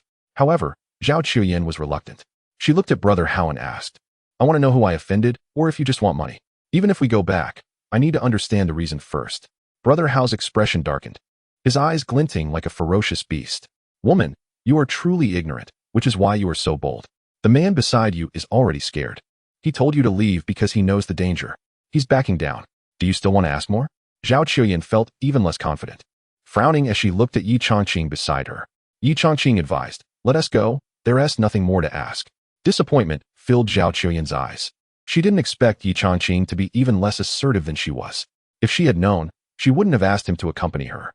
She stopped speaking and turned to the employees. "You all head back to the company. If anyone is feeling unwell, have Secretary Liu arrange for a doctor's appointment. We'll discuss the rest later." A dozen employees left, their heads hanging low. Ye Changqing started the car, and once Zhao Chuyin got in, he drove away. The car turned a corner and stopped. Ye Changqing got out. "You drive back yourself." Zhao Chuyin, feeling troubled, asked, "What are you going to do?" Ye Changqing thought for a moment and replied, "I'm from Songjiang City and know a few people. I'll find someone to help deal with this." Zhao Chuyin's expression relaxed considerably. Although Ye Changqing was a bit timid, he was at least trying to find a solution. "All right, I'll head back to the company. You go and handle things. Don't worry about the costs. Whatever you spend, I'll reimburse you." Ye Changqing nodded with a smile. "Got it." Zhao Chuyin gave him a few more reminders before driving away. Ye Changqing watched Zhao Chuyin leave until the car was out of sight before turning to walk back. When he returned to the factory entrance, he found that out of the original 30 security guards, only 4 remained on duty, and Hao Ge was nowhere to be seen. He approached the gate and asked, "Where's Hao Ge? Tell him someone is looking for him." One of the guards went into the security booth and quickly returned, followed by Hao Ge and a large group of security personnel. Hao Ge, surprised to see Ye Changqing standing alone at the entrance, lit a cigarette and took a puff. Holding the cigarette, he walked up to Ye Changqing and disdainfully said, "What the hell are you doing back here? Are you looking for trouble?" Before he could finish his sentence, Ye Changqing suddenly slapped him across the face. The sharp sound of the slap echoed loudly. Hao Ge felt a rush of darkness before him, and the cigarette fell from his mouth to the ground. He staggered slightly, but managed to steady himself, covering his face in disbelief as he exclaimed, You dare to hit me? Are you tired of living?" Chapter 57. Are you crazy? As Hao Ji's words fell, a punch struck his cheek with a whooshing sound. With a dull thud, Hao Ge felt as if a hammer had hit his head, and he toppled over like a log. The more than 30 security guards watching Hao Ge go down stood frozen in place, staring blankly, completely dumbfounded. Ye Changqing coldly said, "The one who's tired of living is you. This is our company's factory. Hurry up and get your people out of here." Hao Ge groggily got up, trying to steady himself, but his head felt heavy and his legs weak, stumbling back a few steps until a few security guards came to help him. He finally managed to stand upright, touched his bruised cheek, and winced in pain. "You dare to hit me? Good. You're finished. If I don't take you down today, I swear I'll never show my face again. Brothers, let us go all out. Beat him to death." As his voice faded, the security guards behind him charged at Ye Changqing, cursing. The first guard, a burly man wielding a baseball bat, led the charge, shouting. His body flew backward at a speed faster than he charged, crashing into the guards behind him, causing chaos and confusion. Ye Changqing sprang into action, diving into the crowd, and soon the air was filled with screams of agony. When he finally stopped, over 30 security guards lay sprawled on the ground, writhing in pain and screaming in terror, their cries sending chills down the spine of anyone who heard them. Hao Ge was horrified. He realized he had encountered someone truly formidable. He wanted to get up and escape, but his legs felt like jelly, and he couldn't stand. Ye Changqing walked up to him, squatted down, and locked eyes with him. "Who sent you?" Hao Ge forced himself to steady his nerves, trying to sound intimidating but faltering. "You're strong, but there are some people you can't mess with. You'd better let us go. Otherwise you'll be in big trouble." Ye Changqing bent down, picked up the baseball bat lying on the ground, and swung it hard against Hao Ji's leg. Crack! The sound of a bone breaking echoed through the air. Hao Ji's body arched backward, and he let out a primal scream like a wild beast. Holding the bat, Ye Changqing spoke again. "Who sent you?" Hao Ge grimaced in pain, clutching his broken leg. I'm with the Brotherhood. My boss, Iron Head, sent me. I know you're tough, but the Brotherhood isn't to be trifled with. As he spoke, he caught a glimpse of Ye Changqing's icy gaze and quickly clamped his mouth shut in fear. Ye Changqing frowned. I'm also from Songjiang City. How come I've never heard of this Brotherhood? Sweat beaded on Hao Ji's forehead as he spoke with a trembling voice. You're just an ordinary person. You haven't been involved in this kind of thing. Songjiang City has all sorts of people. You just haven't encountered them yet. Ye Changqing thought for a moment and found it to be true. The only people he knew were debt collectors and those running casinos. This Brotherhood was a first for him. But why did the Brotherhood raid the factory? He still didn't understand. Why raid the factory? Hao Ge shook his head. I don't know. My brother Taitu sent me here. Taitu. Ye Changqing thought for a moment and decided to meet this Taitu. Only by resolving this issue would he be free to focus on completing the task his master had given him. Where's Taitu? Hao Ge hesitated for a moment before suddenly gritting his teeth and revealing a name. East City Water Park. Ye Changqing tossed the baseball bat he was holding at Hao Ge, startling him. Tell Taitu to wait for me there. I'll go find him. With that, he turned and left. As Hao Ge watched Ye Changqing's figure disappear, he removed the bat from his body and let out a beastly roar. I'm going to call Taitu and have him kill you. He must kill you. The East City Water Park is located right by the Songjiang River. It features a man-made beach, swimming pools, lazy rivers, and various water attractions. On the beach, there were many umbrellas, and under one red umbrella, Taitu was lounging in a chair enjoying a woman's massage when suddenly his phone rang. The beautiful woman beside him picked up the phone and handed it to him. Taitu glanced at the caller ID. It was Hausie calling. It must be Hausie reporting in. He answered the phone slowly. Hausie, if it's just a small matter. Don't call me. Brother, I'm injured. You need to avenge me. Taitu sat up abruptly. What? Injured? Didn't I give you over 30 brothers? Hausie sounded desperate. They're all injured, and I have a broken leg. Taitu's face showed shock. What happened? Isn't the Fingyan group protected? How many people did they send? Just one person, but he's really tough. Taitu looked surprised. One person? When did such a strong person appear in Songjiang? What is his name? I don't know. I didn't have time to ask. He has gone to the water park to find you. Brother, you have to avenge me. My leg can't be broken for nothing. Taitu hung up the phone and said to the woman, Madong, bring me the 2 strongest fighters. Also get my gun. I'm going to kill someone today. Madong seemed used to this and stood up to leave. Soon, she returned with 2 handguns. Madong was very fair-skinned, with a stunning figure. Her bikini barely covered her voluptuous body. The peony tattoo on her chest was particularly eye-catching. A sexy tattooed beauty with dual guns walked along the beach, drawing astonished looks from many visitors. Madong had a cold expression, unaffected by the gazes of the crowd. When she reached a young child, she raised her left hand and pulled the trigger at him. A stream of water shot out. The child, startled by the sudden attack, covered his head and ran away.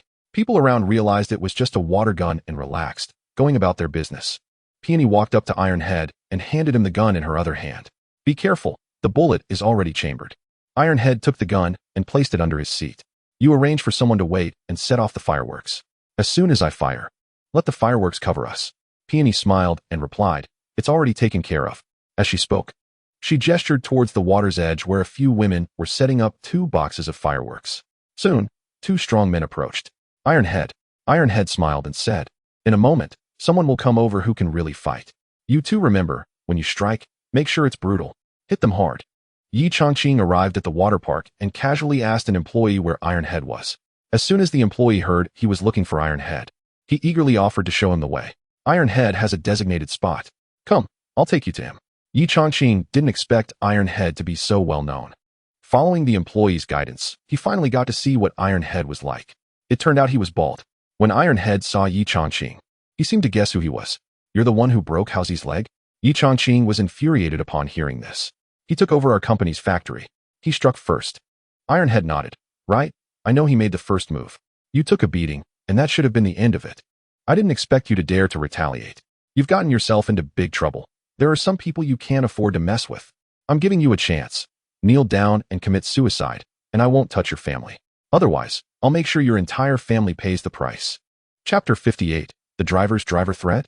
A wave of murderous intent erupted from Ye Changqing, turning the hot beach into a cold winter in an instant. Taitu felt a chill run through him, as if he were being targeted by a bloodthirsty beast. Suddenly, a voice called out from a distance. Oh, I didn't expect to run into you here. Ye Changqing recognized the voice and turned to look. Zheng Qingming? He had encountered this guy last time at the Shangping Club, where he was taken away by Ye's uncle. He didn't expect to see him here. But since they weren't close, he glanced at him and ignored him.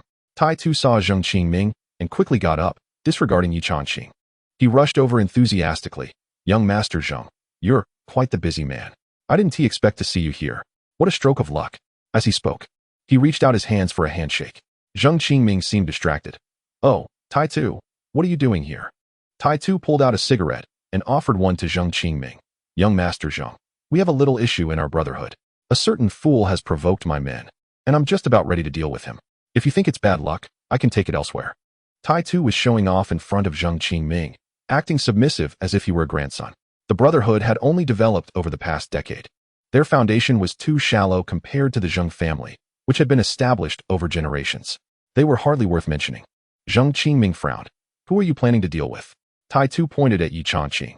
It's that fool over there. He had barely finished when, smack. Ye Changqing slapped Tai Tu hard across the face. Who the hell are you calling a fool? Tai Tu was completely dumbfounded, covering his stinging face with one hand. Young Master Zheng, you must have misunderstood. I was talking about that guy. Even if you gave me 3 guts, I wouldn't dare say that about you. As he spoke, he pointed again at Ye Changqing. Get the hell out of here. Ye Changqing kicked Tai Tu in the stomach, knocking him to the ground. He cursed. It's because you mentioned him that I'm hitting you, you blind mutt. I'd show him respect if I saw him. You dare to act tough in front of him like a pig or a dog. Tai Tu was stunned. Who is he? Throughout the commotion, Tai Tu's 2 lackeys and Mu Dan watched in silence, not daring to say a word, as Ye Changqing took action. They were even more curious about who Ye Changqing was. Ye Changqing smacked his lips, unsure of who Ye Changqing really was. He had been brought home by his uncle and given a beating. Feeling somewhat unconvinced, he had asked his uncle about Ye Changqing. His uncle had said one thing: get on this person's good side, and the Zheng family will soar. Offend him, and the Zheng family will be wiped out. If anyone else had said that, he wouldn't have believed it, but he trusted his uncle's words. To Tai Tu's inquiry, he coldly replied, you don't deserve to know. What you need to do now is kneel before him and beg for forgiveness. Otherwise, before he can make a move, I'll take you down first. Ironhead turned pale upon hearing this, realizing he had stirred up a huge trouble, someone even Ye Changqing needed to appease. He couldn't imagine what kind of identity this person had or the power behind him. Not daring to think too much, he crawled over to Ye Changqing and suddenly knelt down, saying, I'm sorry, I was blind and offended you. Please dispose of me as you see fit. The 2 thugs and rows nearby were all frightened into silence at this scene. Ye Changqing glanced at Ye Changqing, who understood that Manager Zheng had told him something. But this was also good. It saved him the trouble of doing extra work. Speak up. Who sent you to chase people out of Fingyan Company? This. Ironhead's face showed a look of difficulty. After hesitating for a moment, he gritted his teeth and revealed the truth. It's someone named Wu Xingshan. Wu Xingshan? Ye Changqing confirmed he had never heard this name before. Who is he? What does he do? Where is he from? Ironhead shook his head. I don't know. I met him 10 years ago. At that time, the Brotherhood hadn't been established yet. My friends and I were just hanging around in the card game scene. Later, I met that person, and he had us do some things. Each time we completed a task, the reward was extremely generous. Over time, with the money we earned, we established the Brotherhood. Ye Changqing was somewhat surprised. If what Ironhead said was true, the real boss behind this Brotherhood was this person named Wu Xingshan. Where is Wu Xingshan from? Where can we find him? Ironhead shook his head. I don't know. I met him a few times 10 years ago, and he hasn't appeared since. We only contact each other through emails or messages. Ye Changqing stared at Ironhead, seemingly trying to see through him. Ironhead's words felt like he had said nothing at all, leaving Ye Changqing feeling deceived. Nearby, Ye Changqing kicked Ironhead down to the ground. You worthless dog. Do you want to die? Where is Wu Xingshan? How can we find him? Say something useful. Ironhead got back up, his face filled with pain as he explained. This is the truth. I haven't told a single lie. Offending you, I might not live long. I can still tell which is more important, my life or money. Ye Changqing looked at Ye Changqing. What do you think we should do? Ye Changqing's cold gaze was fixed on Ironhead. As long as Ironhead stopped sending people to cause trouble, his objective for today would be accomplished. However, when he thought about Ironhead's threat to his family, his expression suddenly turned icy. He walked over to the sunshade, reached out, and pulled it off, revealing a sharp iron stake beneath. Then he returned to Ironhead. Ironhead was confused, thinking he was being offered the shade. No need for the umbrella. You're too kind. Ye Changqing suddenly exerted force with both arms, plunging the sharp iron stake into Ironhead's thigh. Thud! The iron stake pierced straight into Ironhead's thigh. Blood began to seep out slowly. Ironhead's body tensed up in pain, letting out a scream like that of a slaughtered pig. The two bodyguards beside her took a step back in fear, while Mutin's face turned pale as she watched silently, too terrified to move. Ye Changqing was sweating nervously. The suddenness of the situation had startled him. Ye Changqing coldly stated, "Threatening my family is a warning for you. If you dare to use my family against me again, I will destroy the Brotherhood." After saying this, he turned and walked away. Ye Changqing hurried after him, saying, "Mr. Yi, I was reckless last time, and I realize my mistake. My uncle gave me a good beating for it. I hope you can forgive me." Ye Changqing replied with a curt adding, "Your uncle should have acted sooner, otherwise, it would have been me doing the beating." Ye Changqing recalled how Ye Changqing had plunged a metal rod into the thigh of one of his subordinates. The gruesome image made him shudder involuntarily. "Thank you for not taking action," he said. "I know I was wrong. If there's anything you need from me, just let me know, and I will do my best." Ye Changqing coldly replied, "I'm going back to the company. I don't need your help." Ye Changqing felt a bit disappointed. His uncle had asked him to find a way to do something for this man, but Ye Changqing wasn't giving him any opportunity. As they made their way out of the water park, Ye Changqing instructed Ye Changqing to head back. He walked to the roadside, trying to hail a taxi, but there were none in sight. Seeing this, Ye Changqing immediately stepped forward, saying, "Mr. Yi, let me be your driver." Ye Changqing shook his head. "I don't have a car." Ye Changqing, feeling a bit excited, replied, "I drove here. Just wait a moment, I'll get my car." Soon, he returned driving a black Audi. The car stopped in front of Ye Changqing, and Ye Changqing got out to open the door for him, displaying the demeanor of a professional chauffeur. Ye Changqing sat in the back seat, while Ye Changqing started the car and drove towards Fengyan Group. As he sat in the back, Ye Changqing felt a strange expression on his face. He was a driver himself, yet he found himself being driven. Upon arriving at Fengyan Group, Ye Changqing got out and told Ye Changqing, "You can go back now." Ye Changqing smiled and replied, "You go on up. I'll wait downstairs to make it convenient for you to use the car." Ye Changqing tried to persuade him a few times, but seeing Ye Changqing's insistence, he reluctantly went upstairs. Zhao Chuyan was on the phone with Zhao Fengyan, saying, "Grandpa, what do we do now? Everything is ready, and production can start at any moment. But now the factory has been taken over. Should I call the police?" Zhao Fengyan's face darkened as he replied, "If you call the police, they will have a complete plan prepared to deal with you. Reporting it won't solve anything." Zhao Chuyan frowned in deep concern. "Then what should we do? Without the factory, we can't produce any products. All our plans will have to be shelved." Chapter 59. Dead Zhao Fengyan's expression was grave. There was no doubt about his granddaughter's ability to make money. Unfortunately, being a woman made it difficult for her to navigate these kinds of situations. However, since she was going to take over the Zhao family, she had to get through this hurdle. With that in mind, he said coldly, "You need to find a way to handle this yourself. The Zhao family is now in your hands. No matter what difficulties you face, you must forge ahead and overcome them." After saying this, he hung up the phone. Zhao Chuyan put down the phone, furrowing her brows. Her grandfather was right, but she felt alone. Even if she wanted to establish a security team, it wouldn't be something she could do in a short time. At that moment, her worries deepened. Knock, knock, knock. Suddenly, there was a knock at the door. Zhao Chuyan looked toward the entrance and saw Ye Changqing. She wasn't sure what to say.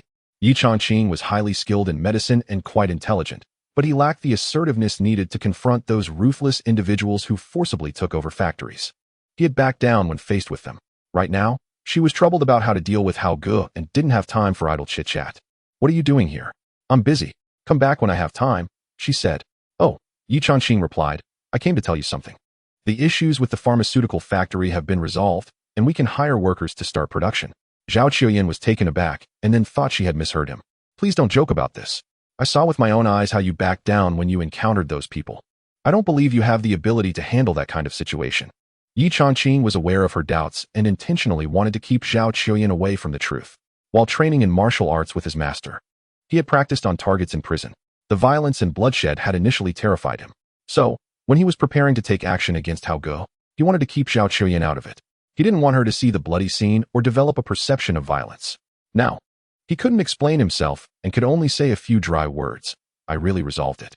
Zhao Chuyan shook her head. "I know you want to cheer me up, but you can't just cover your ears and steal a bell." Ding ding ding. Suddenly, her phone rang. Zhao Chuyan took out her phone and glanced at it. It was a call from the factory manager. "What is going on?" "What? They're giving the factory back to us, and they're bringing gifts to apologize? You don't know why?" "Oh, I see." Zhao Chuyan hung up the phone and looked at Ye Changqing in astonishment. How did you do it?" Ye Changqing smiled and said, After you left, I felt I had to reason with them. Their actions were wrong. I found that guy go by myself and talked to him. I nearly wore my mouth out, but I finally convinced him. Zhao Qiuyan knew Ye Changqing was being modest, but he really had managed to resolve the issue. Realizing she had misjudged him, a hint of color flushed her icy face. Thank you. Whenever I have a problem, you always step up for me. If this keeps up, I won't be able to do without you. After saying this, Zhao Qiuyan felt her face heat up. She believed she wasn't the type to be flirtatious. This was the most feminine compliment she could muster. After speaking, she felt her cheeks burning. Ye Changqing was taken aback. The cold and proud female CEO actually showed a shy expression, like an iced lotus blooming, stunningly beautiful. His lonely heart, which had been dormant for 3 years, began to stir again. You really need treatment for that condition of yours. How about I help you tonight? Zhao Qiuyan, who was feeling happy, quickly reverted to her icy demeanor upon hearing this. You jerk. Ye Changqing replied with a smile. You should trust me. I guarantee the results will be impressive. Immediate effect. Just as he was speaking, Lu Yuding walked in. Looking puzzled. What do you mean by immediate effect? Ye Changqing always enjoyed teasing Zhao Qiuyan. But he didn't expect a big light bulb to walk in. It's just a little secret between men and women. You wouldn't understand. A secret between men and women? Lu Yuding looked skeptical. Zhao Qiuyan was known as the ice beauty and was disdainful of men. How could she be flirting? With doubt in her eyes, she glanced at Zhao Qiuyan. Her face seemed a bit flushed, and there was a hint of playfulness in her gaze, completely shedding her icy demeanor. She looked even more enchanting now. As a woman, Lu Yuding felt her heart flutter. Zhao Qiuyan's face quickly returned to its coldness, and with a calm tone, she asked, What are you here for? Lu Yuding pointed to the north. Your mom called and asked me to talk to you. Zhao Qiuyan raised an eyebrow. What does she want me to do? Lu Yuding glanced at Ye Changqing, hesitating to speak. Seeing this, Ye Changqing knew it was time to leave. I need to tell you something. I have some family matters to attend to, so I'll be taking a few days off. He didn't want to mention his master's situation to Zhao Qiuyan, so he had to find an excuse. Zhao Qiuyan thought for a moment and said, Okay, approved. My car is in the underground garage. Feel free to choose any. Ye Changqing shook his head, saying, No need. Your cars are too nice. I don't want to attract attention while I'm out. After finishing, he waved goodbye and left.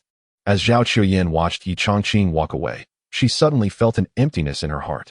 They had been inseparable for days, and now that he was gone, she felt a tinge of reluctance. Lu Yuding chimed in. Your mom asked me to persuade you to break up with Ye Changqing and get engaged to Xiao Qingfeng instead. Otherwise, the Zhao family might not be able to bear the consequences, and Fengyan Company could face troubles. Zhao Qiuyan frowned. What does my mom mean? Does she know I care about the company and is trying to scare me? Lu Yuding's expression turned serious. It might not be a scare tactic. Your uncles have visited your home. They seem to be under pressure and have explicitly stated not to pursue traditional medicine, saying the Zhao family has worked hard to achieve its current status and cannot let it be ruined by you. Zhao Qiuyan understood that this must be Xiao Qingfeng applying pressure, but she remained unfazed. I won't worry about them. They oppose traditional medicine simply because they fear losing money. As long as I earn money, they won't oppose me. Lu Yuding felt that the situation was far more complicated. I don't know why, but I have a bad feeling about this. Ever since we started producing traditional medicine, we've faced all sorts of troubles, and they keep getting worse. Zhao Qiuyan smiled and said, Nothing worth having comes easily. We need to have confidence, and you should support me too. Lu Yuding smiled back. Of course, I support you. As she spoke, a deep worry appeared on her face. A car pulled up at the entrance of the old residential complex on Qingstone Road in the Beihua district of Songjiang City. Ye Changqing got out of the car and noticed that the complex was particularly run down, with an old iron gate that was rusty and weathered. Zheng Qingming also got out of the car and asked, Mr. Yi, would you like me to accompany you inside? Ye Changqing shook his head. No need. You can go home. I can manage on my own. Zheng Qingming hesitated, wanting to wait at the entrance, but also worried that Ye Changqing might be dealing with personal matters he didn't want to know about. He decided to step back, saying, All right, I'll head home. If you need a ride, just let me know. Ye Changqing acknowledged with a simple "oh" and entered the complex. Inside, there were a dozen 6-story-old buildings, and he had no idea which one Zhang Dong lived in. Spotting a few people playing chess in the courtyard, he approached an elderly man in a tank top and smiled. Excuse me, sir, do you happen to know Zhang Dong? As soon as he spoke, all the elderly men turned to look at Ye Changqing, their expressions strange. The man in the tank top replied coldly, I don't know him. He is dead. Chapter 60, The Disaster of Death Dead? Ye Changqing was somewhat surprised. He had thought that Zhang Dong might have struck it rich or fallen into hard times. But he never expected that the man was no longer alive.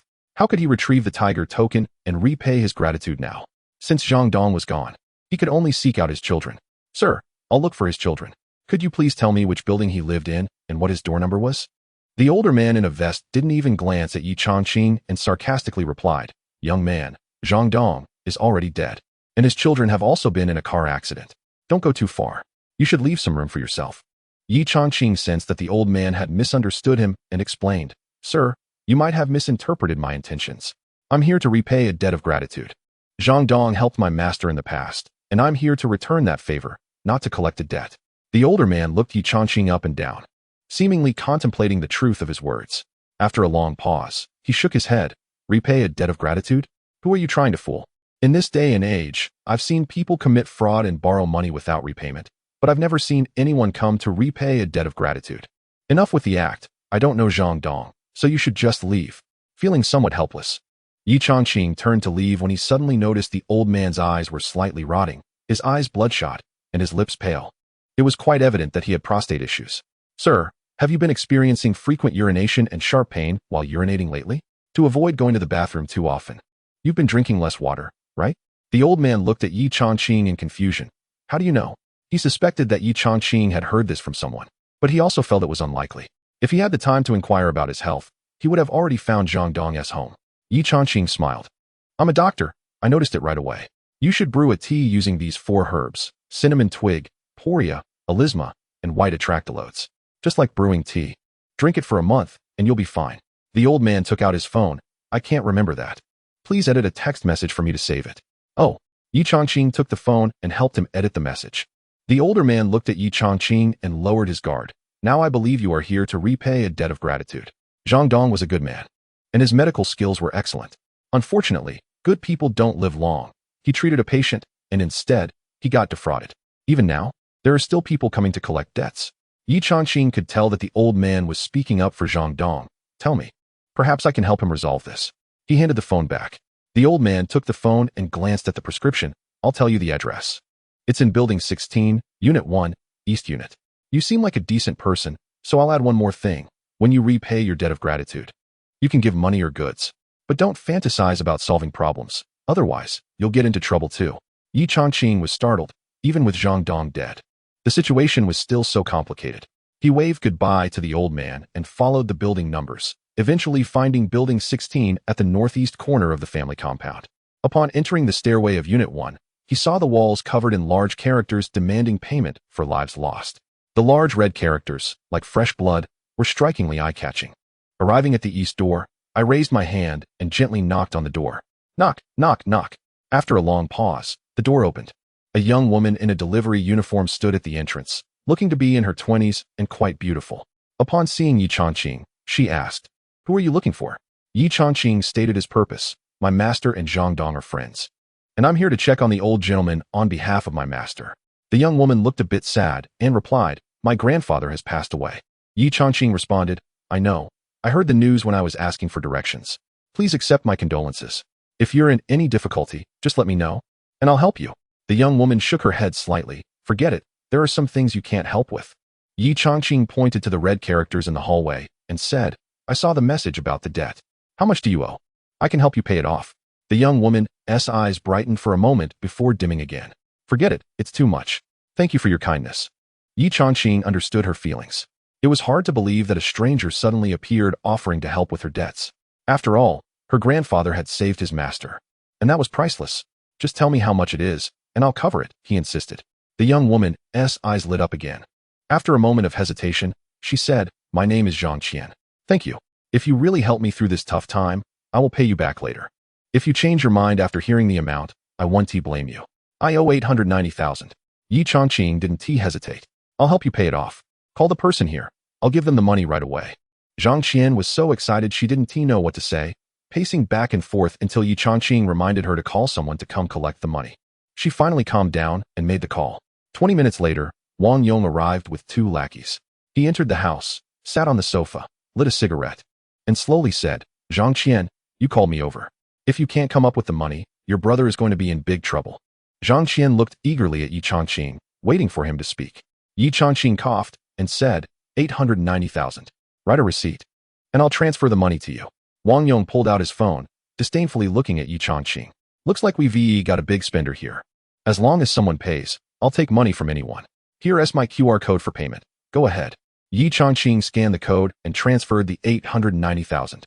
All right, write the receipt and note that the account is settled.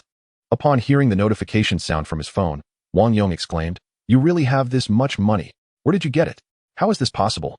Ye Changqing was puzzled. This guy was collecting a debt, but showed no joy at receiving the money. In fact, he looked somewhat confused. This is strange, he thought. Zhang Qian said beside him, "Write a receipt, and we'll consider the debt settled." Wang Yong took a couple of puffs from his cigarette, coldly looking at Zhang Qian. "This 890,000 is just the interest. You owe another 890,000. That is how we settle this." Zhang Qian was so furious her hands trembled, and she stammered, "Wang Yong, what? What do you want?" Wang Yong's face showed disdain as he said, "You know what I want. Give me that medical book, or you'll have to pay me another 890,000. Zhang Qian retorted angrily, "We don't have any medical books in my house. We only have that tiger token, which you already took last time. Even if you push me to my limits, I can't produce the medical book." Wang Yong replied coldly, "I don't care. If you can't get the medical book, your brother won't survive either." Ye Changqing had been watching from the sidelines, and upon hearing about the tiger token, he finally felt reassured that he could complete his task. "Wang Yong, right? Here's your money. Now give back the tiger token, or you three won't be leaving." Wang Yong threw away his cigarette, stood up, and glared at Ye Changqing with a menacing smile. "Who do you think you are? How dare you ask me for the tiger token? You must be looking for trouble." Chapter 61. The Golden 100 faction. A loud slap echoed as it landed on Wang Yong's face, causing him to fall unconscious and collapse to the ground. The sudden turn of events left everyone in the room stunned. Wang Yong's two lackeys stared at Ye Changqing in shock, uncertain of what to do. Zhang Qian's eyes widened as she fixed her gaze on Ye Changqing. The room fell silent. Suddenly, Wang Yong stirred, groaning in pain, breaking the tense silence. His two subordinates rushed to help him. As Wang Yong slowly regained his senses, he covered his swollen face and glared at Ye Changqing. "You! How dare you hit me? Do you know who I am?" Smack! Another slap landed. Wang Yong raised his hand in defense, but he was unprepared for the force behind Ye Changqing's strike. The blow sent his arm flying aside and landed solidly on his face. Thud! Wang Yong's legs buckled, and he sank to the floor. Blood oozed from the corner of his mouth, dripping onto the ground. Dazed from the beating, it took him a moment to react. He yelled at his two lackeys, "What the hell are you doing? Can't you see I'm getting beaten? Get him together." The two men snapped out of their stupor, and one of the taller ones muttered angrily, "You dare hit Yongge? You must be tired of living." As they spoke, both charged at Ye Changqing. Bang! Bang! Two muffled thuds were heard as they were sent flying faster than they charged. They landed on the ground, clutching their chests, their faces contorted in pain. Just as Wang Yong managed to stand, he was horrified by the sight.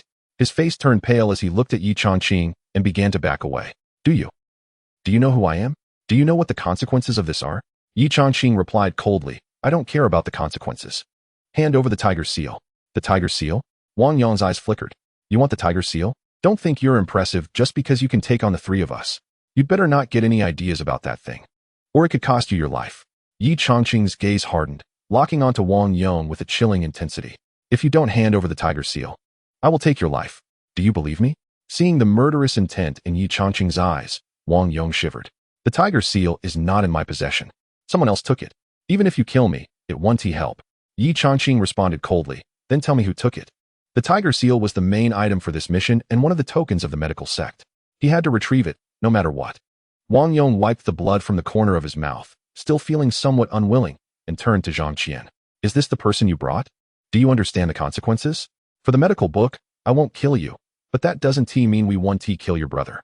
Zhang Qian was terrified and didn't know how to respond. "I don't know him. He came looking for the tiger seal. You took the tiger seal, so I had no choice but to call you." Ye Changqing was taken aback. He didn't expect Wang Yong to still try to threaten Zhang Qian at this moment. A murderous thought crossed his mind.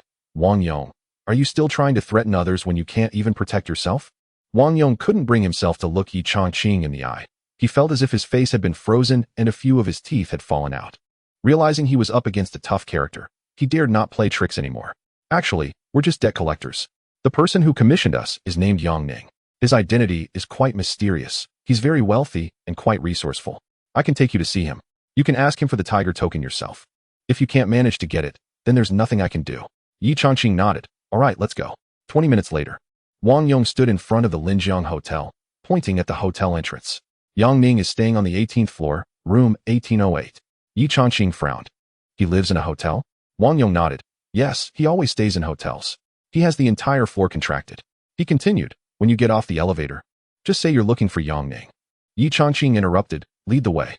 I need to hear him say the tiger token is in his possession before you can leave. Wang Yong's face showed signs of fear. He wanted to say something, but seeing the cold glint in Ye Changqing's eyes, he nodded. All right, I'll lead the way. Ye Changqing felt something was off and heightened his vigilance.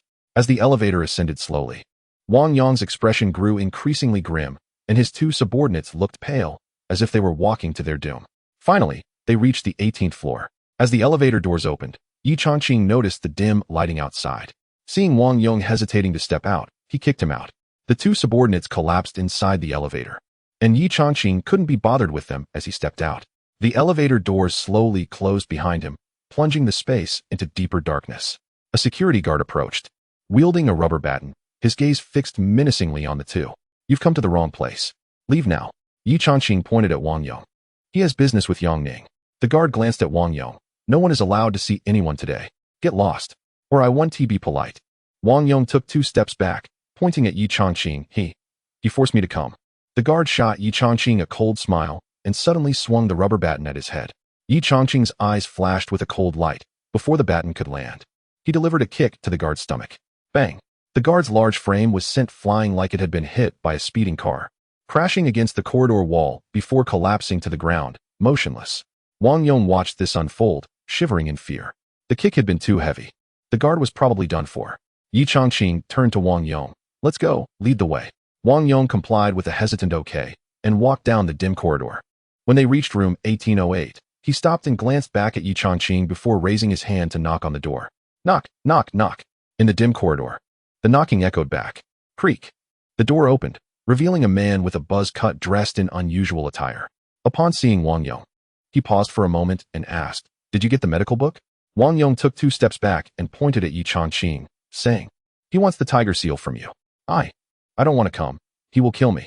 I'm being forced. Yang Ning was somewhat surprised. He glanced at Ye Changqing and then coldly said to Wang Yong, He wants to kill you? Do you think I wouldn't kill you? Wang Yong was so frightened that he didn't dare to say a word, standing there in a daze. Yang Ning snorted coldly and turned to Ye Changqing, saying, The tiger seal represents a school of medicine. Do you understand medical practices? Why should I give you the tiger seal? Ye Changqing was taken aback that this person even knew about the medical schools. The tiger seal belongs to my master. I'm a doctor, so of course I know some medical skills. Yang Ning's eyes suddenly lit up. So you're a descendant of the Tianjin school? Great. Finally found the rightful heir. After saying that, he clapped his hands 3 times. Clap, clap, clap. The sound echoed in the corridor.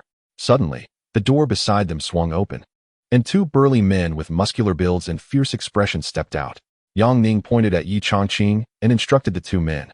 Bind him up and throw him in the water for a day. Only pull him out after he agrees to write the prescription. Chapter 62. The idle suppression. Ye Changqing frowned, sensing that this kind of thing had been done many times before. He was already quite skilled at it. A killing intent stirred within him. Just the 2 of them? Yang Ning was taken aback for a moment, then revealed a look of disdain. Still not convinced?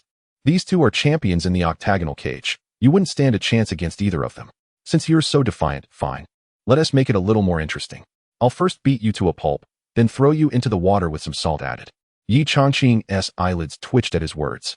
The person before him seemed like a devil, spouting such cruel things without a hint of hesitation. You're quite ruthless. Do you know the consequences of what you're doing? Yang Ning looked at Ye Changqing with icy eyes. Consequences? The consequence is that you'll suffer unimaginable pain and end up begging for mercy, willingly handing over the medical book.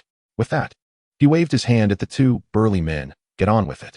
The 2 muscular men approached Ye Changqing, with the one on the left grabbing his clothes, preparing to use wrestling techniques to take him down.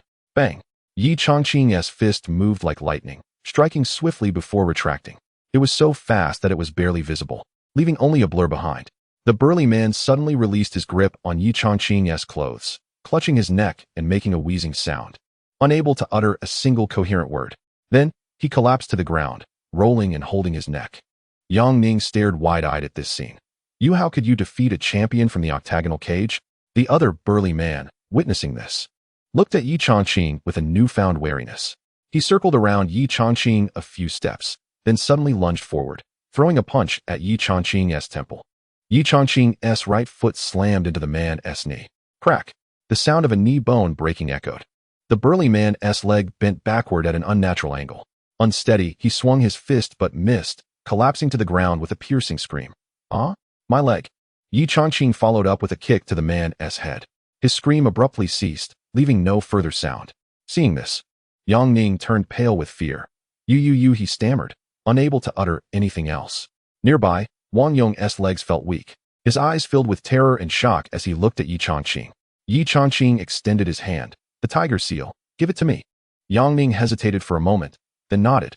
All right, I'll get you the tiger seal. I'll go back to my room and fetch it. As he spoke, he turned to walk inside. The moment he turned his back, a smirk appeared on his face, and his hand slowly moved toward his waist. He began to pull out a handgun, gently disengaging the safety. Seeing Yang Ning's shoulder move, Ye Changqing clenched his fist tightly. Hearing footsteps behind him, Yang Ning spoke. The tiger seal is of great importance. Aside from its symbolic meaning, it's worth no less than $1 billion. If you get your hands on the tiger seal, you might not live to see another day. Ye Changqing replied coldly. You don't need to worry about that. Yang Ning smirked coldly. He didn't want to waste words on a dying man. He took 2 steps forward, then suddenly turned around. The gun quickly aimed at what was behind him. Bang! A massive fist struck Yang Ning's head. Darkness enveloped him as he collapsed to the ground, his gun falling to the side. Ye Changqing reached down, picked up the gun, and fired 2 shots at Yang Ning's legs. Bang! Bang! Yang Ning jolted awake, clutching his gunshot wounds, his face contorting in pain. Don't shoot. I'll give you the tiger seal. I'll get it for you right now. Ye Changqing replied coldly. Where's the tiger seal? I'll take it myself. Yang Ning raised his hand, pointing towards an altar. It's under that statue. At the base of the wall stood a table with a peculiar statue on it. It had a large belly, short arms, and short legs, resembling a child, with an exaggerated grin on its face. This was the first time Ye Changqing had seen such a statue, and he found it indescribably strange. Lifting the statue, he discovered a piece of paper and a copper ring underneath it. The copper ring was the tiger seal. Ye Changqing picked it up, confirmed it was what he needed, and put it in his pocket. Noticing there was still a piece of paper underneath, he reached for it. Seeing this, Yang Ning hurriedly shouted, I've given you the tiger seal. Just put down that paper. It's useless, just some names. Ye Changqing glanced at Yang Ning and slowly unfolded the paper. It had a line of text that seemed to be in Japanese, followed by a list of names. As he prepared to set it down, his hand suddenly froze in midair. His eyes fixated on a name on the paper, his face displaying surprise. There was a familiar name. Ye Changqing brought the paper closer, scrutinizing it. Indeed, there was a name he recognized, Zhang Dong. Along with that were several other names, perhaps a dozen in total. Ye Changqing suddenly sensed something was amiss and aimed his gun at Yang Ning. Care to explain this? Yang Ning was frantic. I have nothing to say, just some names. Bang! Bang! 2 gunshots rang out, and Yang Ning's left arm was pierced by 2 bloody holes. Ye Changqing said coldly, This is your last chance. If you don't speak, you'll never have the opportunity again. Yang Ning trembled in pain, realizing Ye Changqing was serious. He dared not lie. All right, I'll tell you. The people on that list are all dead, but they didn't die normal deaths. That's why I used the deity statue to suppress it. Ye Changqing was taken aback. You killed these people? Yang Ning, in agony, felt his mind clouding, but suddenly snapped back to reality upon hearing the question. No, I didn't kill them, I swear. Ye Changqing scoffed. If you didn't kill them, then why use the statue to suppress it? Speak up, or I'll shoot. In immense pain, Yang Ning yelled, Go ahead, shoot me. Suddenly, he pulled out a dagger and plunged it into his own heart. Blood gushed out. In an instant, his clothes were soaked red. Ye Changqing was taken aback, realizing that this list was indeed unusual. Yang Ning, on the brink of death, gasped, Listen. No matter who you are or how powerful your connections are, you're dead. Anyone who dares to meddle in the affairs of the Red Wolf Society is doomed for life. You will die 100 times more miserable than I will. With great difficulty, he managed to utter the last few words before gasping for breath, his mouth wide open until he slowly breathed his last. Ye Changqing's eyes darkened with gravity. He would rather die than speak, indicating that the matter was serious. Just before his death, it seemed he mentioned something about the Red Wolf Society. I have no idea what kind of organization that is. Ye Changqing stepped out of the room and saw Wang Yong heading towards the elevator. He shouted, Wang Yong, stop. Wang Yong jumped in fright, slowly turning around with a panicked look in his eyes as he stared at Ye Changqing. I already introduced you to the person. You can't kill me. Ye Changqing approached with the list in hand, asking, What's going on with this list? Chapter 63. The Death List. Wang Yong cautiously took the list, and as he saw the names on it, his hands began to tremble, making the paper rustle loudly. He looked up at Ye Changqing, his mouth opening as if he wanted to speak, but no words came out. Ye Changqing pointed his gun at Wang Yong's forehead and demanded, "What are you going to say?" With a thud, Wang Yong dropped to his knees. "I'll tell you everything," he said. "I recognize 4 or 5 names on this list. They are all well-known traditional Chinese medicine practitioners in the area. Yang Ning asked me to approach them to buy prescriptions and medical books.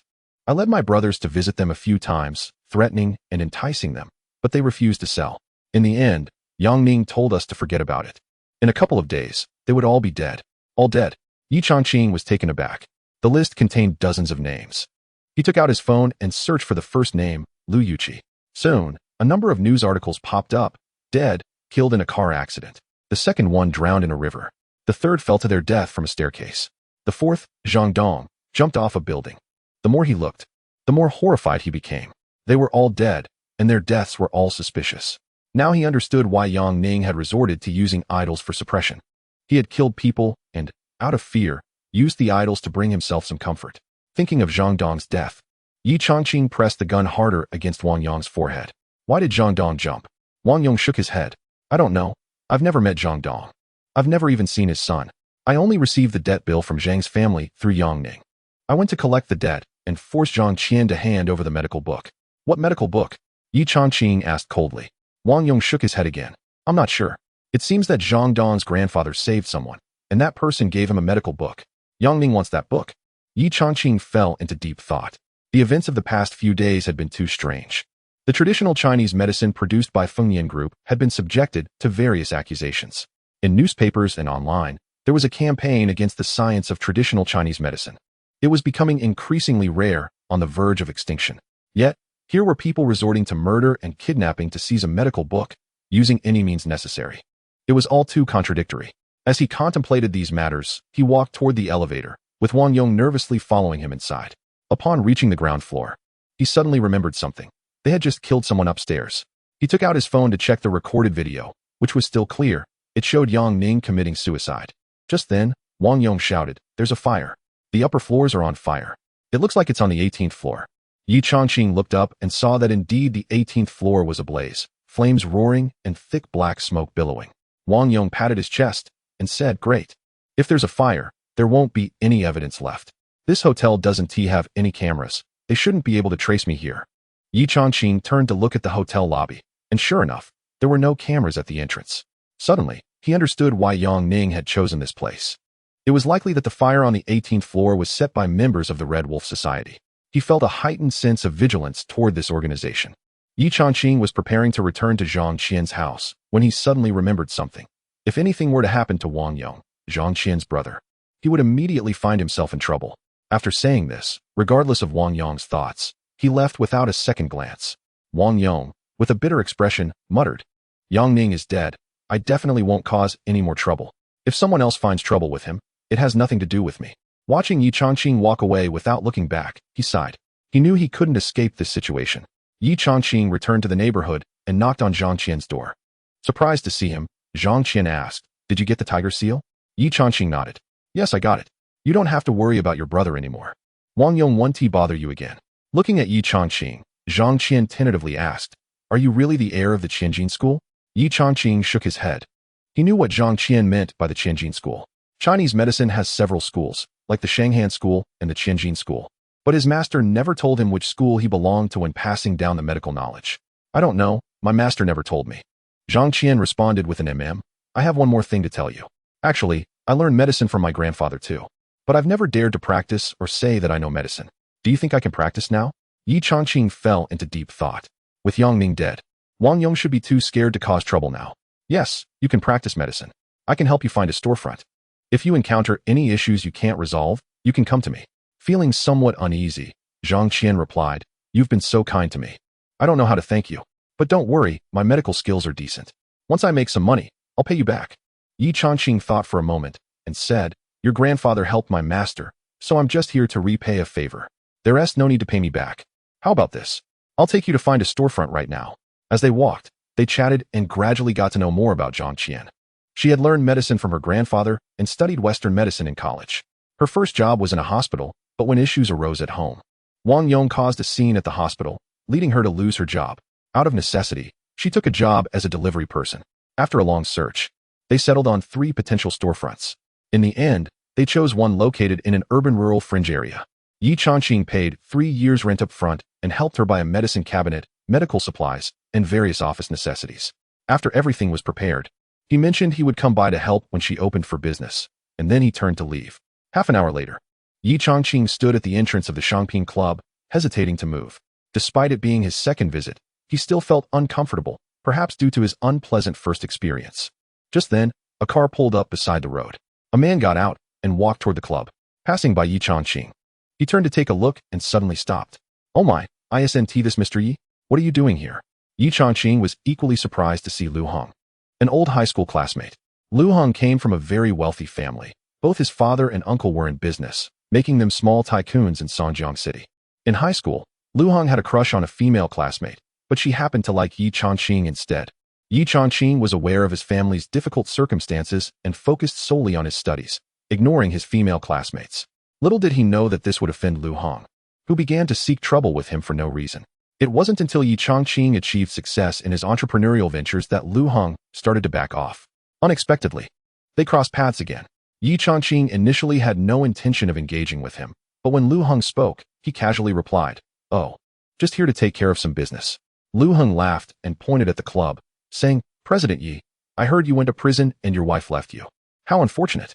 Ye Changqing's expression darkened, realizing that this guy hadn't changed a bit. He shot a cold glance at Lu Hong, but said nothing. Lu Hong continued, grinning, "Actually, I shouldn't call you President Yi anymore. You don't have a company now. You're really just a convict. Ha ha ha." Ye Changqing hadn't expected to attract trouble by standing at the entrance for a moment. If he had known, he wouldn't have bothered with Lu Hong at all. He turned and walked directly toward the entrance of the Changping Club. Lu Hong quickly followed, pointing at the club's door. "Are you dreaming of going in? You have no assets and you're still a convict. Don't even think about entering the club. Even if you wanted to be a security guard, they wouldn't take you." Chapter 64. The old classmates undermining Ye Changqing wore a cold smile as he walked straight toward the door. Lu Hong sneered beside him. "You still plan to go forward? Just wait. The security will definitely stop you." The 2 security guards were initially taken aback when they saw Ye Changqing approaching, but quickly composed themselves and gestured respectfully. "Welcome." Lu Hang, dumbfounded, reminded the guards, "You. How could you let someone like him in? He doesn't have the qualifications." One of the guards replied with a smile. "Let me explain. He is a member of the Changping Club. He is qualified to enter." "Member?" Lu Hong was confused. Ye Changqing had divorced his wife and left with nothing. How could he possibly have the right to enter the Changping Club? "You should check his records again. He doesn't qualify to enter anymore." The guard smiled. "I'll report this to my superiors." Frustrated, Lu Hong walked inside. Ye Changqing entered the lobby and walked through the exquisitely landscaped garden toward the elevator. Lu Hong followed, and, preparing to enter the reception area on the first floor, saw Ye Changqing heading for the elevator. His eyes widened in disbelief. "Ye Changqing, you don't actually think you can go up to the second floor, do you?" Ye Changqing, annoyed by his presence, snapped back, "Get lost. What I do on the second floor is none of your business." Lu Heng's face turned pale with anger. "You were lucky to get in on the first floor. The club's information must not have been updated. They probably still think you're the owner of Changqing Company. Getting into the first floor is one thing, but as for the second floor, I don't even qualify for that. So don't get your hopes up." As they were speaking, Manager Zheng suddenly rushed over. The security on the first floor had informed him of Ye Changqing's arrival, and he immediately came to greet him. Seeing Ye Changqing standing at the elevator, he waved and called out. Lu Hong, thinking Zheng was greeting him, was taken aback. This manager had significant connections in Sanjiang City and was extremely influential. He smiled and said, "Manager Zheng, I saw you the last time I applied for my membership. I didn't expect you to remember me. I'm truly honored." Manager Zheng replied coolly, "Who are you? I didn't greet you." "Oh." Lu Hong hadn't expected to be misunderstood, and he felt embarrassed and at a loss for words. Manager Zheng walked towards Ye Changqing. "Mr. Yi, welcome to the Changping Club. Let me show you the way." As he spoke, he pressed the button to open the elevator door and respectfully invited Ye Changqing inside. Ye Changqing nodded and stepped into the elevator. This scene left Lu Hong gaping, unable to close his mouth for a long time. Ye Changqing had left with nothing. Why was Manager Zheng treating him this way? As the elevator doors began to close, he suddenly recalled something. "Manager Zheng, you should verify his identity. He has been left with nothing." Before he could finish his sentence, the elevator doors shut. Lu Hing felt a sense of unwillingness. Back in school, Ye Changqing had less money than him. How could he win the favor of female classmates? After graduation, with no background, how had Ye Changqing managed to succeed? After being released from prison, Ye Changqing got divorced, leaving with nothing. In the prestigious Shangping Club, where one's status determines the floor they can access, he could only stay on the first floor. Why should Ye Changqing be allowed to go to the second floor? Why? In the elevator, Manager Zheng overheard Lu Heng's words and, with a flattering tone, asked, "That person earlier was really annoying. Do you need me to take care of him, Mr. Yi?" Ye Changqing glanced at Manager Zheng and replied calmly, "Sure, give him a few slaps later." Manager Zheng was merely trying to ingratiate himself with Ye Changqing. But he didn't expect Yi to actually let him take action. It seemed inappropriate for a manager to hit a customer, but he dared not refuse. The club was built for Ye Changqing. Everyone in the establishment had to listen to him, unless they were ready to resign. The elevator slowly ascended to the 9th floor. Upon exiting, Ye Changqing indeed found Cheng Liangpeng in a room decorated like a pharmacy. Cheng Liangpeng seemed to have been waiting for him and smiled. "Young master, do you need any assistance? Just say the word, and the entire club will serve you." Ye Changqing took out the tiger seal and said, "My master tasked me with retrieving the tiger seal. This is it." Cheng Liangpeng was somewhat shocked. "You found the tiger seal so quickly?" He cautiously took the seal, inspecting it carefully before placing it in a box and then on the altar. Ye Changqing glanced at the altar, noticing a few empty spots, speculating that there might be other items to be placed there. He recalled that Cheng Liangpeng had mentioned he could inform his master after completing the first task. Now, he was eager to know, "Can you tell me about my master now?" Cheng Liangpeng invited Ye Changqing to sit down and stood beside him, saying, "Your master has a complex identity, and many things cannot be disclosed. However, I can tell you one thing. He is the leader of the medical sect." The leader of the medical sect? This was the first time Ye Changqing had heard those words. He was curious about what the medical sect was and silently waited for Cheng Liangpeng to continue. Seeing Ye Changqing remain silent, Cheng Liangpeng elaborated, in simple terms. The leader of the medical sect is the top figure in that realm. The matters of the medical sect are quite intricate, much like Confucianism, legalism, and other philosophies, with many factions within. The medical sect is divided into various schools: the cold damage school, the Qianjin school, the bureau school, the warming and nourishing school, the evil attacking school, the warming disease school, and the Huitong school. Nowadays, traditional Chinese medicine is in decline, with many classical texts lost, and many successors have either died or changed professions. Your master aims to gather the texts and tokens from these 7 schools to revive traditional Chinese medicine. The tiger seal you have obtained is merely the token from the Qianjin school. You still need to find the Qianjin Fong medical text to complete the Qianjin school's task. Only when the texts and tokens from the 7 schools are gathered can there be hope for the revival of traditional Chinese medicine. Ye Changqing was stunned, realizing the immense background of his master. He also admired his master's ambition to revive traditional Chinese medicine. It was indeed a lofty goal. Looking at Cheng Liangpeng's respectful demeanor, he suddenly realized something. "Are you suggesting that I gather the tokens from the 7 schools and the medical texts?" Cheng Liangpeng shook his head with a smile. "It's not my suggestion, it's your master's." "My master?" Ye Changqing fell silent. The reason he was able to undergo such a transformation was due to his master's guidance. His master not only taught him medicine and martial arts, but also many secret techniques. His master had led him into a new world. He willingly accepted the task assigned by his master. "All right, I will take on this task." Cheng Liangpeng smiled and said, "Although your master mentioned long ago that you would agree, I'm still surprised to hear your quick response. This task is quite challenging." Ye Changqing smiled. He knew just how difficult the task was, but now he wanted to learn more about his master. He extended his hand to reveal the dragon-carved ring on his finger. "Can you tell me what this is?" Chapter 65. The ex-wife returns to request reconciliation. Cheng Liangpeng saw the ring, and his dim old eyes suddenly sparkled. "This? I can't say. You must hear it directly from your master. But I can tell you one thing. As long as you're alive, you can't lose this ring." Ye Changqing, feeling frustrated from not getting any useful information, asked, "What if I die?" Cheng Liangpeng suddenly laughed. "Young master, if you're dead, then it naturally has nothing to do with you. No matter how capable your master is, he can't bring you back from the king of hell to wear this ring again." Not receiving any helpful information, Ye Changqing decided to gather more details about the mission. "Where can I find that Qianjin Fong? Do you have any news?" Cheng Liangpeng smiled. "At that time, Qianjin Fong was in Zhang Dong's hands, but I don't know where it went after that." Ye Changqing frowned. Zhang Qian seemed to have mentioned that his grandfather didn't pass down any medical texts. This was somewhat troublesome. "I'll think of a way myself." Cheng Liangpeng chuckled. "Young master, Do you need me to send a few people to help you? They can run errands or assist you with whatever you need. Ye Changqing shook his head. Too much trouble. I'm leaving. With that, he stood up and walked away. Cheng Liangpeng watched Ye Changqing leave, shaking his head slightly. Young people are too impulsive. Why don't they like to use helpers? A stunning beauty emerged, exceptionally gorgeous with a hot figure and dazzlingly long legs. She approached Cheng Liangpeng. Does he not think highly of me as a bodyguard? Cheng Liangpeng shook his head. Lin Yue, with your skills, how could he overlook you? He just hasn't seen you yet.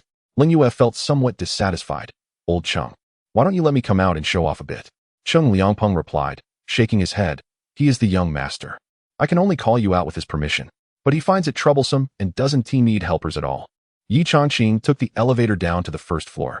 As soon as he stepped out, he saw Manager Zheng greeting him enthusiastically. Mr. Yi, are you leaving now? Do you need a car? Ye Changqing shook his head. No need. Manager Zheng accompanied him as they walked outside. When they passed the front desk, they happened to see Lu Heng arguing with the staff at the service desk about something. Ye Changqing frowned, not wanting to deal with Lu Heng, and continued walking out. Seeing Ye Changqing come out, Lu Heng immediately pointed and shouted, "That's him. You should verify his identity. With his capabilities, he has no right to be a member of the Changqing Club." Ye Changqing didn't expect this guy to still be looking for trouble, so he glanced at Manager Zheng. Manager Zheng instantly understood the unspoken message and quickly walked over to the front desk.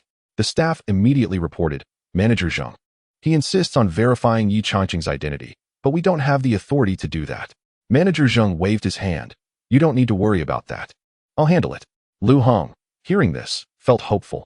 Manager Zheng, you might have been deceived by him, thinking he is still the boss of Changqing Company. In fact, before he could finish his sentence, Manager Zheng suddenly raised his hand and slapped him across the face. A crisp slap echoed through the room, and suddenly it fell silent. Lu Heng covered his face, incredulous as he exclaimed, You hit me? The Changqing Club was known for its mystery and power, but such an incident involving a member had never occurred before. He was utterly stunned. The two sales staff were also taken aback by Manager Zheng's actions, their faces expressing shock. Ye Changqing raised an eyebrow. He had merely mentioned it casually, not expecting this guy to actually take action. Manager Zheng coldly replied, You asked me to look into General Manager Ye's information. If I don't hit you, who should I hit? Lu Heng was furious and wanted to curse. But being mindful of Manager Zheng's position at Changping, he held back, saying, What General Manager Ye? He has nothing right now. You've got it all wrong. Manager Zheng snorted. He is our VIP. VIP? Lu Heng exclaimed in disbelief, pointing at Ye Changqing. He is broke. If he is a VIP, then what am I? Manager Zheng disdainfully retorted, You're nothing. Get out. From now on, you're blacklisted. You can never set foot in Changping again. Someone, throw this person out. As soon as he finished speaking, several security guards came over and forcibly escorted Lu Heng out. Completely bewildered, he couldn't fathom why he had been stripped of his membership and blacklisted just for verifying Ye Changqing's identity. Even after being thrown onto the street, he still couldn't understand the reason behind it. His anger turned to frustration as he pulled out his phone and frantically searched for Jean Yurong's number. Once inside his car, he dialed Jean Yurong's number. Hello, is this General Manager Jean?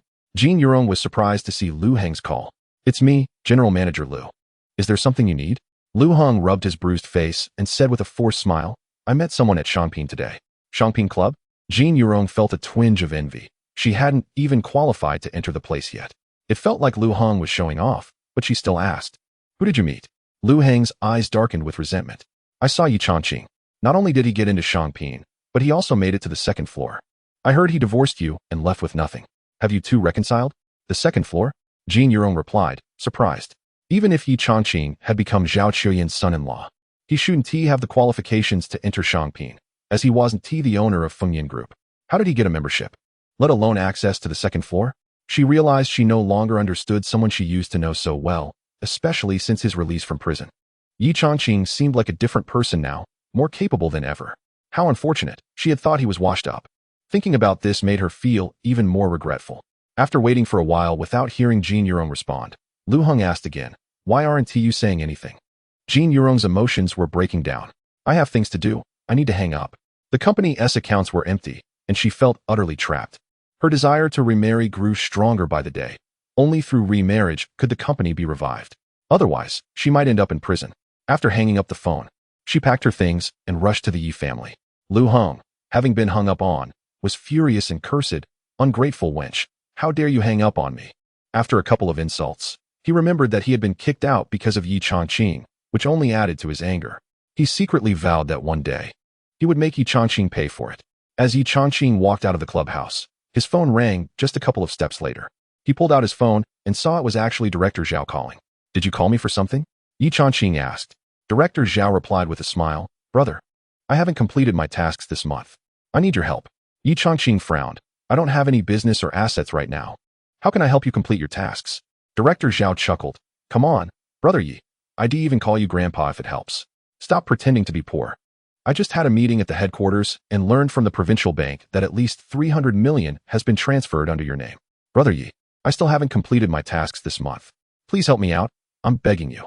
Ye Changqing felt a bit helpless when he first started his company. Director Zhao had given him a loan. Although he took a small commission, he genuinely helped him out. Since Director Zhao was being so direct, it was hard to refuse. All right. Director Zhao was overjoyed. "Brother Ye, where are you now?" Ye Changqing thought for a moment and replied, "I'm heading home." Director Zhao excitedly said, "I've been to your house before. I'll come over now and bring some gifts for your parents." Chapter 66. The joke turns out to be true. Ye Changqing thought for a moment and said, "There's no need to go to my house. I can just transfer the money directly." President Zhao became even more enthusiastic. "You helped me, so I must personally come to thank you with a gift." Ye Changqing felt a bit helpless. "Do as you wish." 20 minutes later, Ye Changqing returned home to find that his parents were not there. He pulled up a chair and sat under the big tree in the yard to enjoy the cool breeze. The leaves rustled in the wind. And Ye Changqing relished the rare peace, pondering how to find the medical book Qianjin Fong. Perhaps Zhang Qian might have some information. For now, he could only pin his hopes on her. Just as he was deep in thought, he suddenly saw someone walk in through the door. It was Jin Yurong. Ye Changqing's mood plummeted, and painful memories flooded his mind in an instant. "What are you doing here?" Jin Yurong smiled sweetly. "Changqing, we need to have a good talk. I know you've always loved me, and I actually love you too. Our feelings run deep."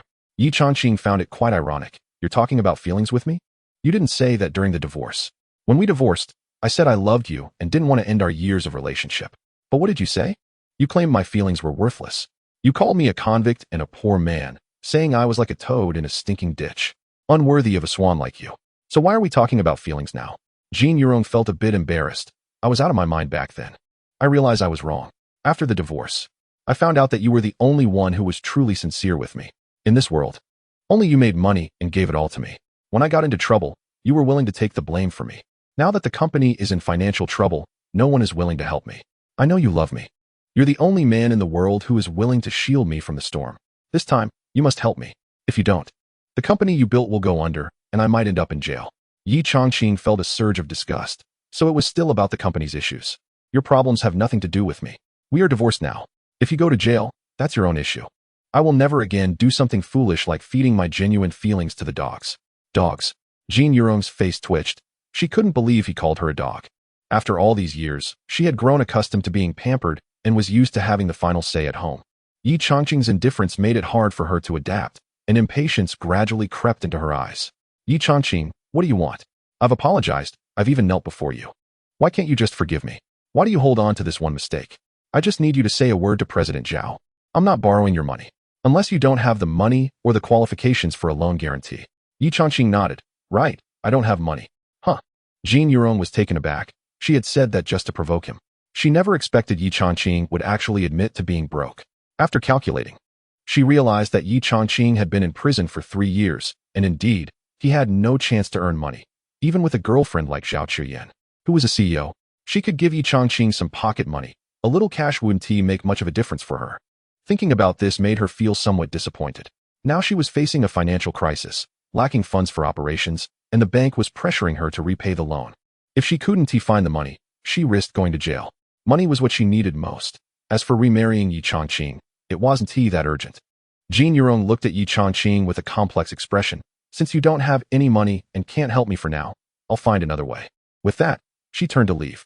After taking a few steps, she saw President Zhao walking into the courtyard, carrying a large bag of gifts. "President Zhao, what brings you here?" Upon seeing Jin Yurong, President Zhao politely greeted her and then approached Ye Changqing. "Brother Ye, thank you for your support in my work. Knowing you in my life is my greatest fortune." Ye Changqing felt a bit helpless. "I get it. I'll transfer the money right away." Saying this, he took out his phone and transferred all the money he had earned in prison to the bank account where President Zhao worked. Jin Yurong was confused. Didn't Ye Changqing say he was broke? Why was President Zhao being so warm? She couldn't understand why President Zhao was going to such lengths to bring gifts. President Zhao set down the gifts and suddenly received a text from his subordinate. After reading the message, he was so shocked that he couldn't speak for a long time.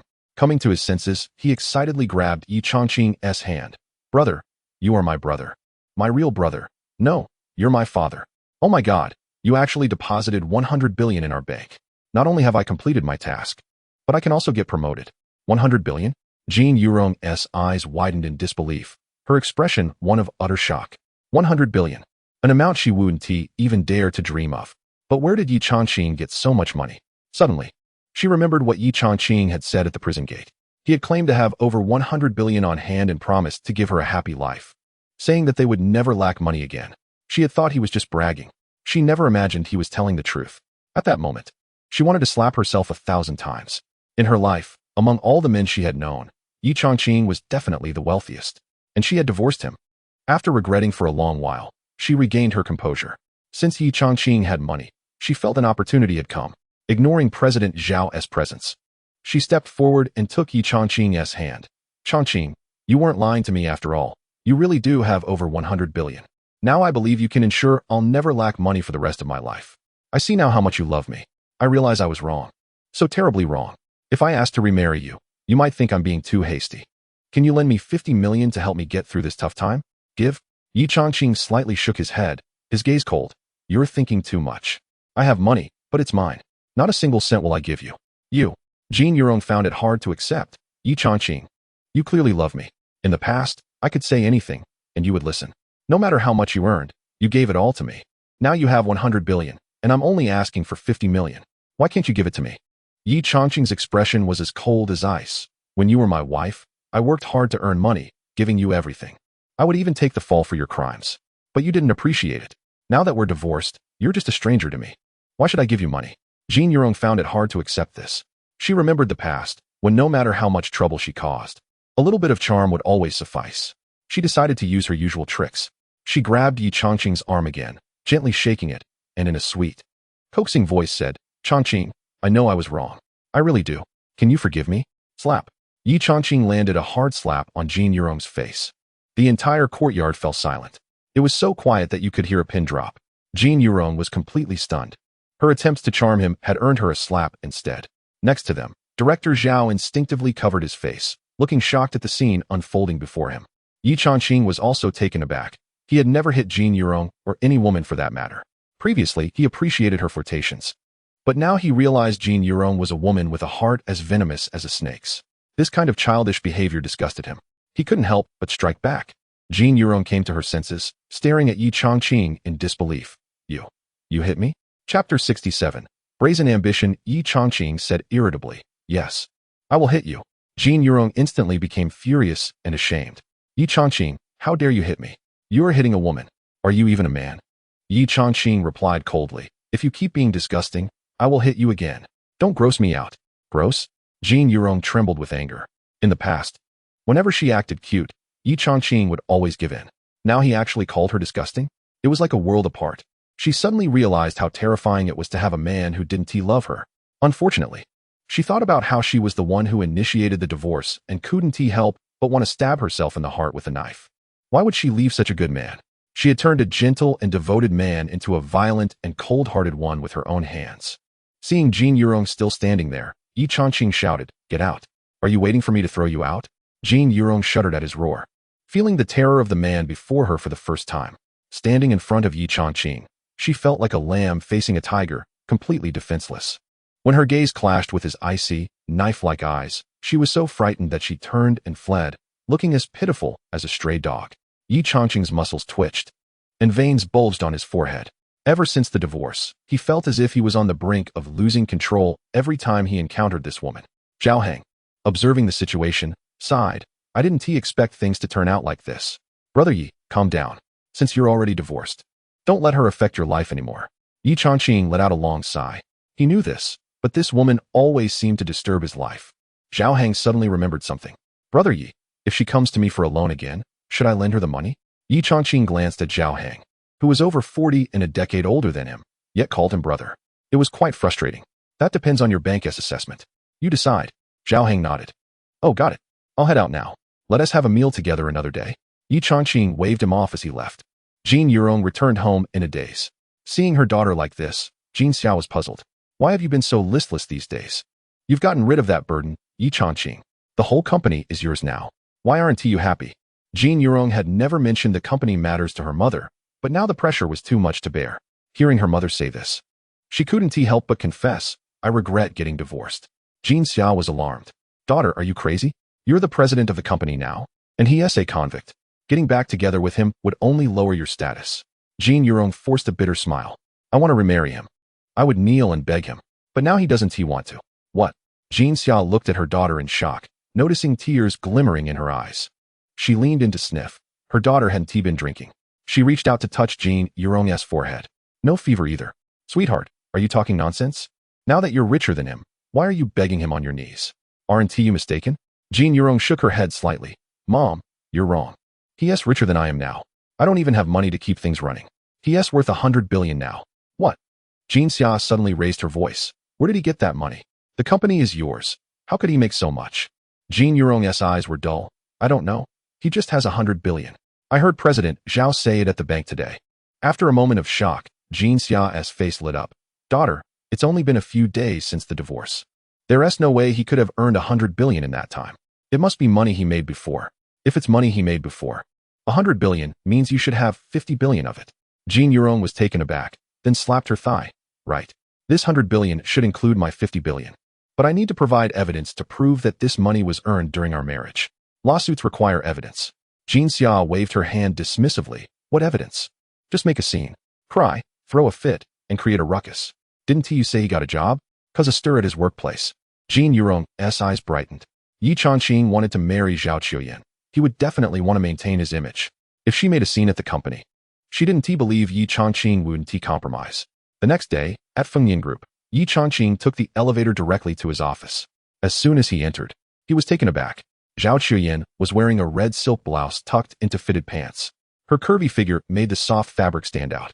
Her cold, beautiful face was accentuated by the fiery red, resembling a blooming rose, stunning beyond words. His heart, which had been dormant for 3 years, suddenly raced. Zhao Qiuyan looked up and saw Ye Changqing in a daze, asking, what is wrong? Ye Changqing snapped back to reality and noticed a spider on her collar. He whispered, don't move. There is a spider on your neck. Ah! Zhao Qiuyan's face paled, and she froze in place, maintaining her sitting position, afraid to move. She called out, hurry. Ye Changqing slowly extended a hand, and as he got closer, he caught a faint, enchanting fragrance that made him lose focus. Regaining his composure, he reached to grab the spider, but unexpectedly, it crawled down into her collar. With his hand near her collar, he looked at her smooth skin, unsure of what to do. The spider crawled into your collar, what should we do? Zhao Qiuyan was almost in tears. Hurry, get it out. I'm scared. With her permission, Ye Changqing held the collar, leaning in to look inside her shirt. Just that glance left him dry-mouthed. Her skin was so white it was blinding. Zhao Qiuyan's pretty face was filled with panic. Did you find it? Hurry and catch it. Ye Changqing focused his mind, spotting the spider on her clothing. He slowly reached in. Just then, Lu Yuding walked in and saw Zhao Qiuyan in a state of alarm. Ye Changqing, that shameless guy, actually slipped a big pig's trotter into his collar. Furious, she shouted, Ye Changqing, what do you think you're doing in broad daylight?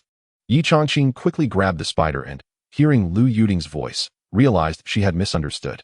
He pulled his hand out from his collar and explained. There was a spider on Qiuyan's clothes. I was just helping her get it out. Lu Yuding, still angry, pointed at Ye Changqing and said, what nonsense. This is an office building, spotless and clean. Where would a spider come from? I think you're just being bold. Ye Changqing opened his hand, saying, look, isn't this a spider? But as he spoke, he glanced at his hand. Huh, it was completely empty. Lu Yuding was relentless. What other explanation do you have? Zhao Qiuyan, seeing this, immediately became furious and shouted, Ye Changqing, you're going too far. Chapter 68. Sleeping with your own woman. Ye Changqing was stunned. It was just in my hand a moment ago. How could it be gone? He looked down, searching for the spider. Without finding it, he couldn't explain anything. Lu Yuding raised her eyebrows. Stop pretending. What are you looking for? In such a clean office. There is no way there is a spider. You just want to take advantage, don't you? I knew you were a lecher. Ye Changqing bent down to continue his search. There really is a spider. I have no reason to lie to you. Zhao Chuyan's face turned as red as if it had been flushed, and she crossed her arms, glaring coldly at Ye Changqing. Lu Yuting, with a sharp voice, said, "From the first time you met Yin Yin and unbuttoned her third button, I knew you were no good. Yin Yin even defended you, saying that one time a button popped open. Now it's all out in the open. Isn't it? Stop looking. There's no spider. If you find it, I'll eat it whole." Ye Changqing suddenly stopped. Raising his hand, a transparent thread pulled tight in his grip. Below the thread dangled a spider. He had finally found the spider, and recalling Lu Yuting's earlier words, he lifted his right hand above his head, making the spider sway in front of Lu Yuting. "I found it. Go ahead and eat it." "This? You really found it?" Lu Yuting looked at the spider in shock, stepping back a few paces, her expression extremely awkward. "Get it away, hurry up." I'm scared." "Scared?" Ye Changqing took a step forward, placing the spider directly in front of Lu Yuting. "You said it yourself. You have to follow through even if it means kneeling." Lu Yuting hurriedly shouted to Zhao Chuyan, "Yin Yin, you need to control him quickly. I'm really scared." Zhao Chuyan looked apologetic. "Changqing, I'm sorry, we misunderstood you. Yuting is just looking out for me. Don't hold it against her." Ye Changqing darkened his expression. "You're my girlfriend. Even if I touch you, it's my right. Isn't it?" Zhao Chuyan's face flushed instantly. What was this guy talking about? Seeing her blushing, Ye Changqing continued, "Even if I sleep with you, it's still with my own woman, right? You." Zhao Chuyan felt so embarrassed she wanted to pinch Ye Changqing a few times. How could this man say such things? It made her feel so awkward. She pouted. "What nonsense are you talking about?" Ye Changqing smirked. "Rough words, but not unreasonable. That's just how it is. But she actually said I was a lecher. Am I not allowed to touch my own woman? She should apologize to me."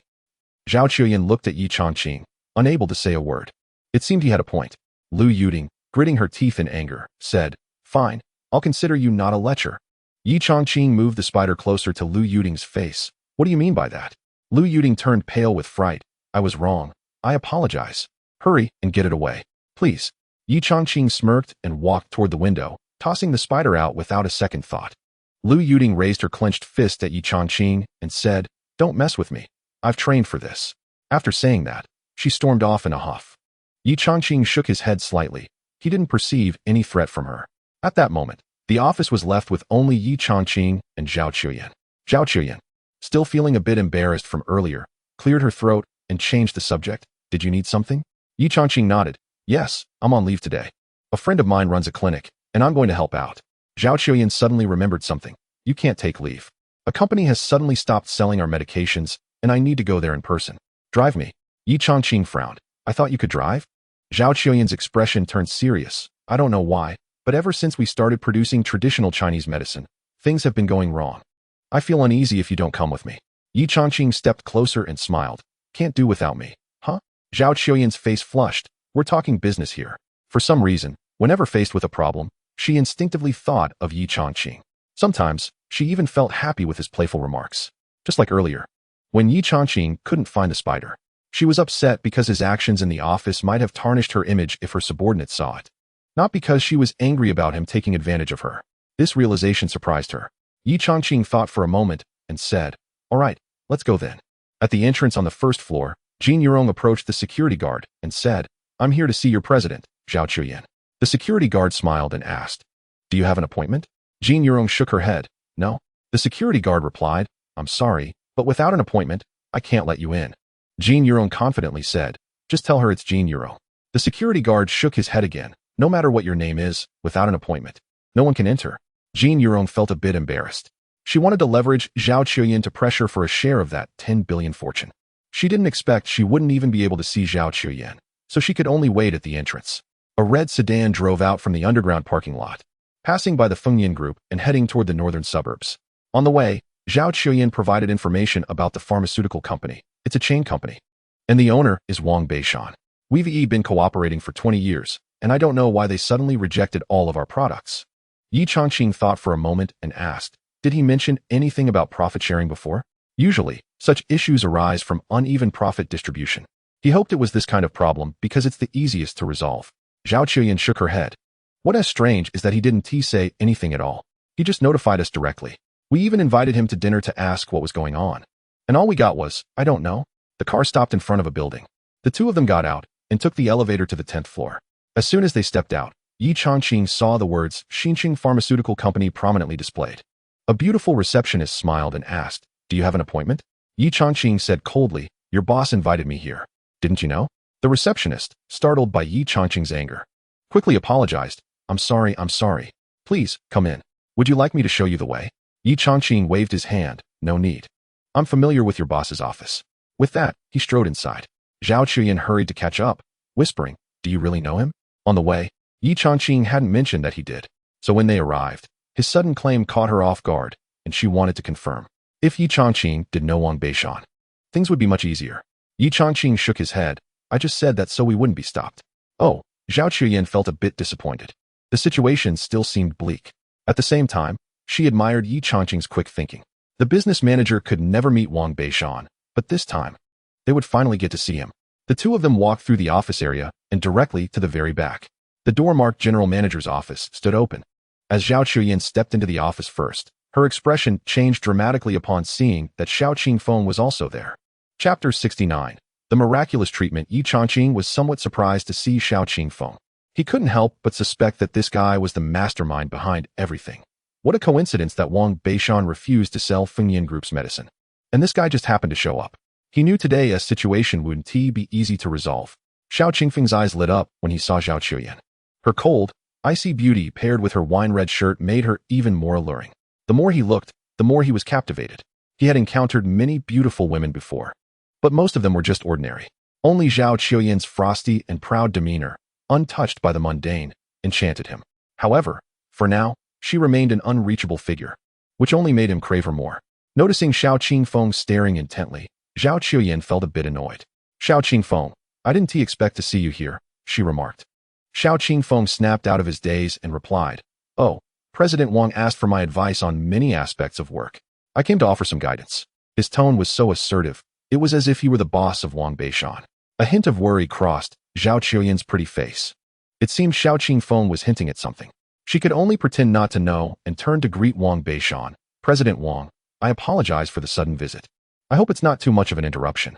Wang Beishan laughed and said, "I've always wanted to meet the legendary First Beauty CEO.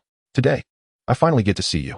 In his 50s, Wang Beishan had prominent double eyelids and sported a neat short haircut, giving him an energetic appearance. When he smiled, however, his mouth twisted awkwardly. It seemed he realized his expression was off and tried to control his muscles, but the muscles around his mouth twitched instead, distorting his smile even more. Zhao Chuyan was taken aback, wanting to ask if he had health issues, but felt it was too abrupt to ask on their first meeting. She could only ignore it and state her purpose. "President Wang, after so many years of collaboration, why have you suddenly stopped selling our products?" Wang Beishan coughed and replied, "Traditional Chinese medicine. It's just too unscientific.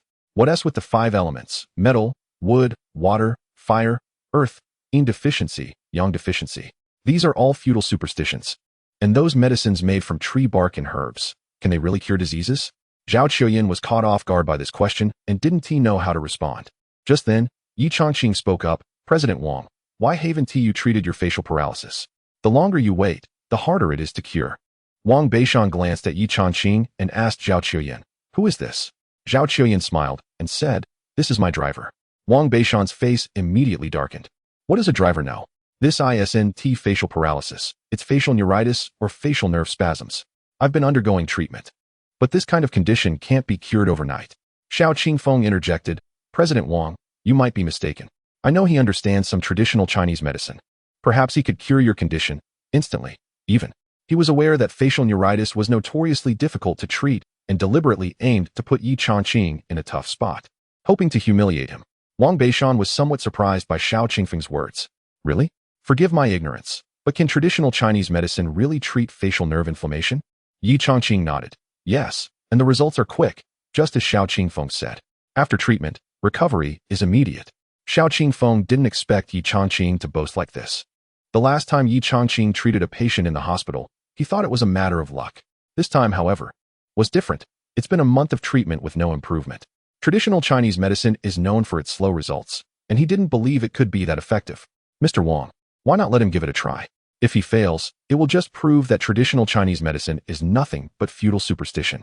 And you can completely remove Chinese medicine from your chain of pharmacies." Wang Xiangbei was pondering how to deal with Zhao Chuyan, and this excuse seemed perfect. He looked at Ye Changqing and asked, "Are you sure that after treatment, recovery will be immediate?" Ye Changqing nodded. I'm certain. In half an hour, you'll be back to normal. Xiao Qingfeng scoffed at the side. The hallmark of traditional Chinese medicine is its slow efficacy. And Ye Changqing daring to say such a thing was surprising. He glanced at his watch and smiled. It's 9 o'clock now. We'll see the results by 9:30. Zhao Chuyan couldn't take it anymore. Traditional Chinese medicine requires boiling herbs, which takes at least half an hour. Xiao Qingfeng was being unreasonable, unable to hold back. She said, we should have the medicine prepared and start timing. Xiao Qingfeng laughed and replied, let us be clear, Mr. Wang doesn't believe in traditional Chinese medicine at all. Letting him waste half an hour is already a huge concession. If it doesn't work, so be it. Zhao Chuyan realized she wouldn't be able to get more time. She looked at Ye Changqing with a worried expression. What do we do if there's no time to boil the medicine? Ye Changqing smiled and said, it's just a minor facial paralysis. Why would we need to boil anything? No need for medicine. Half an hour is more than enough. Zhao Chuyan was shocked. How can we treat an illness without boiling medicine? Wang Beishan was even more surprised. He had thought there was a 1% chance of a cure, but now he had completely lost hope. He wanted to see what kind of farce this driver was pulling. Meanwhile, Xiao Qingfeng wore a cold smirk. A skilled doctor cannot heal without medicine. He crossed his arms and waited for the show to unfold. Ye Changqing observed the reactions of the three of them with indifference. Find a hot pot. Add water and heat it up. Have the cleaner sweep some fallen leaves from the greenbelt, preferably rotten ones. Don't use good leaves. Rotten leaves? A hot pot? Zhao Chuyan was the first to object. Changqing, you're using this to treat facial paralysis? ISNT that a bit too. She wanted to say too childish, but considering Ye Changqing's feelings, she ultimately held her tongue. Wang Beishan felt like he was watching a comedy unfold and mockingly said, all right, I'll have someone prepare it right away. After saying this, he called his secretary and gave the orders. 10 minutes later, a cleaner brought a garbage bag full of rotten leaves and an electric hot pot. Ye Changqing filled the hot pot with water, then turned on the heat, selecting some of the more decayed leaves to put into the pot. Zhao Chuyan's pretty face grew increasingly grim as she brewed the rotten leaves. Not only would she not let Wang Beishan drink it, even dogs wouldn't touch it. She had no idea how this would end. Xiao Qingfeng looked at Ye Changqing as if he were an idiot and couldn't help but say, traditional Chinese medicine is not only superstitious, but also ignorant and foolish. Making medicine from rotten leaves like this? It's not healing, it's a death sentence. At that moment, Wang Beishan's face turned ashen as he watched the boiling water with the decaying leaves. He felt nauseous and could no longer bear to watch. I shouldn't have let you do this nonsense. I absolutely won't drink this medicine. You need to pour it out immediately. Ye Changqing smiled and replied, this medicine ISNT meant for you to drink. Wang Beishan furrowed his brows. If the medicine ISNT for drinking, then what's the point? Are you asking me to smell it? Ye Changqing laughed. Exactly, you just need to smell it. After 15 minutes, your illness will be cured. Chapter 70. Turning decay into wonder. Wang Beishan's expression softened slightly. As long as he wasn't forced to drink it, that was fine. But looking at the bubbling black broth in the hot pot, with steam rising delicately above, he couldn't help but show a look of disgust. His condition was facial nerve inflammation, not something like sinusitis. He couldn't believe that just smelling something could cure him. Come on. I've never heard of anyone being cured just by smelling something. That's ridiculous. Beside him, Xiao Qingfeng, eager to make Ye Changqing look foolish, smiled and said, Mr. Wang, give him a chance. Even if it doesn't cure you, at least it will put him at ease. He exchanged glances with Wang Beishan. Wang Beishan nodded. All right, let's just pass the time. He leaned over the pot, inhaling the scent of the decaying leaves cooking in the hot pot. However, the smell wasn't overpowering. As the steam billowed, his entire face appeared above it. Suddenly, he lifted his head. No way, it's too hot. Ye Changqing interjected. This is your only chance to recover. Otherwise, if you rely on medication, you might end up with lingering effects. His face was awkward and twisted. You can decide for yourself. Awkward and twisted? Wang Beishan noticed Ye Changqing's serious expression and realized he wasn't joking. Fear gripped him. He couldn't bear the thought of living the rest of his life with a crooked mouth and squinting eyes. How would he face people? He leaned over the hot pot again to smell the steam. Time ticked away. Meanwhile, Xiao Qingfeng sat on the sofa, coldly observing Ye Changqing, barely able to suppress his laughter. Smelling the scent of decaying leaves to heal. That was utterly absurd. He was just waiting for half an hour to see Ye Changqing make a fool of himself. Zhao Chuyan furrowed her brows, anxiously watching Ye Changqing. She knew his medical skills were exceptional, but this treatment method was too bizarre. She was losing faith. Wang Beishan was sweating profusely from the steam. The heat was unbearable. He wanted to stop the treatment. He thought, it's only been about 10 minutes. He could endure it. Time continued to crawl by. With only 1 minute left, Xiao Qingfeng couldn't wait any longer.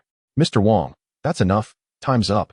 Wang Beishan, drenched in sweat, grabbed a towel and wiped his face while grumbling. What the hell is this? I'm dying of heat here. Xiao Qingfeng stood up, not even glancing at Wang Beishan's condition, knowing this ridiculous treatment wouldn't yield any results. He approached Ye Changqing with a disdainful look. Hey, Yi, Mr. Wang has been smelling the scent of rotten leaves for 15 minutes. It hasn't he done a thing? What do you have to say now?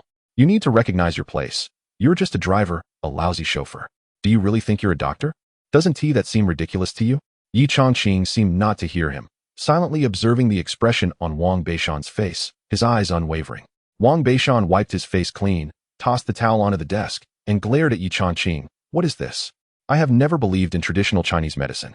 This peculiar treatment using these rotten leaves can only be concocted by traditional Chinese medicine.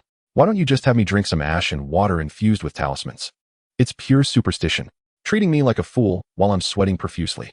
Do you really think I have nothing better to do? Mr. Zhao, there's no way we can collaborate on this. You can leave now. Zhao Chuyan sighed, knowing this method wouldn't cure anything. Changqing, stop looking. Let us go. Ye Changqing kept his eyes fixed on Wang Beishan, and when he heard Zhao Chuyan call him, his expression remained unchanged. Who says it doesn't work? Mr. Wang was now speaking naturally, his eyes steady and his mouth straight. He was cured.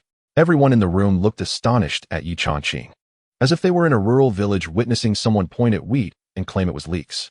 Under the strange gazes of the three, Ye Changqing took out his phone and opened the camera, directing it at Wang Beishan's face. Take a look for yourself. Wang Beishan instinctively glanced at the phone and saw his own image. He attempted to smile, and when he saw the image of himself looking natural, surprise flickered in his eyes, followed by a look of sorrow. His facial expression was symmetrical and relaxed, and the uncontrollable muscle spasms had vanished. He stared at the result in shock. I'm better? How could this be? Why am I better? I just took a whiff. How is that possible? Beside him, Xiao Qingshan's face gradually grew grim as he scrutinized Wang Beishan's expression. Indeed, it looked natural. But he couldn't comprehend it. How could simply smelling the boiled, rotting leaves cure facial neuritis? Zhao Chuyan's pretty face was filled with astonishment. She knew Ye Changqing was skilled, but treating ailments with rotten leaves seemed outrageous. Her beautiful eyes showed curiosity as she looked at Ye Changqing, eagerly awaiting an explanation. Ye Changqing, with a calm expression, said to Wang Beishan, I can give you the answer. Actually, when I mentioned smelling the scent as a treatment, I was just joking. The cause of your facial paralysis is due to sweating, which opens your pores to the cool air. The real treatment comes from the steam of the boiling water, which opens the pores and expels the wind. In traditional Chinese medicine, this method is called fumigation. Wang Beishan suddenly understood. Oh, so that is how it works. I never expected traditional Chinese medicine to be so miraculous. No pills, no injections. Just some rotten leaves, and I'm instantly cured. It's like turning decay into something magical. Ye Changqing replied nonchalantly. Traditional Chinese medicine has many ways to treat ailments. This is just a small technique, a drop in the ocean. Do you believe in traditional Chinese medicine now? Wang Beishan felt a bit embarrassed. He was a living testament to its effectiveness, and he couldn't deny it. I do, and I'm truly impressed. Mr. Yi, let us exchange contact information. I'm sure I'll need your help for future ailments. Ye Changqing smiled. Sorry. My contact list is full. If you need anything, just reach out to Zhao Chuyan. Wang Beishan felt a bit disappointed. After finally meeting a doctor he truly respected, he was unexpectedly turned down. Xiao Qingshan hadn't anticipated things would unfold this way. He had prepared many humiliating remarks for Ye Changqing, but not a single one slipped out. After all the effort to get Wang Beishan to refuse cooperation with Fengyan Group, he watched helplessly as Ye Changqing turned the situation around with just a few words. Unable to hold back, he exclaimed, Ye Changqing, what do you mean by this? Wang Zong adds you as a friend, and you actually refuse? Do you look down on Wang Zong? Ye Changqing shook his head slightly. It wasn't just Wang Beishan who sought his help. In the past, he had treated only high-profile individuals.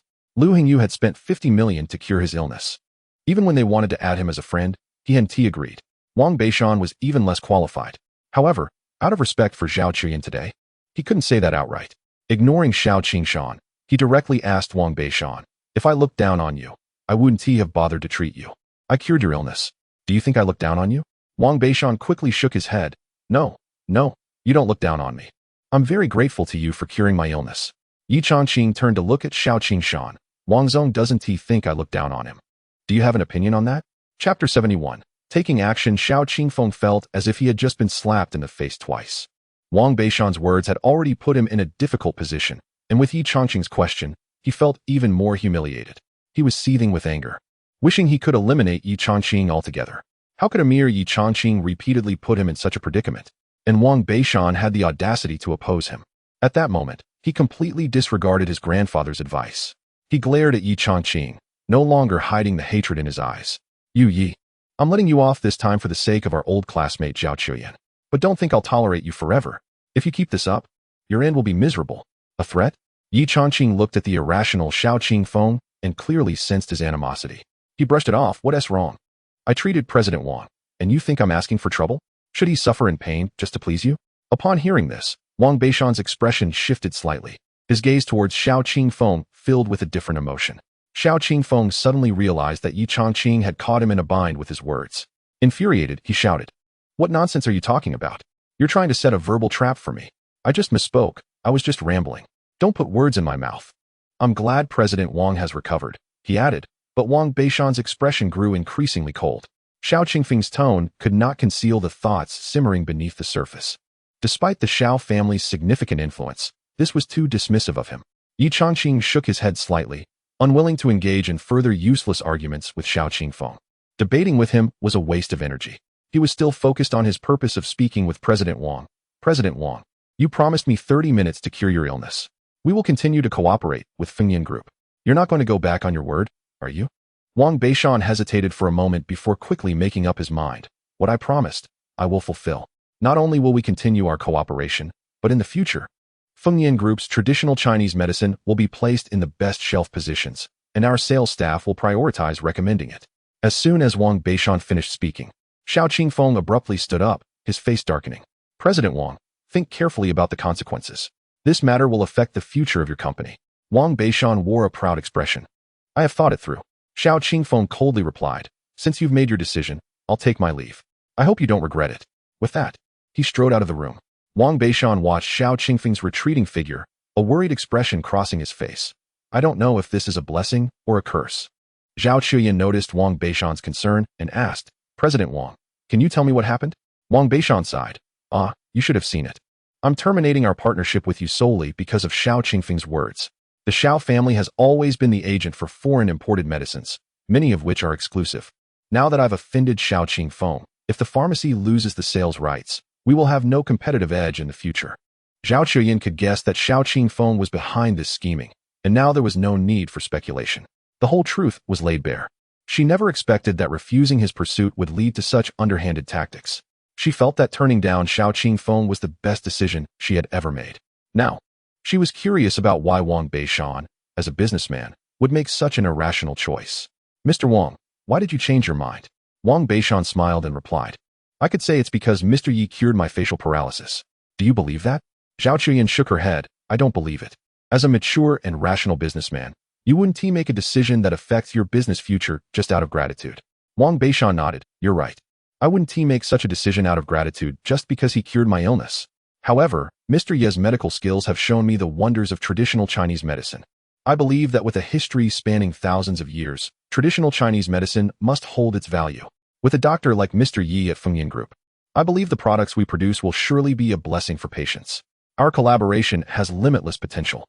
Hearing this, Zhao Chuyan felt reassured. It was all thanks to Ye Changqing. Bringing him along was indeed the right choice. She looked at Ye Changqing and smiled.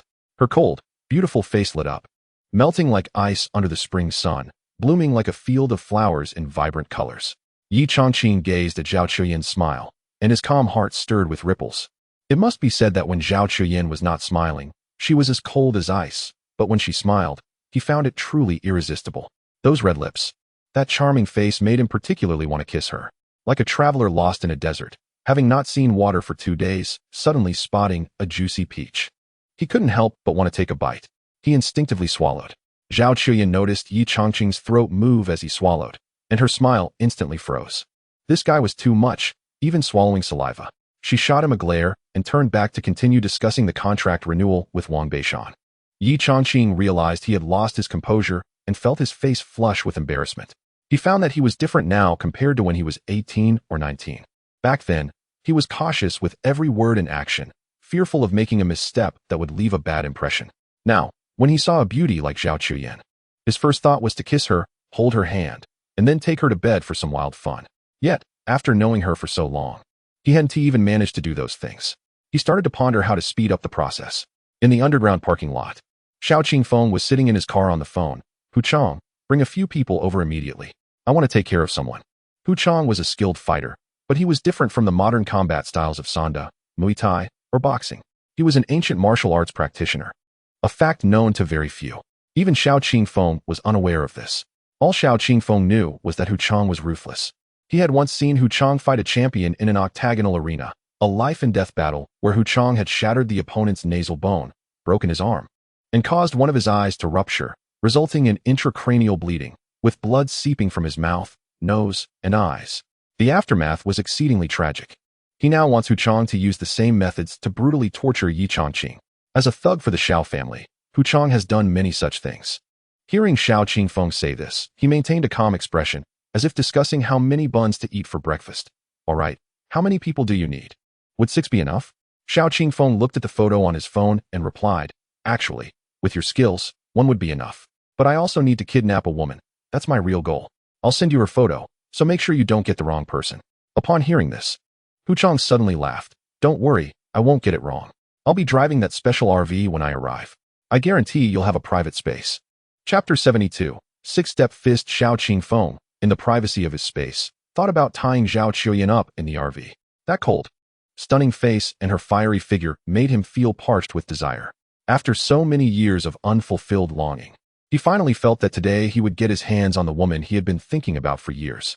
The more he thought about it, the more excited he became. Old Hu, make sure to get this done today. That villa in the western suburbs of Kyoto is yours as a reward. Huang Chang's heart soared upon hearing this. He knew he had flattered the right person this time. Mr. Xiao, don't worry. I guarantee it will be taken care of. Upstairs, Zhao Chuyan had just signed a contract with Wang Beishan and discussed the future development prospects of traditional Chinese medicine before taking her leave. Ye Changqing stepped out of the office and asked Zhao Chuyan, is everything settled today? Zhao Chuyan was in a good mood, a faint smile on her lips. It's all done. You did well today. I'll treat you to dinner.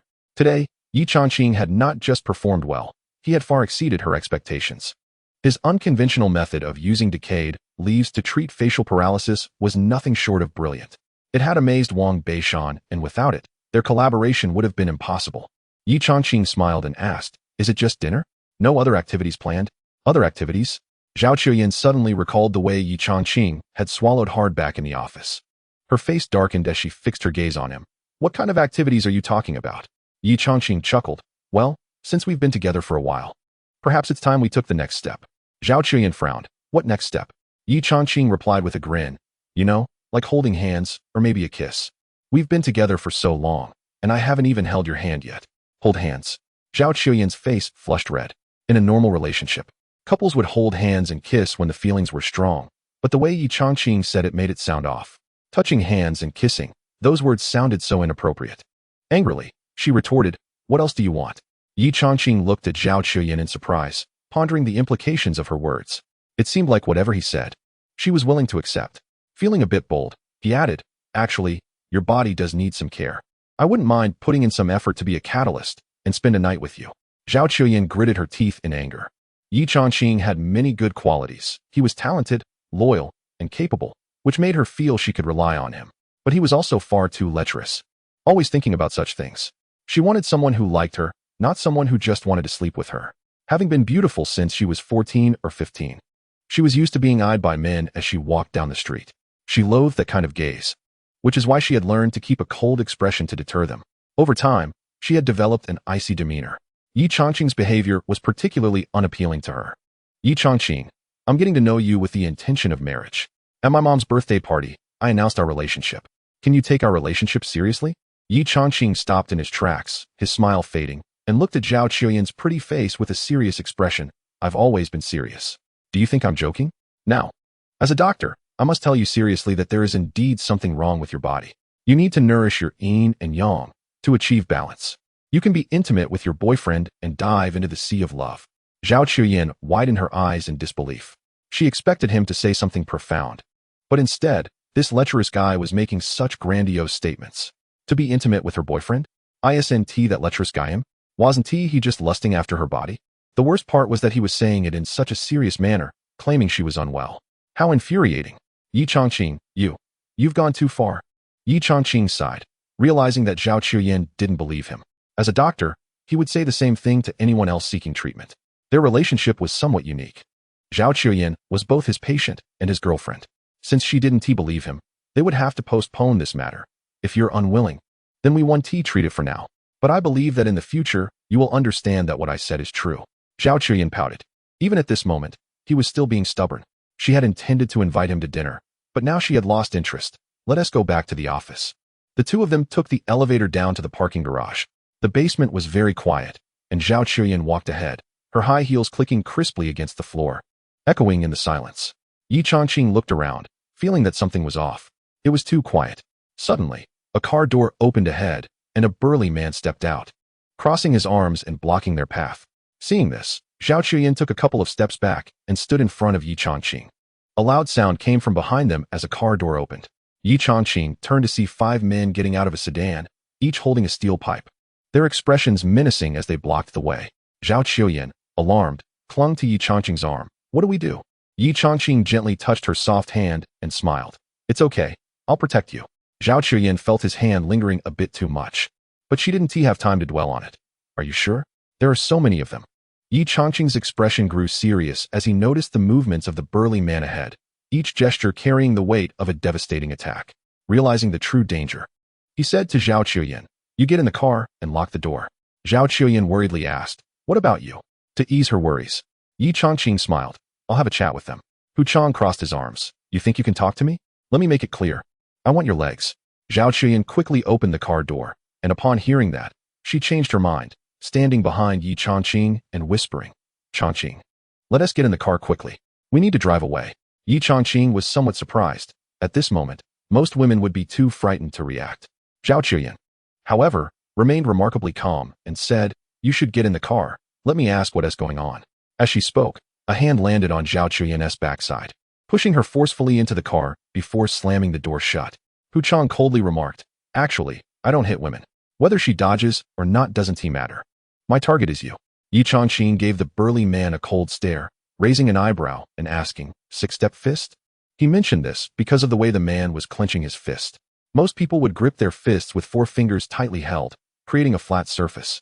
However, this man had his middle knuckle protruding, aimed forward, meaning that when he struck, it would hit with that knuckle, reducing the impact surface to a mere point. This method inflicts significant damage on the body. That is what makes six-step fist so unique.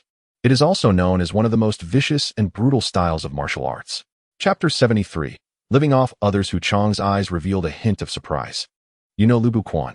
I suppose you have some knowledge after all, but someone like you doesn't even deserve my attention. However, you've made a fatal mistake by offending that person. Today, you want to find it easy to escape. As he spoke, a smile spread across his face, resembling a tiger about to sink its teeth into its prey, exuding a bloody aura. Ye Changqing's eyes burned with anger, not just because of Hu Chang's threats, but for a more important reason. Ancient martial artists should never strike at ordinary people without cause. Aren't you afraid of breaking the rules? He challenged. Afraid? Hu Chang advanced on Ye Changqing, dismissively saying, why should I be afraid? The ones who set the rules have long disappeared. Who still cares about that? As he spoke, he suddenly lunged at Ye Changqing, his right fist aimed directly at Ye Changqing's eye, the knuckle protruding ominously. Ye Changqing's gaze turned icy. If that punch landed, it would likely ruin his eye. How vicious. Just as the fist was about to connect, Ye Changqing swiftly sidestepped. Bang! His foot connected with Hu Chang's abdomen, producing a sound like a heavy object hitting the ground. Hu Chang's muscular body was propelled backward, flying over 3 meters before crashing heavily to the ground, kicking up a cloud of dust.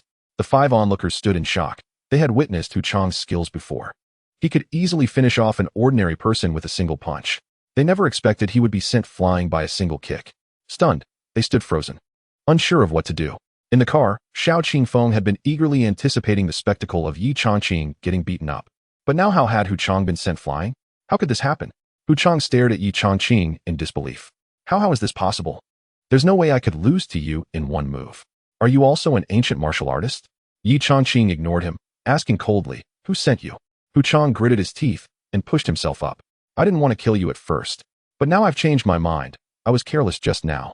Even if you are an ancient martial artist, it doesn't matter. I can still take you down with one blow. Having fought in many competitions, he was confident in his combat experience. As long as his opponent let their guard down, he was sure he could defeat Ye Changqing.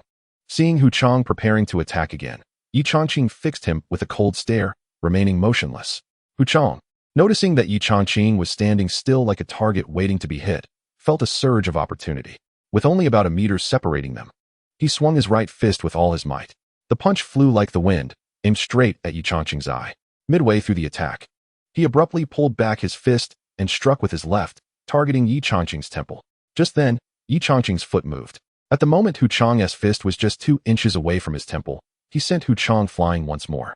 When Hu Chang hit the ground, his chest caved in, a piece of his rib piercing through his shirt. Blood seeped out, quickly staining his clothes red. Hu Chang looked at Ye Changqing with fear in his eyes. You, what kind of cultivation level do you have? Why? Are you so strong? Ye Changqing shook his head. Strong? I don't think so. I'm just an ordinary person. It's just that you're too weak. Hu Chang felt a surge of anger, blood spilling from his mouth. He knew his own strength was definitely not weak. But the person in front of him was just too powerful. I'm not your match. Those 5 behind me are even less of a match. Just leave. Let's call it a day. Call it a day? Ye Changqing slowly walked up to Hu Chang. What you say doesn't matter. It's what I say that counts. Now tell me, who instructed you? Where are they? Of course, you can choose not to say anything. Since you threw the first punch at me. If you don't talk, I'll just hit you once. If you can take it, I want to ask again. Hu Chang's body convulsed in pain. Sweat pouring down his forehead, nearly fainting several times. Although Ye Changqing's voice was soft, he sensed the aura of death surrounding him. I'll tell you. It was Xiao Qingfeng. He told me to take you out, and then kidnap Zhao Chuyan. I've said everything I need to say. Kidnap Zhao Chuyan? Ye Changqing was taken aback. He could understand Xiao Qingfeng targeting him, as it was clear that Xiao Qingfeng had feelings for Zhao Chuyan. But to go as far as to kidnap her, that was too insane. Where is he? Hu Chang clutched his chest, enduring the pain. He's in the parking lot. I'm not sure which car he's in. Can I call 120? If I wait any longer, I'm going to die. Suddenly, the sound of tires screeching against the concrete echoed in the parking lot. 20 meters away, a black sedan shot out of a parking space and sped towards the exit. The air was filled with the smell of burnt rubber and tire smoke. Ye Changqing knew that Xiao Qingfeng was in that car and realized he couldn't catch up. He turned around and headed for the driver's seat. The 5 men holding steel pipes remained silent, fearfully watching Ye Changqing until he got into the car, at which point they let out a sigh of relief and moved to check on Hu Chang's condition. Ye Changqing started the car and slowly drove towards the exit. Zhao Chuyan only saw Hu Chang lying on the ground. She was in the car and couldn't see how badly he was hurt. Seeing Ye Changqing driving away, she felt puzzled. They just let us go like that? Those 5 didn't seem to do anything? Huh. Ye Changqing was taken aback, surprised that Zhao Chuyan thought they had let them go. This woman didn't even notice who had won or lost. He felt a bit speechless. In reality, those 5 were just ordinary people. Combined, they weren't even as strong as Hu Chang alone. After he had taken Hu Chang down, those 5 were already too scared to move. He didn't know how to explain things. The matters of ancient martial practitioners were probably not easy to clarify in a short time. He casually said, they got the wrong person. Zhao Chuyan suddenly realized, oh, so that's what happened. You scare me to death. Especially those 5, each holding a steel pipe. There's no way you could have taken them all on alone. I was so worried. I was just thinking about running them over with the car and taking you away. But I never had the courage to do it. Ye Changqing didn't expect Zhao Chuyan to have such bold thoughts. You don't need to worry about things like this. I'm here, he reassured her. Zhao Chuyan gazed into Ye Changqing's eyes, unable to look away for a long time. He was quite handsome, and although their previous encounter had been a misunderstanding, he had shown himself to be very manly. He was skilled in medicine and had good character. Aside from being a bit lecherous, he seemed to have no flaws. Could such a man be a suitable husband? She fell into deep thought for a moment. As Ye Changqing drove, he pondered the situation with Xiao Qingfeng. The man had actually planned to kidnap Zhao Chuyan, which was utterly insane. He needed to ensure Zhao Chuyan's safety from now on. Throughout the journey, Ye Changqing drove slowly, while Zhao Chuyan excitedly talked about how he treated Wang Beishan. After discussing work matters, she suddenly remembered something. Changqing, you just got out, and you haven't received your salary for the first month yet. Do you have any money to spend? If not, I can lend you some. Is this really happening? Ye Changqing finally felt a bit of the soft rice vibe.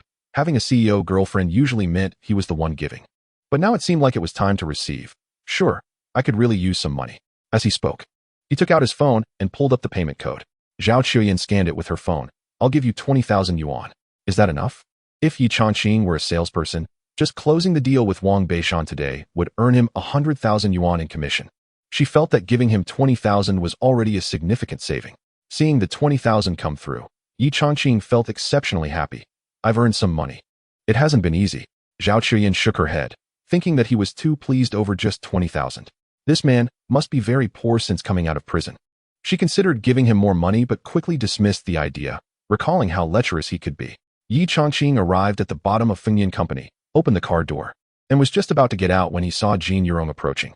He couldn't help but frown and raised his hand to close the car door again. Chapter 74, Magnanimity? Zhao Qiuyan glanced at Ye Changqing and asked, "Why aren't you getting out?" Just as she finished speaking, there was a knock on the car window beside her. Knock, knock, knock.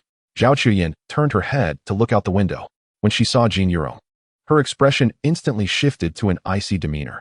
She rolled down the window and coldly regarded Jin Yurong. "You're looking for Ye Changqing, right? He's at work. You can wait until he gets off." Zhao Qiuyan felt a strong aversion towards Jin Yurong. Jin Yurong didn't want children and didn't care about her imprisoned husband. If she could be so ruthless towards her husband and child, she would likely be even harsher towards partners or friends. Zhao Qiuyan never wanted any association with Jin Yurong in her lifetime. Jin Yurong shot a sharp glare at Ye Changqing before turning to Zhao Qiuyan. "I'm here to talk to you.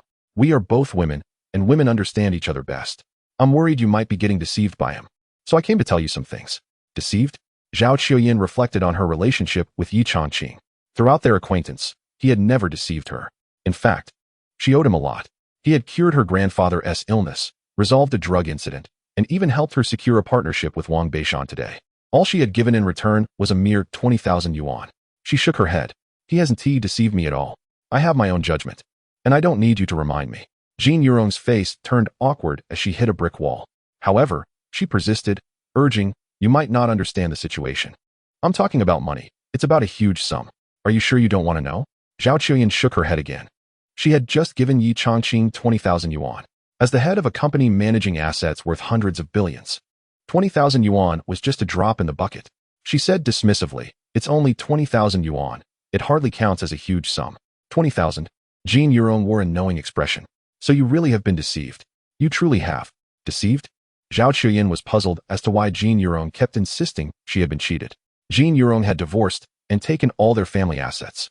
Yet she still had the audacity to accuse Ye Changqing of deception. Zhao Qiuyan felt it was necessary to clarify for Ye Changqing. "He ran out of money, and I gave him 20,000 yuan as pocket money. It was my own choice." 20,000 yuan as pocket money? Jin Yurong scoffed, a mocking smile spreading across her face. "You say he has no money? You just gave him 20,000 yuan, and you still claim you haven't been taken advantage of? Do you even know how much he has?" Zhao Qiuyan's exquisite face remained expressionless. She seemed like a celestial being, untouched by the mundane world, her beautiful eyes devoid of any fluctuation. In terms of wealth, she managed a company with hundreds of billions in assets. Even if Ye Changqing had 100,000, she wouldn't bat an eye. With a cold tone, she replied, "How much could he possibly have? At most, a few tens of thousands." Ye Changqing had just received 20,000 yuan, and his delight was evident. He could probably gauge Ye Changqing's financial situation. If he truly had money, he wouldn't be asking a woman for money. Jin Yurong glanced at Ye Changqing. Her eyes filled with sarcasm. Just as she had expected, it was exactly as she had predicted. Zhao Qiuyan concealed a massive fortune, intending to use it as leverage against Ye Changqing. Feeling that the moment was right, she said to Ye Changqing, "If you don't agree to my proposed asset division plan, I can reveal everything. When they break up with you, don't say I didn't warn you." Ye Changqing remained indifferent, replying, "Go ahead, say whatever you want." Jin Yurong gritted her teeth. Since there would be no division of assets, she decided to go all out. Turning to Zhao Qiuyan, she declared, "I'll tell you just how much money Ye Changqing has. Listen closely." Zhao Qiuyan calmly took out her phone, her gaze fixed on the screen. She didn't care at all about how much Ye Changqing had. It could be 30 or 40,000, or even over 100,000. For someone like her, who controlled a trillion-dollar group, such amounts were negligible. Seeing that Ye Changqing was still unyielding, Jin Yurong bit her lip and exclaimed, "Ye Changqing has 100 billion. 100 billion in cash." With a thud, Zhao Qiuyan's phone dropped. Her icy, beautiful face showed signs of shock as she looked at Jin Yurong in disbelief. "You mean, he has 100 billion in cash?" It was hard to fathom. Even a large conglomerate like Fengyan Group couldn't produce such a huge sum of cash. They had to seek partnerships for new projects and even take out loans from banks. The fact that Ye Changqing had 100 billion in cash was more shocking than seeing the sun rise in the west. Jin Yurong cast a smug glance at Ye Changqing and continued, "Yes, he has 100 billion in cash. He just deposited it in the bank yesterday. Now you see that he has been lying to you, right?" Zhao Qiyuan received confirmation for the second time, but still felt as if she were in a dream. Although Fengyan Group had assets worth 1 trillion, if they were to split the inheritance, she would only receive a maximum of 20 billion. Ye Changqing had 100 billion, making him wealthier than her. Just a moment ago, she thought that casually offering him 20,000 would make him happy, and she felt a sense of superiority. Now, it all seemed ridiculous. Seeing Zhao Qiyuan silent, Jin Yurong pressed on. "Now you realize he has been deceiving you, right? After our divorce, I only get a company. In reality, this 100 billion is also marital property. He deliberately concealed it and transferred the assets. Would you still dare to have him as your boyfriend?"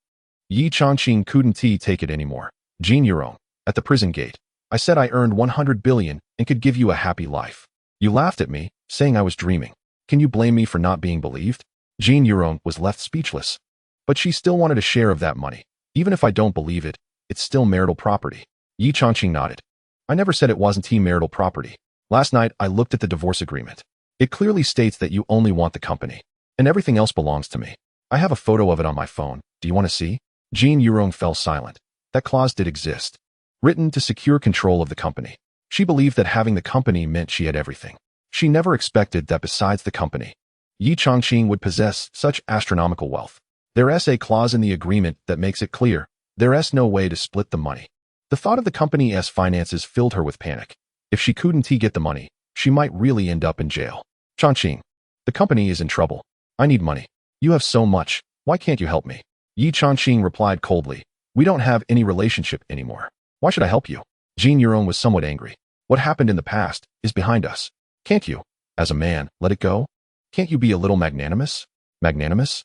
Ye Changqing felt the anger he had been suppressing flare up. They had taken away the company he built from the ground up, and he and lost his temper. Instead of going to jail, he ended up divorced. He and lost his temper then, either. He had already been more than magnanimous. Now that they were divorced, this woman still criticized him for not being generous enough just because he didn't help her. Unable to contain his rage, he shouted, "Get lost. I've held back until now without laying a hand on you. That's my greatest act of generosity. If you don't leave, don't blame me for being rude." Chapter 75. Medical book. Jin Yurong witnessed Ye Changqing lose his temper for the first time. She looked into his fiery eyes and listened to his thunderous roar, feeling a chill run down her spine as she took a few steps back. However, thinking about her current predicament, her company on the verge of collapse, only fueled her anger further. Meanwhile, Ye Changqing held assets worth billions. While he and Zhao Qiyuan were playing a duet against her, she couldn't contain her frustration. Not daring to confront Ye Changqing directly, she turned to Zhao Qiyuan and said, "Zhao, look at him. Not only is he hiding 100 billion, but he also wants to hit a woman. Why haven't you broken up with such a scumbag?" Zhao Qiyuan looked at Jin Yurong sympathetically and replied, "You're really pitifully foolish. Ye Changqing is willing to take the fall for you, and yet you want to divorce him. You've lost the man who loves you the most in this world. Do you think I would be as foolish as you?" Foolish? Jin Yurong was taken aback by that word. She had always considered herself beautiful and smart. In her entire life, it was the first time someone had called her foolish. Reflecting on the events of the past few days, she couldn't help but think she had indeed acted quite foolishly. Vroom vroom.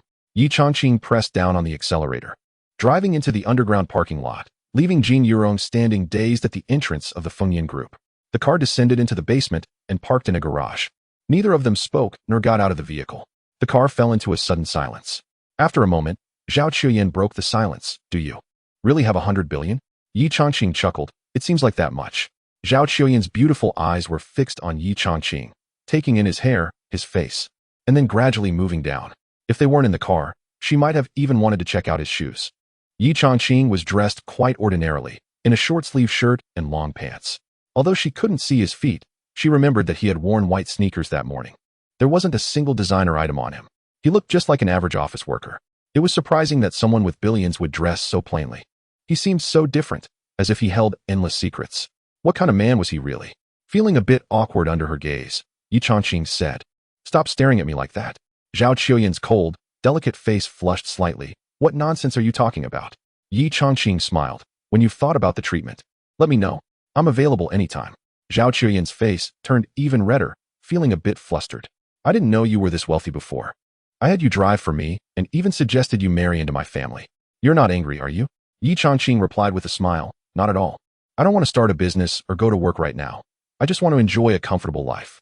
If you're willing to support me, I'm more than happy to. Zhao Qiuyan stared at Ye Changqing for a long time, as if assessing whether he was serious. She noticed a hint of sadness and loneliness in his eyes, deeply hidden, almost imperceptible. It tugged at her heartstrings, making her feel a bit sad. All right, I'll take care of you. In a villa, Xiao Qingfeng stood with his hands at his sides, seeing his grandfather sitting on the sofa. His old face dark and forbidding. The atmosphere was tense, and he felt a wave of fear wash over him. Grandpa, please don't blame me. How was I supposed to know that Ye Changqing was so strong? It was purely an accident. Xiao Wanshi replied coldly. That's not what I'm angry about. I'm angry because you're so foolish. If Ye Changqing is that capable, couldn't you have hired a few gunmen?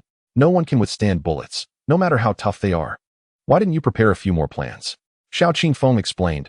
Grandpa, last time you told me not to take action. I didn't listen to you and acted. But I was afraid you would find out, so I tried to keep it low-key. I promise I'll be more careful next time. Xiao Wanshi, frustrated, scolded. Why are you so immature? Why are you afraid of me? I'm your grandpa. Even if you commit murder and arson and the whole world is after you, I will protect you because I'm your family. Next time you take action, be ruthless and prepare more plans. Also, remember to keep in touch with Zhao Qiuyan as if nothing happened. Xiao Qingfeng nodded. I'll prepare a few plans, but with this incident, it's likely Zhao Qiuyan won't want to talk to me. Xiao Wanshi shook his head slightly. You're still too young. You don't understand human nature. As long as they haven't caught you red-handed, you can deny it. If she brings it up, just firmly say someone is framing you.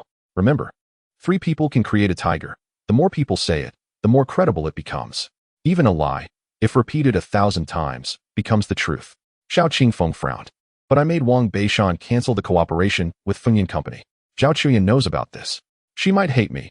There's no room for us to reconcile. Xiao Wanshi gritted his teeth in frustration. This grandson was simply too foolish. If his eldest grandson, Xiao Qingshan, were here, he would never say something so idiotic. Unfortunately, the eldest grandson did not have the same ambitions. He kept reminding himself that this was his own bloodline, and with patience, he would succeed. After some mental preparation, he calmed down and said, you can tell her a part of the truth, mixed with some lies. Tell her it's all for her own good. Otherwise, if you keep messing with Chinese medicine, the entire Zhao family will be in trouble. Xiao Qingfeng frowned again. But she's so smart. Would she believe that? Xiao Wanshi stood up in anger and walked outside. Smart people can often be misled by their own cleverness. If she thinks about what you say, she will be able to discern the truth from the lies. The moment she starts analyzing, you'll have succeeded because part of what you say is true, and she won't find any flaws. With that, he left, feeling that teaching this grandson was a futile effort. He felt he wouldn't live long enough to see it through. He had initially intended to teach him the different levels of deception and what types of lies to tell different kinds of people. But now he no longer had the heart to do so. Xiao Qingfeng felt a sense of enlightenment. He hadn't expected this approach could work. With a solution for Zhao Qiuyan in mind, he felt much calmer. He began to think about how to deal with Ye Changqing. Soon, he came up with an idea. The eastern suburbs of Songjiang City were a blend of urban and rural areas, filled with many urban villages. Shirtu village is relatively close to the city center. Most of the residents here are migrant workers. A storefront displays a sign for a convenient clinic. Zhang Qian gazes at the neatly arranged clinic, feeling as if she's in a dream. Having learned medicine from her grandfather since childhood, she has always fantasized about opening her own clinic.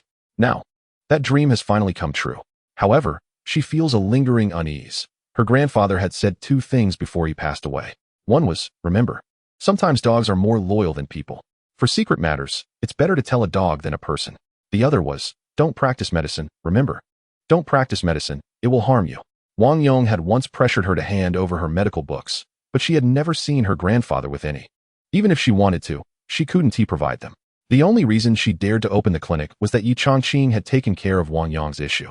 She felt safe now, but still harbored some worries. Tap, tap, tap. While she was lost in thought, footsteps suddenly sounded at the door. Zhang Qian looked up and saw a man in his 40s entering. He was dressed in a white shirt, wearing a tie, dark pants, and black leather shoes, looking like a high-level executive. However, the clinic hadn't officially opened yet, and she was unsure why he was there. Can I help you? She asked. The man smiled and replied, I'm not feeling well. Can you take a look and see what's wrong? Zhang Qian hesitated to refuse since the clinic wasn't open yet, but she thought it would just be a small effort to help relieve someone's pain. She changed her mind and said, "Come in, have a seat, and tell me what is going on." The man fidgeted a bit and said, "I'm 45 years old, and I don't know what is happening. At night, I just feel so drained."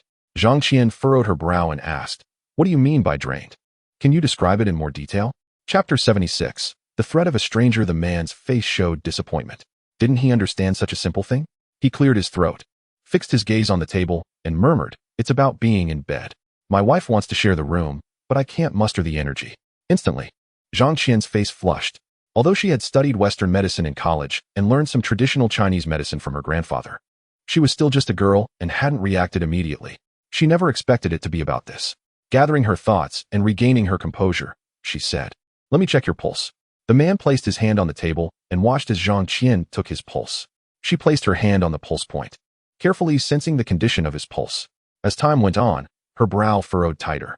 Finally, she stopped checking and said, "You're not sick. You're perfectly fine." The man smiled and replied, "You're really impressive. You can tell I'm healthy, but it's not me who's sick. I'm inquiring for a friend." Zhang Qian shook her head. "I can't prescribe medicine without understanding the patient's condition." The man chuckled. "My friend said he drinks a herbal remedy called Wuxianzong San, which can revive a man's vigor. He took it before, and it worked quite well.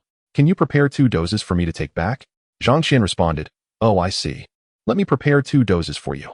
As she spoke, she wrote a prescription and then went to fetch the medicine herself. The clinic wasn't open yet, and with staff not complete, she had to act as both the doctor and the pharmacist. When the man saw the prescription Zhang Qian wrote, he reached out to stop her. "You can actually write a prescription for Wuxianzong San. That medical book must be in your possession."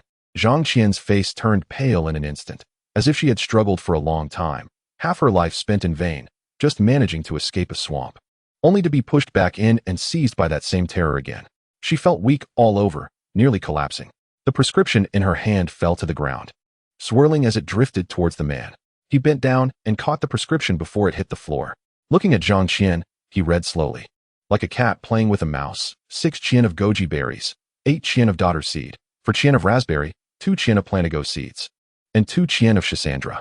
Exactly the same as the formula from that medical book. Not a single deviation. Zhang Qian steadied herself against the table. Her expression grim as she said, "I don't know who you are or who you represent. I'll say it again, I don't have any medical book. I know this formula because I studied it in school." The smile vanished from the man's face, and his eyes became sharp and piercing, like an eagle's, as he said, "This formula isn't found in schools, nor in the entire medical field. It only exists in that book. Zhang Qian, don't think that just because someone helped you, you can avoid handing over that book. Have you forgotten how your grandfather died? Have you forgotten how your parents died? In this world, no one can save you. If you don't hand over that book soon, the next one to die might be your brother." With a thud, Zhang Qian's legs gave way, and she collapsed to the ground, completely breaking down. "What do you want with that medical book? I truly don't have it. Even if you kill me, it won't help. Please don't hurt my brother. Just kill me instead." The man's face twisted into a cruel smile, his voice dripping with malice, as if it came straight from the mouth of a demon. "If it weren't for your knowledge of the medical book's whereabouts, you would have been dead long ago." Zhang Qian felt she was losing her mind. She had never seen the medical book, as her grandfather's teachings were all verbal. "You're forcing me to death. But I can't produce the medical book." The man picked up a pen from the holder on his desk, flipped a sticky note over, and wrote a number on it. "This is the number. If you want to see your brother, call this. You have 1 day to hand over the medical book. If you can't deliver it in a day, I'll give you a live broadcast, selling your brother's kidneys." He tossed the sticky note at Zhang Qian's face. The note hit her face, and Zhang Qian gasped, closing her eyes in fear. When she opened them again, she saw the man already standing by the door. "What should I do? What should I do?" Zhang Qian repeated the words anxiously, suddenly remembering that Ye Changqing had left a phone number. She hurriedly fished her phone out of her pocket and called him. Fengyan Group, Presidential Office. Ye Changqing was sitting in boredom as Zhao Chuyan was on a call. He picked up the coffee that Zhao had made for him and took a sip. A bitter, rich flavor danced on his tongue, making him frown. He hadn't expected Zhao to drink her coffee black, without cream or sugar, just pure, bitter coffee. He set the cup down. After growing up on bitter days, he preferred a life with flavor. This coffee was not to his taste. Zhao Chuyan hung up the phone, frowning in silence as if deep in thought. After a while, she picked up her coffee and took a sip, then frowned again. "Did you drink my coffee?" She had brewed a cup and hadn't even taken a sip herself. Yet there was only half left. Ye Changqing nodded. "Yeah, it was a bit bitter." "Buzz, Zhao Qiuyan's mind went blank. She realized she had shared a cup with Ye Changqing and had drunk from his leftover. Ye Changqing, how could you use the same cup as me? Ye Changqing shrugged nonchalantly. We've shared a bed, so what's the big deal about a cup? You. Zhao Qiuyan was fuming. Her brows arched like a little cat whose tail had been stepped on, all claws out. Ye Changqing's eyes sparkled. When she was cold, she was an ice princess. But when she was angry, she was surprisingly cute. Just as he was lost in thought, his phone rang. He pulled it out to check. It was Zhang Qian calling. Seeing Ye Changqing about to answer, Zhao Qiuyan grew frustrated. You haven't explained that situation yet. Clear things up before answering. Ignoring her, Ye Changqing answered the call. You. He barely got a word out when he heard Zhang Qian's tearful voice on the other end. Brother Yi, please help me.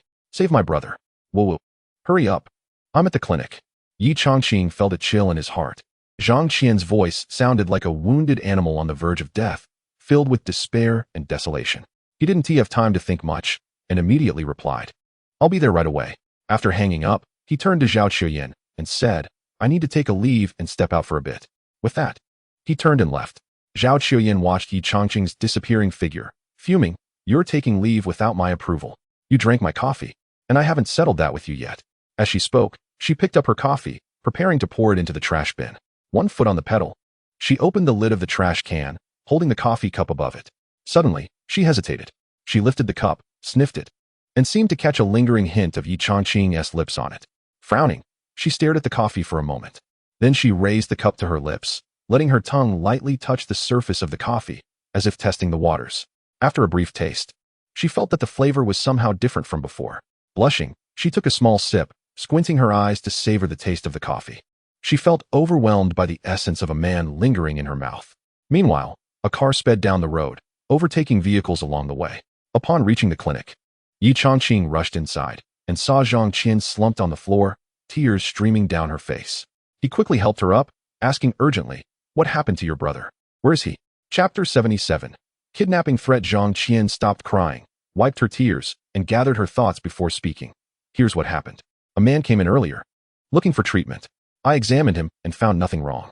He said he was picking up medicine for someone else and wanted a prescription for woozy Yinzong powder. I wrote him a prescription, and when he looked at it, he asked for a medical book. I told him I didn't have one. And then he said he had kidnapped my brother. If I didn't produce the medical book within 3 days, he would sell my brother's kidney live. What should I do? The medical book? Ye Changqing began to understand. These people were also after a medical book, but he needed it for his master's task. What these people wanted the book for was still unclear to him. He recalled that the Red Wolf Society was also looking for a medical book, and suddenly a thought struck him. Does he look like someone from the East? Zhang Qian, still sobbing, tried to compose herself. Her shoulders were still trembling slightly as she thought for a moment and replied, I can't tell. His way of speaking sounds like our local accent. Ye Changqing fell silent for a moment before recalling something. Where is your brother? Are you sure he has been kidnapped? Zhang Qian nodded. The school just called to ask why my brother didn't go to class. He must have been taken by them. The man left a phone number with me, telling me to call if I found the medical book. As she spoke, she pushed a note with the phone number written on it toward Ye Changqing. Ye Changqing picked it up, frowning. Seeing his expression, Zhang Qian felt a pang of worry. Is there no way out? Tears welled up in her eyes again, and it seemed she was on the verge of crying once more. Her already beautiful face looked even more heart-wrenching, like a pear blossom in the rain. Ye Changqing reassured her, I have a plan. Just give me a moment to make a call. Oh. Zhang Qian looked at Ye Changqing with hope in her eyes. Ye Changqing dialed Cheng Liangpeng's number. Have you seen the medical book from the Tianjin sect? Cheng Liangpeng was sitting at a wooden table, the aroma of tea wafting around him. Upon hearing Ye Changqing's question, he shook his head. Never seen it, not even once. Ye Changqing felt a bit exasperated. If you haven't seen it, how would you know if I gave you a fake one? Cheng Liangpeng looked surprised. Ye Changqing was actually talking about giving him a fake? He didn't know how to respond. After a moment, he regained his composure. Are you saying you would give your master a fake? Ye Changqing answered without hesitation. Of course not. But I want you to create a fake. If you've never seen the real one, how can you make a fake? Cheng Liangpeng suddenly understood. That's easy. When do you need it? Easy. Ye Changqing thought Cheng Liangpeng didn't understand the level of authenticity he was looking for. I mean a fake that can't be distinguished from the real one. Unless you've seen the actual book. And I'm in a hurry. I need it now. Cheng Liangpeng thought for a moment and said, Give me 1 day. And I'll guarantee it'll be done. Ye Changqing suddenly remembered something important. It must include the prescription for woozy Yinzong powder. I'll send you the prescription. As he spoke, he took a photo of the prescription and sent it over. After hanging up the phone, seeing Zhang Qian still heartbroken, I comforted her, saying, "They probably wouldn't go after a little kid." Zhang Qian shook her head, her face filled with fear as if she had witnessed something horrifying. Trembling, she replied, You have no idea how cruel they are. They killed my grandfather and my parents. They don't care about whether it's a child or not. This situation is extremely dangerous, and I feel so sorry for involving you.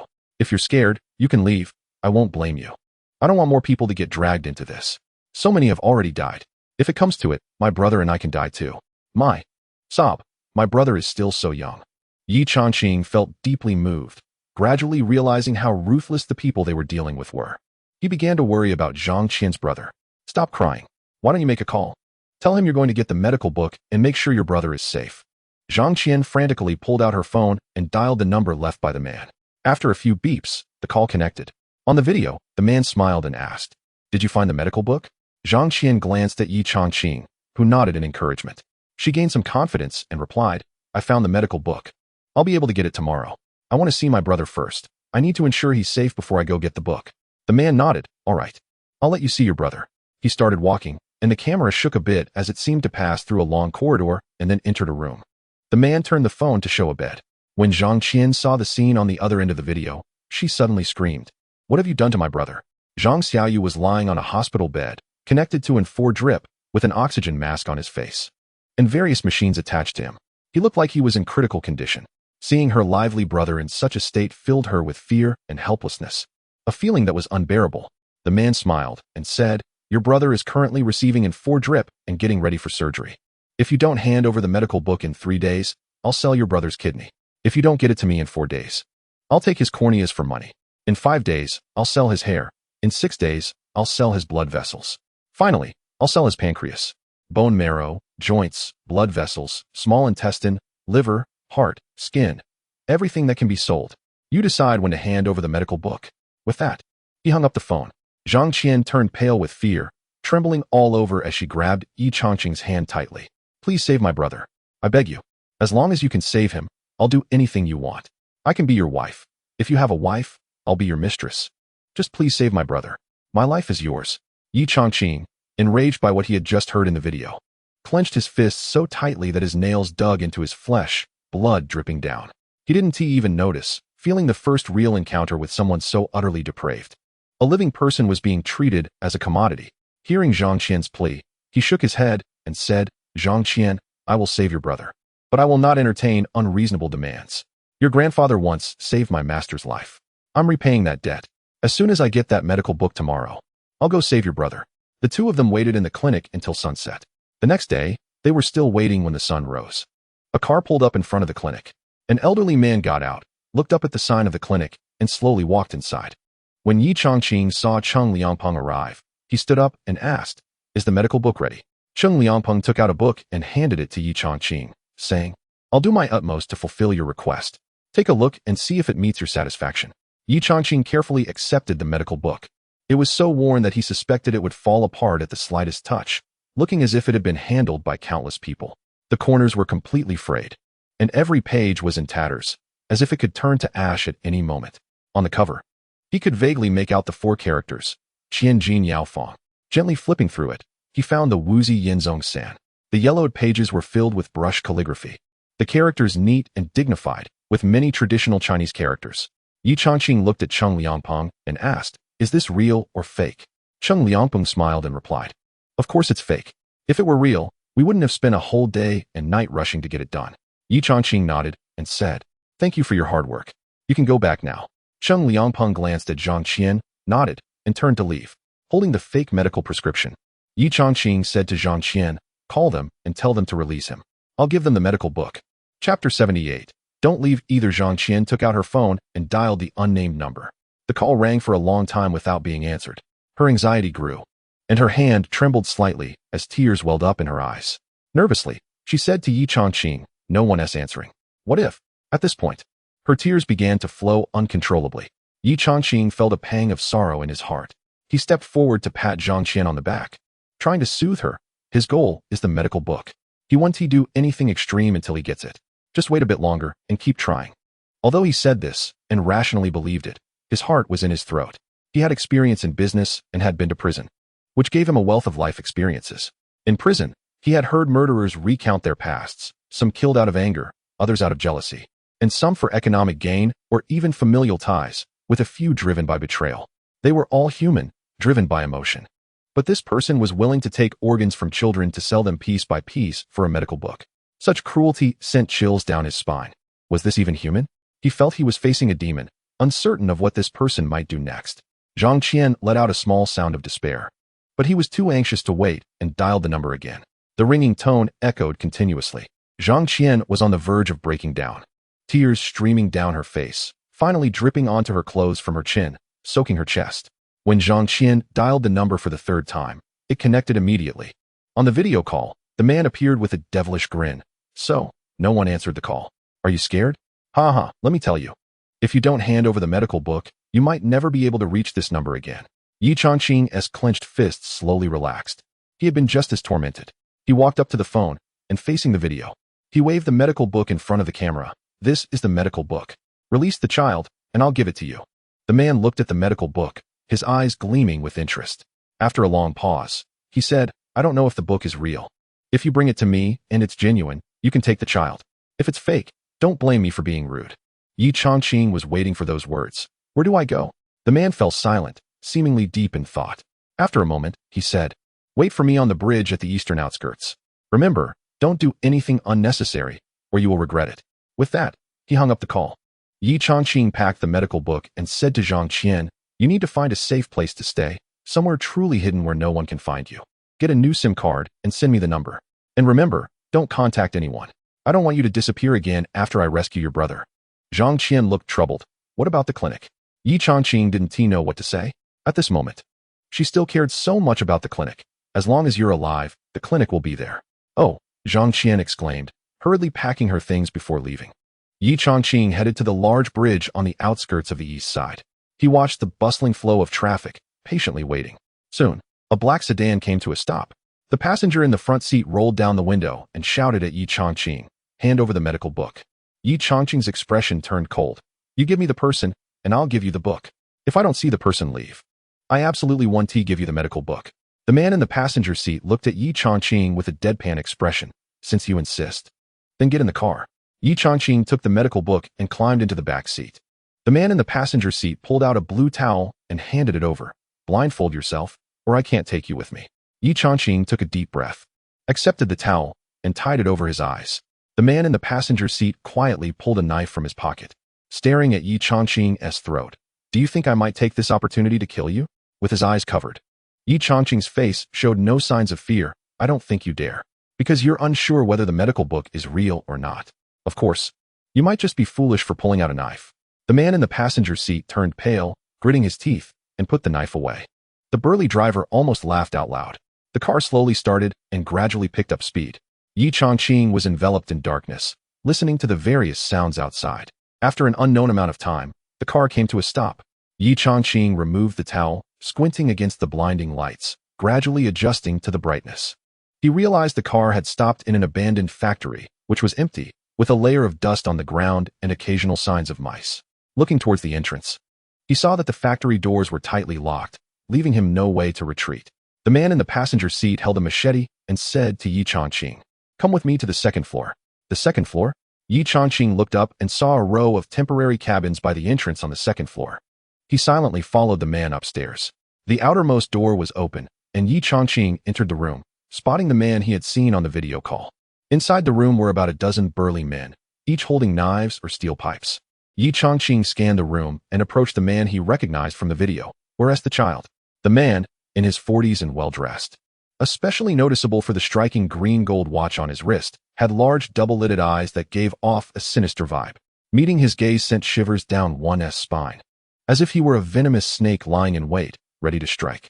The man smiled a chilling smile. Follow me, into the inner room. There was a door leading to another room. The man pushed the door open and walked inside. Ye Changqing followed, and as soon as he entered, he saw the scene he had previously viewed on his phone. In the room was a bed, and lying on it was Zhang Qian's younger brother. Eyes tightly shut and attached to an foredrip. Ye Changqing furrowed his brow. What is going on? A man in his 40s explained, Get him to sleep, or else the noise will be too much trouble. Give me the medical book. Ye Changqing raised his hand and tossed the medical book over. The medical book is definitely real. I took the child away. The man took the book, carefully examining the pages and the text. After flipping through a few pages, he found the recipe for the 5 Suns Yinzong powder. A smirk appeared at the corner of his mouth when he saw Ye Changqing about to remove the 4 needle. He suddenly said, "Don't take out the needle. If you do, I'll have to stick it again. Too much trouble." Ye Changqing paused. "What do you mean? Do you think the medical book isn't real?"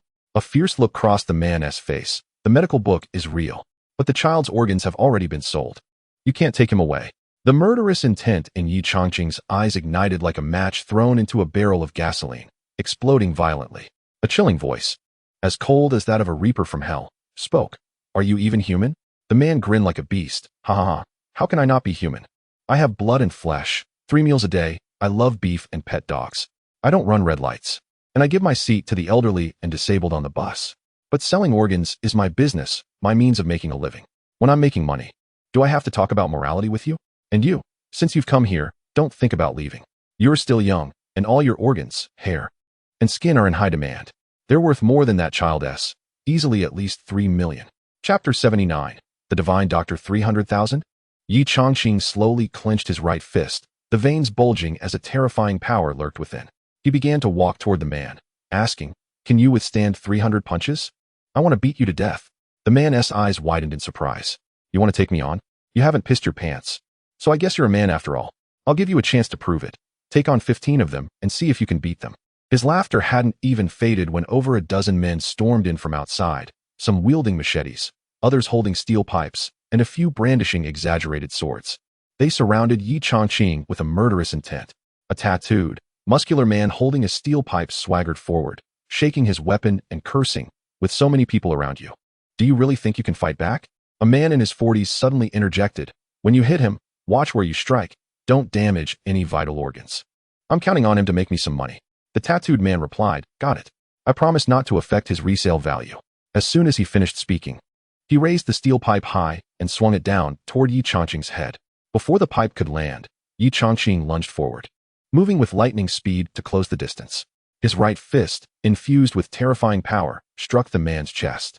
A deafening crash echoed through the room. The tattooed man was sent flying, crashing to the ground with a thud. The steel pipe clattered as it rolled to Ye Changqing's feet, coming to a stop.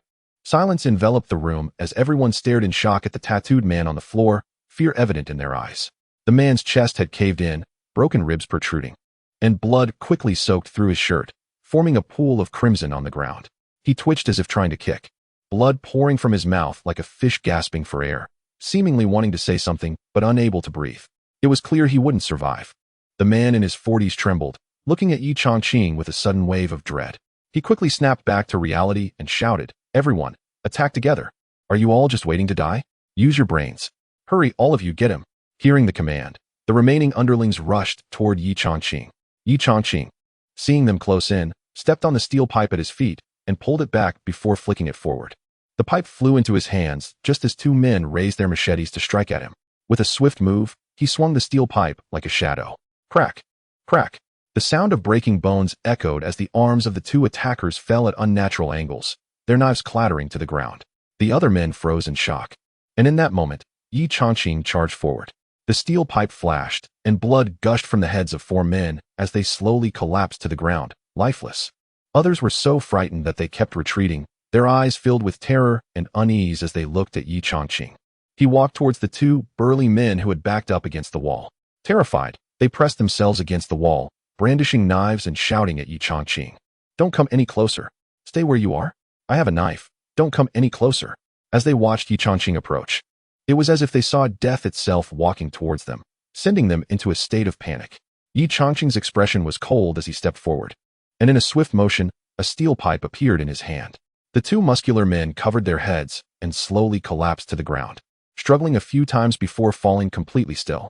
Suddenly, a man in his 40s pulled out a gun, pointing it at Ye Changqing. "Don't move. If you take another step, I'll shoot. No matter how tough you think you are, can you outfight a gun? Do you really think being able to fight makes you impressive? In front of me, you're nothing." Just as he was about to continue, he suddenly saw Ye Changqing swinging the steel pipe at him. He instinctively stepped aside to avoid the blow. A flash of light passed by. The man, now on reflex, raised his gun again to aim at Ye Changqing, only to realize that his gun was gone. His hand was gone too. Looking down, he saw a severed arm lying on the ground, blood oozing from the stump, the hand still tightly gripping the handgun. A sharp, excruciating pain shot through his arm, nearly causing him to faint. It was then that he realized his arm and hand were no longer there, just a bloody stump from which blood gushed out like a faucet. Ye Changqing raised the knife and pointed it at the man's neck. What organization are you with? Why do you want the medical books? What's your name? The man trembled in pain, beads of sweat forming on his forehead, gritting his teeth as he replied, You've made a grave mistake. Don't think you're so tough. You want to walk out of this room today. With a flash of the knife, one of the man's ears fell to the ground. He let out a scream akin to that of a slaughtered pig, one hand clutching his severed arm. Unable to tend to his ear. I'll tell you. My name is Lu Qinghu. I'm in so much pain. Please stop. Ye Changqing coldly replied. Now you know pain. But did you know the pain of others when you were selling their organs? Lu Qinghu shook with agony, gritting his teeth. I gave them anesthetics. They won't feel a thing. I can't take it anymore. Won't feel a thing. Ye Changqing surveyed the room and spotted a medicine rack filled with various drugs, including a pain pump that seemed to contain medication. He picked it up and returned. I'll hook you up to this pain pump, and then I'll punch you 300 times to see if you still want to feel pain. Lu Qinghu was terrified, realizing that if he were hit 300 times, he would be reduced to pulp. No, please don't. It hurts, it really hurts. I could die, spare me. Ye Changqing replied coldly. Didn't you say that with painkillers, it wouldn't hurt? Lu Qinghu shouted in fear. But it could still kill me. I don't want to die. Your punches are too heavy. Please, I beg you, don't do it. If you make a move, the divine doctor will come out of the room and see you. He will kill you. Ye Changqing's expression was cold, as if he hadn't heard the threat in his words. He raised his hand and plunged the pain relief needle into Lu Qinghu's muscle. Lu Qinghu trembled in fear. The needle hadn't even entered a vein, just jabbed into his muscle haphazardly. Wasn't that the same as not inserting it at all? Just as he was about to speak. Bam! A punch struck his chest. Crack! The sound of his sternum breaking echoed. Lu Qinghu let out a heart-wrenching scream that sent chills down anyone's spine. Another punch landed, and his stomach twisted in agony, making him unable to hold back his vomit. Bam! Bam! Bam! One punch after another. At first, Lu Qinghu screamed loudly. But as the punches kept coming, his cries grew quieter until finally, there was no sound left. Only his body twitched slightly. By the time the 300 punches were finished, Lu Qinghu was a bloody mess, barely recognizable as a human. The several burly men behind him were already dumbfounded, huddled in the corner, terrified as they watched the scene unfold. Ye Changqing stood up and turned to look back. The big men were so scared they averted their eyes, not daring to meet Ye Changqing's gaze. Creak. The door leading deeper into the room opened. A man in his 30s, with long hair, glasses, and a white coat, stepped out. Upon seeing the scene on the floor, he showed no surprise whatsoever. His expression didn't even waver as he coldly asked, "The howling noise disturbed my research. Do you want to die?" Seeing the newcomer, the burly men in the corner all knelt down, trembling as they pleaded for mercy. "Divine Doctor, it wasn't us. It was him who made the noise." They pointed at Ye Changqing. The others chimed in, "Divine Doctor, it's all his fault. He provoked you. It has nothing to do with us. He even wants to take this child away. He stole your research subject. You must not let him go." Chapter 80. The Secret of the Precious Prescription. Ye Changqing stood to the side, astonished as he watched these people kneeling on the ground, begging for mercy. Who were they, to instill such fear? The so-called divine doctor appeared to have a well-built physique, a thick neck, broad shoulders, and calloused knuckles, a clear indication of immense strength and frequent training in martial arts. His instincts told him this was a dangerous individual. The divine doctor stepped out from the back room. Peering through the open door, Ye Changqing saw various machines within. On the wall hung a large screen displaying what appeared to be a 3D image of the human body. He could clearly see blood flowing through the veins, the heart beating, the lungs expanding and contracting, and the intestines peristalsing. There were also numerous glowing dots, seemingly connected by dashed lines, suggesting an unseen force was flowing along these lines. Ye Changqing was taken aback. Although the acupuncture points shown were fewer than he knew, they were still quite comprehensive. Those dashed lines represented the meridians. What exactly was this research about? The divine doctor seemed to notice Ye Changqing's fascination and coldly asked, "Do you understand what I'm researching?" Taken aback by the sudden question, Ye Changqing replied cautiously, "I understand a little." The divine doctor, feeling quite pleased with himself, remarked, "I doubt you grasp much more. My research focuses on human respiration, blood vessels, acupuncture points and meridians, bones, and muscle group explosiveness. This is the most scientifically comprehensive multidimensional interpretation of human anatomy in the world. Once my research succeeds, with just one punch, I could kill a cow. Ye Changqing was even more shocked. This was indeed the direction ancient martial artists had explored, but he was using modern instruments to conduct his research. He began to realize that this man must be a cultivator. Which sect do you belong to? He asked. The divine doctor's expression changed slightly, and he glared at Ye Changqing. Why should I tell you? You interrupted my research, and I haven't settled that with you yet. I need a strong living specimen. And you fit the bill perfectly. Once I'm done studying you, I won't hesitate to sell your organs. A chill ran down Ye Changqing's spine. Although he had arrived blindfolded, he was certain this place was within Songjiang City.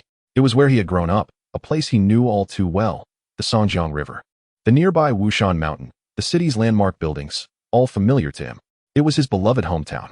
Yet, since his release from prison, he felt as though Songjiang had changed. No longer the place he once knew. It was strange to find a place like the Changping Club here. And even more astonishing that a large company like Fengnian Group had opened a branch in this area. The Shao family from Kyoto had also established a company here, along with various other families and the Red Wolf Society. Today was even more bizarre, encountering a human organ trafficking operation and a divine doctor researching the human body. As he watched the divine doctor approach step by step, Ye Changqing clenched his fists tightly, still stained with the blood from killing Lu Qinghu. His eyes remained fixed on the divine doctor, ever vigilant. The divine doctor sneered, "Are you looking to fight me? Don't think that just because you defeated this bunch of useless people, you're impressive. With your kind of incompetence, I could bring you to your knees with just one hand." Ye Changqing coldly observed him in silence, thinking that the person before him was a madman. And he didn't want to argue with a lunatic. It would only drive him crazy. No amount of talking was better than throwing a couple of punches. Only through fighting could one understand strength and weakness. The divine doctor extended a finger, arrogantly declaring, "With just one finger, I can defeat you. Do you believe it?" Ye Changqing remained silent, growing increasingly cautious. The several burly men nearby noticed the divine doctor preparing to make a move, and their faces turned pale. They slowly began to inch toward the exit, hoping to escape. Seeing this, the divine doctor chuckled, "You guys, don't leave. I want to show you my finger technique." The men immediately froze in fear, not daring to take another step forward. The divine doctor nodded in satisfaction and slowly approached Ye Changqing, asking, "Where do you think I should attack you with this finger?" Ye Changqing maintained a blank expression, feeling that the man was somewhat neurotic from his obsession with the human body. He was a bit of a chatterbox. However, seeing the fear on the faces of the burly men, he understood that despite the divine doctor's incessant talking, he was indeed powerful and even somewhat ruthless. He worked to relax his mindset, letting his muscles loosen, but remained highly alert. He knew that with a single thought, his fists could become the most formidable weapons, delivering a lethal blow. The divine doctor grinned, "Don't be nervous, you can't beat me anyway. A weakling like you is nothing but a feather against a powerhouse like me. Even if you risk your life, you won't pose any threat to me." As he spoke, he continued to close the distance to Ye Changqing, soon reaching within a meter, just a step away from being able to attack. Suddenly, the divine doctor lunged at Ye Changqing, jabbing his finger towards Ye Changqing's chest. In a flash, Ye Changqing kicked out like lightning.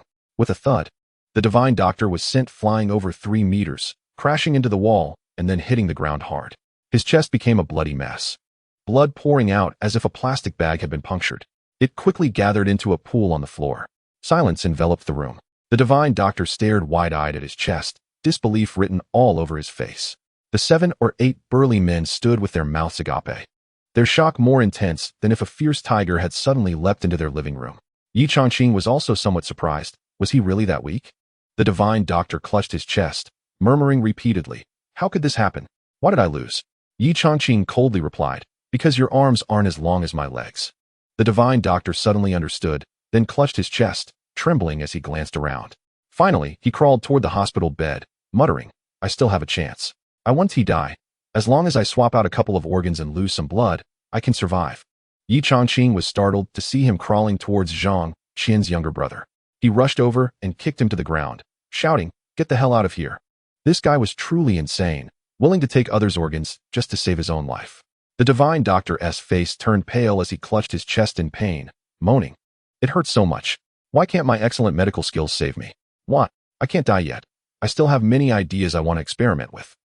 As he spoke, his voice gradually faded away until it was silent. Ye Changqing suddenly remembered there were still questions he hadn't clarified. Both the divine doctor and Lu Qinghu were dead. Who should he turn to next? He looked around, and finally his gaze fell on a few strong men nearby.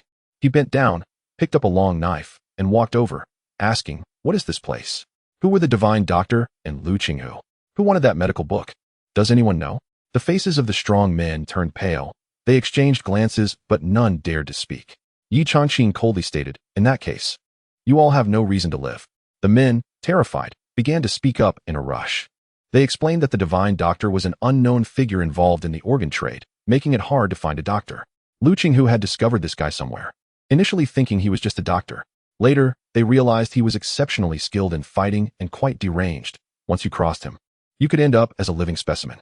This is the southern outskirts of Songjiang City, a place chosen by Lu Qinghu. We are all his underlings.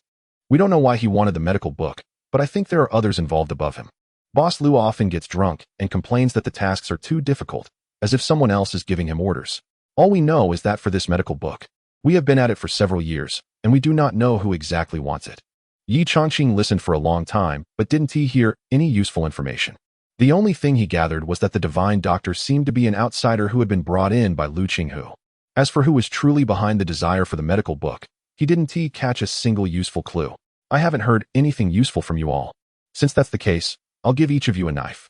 He added, "Remember, don't engage in such wicked deeds in your next life." With that, a flash of the knife glimmered, and blood splattered. He discarded the bloody knife. As he looked at the room full of corpses, he suddenly froze. While killing, an anger had fueled him, and he felt that he couldn't resolve his hatred without bloodshed. But after the act, a wave of guilt washed over him. He felt a sense of sin. Even though those he killed were indeed deserving of death, he still felt sorrow. It wasn't until his gaze fell on Zhang Qian's younger brother that the feeling of guilt slowly faded away. He muttered, "I did it to save people." Saying this lifted his spirits significantly. He picked up Zhang Qian's younger brother and walked out of the old factory. It was already dark outside. Behind him, flames soared into the sky. Using the light from the fire, he found a small path and quickly left. Inside a guest house, Zhang Qian saw her brother and was overwhelmed with emotion, crying as she said, "Ye Gu, thank you. Thank you for saving my brother. You are our family savior. I don't even know how to express my gratitude." Ye Changqing felt a bit awkward at her words and replied, "No need for that. It's what I should do. You two can stay here for now, and don't go to the clinic tomorrow. I'll think of a way to keep you safe." After saying that, he told the siblings to get some rest and left with a copy of Qianjin Yaofang. The Red Wolf Society would go to any lengths for this medical book. And this Lu Qinghu was even more terrifying, a demon who trafficked in organs, and he wanted that book too. Why was this medical book so important? It felt like it held some kind of secret. When he got home, his daughter was already asleep, with tears still on her face. After asking his wife, he learned that their daughter missed him. He suddenly felt a pang of guilt. He wasn't a good father and hadn't spent quality time with her for 2 days. The next day, Ye Changqing woke up early and dressed his daughter. When Lingling saw her father, she pouted and said, "Daddy, did you forget you have another daughter? You haven't tucked me in for 2 days." Chapter 81. Red Rose Bar. Ye Changqing looked at his daughter's beautiful little face, which was clouded with sadness, and felt a pang of guilt in his heart. "Lingling, Daddy knows he was wrong. I'll help you sleep tonight." Lingling nodded her little head and replied softly. Then, she suddenly remembered something and blinked her big eyes, asking, "Daddy, what about the beautiful mommy you promised to find for me?" Ye Changqing was momentarily taken aback, but quickly realized she was talking about Zhao Chuyan. "Do you miss her?" he asked. Lingling nodded eagerly, "Yes. Can you take her to pick me up from school today?" Seeing the hope in his daughter's eyes, Ye Changqing couldn't bring himself to refuse. "All right, Daddy promises you." After fixing her hair, he took her to school. At the guest house, Zhang Xiaoyu was clutching his stomach. "Sis, I'm hungry. Aren't you?" Zhang Qian handed her brother a cup of water. "Drink some water." Zhang Xiaoyu frowned. "Sis, I've already had 3 cups of water. How about we order takeout?" Zhang Qian shook her head. "Just hold on a bit longer." Knock, knock, knock. Someone was at the door. Zhang Qian asked, "Who is it?" A familiar voice from outside replied, "It's me." As Zhang Qian went to open the door, Zhang Xiaoyu grabbed her arm. He didn't even say who he was. "Why are you opening the door? Didn't you say it's dangerous?" Zhang Qian smiled. "He asked the one who saved your life." Excited, Zhang Xiaoyu ran to the door and opened it. Upon seeing Ye Changqing, he fell silent, just staring at him as if trying to engrave his appearance into his memory. Zhang Qian stepped forward. "Brother Yi, come in quickly." Ye Changqing set down the breakfast he had bought. "I've thought of a way to get you out of danger." Zhang Qian's eyes lit up. This was what she had been hoping for, to escape the peril. "What is the plan?" Ye Changqing walked into the room and pulled out the counterfeit book. Qianjin Yaofeng, handing it over. No matter who asks for the book, just give them this. This was the solution he had come up with last night. By handing over the root of the trouble, they could live peacefully. Zhang Qian nodded. Okay, let us do that. Zhang Xiaoyu wasn't too happy about it. Sis, Mom, Dad, and Grandpa all died because of this book. They paid with their lives for it. When I was kidnapped, I didn't even mention that we had a medical book. We can't give it away. Zhang Qian realized her brother had misunderstood. You don't understand. This is a counterfeit. It's fake. Oh, Zhang Xiaoyu replied, stepping aside and falling silent. He seemed to dislike talking unless absolutely necessary. Ye Changqing glanced at Zhang Xiaoyu, who was about 7 or 8 years old, still quite young. But he was surprisingly tough. Their eyes met, and Zhang Xiaoyu quickly averted his gaze, looking at his feet. Ye Changqing smiled gently. You two can go home now. No need to hide here anymore. Inside a CAF, Xiao Qingfeng was slowly savoring his coffee. Jin Yurong stood beside him, not daring to sit down. Xiao Qingfeng had summoned her without stating the purpose, making her feel anxious. The Xiao group had recently established a branch in Songjiang, but its strength still surpassed that of the Fengyan group. For Fengyan group, she dared to go in person to discuss cooperation. However, for the Xiao family, she knew she was out of her league and didn't even dare to hope. She had no idea what Xiao Qingfeng wanted to talk to her about and felt anxious as she waited. Xiao Qingfeng set down his coffee cup and, noticing Jin Yurong's nervousness, smiled and said, Don't be nervous. I heard you are Ye Changqing's wife? Ye Changqing? Jin Yurong furrowed her brow and cautiously replied, I used to be, but we divorced a few days ago. The smile on Xiao Qingfeng's face disappeared as he coldly asked, Do you hate him? I can help you take revenge. Hearing Ye Changqing's name made Jin Yurong grit her teeth in anger. She wouldn't want his help even if he offered her 100 billion. There was no lingering sentiment from their time together. But she couldn't understand why the heir of the Xiao family would want to help her. It felt so out of the ordinary. Why do you want to help me? She asked. Xiao Qingfeng replied coldly, That's none of your business. Just know that I can help you. Help? Jin Yurong recalled her financial troubles. Right now, my priority is the company's finances. You. She wanted to ask if he could help her with that. But it felt too abrupt, and she hesitated midway through her sentence. The man in front of her gave her a sense of fear, making her feel that if she said the wrong thing, he could turn into a beast and tear her apart. The image of Ye Changqing flashed through her mind. Ever since leaving him, everyone she met seemed like a scumbag. Wang Yiming had fled in fear upon learning of Ye Changqing's status. When she needed to borrow money, she couldn't even reach anyone. There was no sense of responsibility. The more she thought about it, the more she missed Ye Changqing, who spent money on her, cared for her, loved her, and pampered her. Now, she regretted it to the point of feeling sick, but there was no way back. Seeing that Jin Yurong had trailed off, Xiao Qingfeng thought for a moment and said, I know your company is facing financial issues. If you help me with something, I can give you some orders and a chance to make a comeback. Jin Yurong nodded repeatedly. Just tell me what to do. I'll do anything. Xiao Qingfeng said coldly, You need to invite Ye Changqing to the Red Rose Bar. You don't need to worry about anything else. Jin Yurong understood Xiao Qingfeng's intentions. He wanted to go after Ye Changqing, remembering how wealthy Ye Changqing was, yet never offered her any help. She couldn't help but feel a surge of hatred. All right, I'll invite him to the Red Rose Bar. Mr. Xiao, you're such a busy person. It's not easy to meet you. I wonder if I could have the honor of treating you to a meal, she added. Xiao Qingfeng noticed the underlying meaning in her words, and his eyes roamed over Jin Yurong. She had a decent figure and looked good, quite charming. But when he thought of Zhao Chuyan, he suddenly felt that this woman was beneath him. His interest waned instantly. No need. You can leave now. Just remember to handle what I asked you to do. Jin Yurong's expression changed slightly at his harsh words, but she didn't dare to retort. She hurriedly left. At Fengyan Group, Ye Changqing had just arrived downstairs when he received a call from an unknown number. He picked up the phone and asked, Who is this? A familiar voice came from the other end of the line. Changqing, it's me. Ye Changqing furrowed his brows and replied, Don't call me unless it's important. And if it is, don't call me either. With that, he prepared to hang up. Jin Yurong called out, Don't hang up. I want to talk about our daughter, Lingling. I'm going to see her, but I'm afraid she might ignore me. I want to discuss her education with you. Hearing this, Ye Changqing became even angrier. During the divorce, you said you didn't want custody of her, just the company. Why are you suddenly thinking about her now?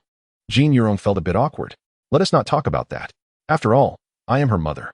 You should come. If you don't, I'll sue for custody. She knew Ye Changqing's weakness. As long as she used their daughter as leverage, he would have to compromise. After a long silence, Ye Changqing coldly replied, Fine. Where are you? I'll come over now. A smug look crossed Jin Yurong's face. I'm busy right now, at the Red Rose Bar. Be there by 9. Don't be late. Ye Changqing acknowledged with a simple got it and hung up. The day passed quickly. Ye Changqing put Ling Ling to sleep and then headed to the Red Rose Bar, located on Friendship Road in Songjiang City. The entrance of the commercial building had a sign for the bar. Ye Changqing rarely visited bars and was not accustomed to the noise. As soon as he walked in, the loud music made him frown. The bar was large, with men and women dancing freely in the dance floor, and the lead dancer was dressed provocatively, moving wildly. It was so noisy that even a low voice couldn't be heard. Ye Changqing couldn't understand why Jin Yurong chose this place to discuss serious matters. He stood at the bar, looking around. Suddenly, a beautiful woman approached him. "You must be Mr. Yi. Ms. Jean is waiting for you in room 6. Room? Ye Changqing hadn't expected there would be private rooms in such a place. He followed her to room 6 and pushed the door open. He was immediately taken aback. Inside the room were two people, Jin Yurong and Xiao Qingfeng. There were also two beautiful women standing by, attending to Xiao Qingfeng.